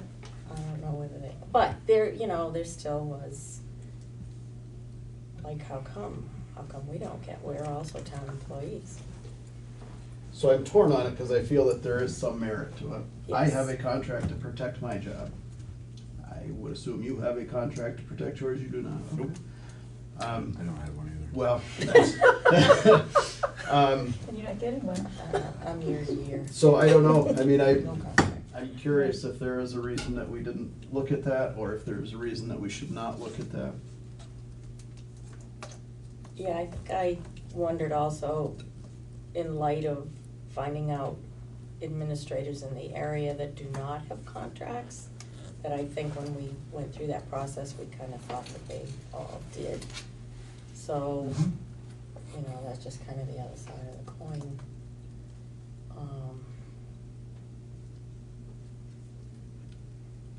So my take on it is that there's only two employees that are not elected officials that are department heads outside of Michelle. That's Seth and Dave. Jane. She gets Well, I paid have from my a own separate board. budget Oh. and her own board, so it doesn't really count. So there's only two others. Traditionally, and I'm only just saying it traditionally, is that those are not contracted positions. One, a rec facility doesn't even exist in the majority of towns around here. Two, I don't know about highway contracts. I have no idea whether they exist around here or not. So that could be, something that we missed and something that we can look at. But the majority of town managers, town administrators, that kind of thing do have contracts. Because they are the head of the department heads, so to speak. If you look at an organizational chart. No, and I get that, Yeah. but at the same time, we were worried about it, so Yeah. I'm, That would be my reason. Yeah, I mean, I would say it's somewhat common to have a town manager, town administrator with a contract. I don't believe it's customary with the town highway boss or recreation director. and I would say that it probably isn't. I think that, and correct me if I'm wrong, I would assume that it's probably the same people that have raised it, but that there's a sense of protection over here for the one contract that was signed, and there's a sense of, well, what the heck, I've been here this long and I don't get that same Right. protection given to me. But at the same time, it was never asked for either. But on the other hand, it really is, it's, you say, protection, but we really all have the same thing, because there's reasons why a town administrator could get dismissed that are pretty much the same things that an employee could get dismissed for. Right, So- but with the contract, that clearly spells out what happens upon that dismissal, what kind of protections you are given. I mean, it's Yeah, clearly financially outlined and for them. everything, right. But then, like Right. my contract only states that this is my job position, this is what I'm paid, and the rest of it is all within the employee handbook, what my protections are. Yeah. So I don't know, and to say that it hasn't been asked for, no, it wasn't asked for because it was never on the table until we presented one, and now they're curious why they weren't afforded the same. It was afforded to their boss, not to them, I guess is how I would put it, so to Yeah, speak. I mean, I think that I said that it wasn't unusual for, town administrators to have a contract, and that it seemed like the right thing to be doing. And like I said, I never heard anything else again, so. Okay. Maybe they went to you then. Maybe, yeah. Okay. Anybody else have any thoughts on that? Can I add one other thing? Sure. Remember that contract really also protects the town. Because It does. if I give you 2 weeks' notice, there could be some serious financial ramifications for what, like grants that are out there and things like that. Yeah. That would be very, very difficult to manage, and have somebody walk in 2 weeks to pick it up, and I can't do that to you. I can't just say, I'm out in 2 weeks. So it does provide the town some protections too. Right. Which can be very important. But I think, yes, I agree, but I think in most cases, a contract is much more protective of you over the town. And that may or may not be the case, depends on how you look at it. But it is also your protection too. And I wasn't disputing that, No, I but I think that there is a lot of protections in there that certainly serve you as well, that aren't just to protect the town of Vernon. Oh, certainly, certainly. Okay. Anything further? Okay. Articles for consideration. Shall the voters appropriate, I'm just gonna go right into this, because we're getting accustomed to this process of articles. Shall the voters appropriate $40,000 to be raised by taxes to fund the town culvert fund? So we talked about this with the grant that we're seeking out, but we need to have the matching funds in there and available as well. So I think that's why this was added, correct? No, this is. Well, it's something that we this has always been have, here but every- it. Right. Every year. But there were some questions about what the culvert plan was. Yeah. So I had emailed Dave and he had sort of spelled out. You sent his response to us. Right. Yeah. And so you had asked for it to go back on. These are the same numbers that were in last year. Yeah. And you So- said he was fine with those, right? Yes, this is Yeah. what Dave asked for. Yeah. Okay. So are we happy with the number of 40,000? Okay. Shall the voters appropriate the sum of $100,000 to be raised by taxes to fund the town road upgrade fund?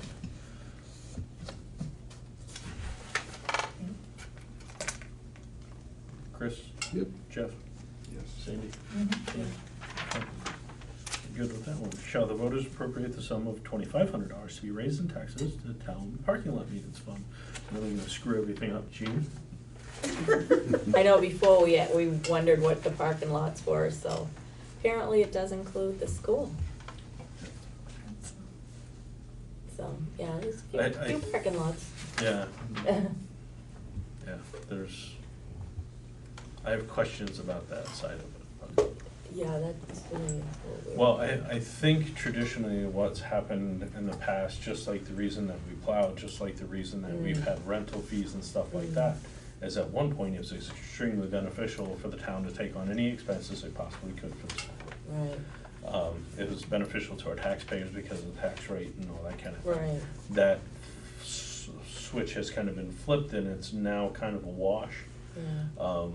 And I think at some point it's gonna flip even more and be in the negative, so that's something that we should probably, I don't know how to determine who actually is responsible for the parking lot if the town goes, we're not doing it.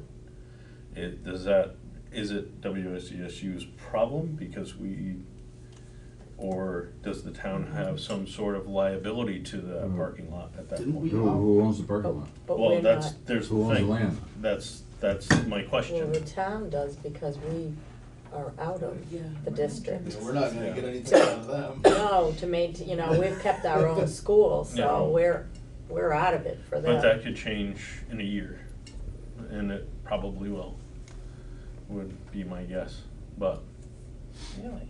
yeah. It's just my line of thinking, I don't It have used any to be special once and done. insight, You were but. out, you were out. Yeah. Never Yeah. come back. That legislation is so screwed up, you can do whatever the Yeah. heck you want, they don't even know what's going on till it's over, so. But, okay, Yeah. I guess that answers my question. So, Jean, you're good? Yeah. Sandy? Yeah. Jeff? Chris? How does it feel to be last? The first shall become last, the last shall become first. Kinda like it gives me a chance to think, make sure I, Okay. So public participation on non-agenda items. Then go with There's no it. public. There's no public. So correspondence and town admin report, please. You have all the correspondence in your packets. Did everybody get the email with the invite to Montpelier for the Governor's Award Ceremony for the community grant? Please let me know if you would like to attend, and I'll RSVP for the town of Vernon. That's a negative here. And also, I did want to ask the select board's permission. I was approached by a member of the motorcycle club a couple weeks ago. They're having their toy drive, and they were looking for a way to distribute the toys. So after talking with Jean, it's a little much for the Giving Tree to tackle this year. I've spoken to the Rotary, and North Star has also agreed to help to try to do a shopping evening, because last year they had like 175 toys and 9 bikes. Wrapping that many toys is out of the question, but we would need a space to have like a Friday night, Saturday kind of shopping day for parents to come. The logistics I'm kind of working out, but I think I've got it figured out so that those toys can stay in Vernon for Vernon kids. But need permission to use the building. I can go to the Rotary to get their liability insurance, so it's really not a function of my job. It's just asking for permission to use the space. I think it's a good idea. Has the school been kept in communication on all of this? I mean, as far as the children that would benefit from this, how does that work? So I talked to, because it's part of Rotary and North Star's involved, I'm kind of in the middle as well. So I talked to Mary today. We're gonna be sending flyers home with each one of the kids. And essentially stating, you know, if you need the help this Christmas, please return the flyer to your teacher or to the Vernon Elementary School office. And then that's how we'll capture the folks in need and be able to reach out to them and, you know, kind of make sure that everybody has what they need. So yes. And the Giving Tree has already gotten a lot of referrals also for that, so. It was just more than 3 of us could handle, like 100 and whatever toys. Yeah. So the guys from the club are gonna collect. Yeah. North Star has agreed to come in and send some volunteers to help organize all the toys, and then do the shopping day with us, along with a couple members of the Brattleboro Rotary Club as well. So. Yeah. And when I are think it's we? a great idea. When are you trying to do that? They. December 20th and 21st would be the shopping days Right. here, but they would need to drop off the toys a little bit prior to that, obviously, so we can have volunteers come in and, you know, arrange everything. The actual toy drive, a little plug for the toy drive, is the 7th. Bring your new unwrapped toys to the club on Governor Hunt Road. So, if everybody is okay with that, I'll entertain a motion to let those organizations involved utilize the space. So moved. Second. Moved and seconded to let all those organizations that we just mentioned, the Brattleboro Rotary, North Star, and the Iron Militia Motorcycle Club, to utilize the space for the toy drive. All those in favor, please signify by saying aye. Aye. Those opposed? Thank you. That's all I have. Okay. Thank you for doing that. So, select board workshop, December 4th, regulars, December 4th. It's tomorrow. Regular select board meeting December 17th, and select board budget workshop on the 18th. We will reconvene tomorrow for our budget meeting. We are adjourned.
this is Pat McDonald, your host for Vote for Vermont, where our tagline is listening beyond the soundbites. Tonight I'm going to turn the studio over again to Deb Bilodeau, who's the chair of the Vermont GOP. Deb's got a couple of guests with her. I know you will enjoy this show. They're going to be talking about rural Vermont. I hope you enjoy it, and I'm very glad to welcome Deb and her guests. Thanks. Thank you, Pat, for that introduction.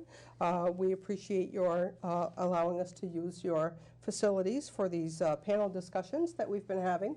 This is our third or fourth panel discussion that we've had so far. They've been very interesting, and tonight we have with us Chet Greenwood, Vicki Strong, and Rob LeClaire.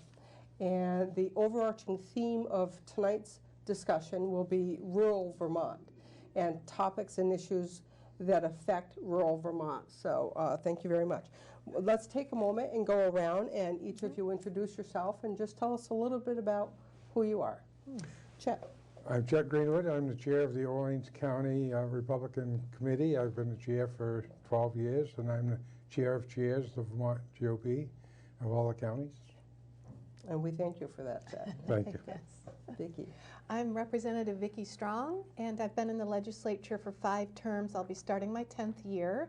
I live in the Northeast Kingdom in the town of Albany and represent 7 towns, rural towns, and I'm on the Ag Committee right now in the legislature, and it's been my privilege to serve there. I have several other hats as a pastor's wife and a Gold Star mother, and I'm also a Weight Watcher leader. Ooh. So quite a diverse background, and I appreciate being here and sharing with you today. Well, thank you, Vicki. Thank you for all that you do for us. Rob LeClaire.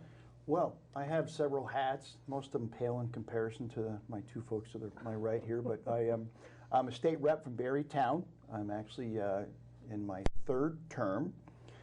Another one of the hats that I have is I am the recently elected Washington County Republican Committee chair, and I'm also the assistant minority leader in Montpelier. So we have a lot of different things that we're all doing. Mm-hmm. Thank you. We have a lot of quality in the room here tonight. Thank you all for your service to Vermont. So let's start off here. So Chittenden County. A lot of people outside of Chittenden County admire Chittenden County very much because it is Chittenden County.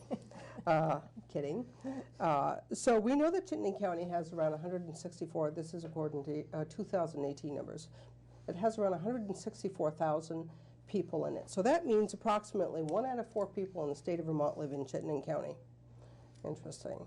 The next largest county is Rutland, and Rutland is less than half the size of Chittenden in terms of population. In terms of density, second to Chittenden County is Washington County. Rob, where you live. Washington's very dense as a county as well. So for years, there's been a debate about Chittenden County versus the rest of Vermont. Political and financial powers reside in cities. What should we do, if anything, can we do to correct this imbalance? And Rob, why don't we start with you? Well, thanks, Deb. That's a great question, and there is certainly a lot of imbalance there. That said, you know, Chittenden County is an economic success for Vermont, but it has created some challenges, especially for rural Vermont. You know, we talk about things like the minimum wage. It may not be a huge issue for Chittenden County necessarily, but for rural Vermont, it is. Or if you're in a rural community that borders, say, New Hampshire, that can be a challenge. We've had discussions, there's been a lot of discussions about, say, the carbon tax. That is a major issue for rural Vermont, where Chittenden County, it may not have quite as much of an impact because of mass transportation or a variety of other things where they've got some town centers. Legislatively, you've got the 6-pack up there with the senators. I know that there's some legislation that's being proposed and hopefully will be enacted upon to sort of break that up and make the amount of influence that they have not quite so concentrated, so that, again, rural Vermont will have a bit more of a voice at the table here, because there's a lot of different things that are being proposed, and unfortunately there is differences between how it's going to impact Chittenden County and how it will impact other parts of the state. Good, thank you. Vicki, would you like to add anything? to I that? would. Being in the legislature, I've seen how numerous types of legislation and bills, and let's use an example of Act 46, really shook down to the rural areas were against Act 46 and the more urban areas voted for it. And we need to have a mindset of we need to work together for the best interest of Vermont and Vermonters, not what's the best interest of Chittenden County or even rural. What's going to help us survive as a state? And until we get that mindset, Chittenden County is going to push their carbon tax and every other thing, like Rob said, their minimum wage and family paid leave. They're just going to be on this roll. But those things don't work in rural areas. And until we as legislators and people who are policymakers understand the best interests of Vermont, Chittenden County isn't anything without our farms and without our mountains and our ski areas and all the things we offer in rural areas. So we have to be thinking the bigger picture. Thank you, Chet. Yeah, I mean, I think the rural part of Vermont doesn't like the way that the Chittenden County kind of controls the legislation for the rural areas. The Northeast Kingdom, made up of Orleans, Essex, and Caledonia County, has 2 senators. Chittenden County has 6 currently. The 3-county area, Northeast Kingdom, has 16 representatives. Chittenden County has 38.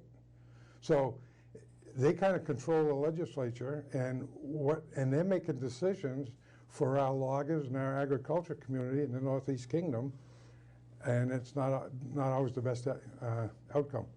As well as Act 250. Act 250 is Act one 250 is a big one. is a huge problem for the Northeast Kingdom. Right. Yep. Any questions for each other? Any challenges here? We all good? We're all agree. We're all good? We all agree. Good. Not only Act 250, but the carbon tax. I was a financial controller for a large company, had 400 employees. And most of those employees drive 40 miles round trip every day to work. And a carbon tax, they just can't afford to drive anymore. Mm-hmm. Yeah. So. Farmers with tractors and all their machinery. And heating their homes. Yeah. Yeah, the weather's a little warmer in Chittenden County and along the Champlain corridor sometimes than it is up there in Derby and Norton and Beecher Falls. And There is legislation, it's either been passed or in process, to break up the 6-pack in Chittenden County. Is that correct, Rob? That's correct. Yes. Yeah. We don't know if it's going to be 2 3-member districts or 3 2-member districts at this point. And it'll probably be based on redistricting that's coming. And the fallout could limit the Northeast Kingdom to 1 senator instead of 2. So the Northeast Kingdom could be losing a senator. Wow. Well, good. Thank you. Thank you. I'm going to jump over to schools. This was a very interesting topic that at our last panel discussion. So Act 46 has been, I believe it's Act 46, has been forcing, I thought at first it was voluntary, that merging was voluntary, but it appears that it's being forced now, although there are some communities that are voting no, we're not going to do this, or we're saying we're not going to do this. So rural areas in Vermont, schools are closing, and we know that a school is intricate to the fabric of that community because so much focus is on the school and the activities that go with the school. Where is the incentive for young families to move into towns and areas where there's no longer a school? Does that not help damage the vitality of rural Vermont? Chet, we'll start with you. Yes, it does. It has a lot of damage. I've seen a lot of schools up in our area, Holland, Morgan, have closed over the past few years. And you take North Country has, there geographically, I think it's one of the largest in the state. It goes from Island Pond to Jay Peak. It's 45 miles from one side of from the east coast to the east boundary to the west boundary. They don't get enough students, and when they're bused for, an hour each way to school. And when you consolidate schools, that's what's going to happen. That's the fallout. Vicki. Well, I'm a little radical here, Deb. I'm going to confess. I homeschooled our 3 children and had a blast doing that. And I personally feel like families need to start up an uprising and just say, enough is enough, and start their own little co-op homeschooling groups, and keep some education right there local, and just keep on with our communities. If we see more schools close, you're absolutely right, it'll be devastating. We need our churches, schools, little mini marts, and little entrepreneur businesses to keep going in these rural areas, and families just aren't going to want to come there. But if we start seeing people saying, okay, I'm not driving 40 miles to take my children somewhere, we're going to homeschool, or we're going to school with a couple more families, that's the only thing that's going to get the state's attention. If families pull out even of some of those public schools and start their own, because those schools will lose tax dollars. So I'm radical. I think we need to have a big revolution in our educational policy. Do you think that school choice is part of the solution? Absolutely. It's the solution, and it's a no-brainer. If a child has the opportunity to go to another school of their choice, they'll thrive there, and that school will thrive, and the parents and teachers will be more involved. It's just the best of all worlds. As a legislator, Rob, you really get a bird's eye view, both you and Vicki, of this situation. Would you like to add to this conversation? Well, Act 46 was very, very controversial in Barrie. I think we voted on it 4 times. I think we had 2 revotes, and then the state board still forced us to merge. And one of the things about it, when you're talking about it being voluntary, there was kind of a carrot or stick type of approach initially, where that if you merged voluntarily, you were given some funding and to offset your tax rate, and then as things played out, it became more of a forced issue. And one of the concerns about that whole thing was that the state board, it seems that they had kind of a vision right from the get-go that they never really articulated to people. And so like our community, we have a vote, it would go down, we'd go back, try to come up with a different plan, and we just never got any clear guidance about that. And you're right, the schools are a major part of what makes our communities a community. We do have a balancing act, though. I will say, when I've gone door to door, as I know Vicki has and others, one of the things I hear about a lot is property taxes. In fact, I hear probably about that as much as anything. And so we do have to take a real hard look at the cost of education. Small doesn't always mean more money. I had seen a report not that many years ago that had a breakdown of community, what it costs per student, and there wasn't a direct correlation between the size of the school and the cost. Montpelier, sometimes I think we're more a part of the problem than the solution. We do have a lot of these unfunded mandates that come out, and it's up to the local community to figure out how to pay for them and implement them.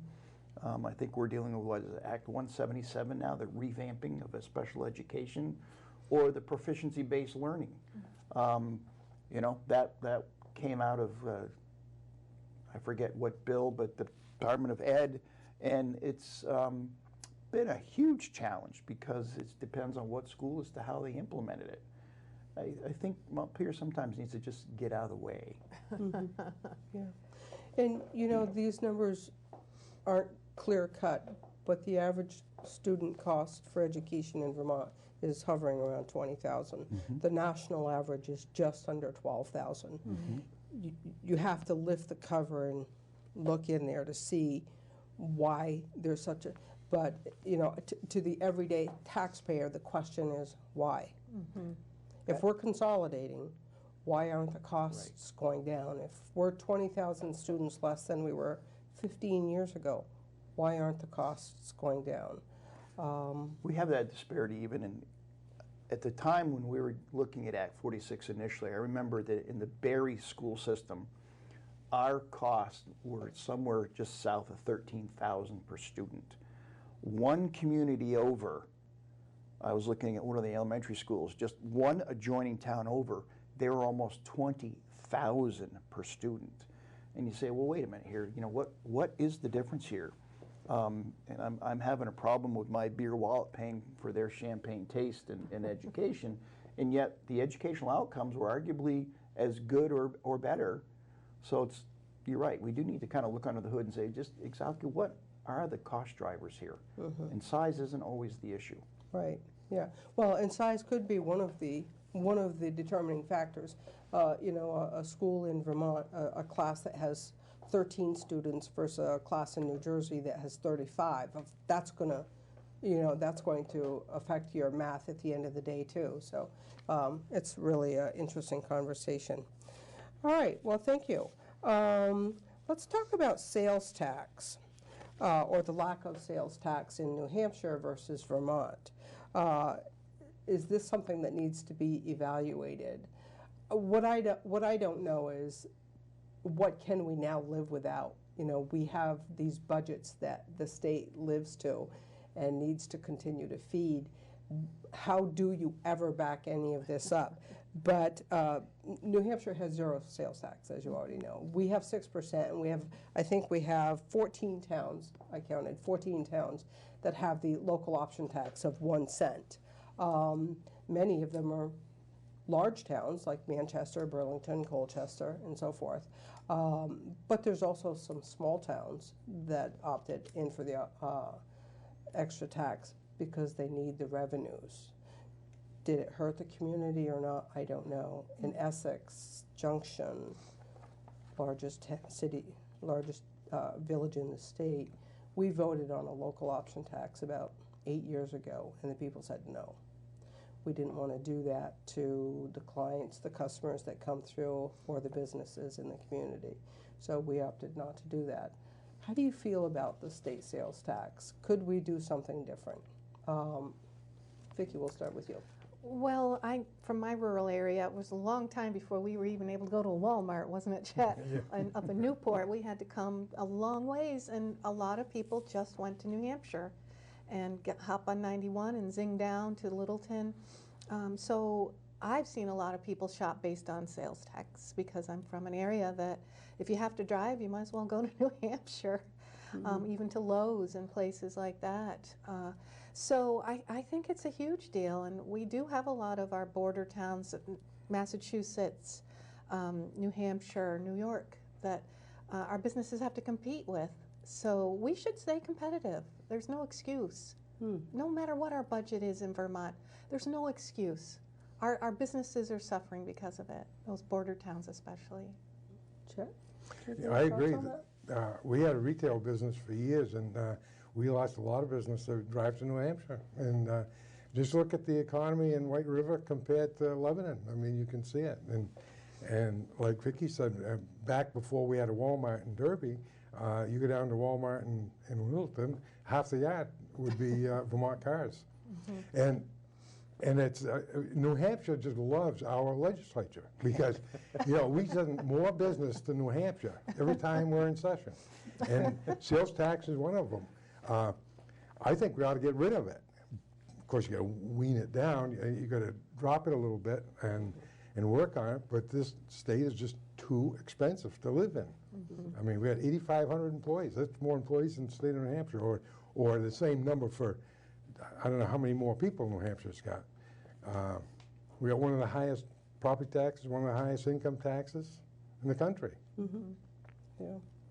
I mean, we can't cut the sales tax unless we cut some of the bloated budget, but we have to cut the budget in the state of Vermont. Yeah. So whose job is that, Rob, to look at cutting the budgets? Well, it's all of ours for sure. I wish there was a few more of us under the gold dome that thought similarly, but you know, Chet and Vicki have identified some very great areas. You know, sales tax is definitely a major concern, but I think taxes in general, it's very expensive to live in this state, and we've got to take an awful hard look at the money that we spend, and are we getting the bang for the buck that we thought we would? You know, like take something like the Health Connect, for instance. I suspect that we've spent, at least I saw one time, we were approaching $300 million on that darn thing since it's been implemented, and it wouldn't surprise me if it's more. I saw some stats that if we went and just bought the people that we were looking to cover health care for the rest of their lives, we'd have saved money. Things like that we've got to take an awful hard look at. Affordable housing.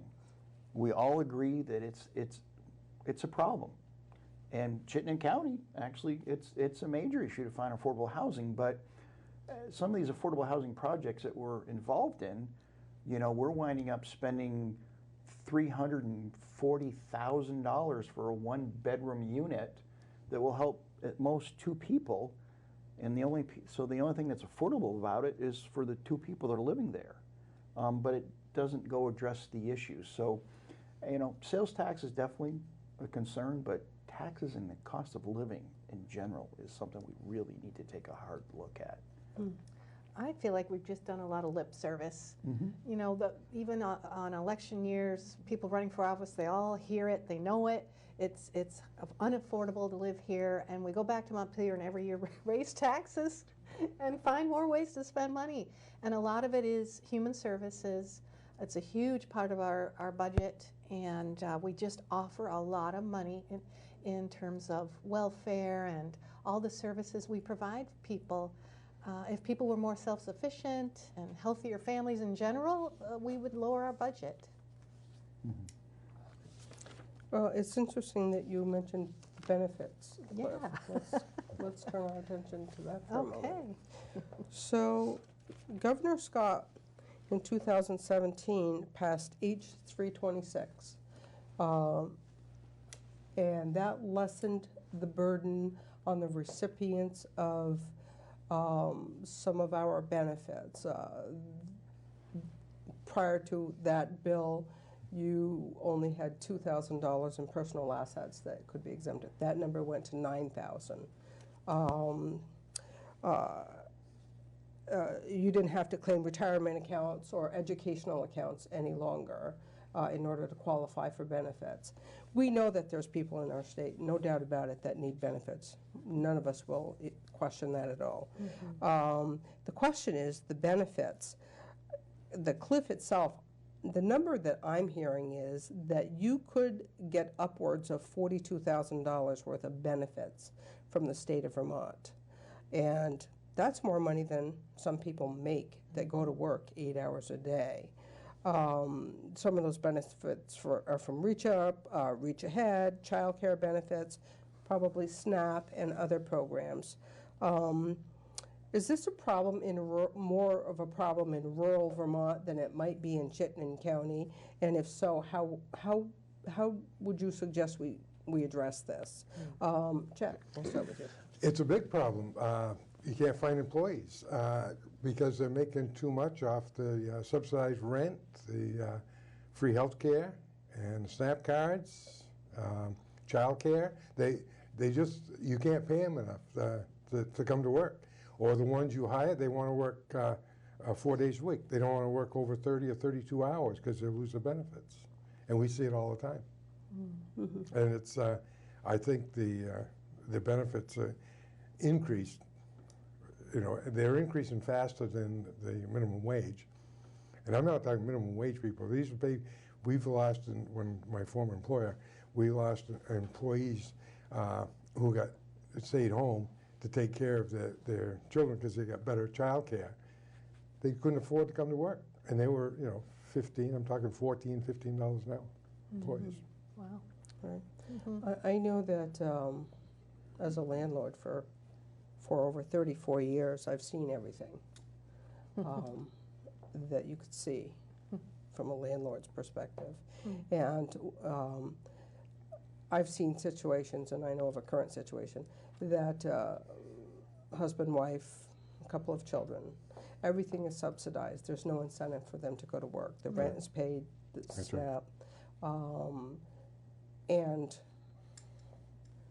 a tax return of $9,000 is what they received last year. Oh my goodness. And I look at that, and I struggle with it in my head because they're capable of working. They're not working.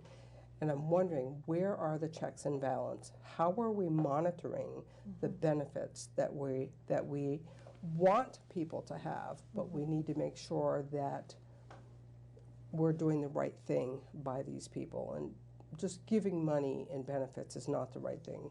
No. Rob, what do you think? I agree, and like you, I'm a landlord, and I've seen firsthand the benefits cliff. that it actually does act as a disincentive, because I have had tenants that had the initiative to go out and get a job, but by the time they went through and figured out what they were going to bring home with the job versus what they were going to lose in benefits, it certainly made sense for them not to work. And that's a problem. We should not have a system in place that disincentivizes people to go to work.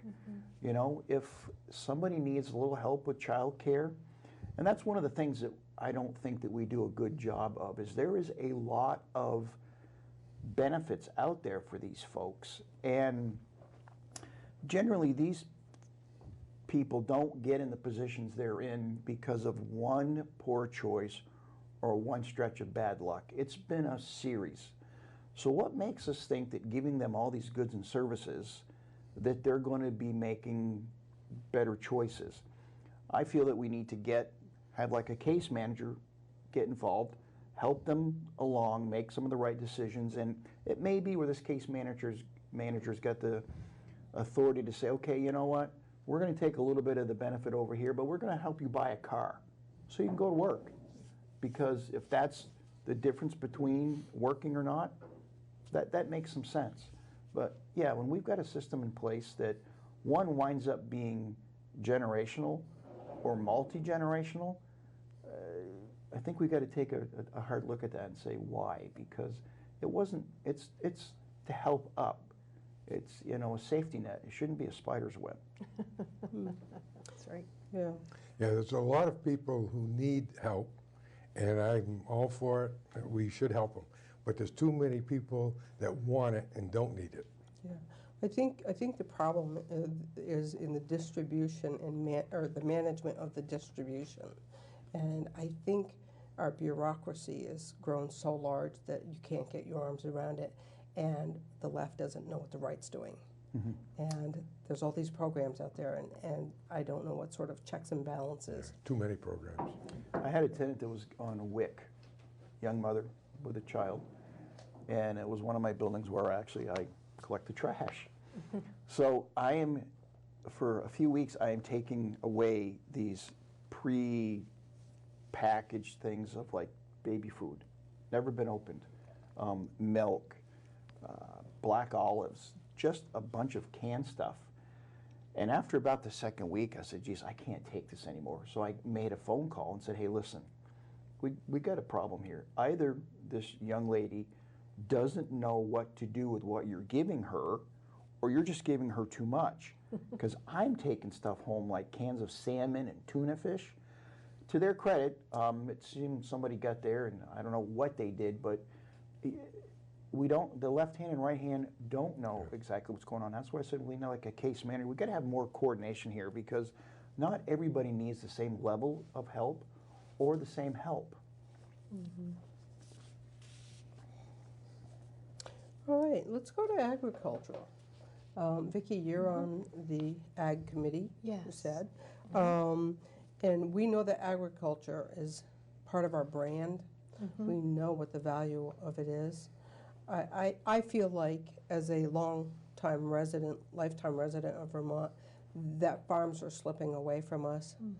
Annually, we know that they're slipping away from us. I don't know what the number is that we're down to, 7,000 maybe? 700. 700, that's what it was, 700. It was like twice that, Yeah. and now it's down to Yeah. 700 dairy farms. Dairy farms, yep. What can we do? Is there anything we can do to revitalize the ag industry in Vermont? Well, right now it's really in a transition, I would say, from the dairy farm image, which we want to keep, but because of not just national pressure, but worldwide pressure, because the milk prices are tied to a worldwide scenario. It's pretty amazing that the amount of powdered milk in Europe has to do with our milk prices, or the amount of cheese in a cave in the Midwest. So it's complicated, and right now our farmers need a fire hose of help, and we're giving them an eyedropper. So they're struggling, many going out by the day, and the answers for those dairy farmers are not close, I'm afraid. But we do have our UVM Extension is an excellent organization that's helping But there's a lot of transition going. You're going to see a lot of farmers transitioning to new ideas, their own products made on the farm, whether ice cream, cheese, butter, cottage cheese. In general, dairy consumption has dropped dramatically. I just heard it on the radio, it's like by 20%. People aren't pouring milk on their cereal anymore. They're running out with a muffin or a dairy alternative product.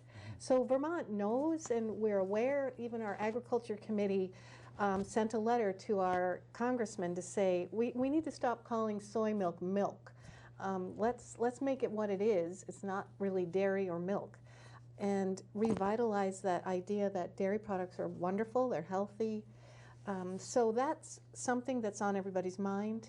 But when you take the whole scenario of Vermont, the land taxes and things like electricity, the farmers just have a huge overhead, and it's harder and harder to stay in business. So the smaller, little more entrepreneur type of farming that's cropping up, hemp products, sheep, goats, different kinds of vegetable farming, it's all, those things are starting to flourish and make a difference and keeping our farms going. But in the bigger picture, we still need those dairy farms, and how it's all going to play out is still a big question mark.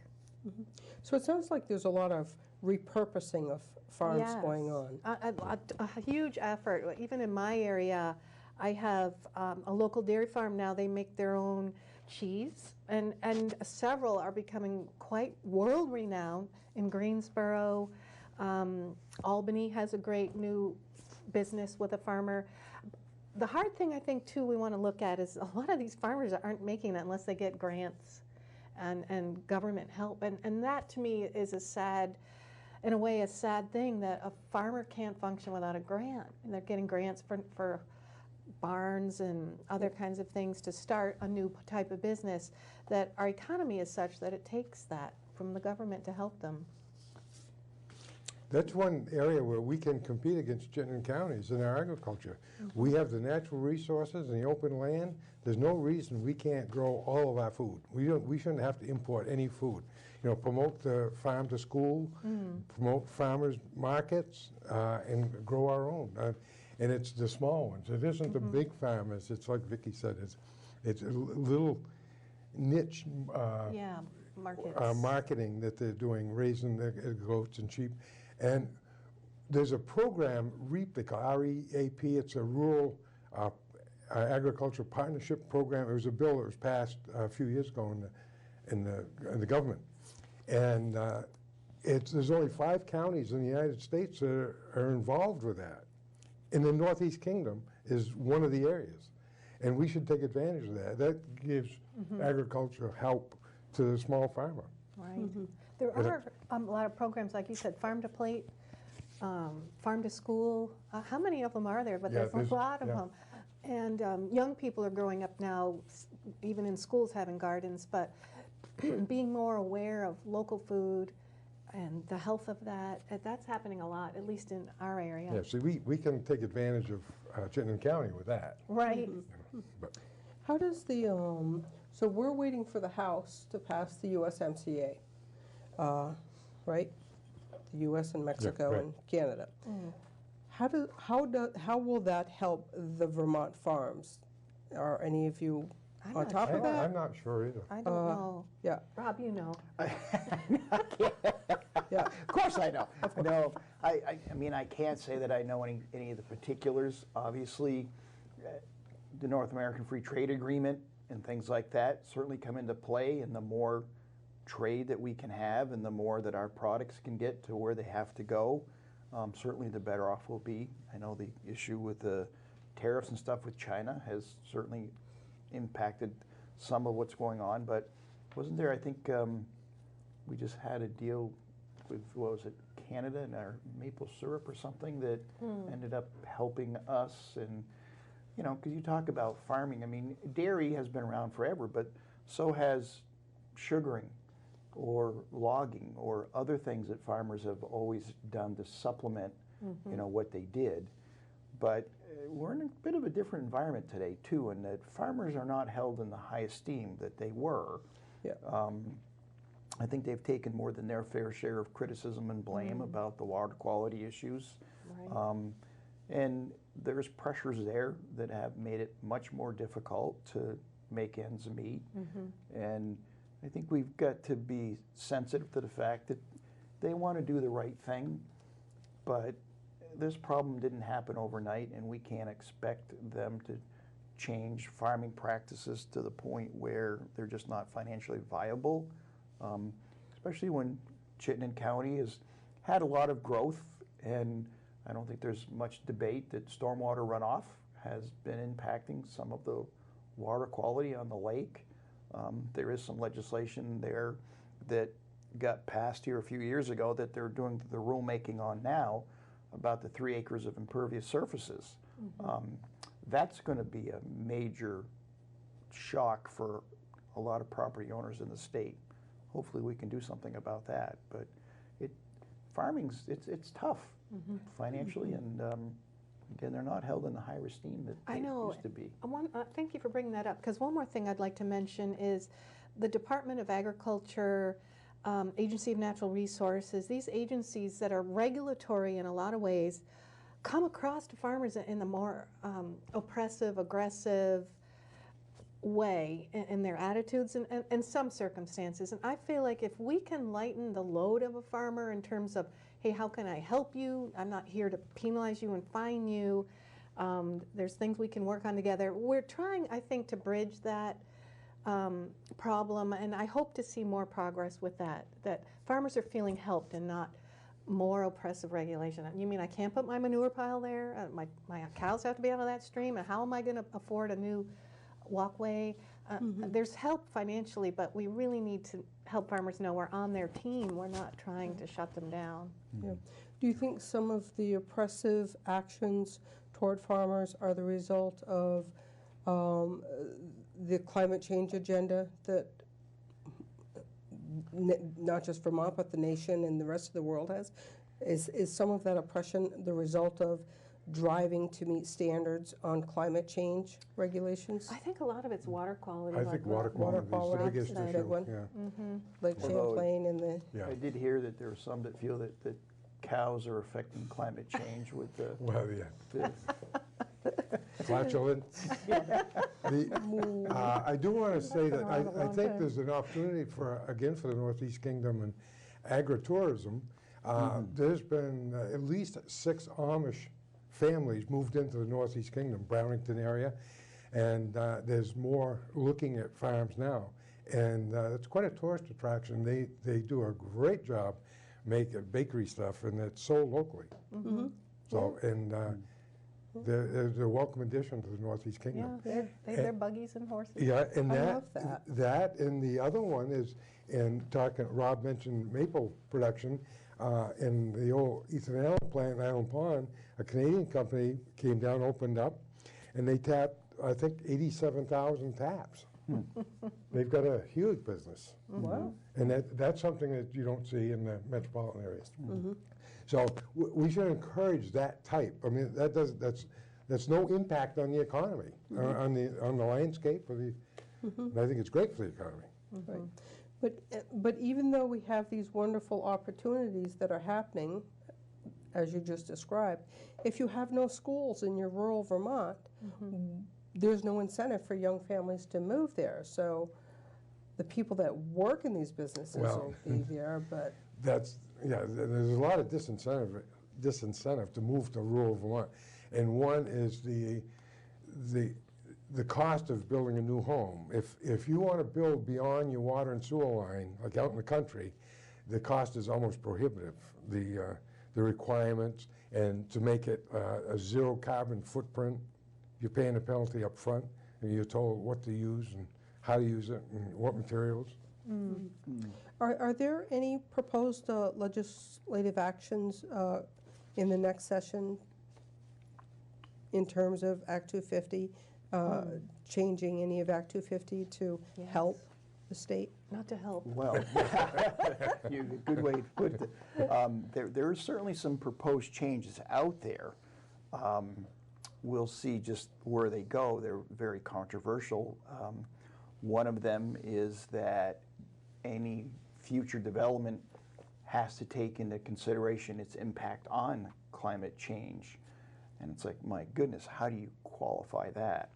And there's also, I've heard where, again, because of the climate change and people's personal philosophy, that they would like to not have folks living in rural Vermont anymore, and that we all move down into more of a city center, move into some 800 square foot little hovel and take mass transportation.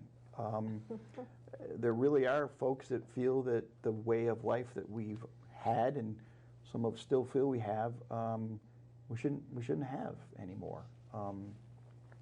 But there's alternatives out there that we can do. It's just either they didn't think of them or they just don't think that they're a good idea at this point. But yeah, there's not really anything about this Act 250 change that's going to make it any more user-friendly. In fact, they're looking to make it much more restrictive. Again, how does that affect the agricultural industry in the state? Our little ag committees, as far as I can tell, we're anxious about hearing what that Natural Resources Committee is bringing forward, and it's going to be the leadership in our legislature that determines whether that goes forward or not. So we'll have to see. But I know my ag committee is nervous.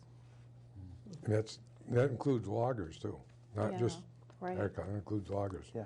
They're a standstill in a lot of areas because of restrictions. Okay. Let's shift gears a little bit.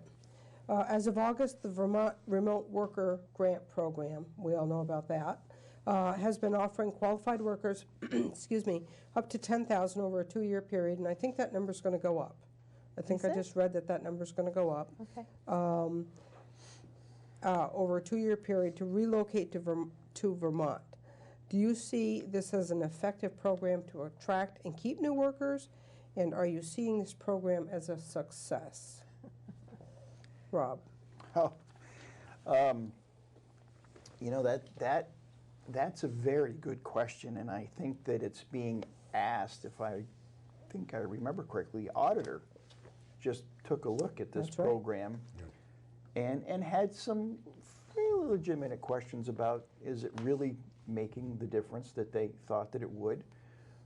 My understanding is that it did spark a lot of interest initially, and I don't think I'm making this up, but like 87, 89 people moved into the state. Again, there's a question as to whether they would have come anyway. Maybe not. I don't know. There's no doubt that we have a declining population in our state. We've got a demographics issue. Those of us that are here are getting a little older, some quicker than others. But so we do have to take a real hard look at why. I'm not sure that $10,000 per person is going to really turn the issue around. I think it's other things that we've got to take a look at. You know, we've got to take a look at, are there jobs for these folks to move to Vermont for? Now, they will tell you that we've got employers looking for people. I'm thinking that we probably do. But I'm not sure that we're looked at as a Silicon Valley or anything along that lines. You know, New Hampshire's got a very, very vibrant economy down there. They've got some of the very similar weather characteristics and things that we have. I think we need to take a step back and say, okay, just what's their secret recipe? And not always try to come up with our own. Yeah. I think I looked at something not too long ago, and the top 6 job openings in the state of Vermont were all in the service industry. Really? Yeah. We're talking about fast food, domestic work, landscaping, those jobs. And when we drive, and I know we all do this, as we drive around, we see all these wanted signs. They're all in front of $15 or $12, $10 an hour job opportunities. So we know we have a declining population. I think it's a national issue. But the question is, what can we do in Vermont to make Vermont more attractive? I look at Vermont and I see so much beauty here. We have the mountains, we have the seasons, we have the clean air, we have so much going on. I see this as an opportunity for parents with young children to get them out of cities and out of dense areas that may have problems that we don't have to deal with and come to Vermont. I'm not understanding why they're not coming here other than the cost of living here is so high. And again, that falls back to not just the legislature, it falls back to the utility companies, local governments. You know, I mean, even your local government within your town, every year their costs are going up. Chet, how do you feel about the remote worker program? Well, I don't think it's worked real well. Only one of those, according to Doug Hoffer's report, only one of those came to the Northeast Kingdom out of all those. And and I think originally they wanted to help the rural areas of Vermont, not necessarily Chittenden County. But and the averages that they've paid out is only $3,500 or something like that, according to the audit. But somebody ended up with a 26-inch gaming TV. I'm not sure. Whoever's running the program should be accountable. I mean, it's taxpayer money. Nobody should have a slush fund. But there's a lot of reasons why people aren't moving to Vermont.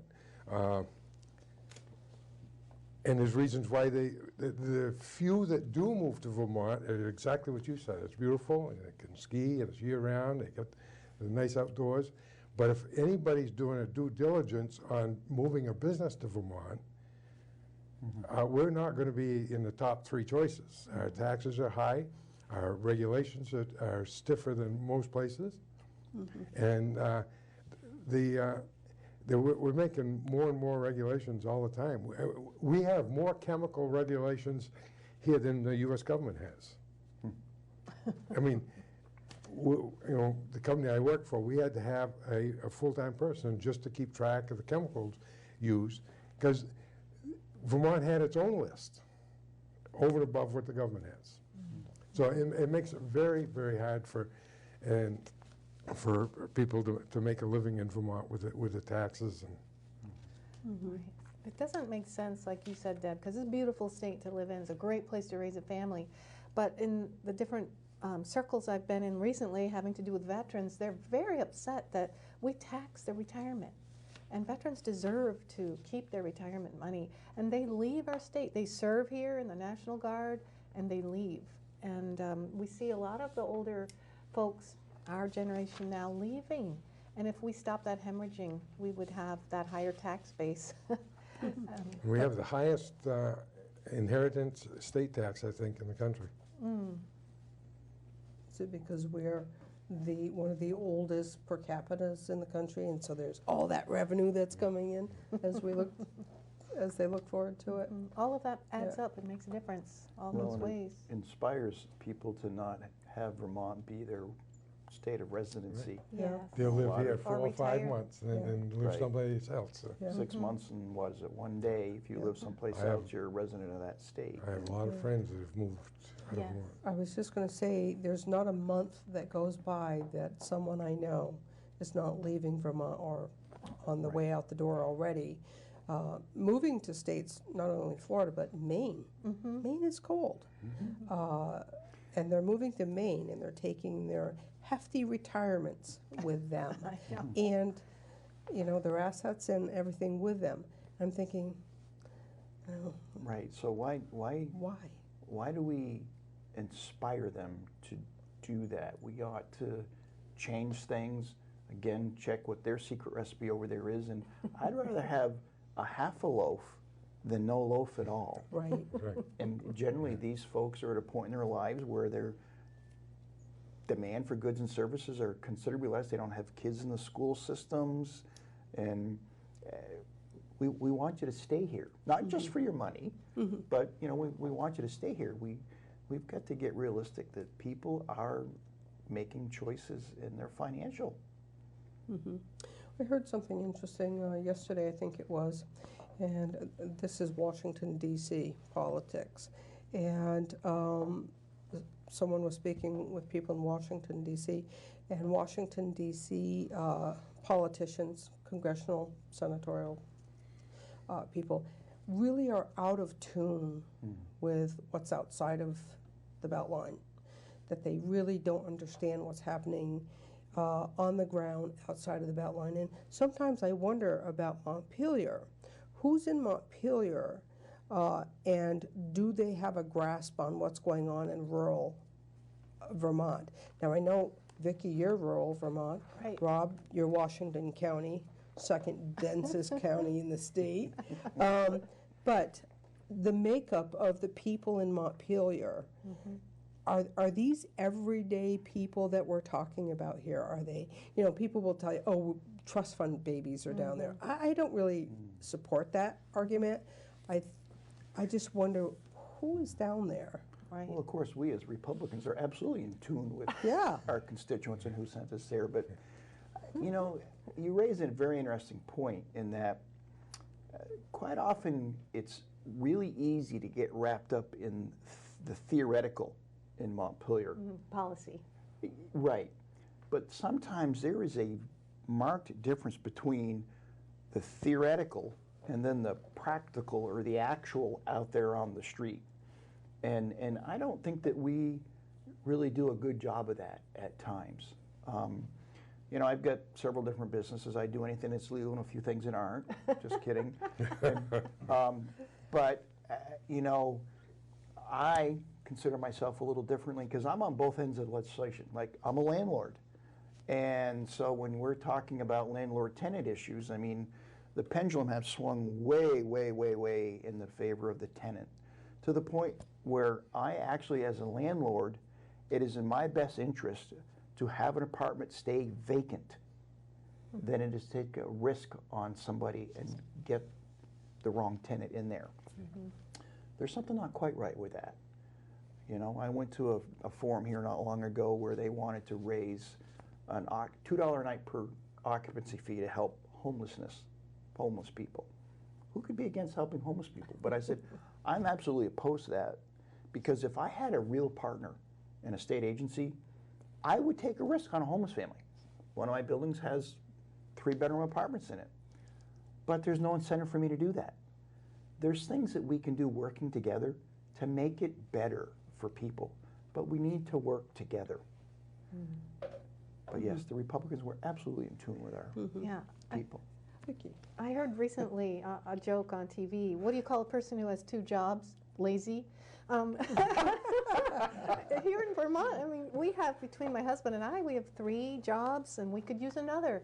It's just getting to that point where how many jobs do we need to make ends meet? And I do think the legislature's out of tune with that idea, that Vermonters, everyday Vermonters, are having to do multiple jobs to pay their bills. And a lot of those legislators are, some of them have lawyer husbands, I shouldn't say this too much, but or retired and have good benefits, and the average everyday Vermonter that's working hard, I don't know that they relate to them really.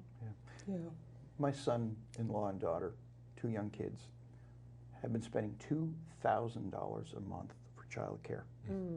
That is an enormous issue. Thankfully, they both have good jobs and got a good family around them. But talk about a disincentive for somebody to be able to go to work, or a young family to move into the Vermont, where we went through, Montpelier made some changes about child care and all that other stuff, and we had a lot of home-based businesses actually close. So now you got less choice. So those are some of the things we just got to be realistic about, saying, you know, we could maybe not be involved as much as we are. Do you think the cost of daycare, home care for children, has escalated so high because the state got involved in it? This is my own small world opinion. State got involved in it, put restrictions on home daycares to the point where people went out of business, and now the children are being driven into the educational school system. Right. I personally think that was a master plan for that to happen, and so either even the licensed ones now, that they want to have a certain educational criteria for the staff. I mean, it's almost to a point now where I guess as parents we're just not qualified to have our kids anymore. Well, that's what I worry about is, you know, grandma and grandpa can't take care of Johnny anymore because the state's involved in who's taking care of that child? I know we need more children in the school system, but really? You know, is this the way that we want to get there? Chet, do you have any thoughts on that? No, it goes back to schooling. I don't know, by taking the schools out of your rural areas, I think it's made an impact on all of it. You're not going to get younger families moving into the countries anymore. I don't know why the regulation book went from 20 pages to 200, and it literally went from 20 to 200 for regulating daycares. Daycare. So everything from where the toothbrush is laid to dirty diapers and how you prepare your food and where they take a nap, it's just, the normal average person can't take that on now. Right, and so by design, they've made that home business almost impossible for many, many people. Right. And so where do the children have to go now? They're going into the school systems because we've lowered the age of children going into the school systems. And plus, those are some home businesses that we lost. Yeah. That, you know, were vital to the community from We lost childcare and employees. economic. We lost employees that couldn't afford daycare because they couldn't find anybody. Yeah. And all of this drives the minimum wage conversation. But when you think of minimum wage, $15 an hour, you can't live on $15 an hour. You can't live in Chittenden County on $15 an hour. A one-bedroom apartment can cost you upwards of $1,000 to $1,200. That's what, 2 or 3 people making $15 an hour living in a one-bedroom apartment. It just, the logic isn't there to be calling minimum wage or $15 an hour a livable wage. It's not a livable wage. No. You're in the same position you were 6 years ago. You're barely making enough. You're probably living at home with mom and dad, or you're a senior who's working part-time to get out of the house and earn a few dollars and so forth. Very interesting. So we're down to 1 minute and 28 seconds. So I think we'll end our questions at this point. Was there any closing statements that you'd like to make about anything or bring up? One, thank you for doing this. And if I had a pitch, it would be that we need more people to get involved. There's a lot. One of the things that amazed me the most about going to Montpelier was all the different facets and aspects of our lives that government's involved in. Just sitting on the sideline now and just sort of complaining, can't do that anymore. You've got to get involved. Absolutely. You know, I'd like to see the state of Vermont get more involved with VTC and spend less on UVM tuition and more on VTC tuition. We need more tradespeople. Yep, I agree with that. You know, plumbing, electrical, HVAC, all of these Engineers. Young people that don't want to go to a 4-year college can get trained in those fields and make very good money. Yes. And they're good, those are good honorable jobs. So, yeah. That seem to be dying by the wayside. Well, thank you very much for being part of this conversation. Thank you. And again, thank you to Pat McDonald and Orca for allowing us to use this facility to do this, and thank you. Thank All you. right, all right, good, Bye-bye. thank you. Bye.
Greetings and welcome to another edition of Montpelier Connection. This is the show that brings our work in Montpelier at the State House back here to Windham County and hopefully a better connection for all of us. I'm State Representative Mike Merwicki from the Windham 4 District of Putney, Dummerston, and Westminster.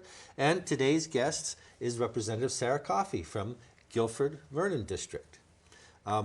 Welcome and thanks for taking the time. It's great to be back here, Mike. Thanks for inviting me. Well, you bet. We're getting close to the holidays and then the end of the year, so it's time to start looking ahead to the session to come in 2020.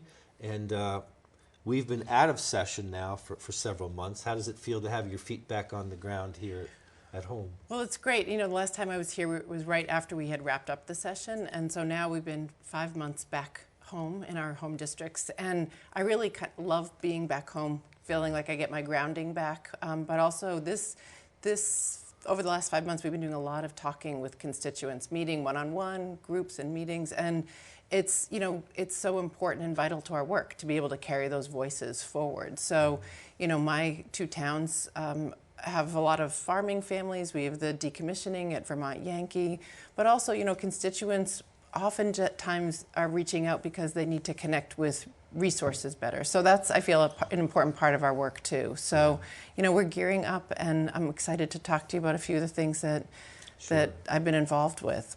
Now, you've got some actual dairy farms in your district. I have 5. These are dwindling across the state. How are they doing? Well, you know, between Guilford and Vernon, I've been told there used to be 26 dairy farms altogether, and we now have 5.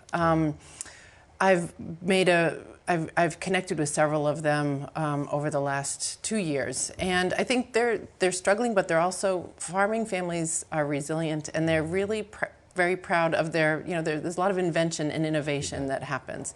So the Miller Farm in Vernon is doing some really interesting work with Stonyfield yogurt, and you know, the Franklin Farm has always, in Guilford, was a beloved farm of ours, along with the Clark Farm. So, you know, folks are struggling, but I think they're saying they're doing okay. They have some concerns about some of the decisions that we make up in Montpelier. Yeah. I know there's some talk about Vermont trying to help right-size production levels. Yes. So hopefully that would help with pricing. And some of the other talk about it, though, is that it's the major markets, the larger states, that are really controlling that. Have you heard anything from farmers about that? Well, yeah, I mean, I think that's the first thing that farmers are shared with me. It's like, you know, we're a globally traded commodity, and what we can do at the state level is somewhat limited. But there are, you know, I went to the Windham Farm Bureau meeting a few weeks back, and the folks there who are participating in that are eager to participate in this idea, so that there's not a flood of milk on the market, because the purchasing of milk is decreasing. But we are seeing where farmers do a value added, which means taking that milk and turning it into something else. That's where Vermonters are coming out ahead. Whether it's cow's milk or goat's milk or sheep milk, you know, turning it into cheeses. And, you know, the thing that I did hear from a lot of farming families in my district and outside of my district is, you know, because of the small scale of Vermont, we can connect, farmers can connect with those cheese makers, those yogurt makers, in a way that perhaps is not such an option if you live out in the Midwest. So, you know, I think that is something that where we're making some progress. Yeah. And we can talk about this a little bit more later when we talk about the rural economy tour, but we have some cheese makers locally that are making some wonderful products and getting recognition right across the country about what they're doing here in Vermont. What are the other things that you're hearing from constituents? You know, I think there's a lot of agitating around what's going on with our national what's going on in Washington, D.C., and how that plays out here in Vermont. You know, there's a lot of folks concerned about climate change and the climate economy, what we can do there. You know, my focus has been working with folks in Vernon with the Planning Commission and the Select Board there on what are renewable energy options and what can we do.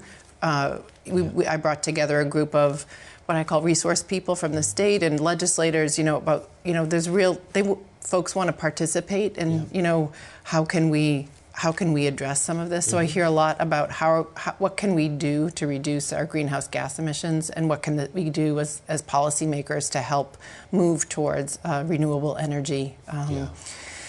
Those are some of the big ones. And then I've been doing a lot of work since I sit on House Corrections and Institutions. I've been talking with a lot of families and individuals who have been incarcerated, and also some of the supports and the Community Justice Center work here locally. So I've been doing a lot of digging in on that, visiting, talking with people. And what's interesting is during the off session, there's big work being done. We talked a little bit about this last time with justice reinvestment going on with the council and state governments, with the 3 branches of government. And what there are reports that have been reported to the Joint Justice Oversight Committee in October and November, and what they're doing looking at all of our systems. And it's not a big surprise to me, some of the things that are coming out, because the things that I'm hearing on the ground from people about how difficult it can be to access services, to understand the system, is being demonstrated through this data mine. And to me, that's a good thing, because that means this work is going to really inform some of the things that we can do to make the system more equitable and more efficient, and for our state workers and state employees, as well as the people who go in. So those are the big buckets of things that I've been working on. You know, and clean water is the other thing that I've been hearing from folks. Yeah, and I've been hearing from constituents about some similar things, but also about healthcare, and especially the cost of prescription drugs. Heard from a constituent, I didn't realize there were so many options for people who have diabetes, but what's being covered now, the price for insulin is just really shot up. And this seems to me like something we really need to look at. If anything was essential to people, somebody with diabetes, it's being able to access. Are you hearing from people about prescription drugs? I'm not hearing as much about prescription drugs, but I'm hearing about the cost of healthcare. Yeah. You know, and I'm hearing from workers, employees, and employers. You know, employers are feeling a bit of a stranglehold. You know, they want to increase their employees' wages, and they really, the cost of healthcare. And, you know, we heard this a lot. I hear this a lot. A lot of my constituents are working what we call the gig economy. So they're self-employed, and so their health insurance costs are really kind of through the roof. And so I feel like that is really impacting how we can grow our economy, but in southern Vermont. And the other piece of it has been access to affordable housing. And when I say affordable housing, I think there are lots of different tiers of affordable housing. So when folks are looking to relocate or hire employees to come here, you know, so our Main Street kind of businesses, you know, these are folks who are making above minimum wage. They're having some challenges. So, you know, and then we see, you know, one of the things we've made reference to this rural economy tour that I organized. You know, what we saw is when communities are investing in housing, how that is strengthening whether they're village centers or downtowns, that is how it really has an impact. So housing is something that I'm hearing a lot about as well. And I think that's something where we can do something to impact that, whether through a housing bond or whether it's through giving the Vermont Housing Conservation Board its full statutorily mandated 9% property transfer tax. Yeah, I know this is something that we recognize across the board. There seems to be consensus that housing is an inhibitor. The lack of housing is an inhibitor on our economy right now. Yeah. It's hard to attract people here if finding housing is such a problem. And you know, I think we can segue into the rural economy tour by mentioning that this was also very much a big concern of Paul Brune, who unfortunately passed away recently, and his leadership at Vermont Conservation and Housing Board and through the Preservation Trust has had wonderful lasting effects And he recognized the need that for both conservation, for preserving our downtowns, and how this is how we're going to keep Vermont and grow Vermont in the way we want it. And Paul was part of the catalyst for your tour, right? Well, yes. I mean, let me back up a few steps, because you know Paul through Putney. Paul Brune, the founder and executive director of the Preservation Trust of Vermont, did a lot for Putney. He's done a lot for communities throughout the state, and I loved saying every wonderful project has a thread that goes back to Paul Brune. So I'm a member of the Rural Economic Development Working Group. It's a group of tripartisan group of legislators that focus on the rural economy and rural economic development. And so towards the end of the session, when we were thinking about what we might do in the off session to come together, and I suggested organizing a listening tour. And I suggested organizing a listening tour that would come to southern Vermont because, as you know, our constituents are at a great distance from Montpelier. And sometimes we don't, we're not, it's harder to give testimony if you're coming from the Windham County. So I definitely had an agenda of bringing folks down this way. And with my work with Vermont Performance Lab, we did this. We put people on buses, and we had a performance club. And I think getting people on buses goes back for me till I was in 7th grade. I did this kind of stuff. But anyway, Paul Brune in Vermont was really known for his bus tours with the Preservation Trust. He'd get his board on a bus, and they do an overnight and as a retreat, and to listen. And so I went to Paul with this idea, and he immediately jumped on board. Because I was asking him for advice, and then I said, hey, you want to help me do this? So Paul passed away on September 19th, I think it was, and I spoke to him 2 nights before he passed, and we had just finished curating the tour. So his fingerprints were all over this tour, and our intention with it, which really did carry out, was to get people from all over the state to come together, legislators, and we thought resource people, like folks from the USDA, the Vermont Housing Conservation Board, get us all together on a bus and visit and speak with entrepreneurs, small businesses, farmers, creatives. And so the tour started in Randolph, and we visited Springfield. We looked at these threads: the digital economy, the farming, manufacturing, cheese making, forest products, the creative economy, and of course, all of those things are intertwined. And what it was a packed 2 days. So we visited Springfield, Putney, Brattleboro, Vernon, Wilmington, Weston, and we went in Brattleboro. And along the way, we couldn't possibly pack everything in. But you were at one of our stops in Putney, and there were a few things that really came through. One is the strength of the Vermont brand, and which is a real positive, and that we heard from people that access to legislators and access to state government was really a positive, and it made Vermont a good place to do business. And that the things that we heard about were the inhibitors, access to workforce, and a lot of that had to do with housing, and the continued importance to build broadband and connectivity was really important. And there were some real concerns that we heard about.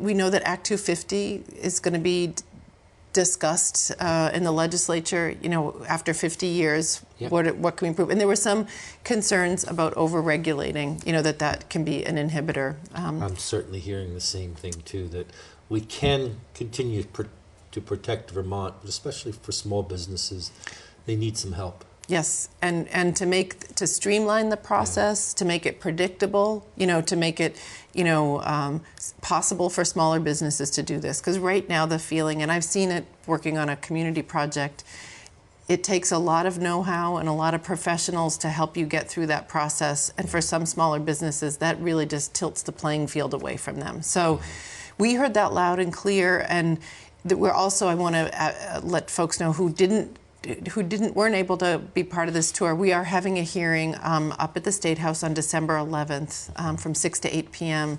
And written testimony can be sent in, and can share that that info on a number of community forums. But I feel like it's really important for us to be listening to our communities. And it also, the tour really illustrated where there has been great community leadership, that resources flow into those communities. And so when there's great organization in a community, that those resources come in from we see the fingerprints of USDA, the Agency of Commerce and Community Development, helping with tax credits, preservation money, and it's a really wonderful, it's wonderful to see, the meeting of these resources. But we know we're seeing it all over consolidation, with our hospitals, with our schools, and how that's going to affect these small businesses. I feel like there's a lot of nimbleness and flexibility and creativity, and I think that's where we're going to be able to get out in front. And one last thing is that the importance of the markets outside of Vermont to support Vermont businesses. We heard a lot of folks who are manufacturing, and exporting out of Vermont, and that the Vermont brand, and then it's known for quality, is something that really helps. So, yeah, this affects agriculture as well, to have those markets outside. Although over the summer we had then Secretary Sherling come down to Putney to talk to some businesses, and he opened his remarks by asking, okay, what's the most commonly exported product from Vermont? And of course, the first thing everyone said was maple syrup. And he said, no, it's computer chips. Yep. And he said, Vermont's technology is renowned around the world. Most phones have chips that started here in Vermont. And I think that exemplifies how diverse the Vermont economy is and can be. And we need to bring more intention to what we're doing, and as you said, the planning that happens usually bears fruit. So how do we get everyone on board to understand that? Well, let me share a story that I heard. I learned that Vermont is also the goat capital of, and Randolph happens to be the center of a lot of that. And it's so interesting that folks are sending their hides to this Vermont Glove, which is it's been a company that's been around for a long time, and they're manufacturing gloves that cost about $100. They're sold to a lot of companies that work like our power companies, right? And then I hear down in Westminster about the meat packing company that's had a few bumps, and it recently sold. And there are 3 brothers from Algeria who have bought Westminster Meats, and they're producing halal meats. And so it's becoming a center for goat meat. And so I think what that tells us 2 things about the innovation, but also it disrupts this narrative that Vermont is not welcome to people from outside, that it's a very white state. So I was really happy to hear that, to hear this from David Major, who was on our tour. The other piece is that Vermont is also rivaling North Carolina as the Vermont producer, handcrafted furniture, which is really exciting. And so one of the things that I think we're missing in the narrative around Vermont is not only about the quality in the skiing and the wonderful recreation, is the story about the quality of living in these small rural communities. And I think where there's engagement and neighborliness, and it's not always, we don't always believe and think the same way, but there's this really wonderful way to engage in civil discourse. And I think that is a missing piece of our narrative around Vermont, because it really, raising kids here and living here as a senior and starting a business, this is a really wonderful state to do that work, especially Windham County. Exactly. So best place to raise a family. Yeah. We thought it was, and it turned out to be so, and we certainly encourage others to have that experience. And that's what we did. That's what my husband and I did. We came back went to college here, moved away, came back to lay down our roots. The schools were great. We have a small business, a recording studio. The fact that it's a thriving music community down here, it's kind of a very strong music center, is a really positive thing. So the creative economy is an important piece of our rural economy, and that was one of the big takeaways that legislators did not we're not truly aware of. Of course, me being in the creative economy, somebody who's worked in the arts, I know that, but we heard it on the ground from, our farming families, from our schools, from, all educators, everybody that this was an important aspect. And these are clean industries too. They are light, they walk lightly on the land, right? And also are ways, the arts, you and I know this because you're a musician. The arts are a great way to connect people. And I think that's an important part of the work of the arts. Yeah, I bet. A little bit of a shift here, back to your committee work and justice reinvestment. About 12 years ago, Vermont was looking at a projection that our prison population was just going to keep rising and rising, and we decided we wanted to do something different. Yeah. And we started what we call justice reinvestment, where we looked at all the alternatives to incarceration, all the various helps, and it worked. Yeah.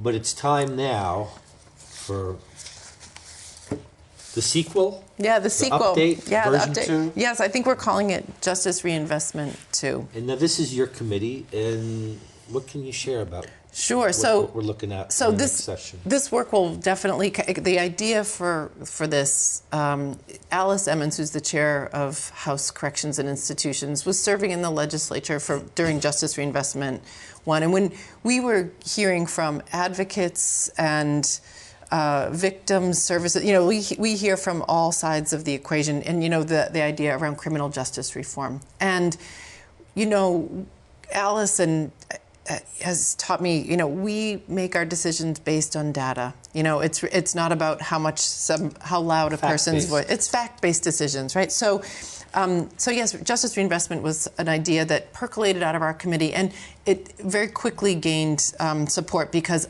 others in the legislature had been involved too.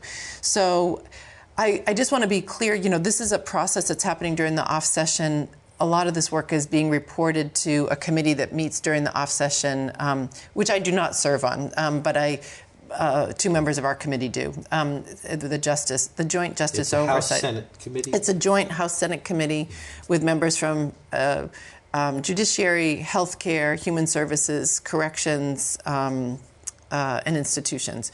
So some of the work, the justice reinvestment work is being done by a working group that it's comprised of legislators and advocates and folks from the judicial and executive branches of our government. And they have been making monthly reports to the committee. And so I wanted to share a little bit, because the report from October was 46 pages. The one from November 15th is 76 pages. So I'm just working my way through. But, there are the things that they're focusing on are what are the drivers, and then what are the programs that we have access to. So I wanted to share some of the reported crime trends that although Vermont historically has had some of the lowest crime rates, the state's violent crime rate has risen in recent years, which this is something for us all to be concerned about. And I'm particularly concerned about, of course, what goes on at the state level, but what's going on in Windham County. And oh gosh, we have a lot of graphs here. There are changes in the crime rate in Windham County has stayed relatively stable. There have been shifts, but where we've seen increases is in Franklin, Lamoille, Washington, and Caledonia counties. And I think the initial analysis provides an important understanding of who is moving through our criminal justice system and ensuring that evidence-based policies and practice are in place to achieve best results. So all this to say is I think our philosophy around what are the programs that are needed in incarcerated settings are changing. We're doing a good job in diverting people from going into our facilities, but what justice reinvestment is revealing is that we have a very, I think, overly complicated system in terms of what the different, I could get in the weeds here, but what are the different levels of supervision. People are in our facilities and then they're out on furlough or parole and probation. And we only have about 1,800 people inside of our facilities, we have about 8,000 people under the supervision of our Department of Corrections. And what we're hearing there is that there's also a lack of transitional housing for folks who are getting out, and then people are bouncing back in. So their work is not done yet, but I know, and their work will be done by December. And then I know our committee will be taking up some of these recommendations. We're finding that, I don't know how aware folks are about the digitization of our systems in Vermont. It's been slow, but it's happening. And it's happening within our judicial branch too, and within corrections. And it's slow, but it's happening. And I think it'll be easier for us to extract some of the data once those things are in place. And in Windham County was one of the first counties where this work is being done. So, I'm an optimist. I think there's some real work that can be done in terms of making sure that we have good programs, that we can streamline systems, that folks have fair and equal access to some of these programs, and an appreciation for that really tough work that our Department of Corrections is doing. And one of the bright spots is, I think, our community justice centers that were created with justice reinvestment the first time around are having real impact. Yeah. And I think the changes are one person at a time, and we are having some impact. And we need to continue to adequately fund those programs so that they continue, and the data is supporting that's seeing the positive results of the work that's happening with our community justice centers and the programs that are funded through the Attorney General's office, around diversion. And so in the minute we have left, if people want to weigh in on this process or just get in touch with you in general, what's the best way to get in touch with you? So the best way to get in touch with me is email, for sure. And my legislative email is the best, scoffee@leg.vt.us. My legislative email is the best way to be in touch. I have monthly coffee hours. They'll be the first Saturday. Pun intended. Yeah. Coffee with coffee. So if people want to and I'm doing those during the session. Yeah. And following the work of the Joint Justice Oversight Committee, the agendas are posted, the presentations are posted. People can send in written testimony if they have thoughts. There are a lot of groups and organizations who are involved in that process too. And it's at the legislative website? It is. It's on our state website. Sure. Under the Joint Justice, under the Joint Committee section. Yeah. Great. Well, thanks so much for taking this time. We could probably go on for quite a while. I really appreciate the work you've been doing up in Montpelier and back home here. You've been a wonderful addition to our county delegation, so it's been a pleasure to work with you. And I feel the same way, Mike. Thanks. Well, thank you. And it's a pleasure to work here with people here at BCTV. I don't want to take for granted what they do to help bring our work closer to you here. So thanks a lot to the people at BCTV, and thank you for watching. Bye-bye now.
I want to point out that the sun shines down its power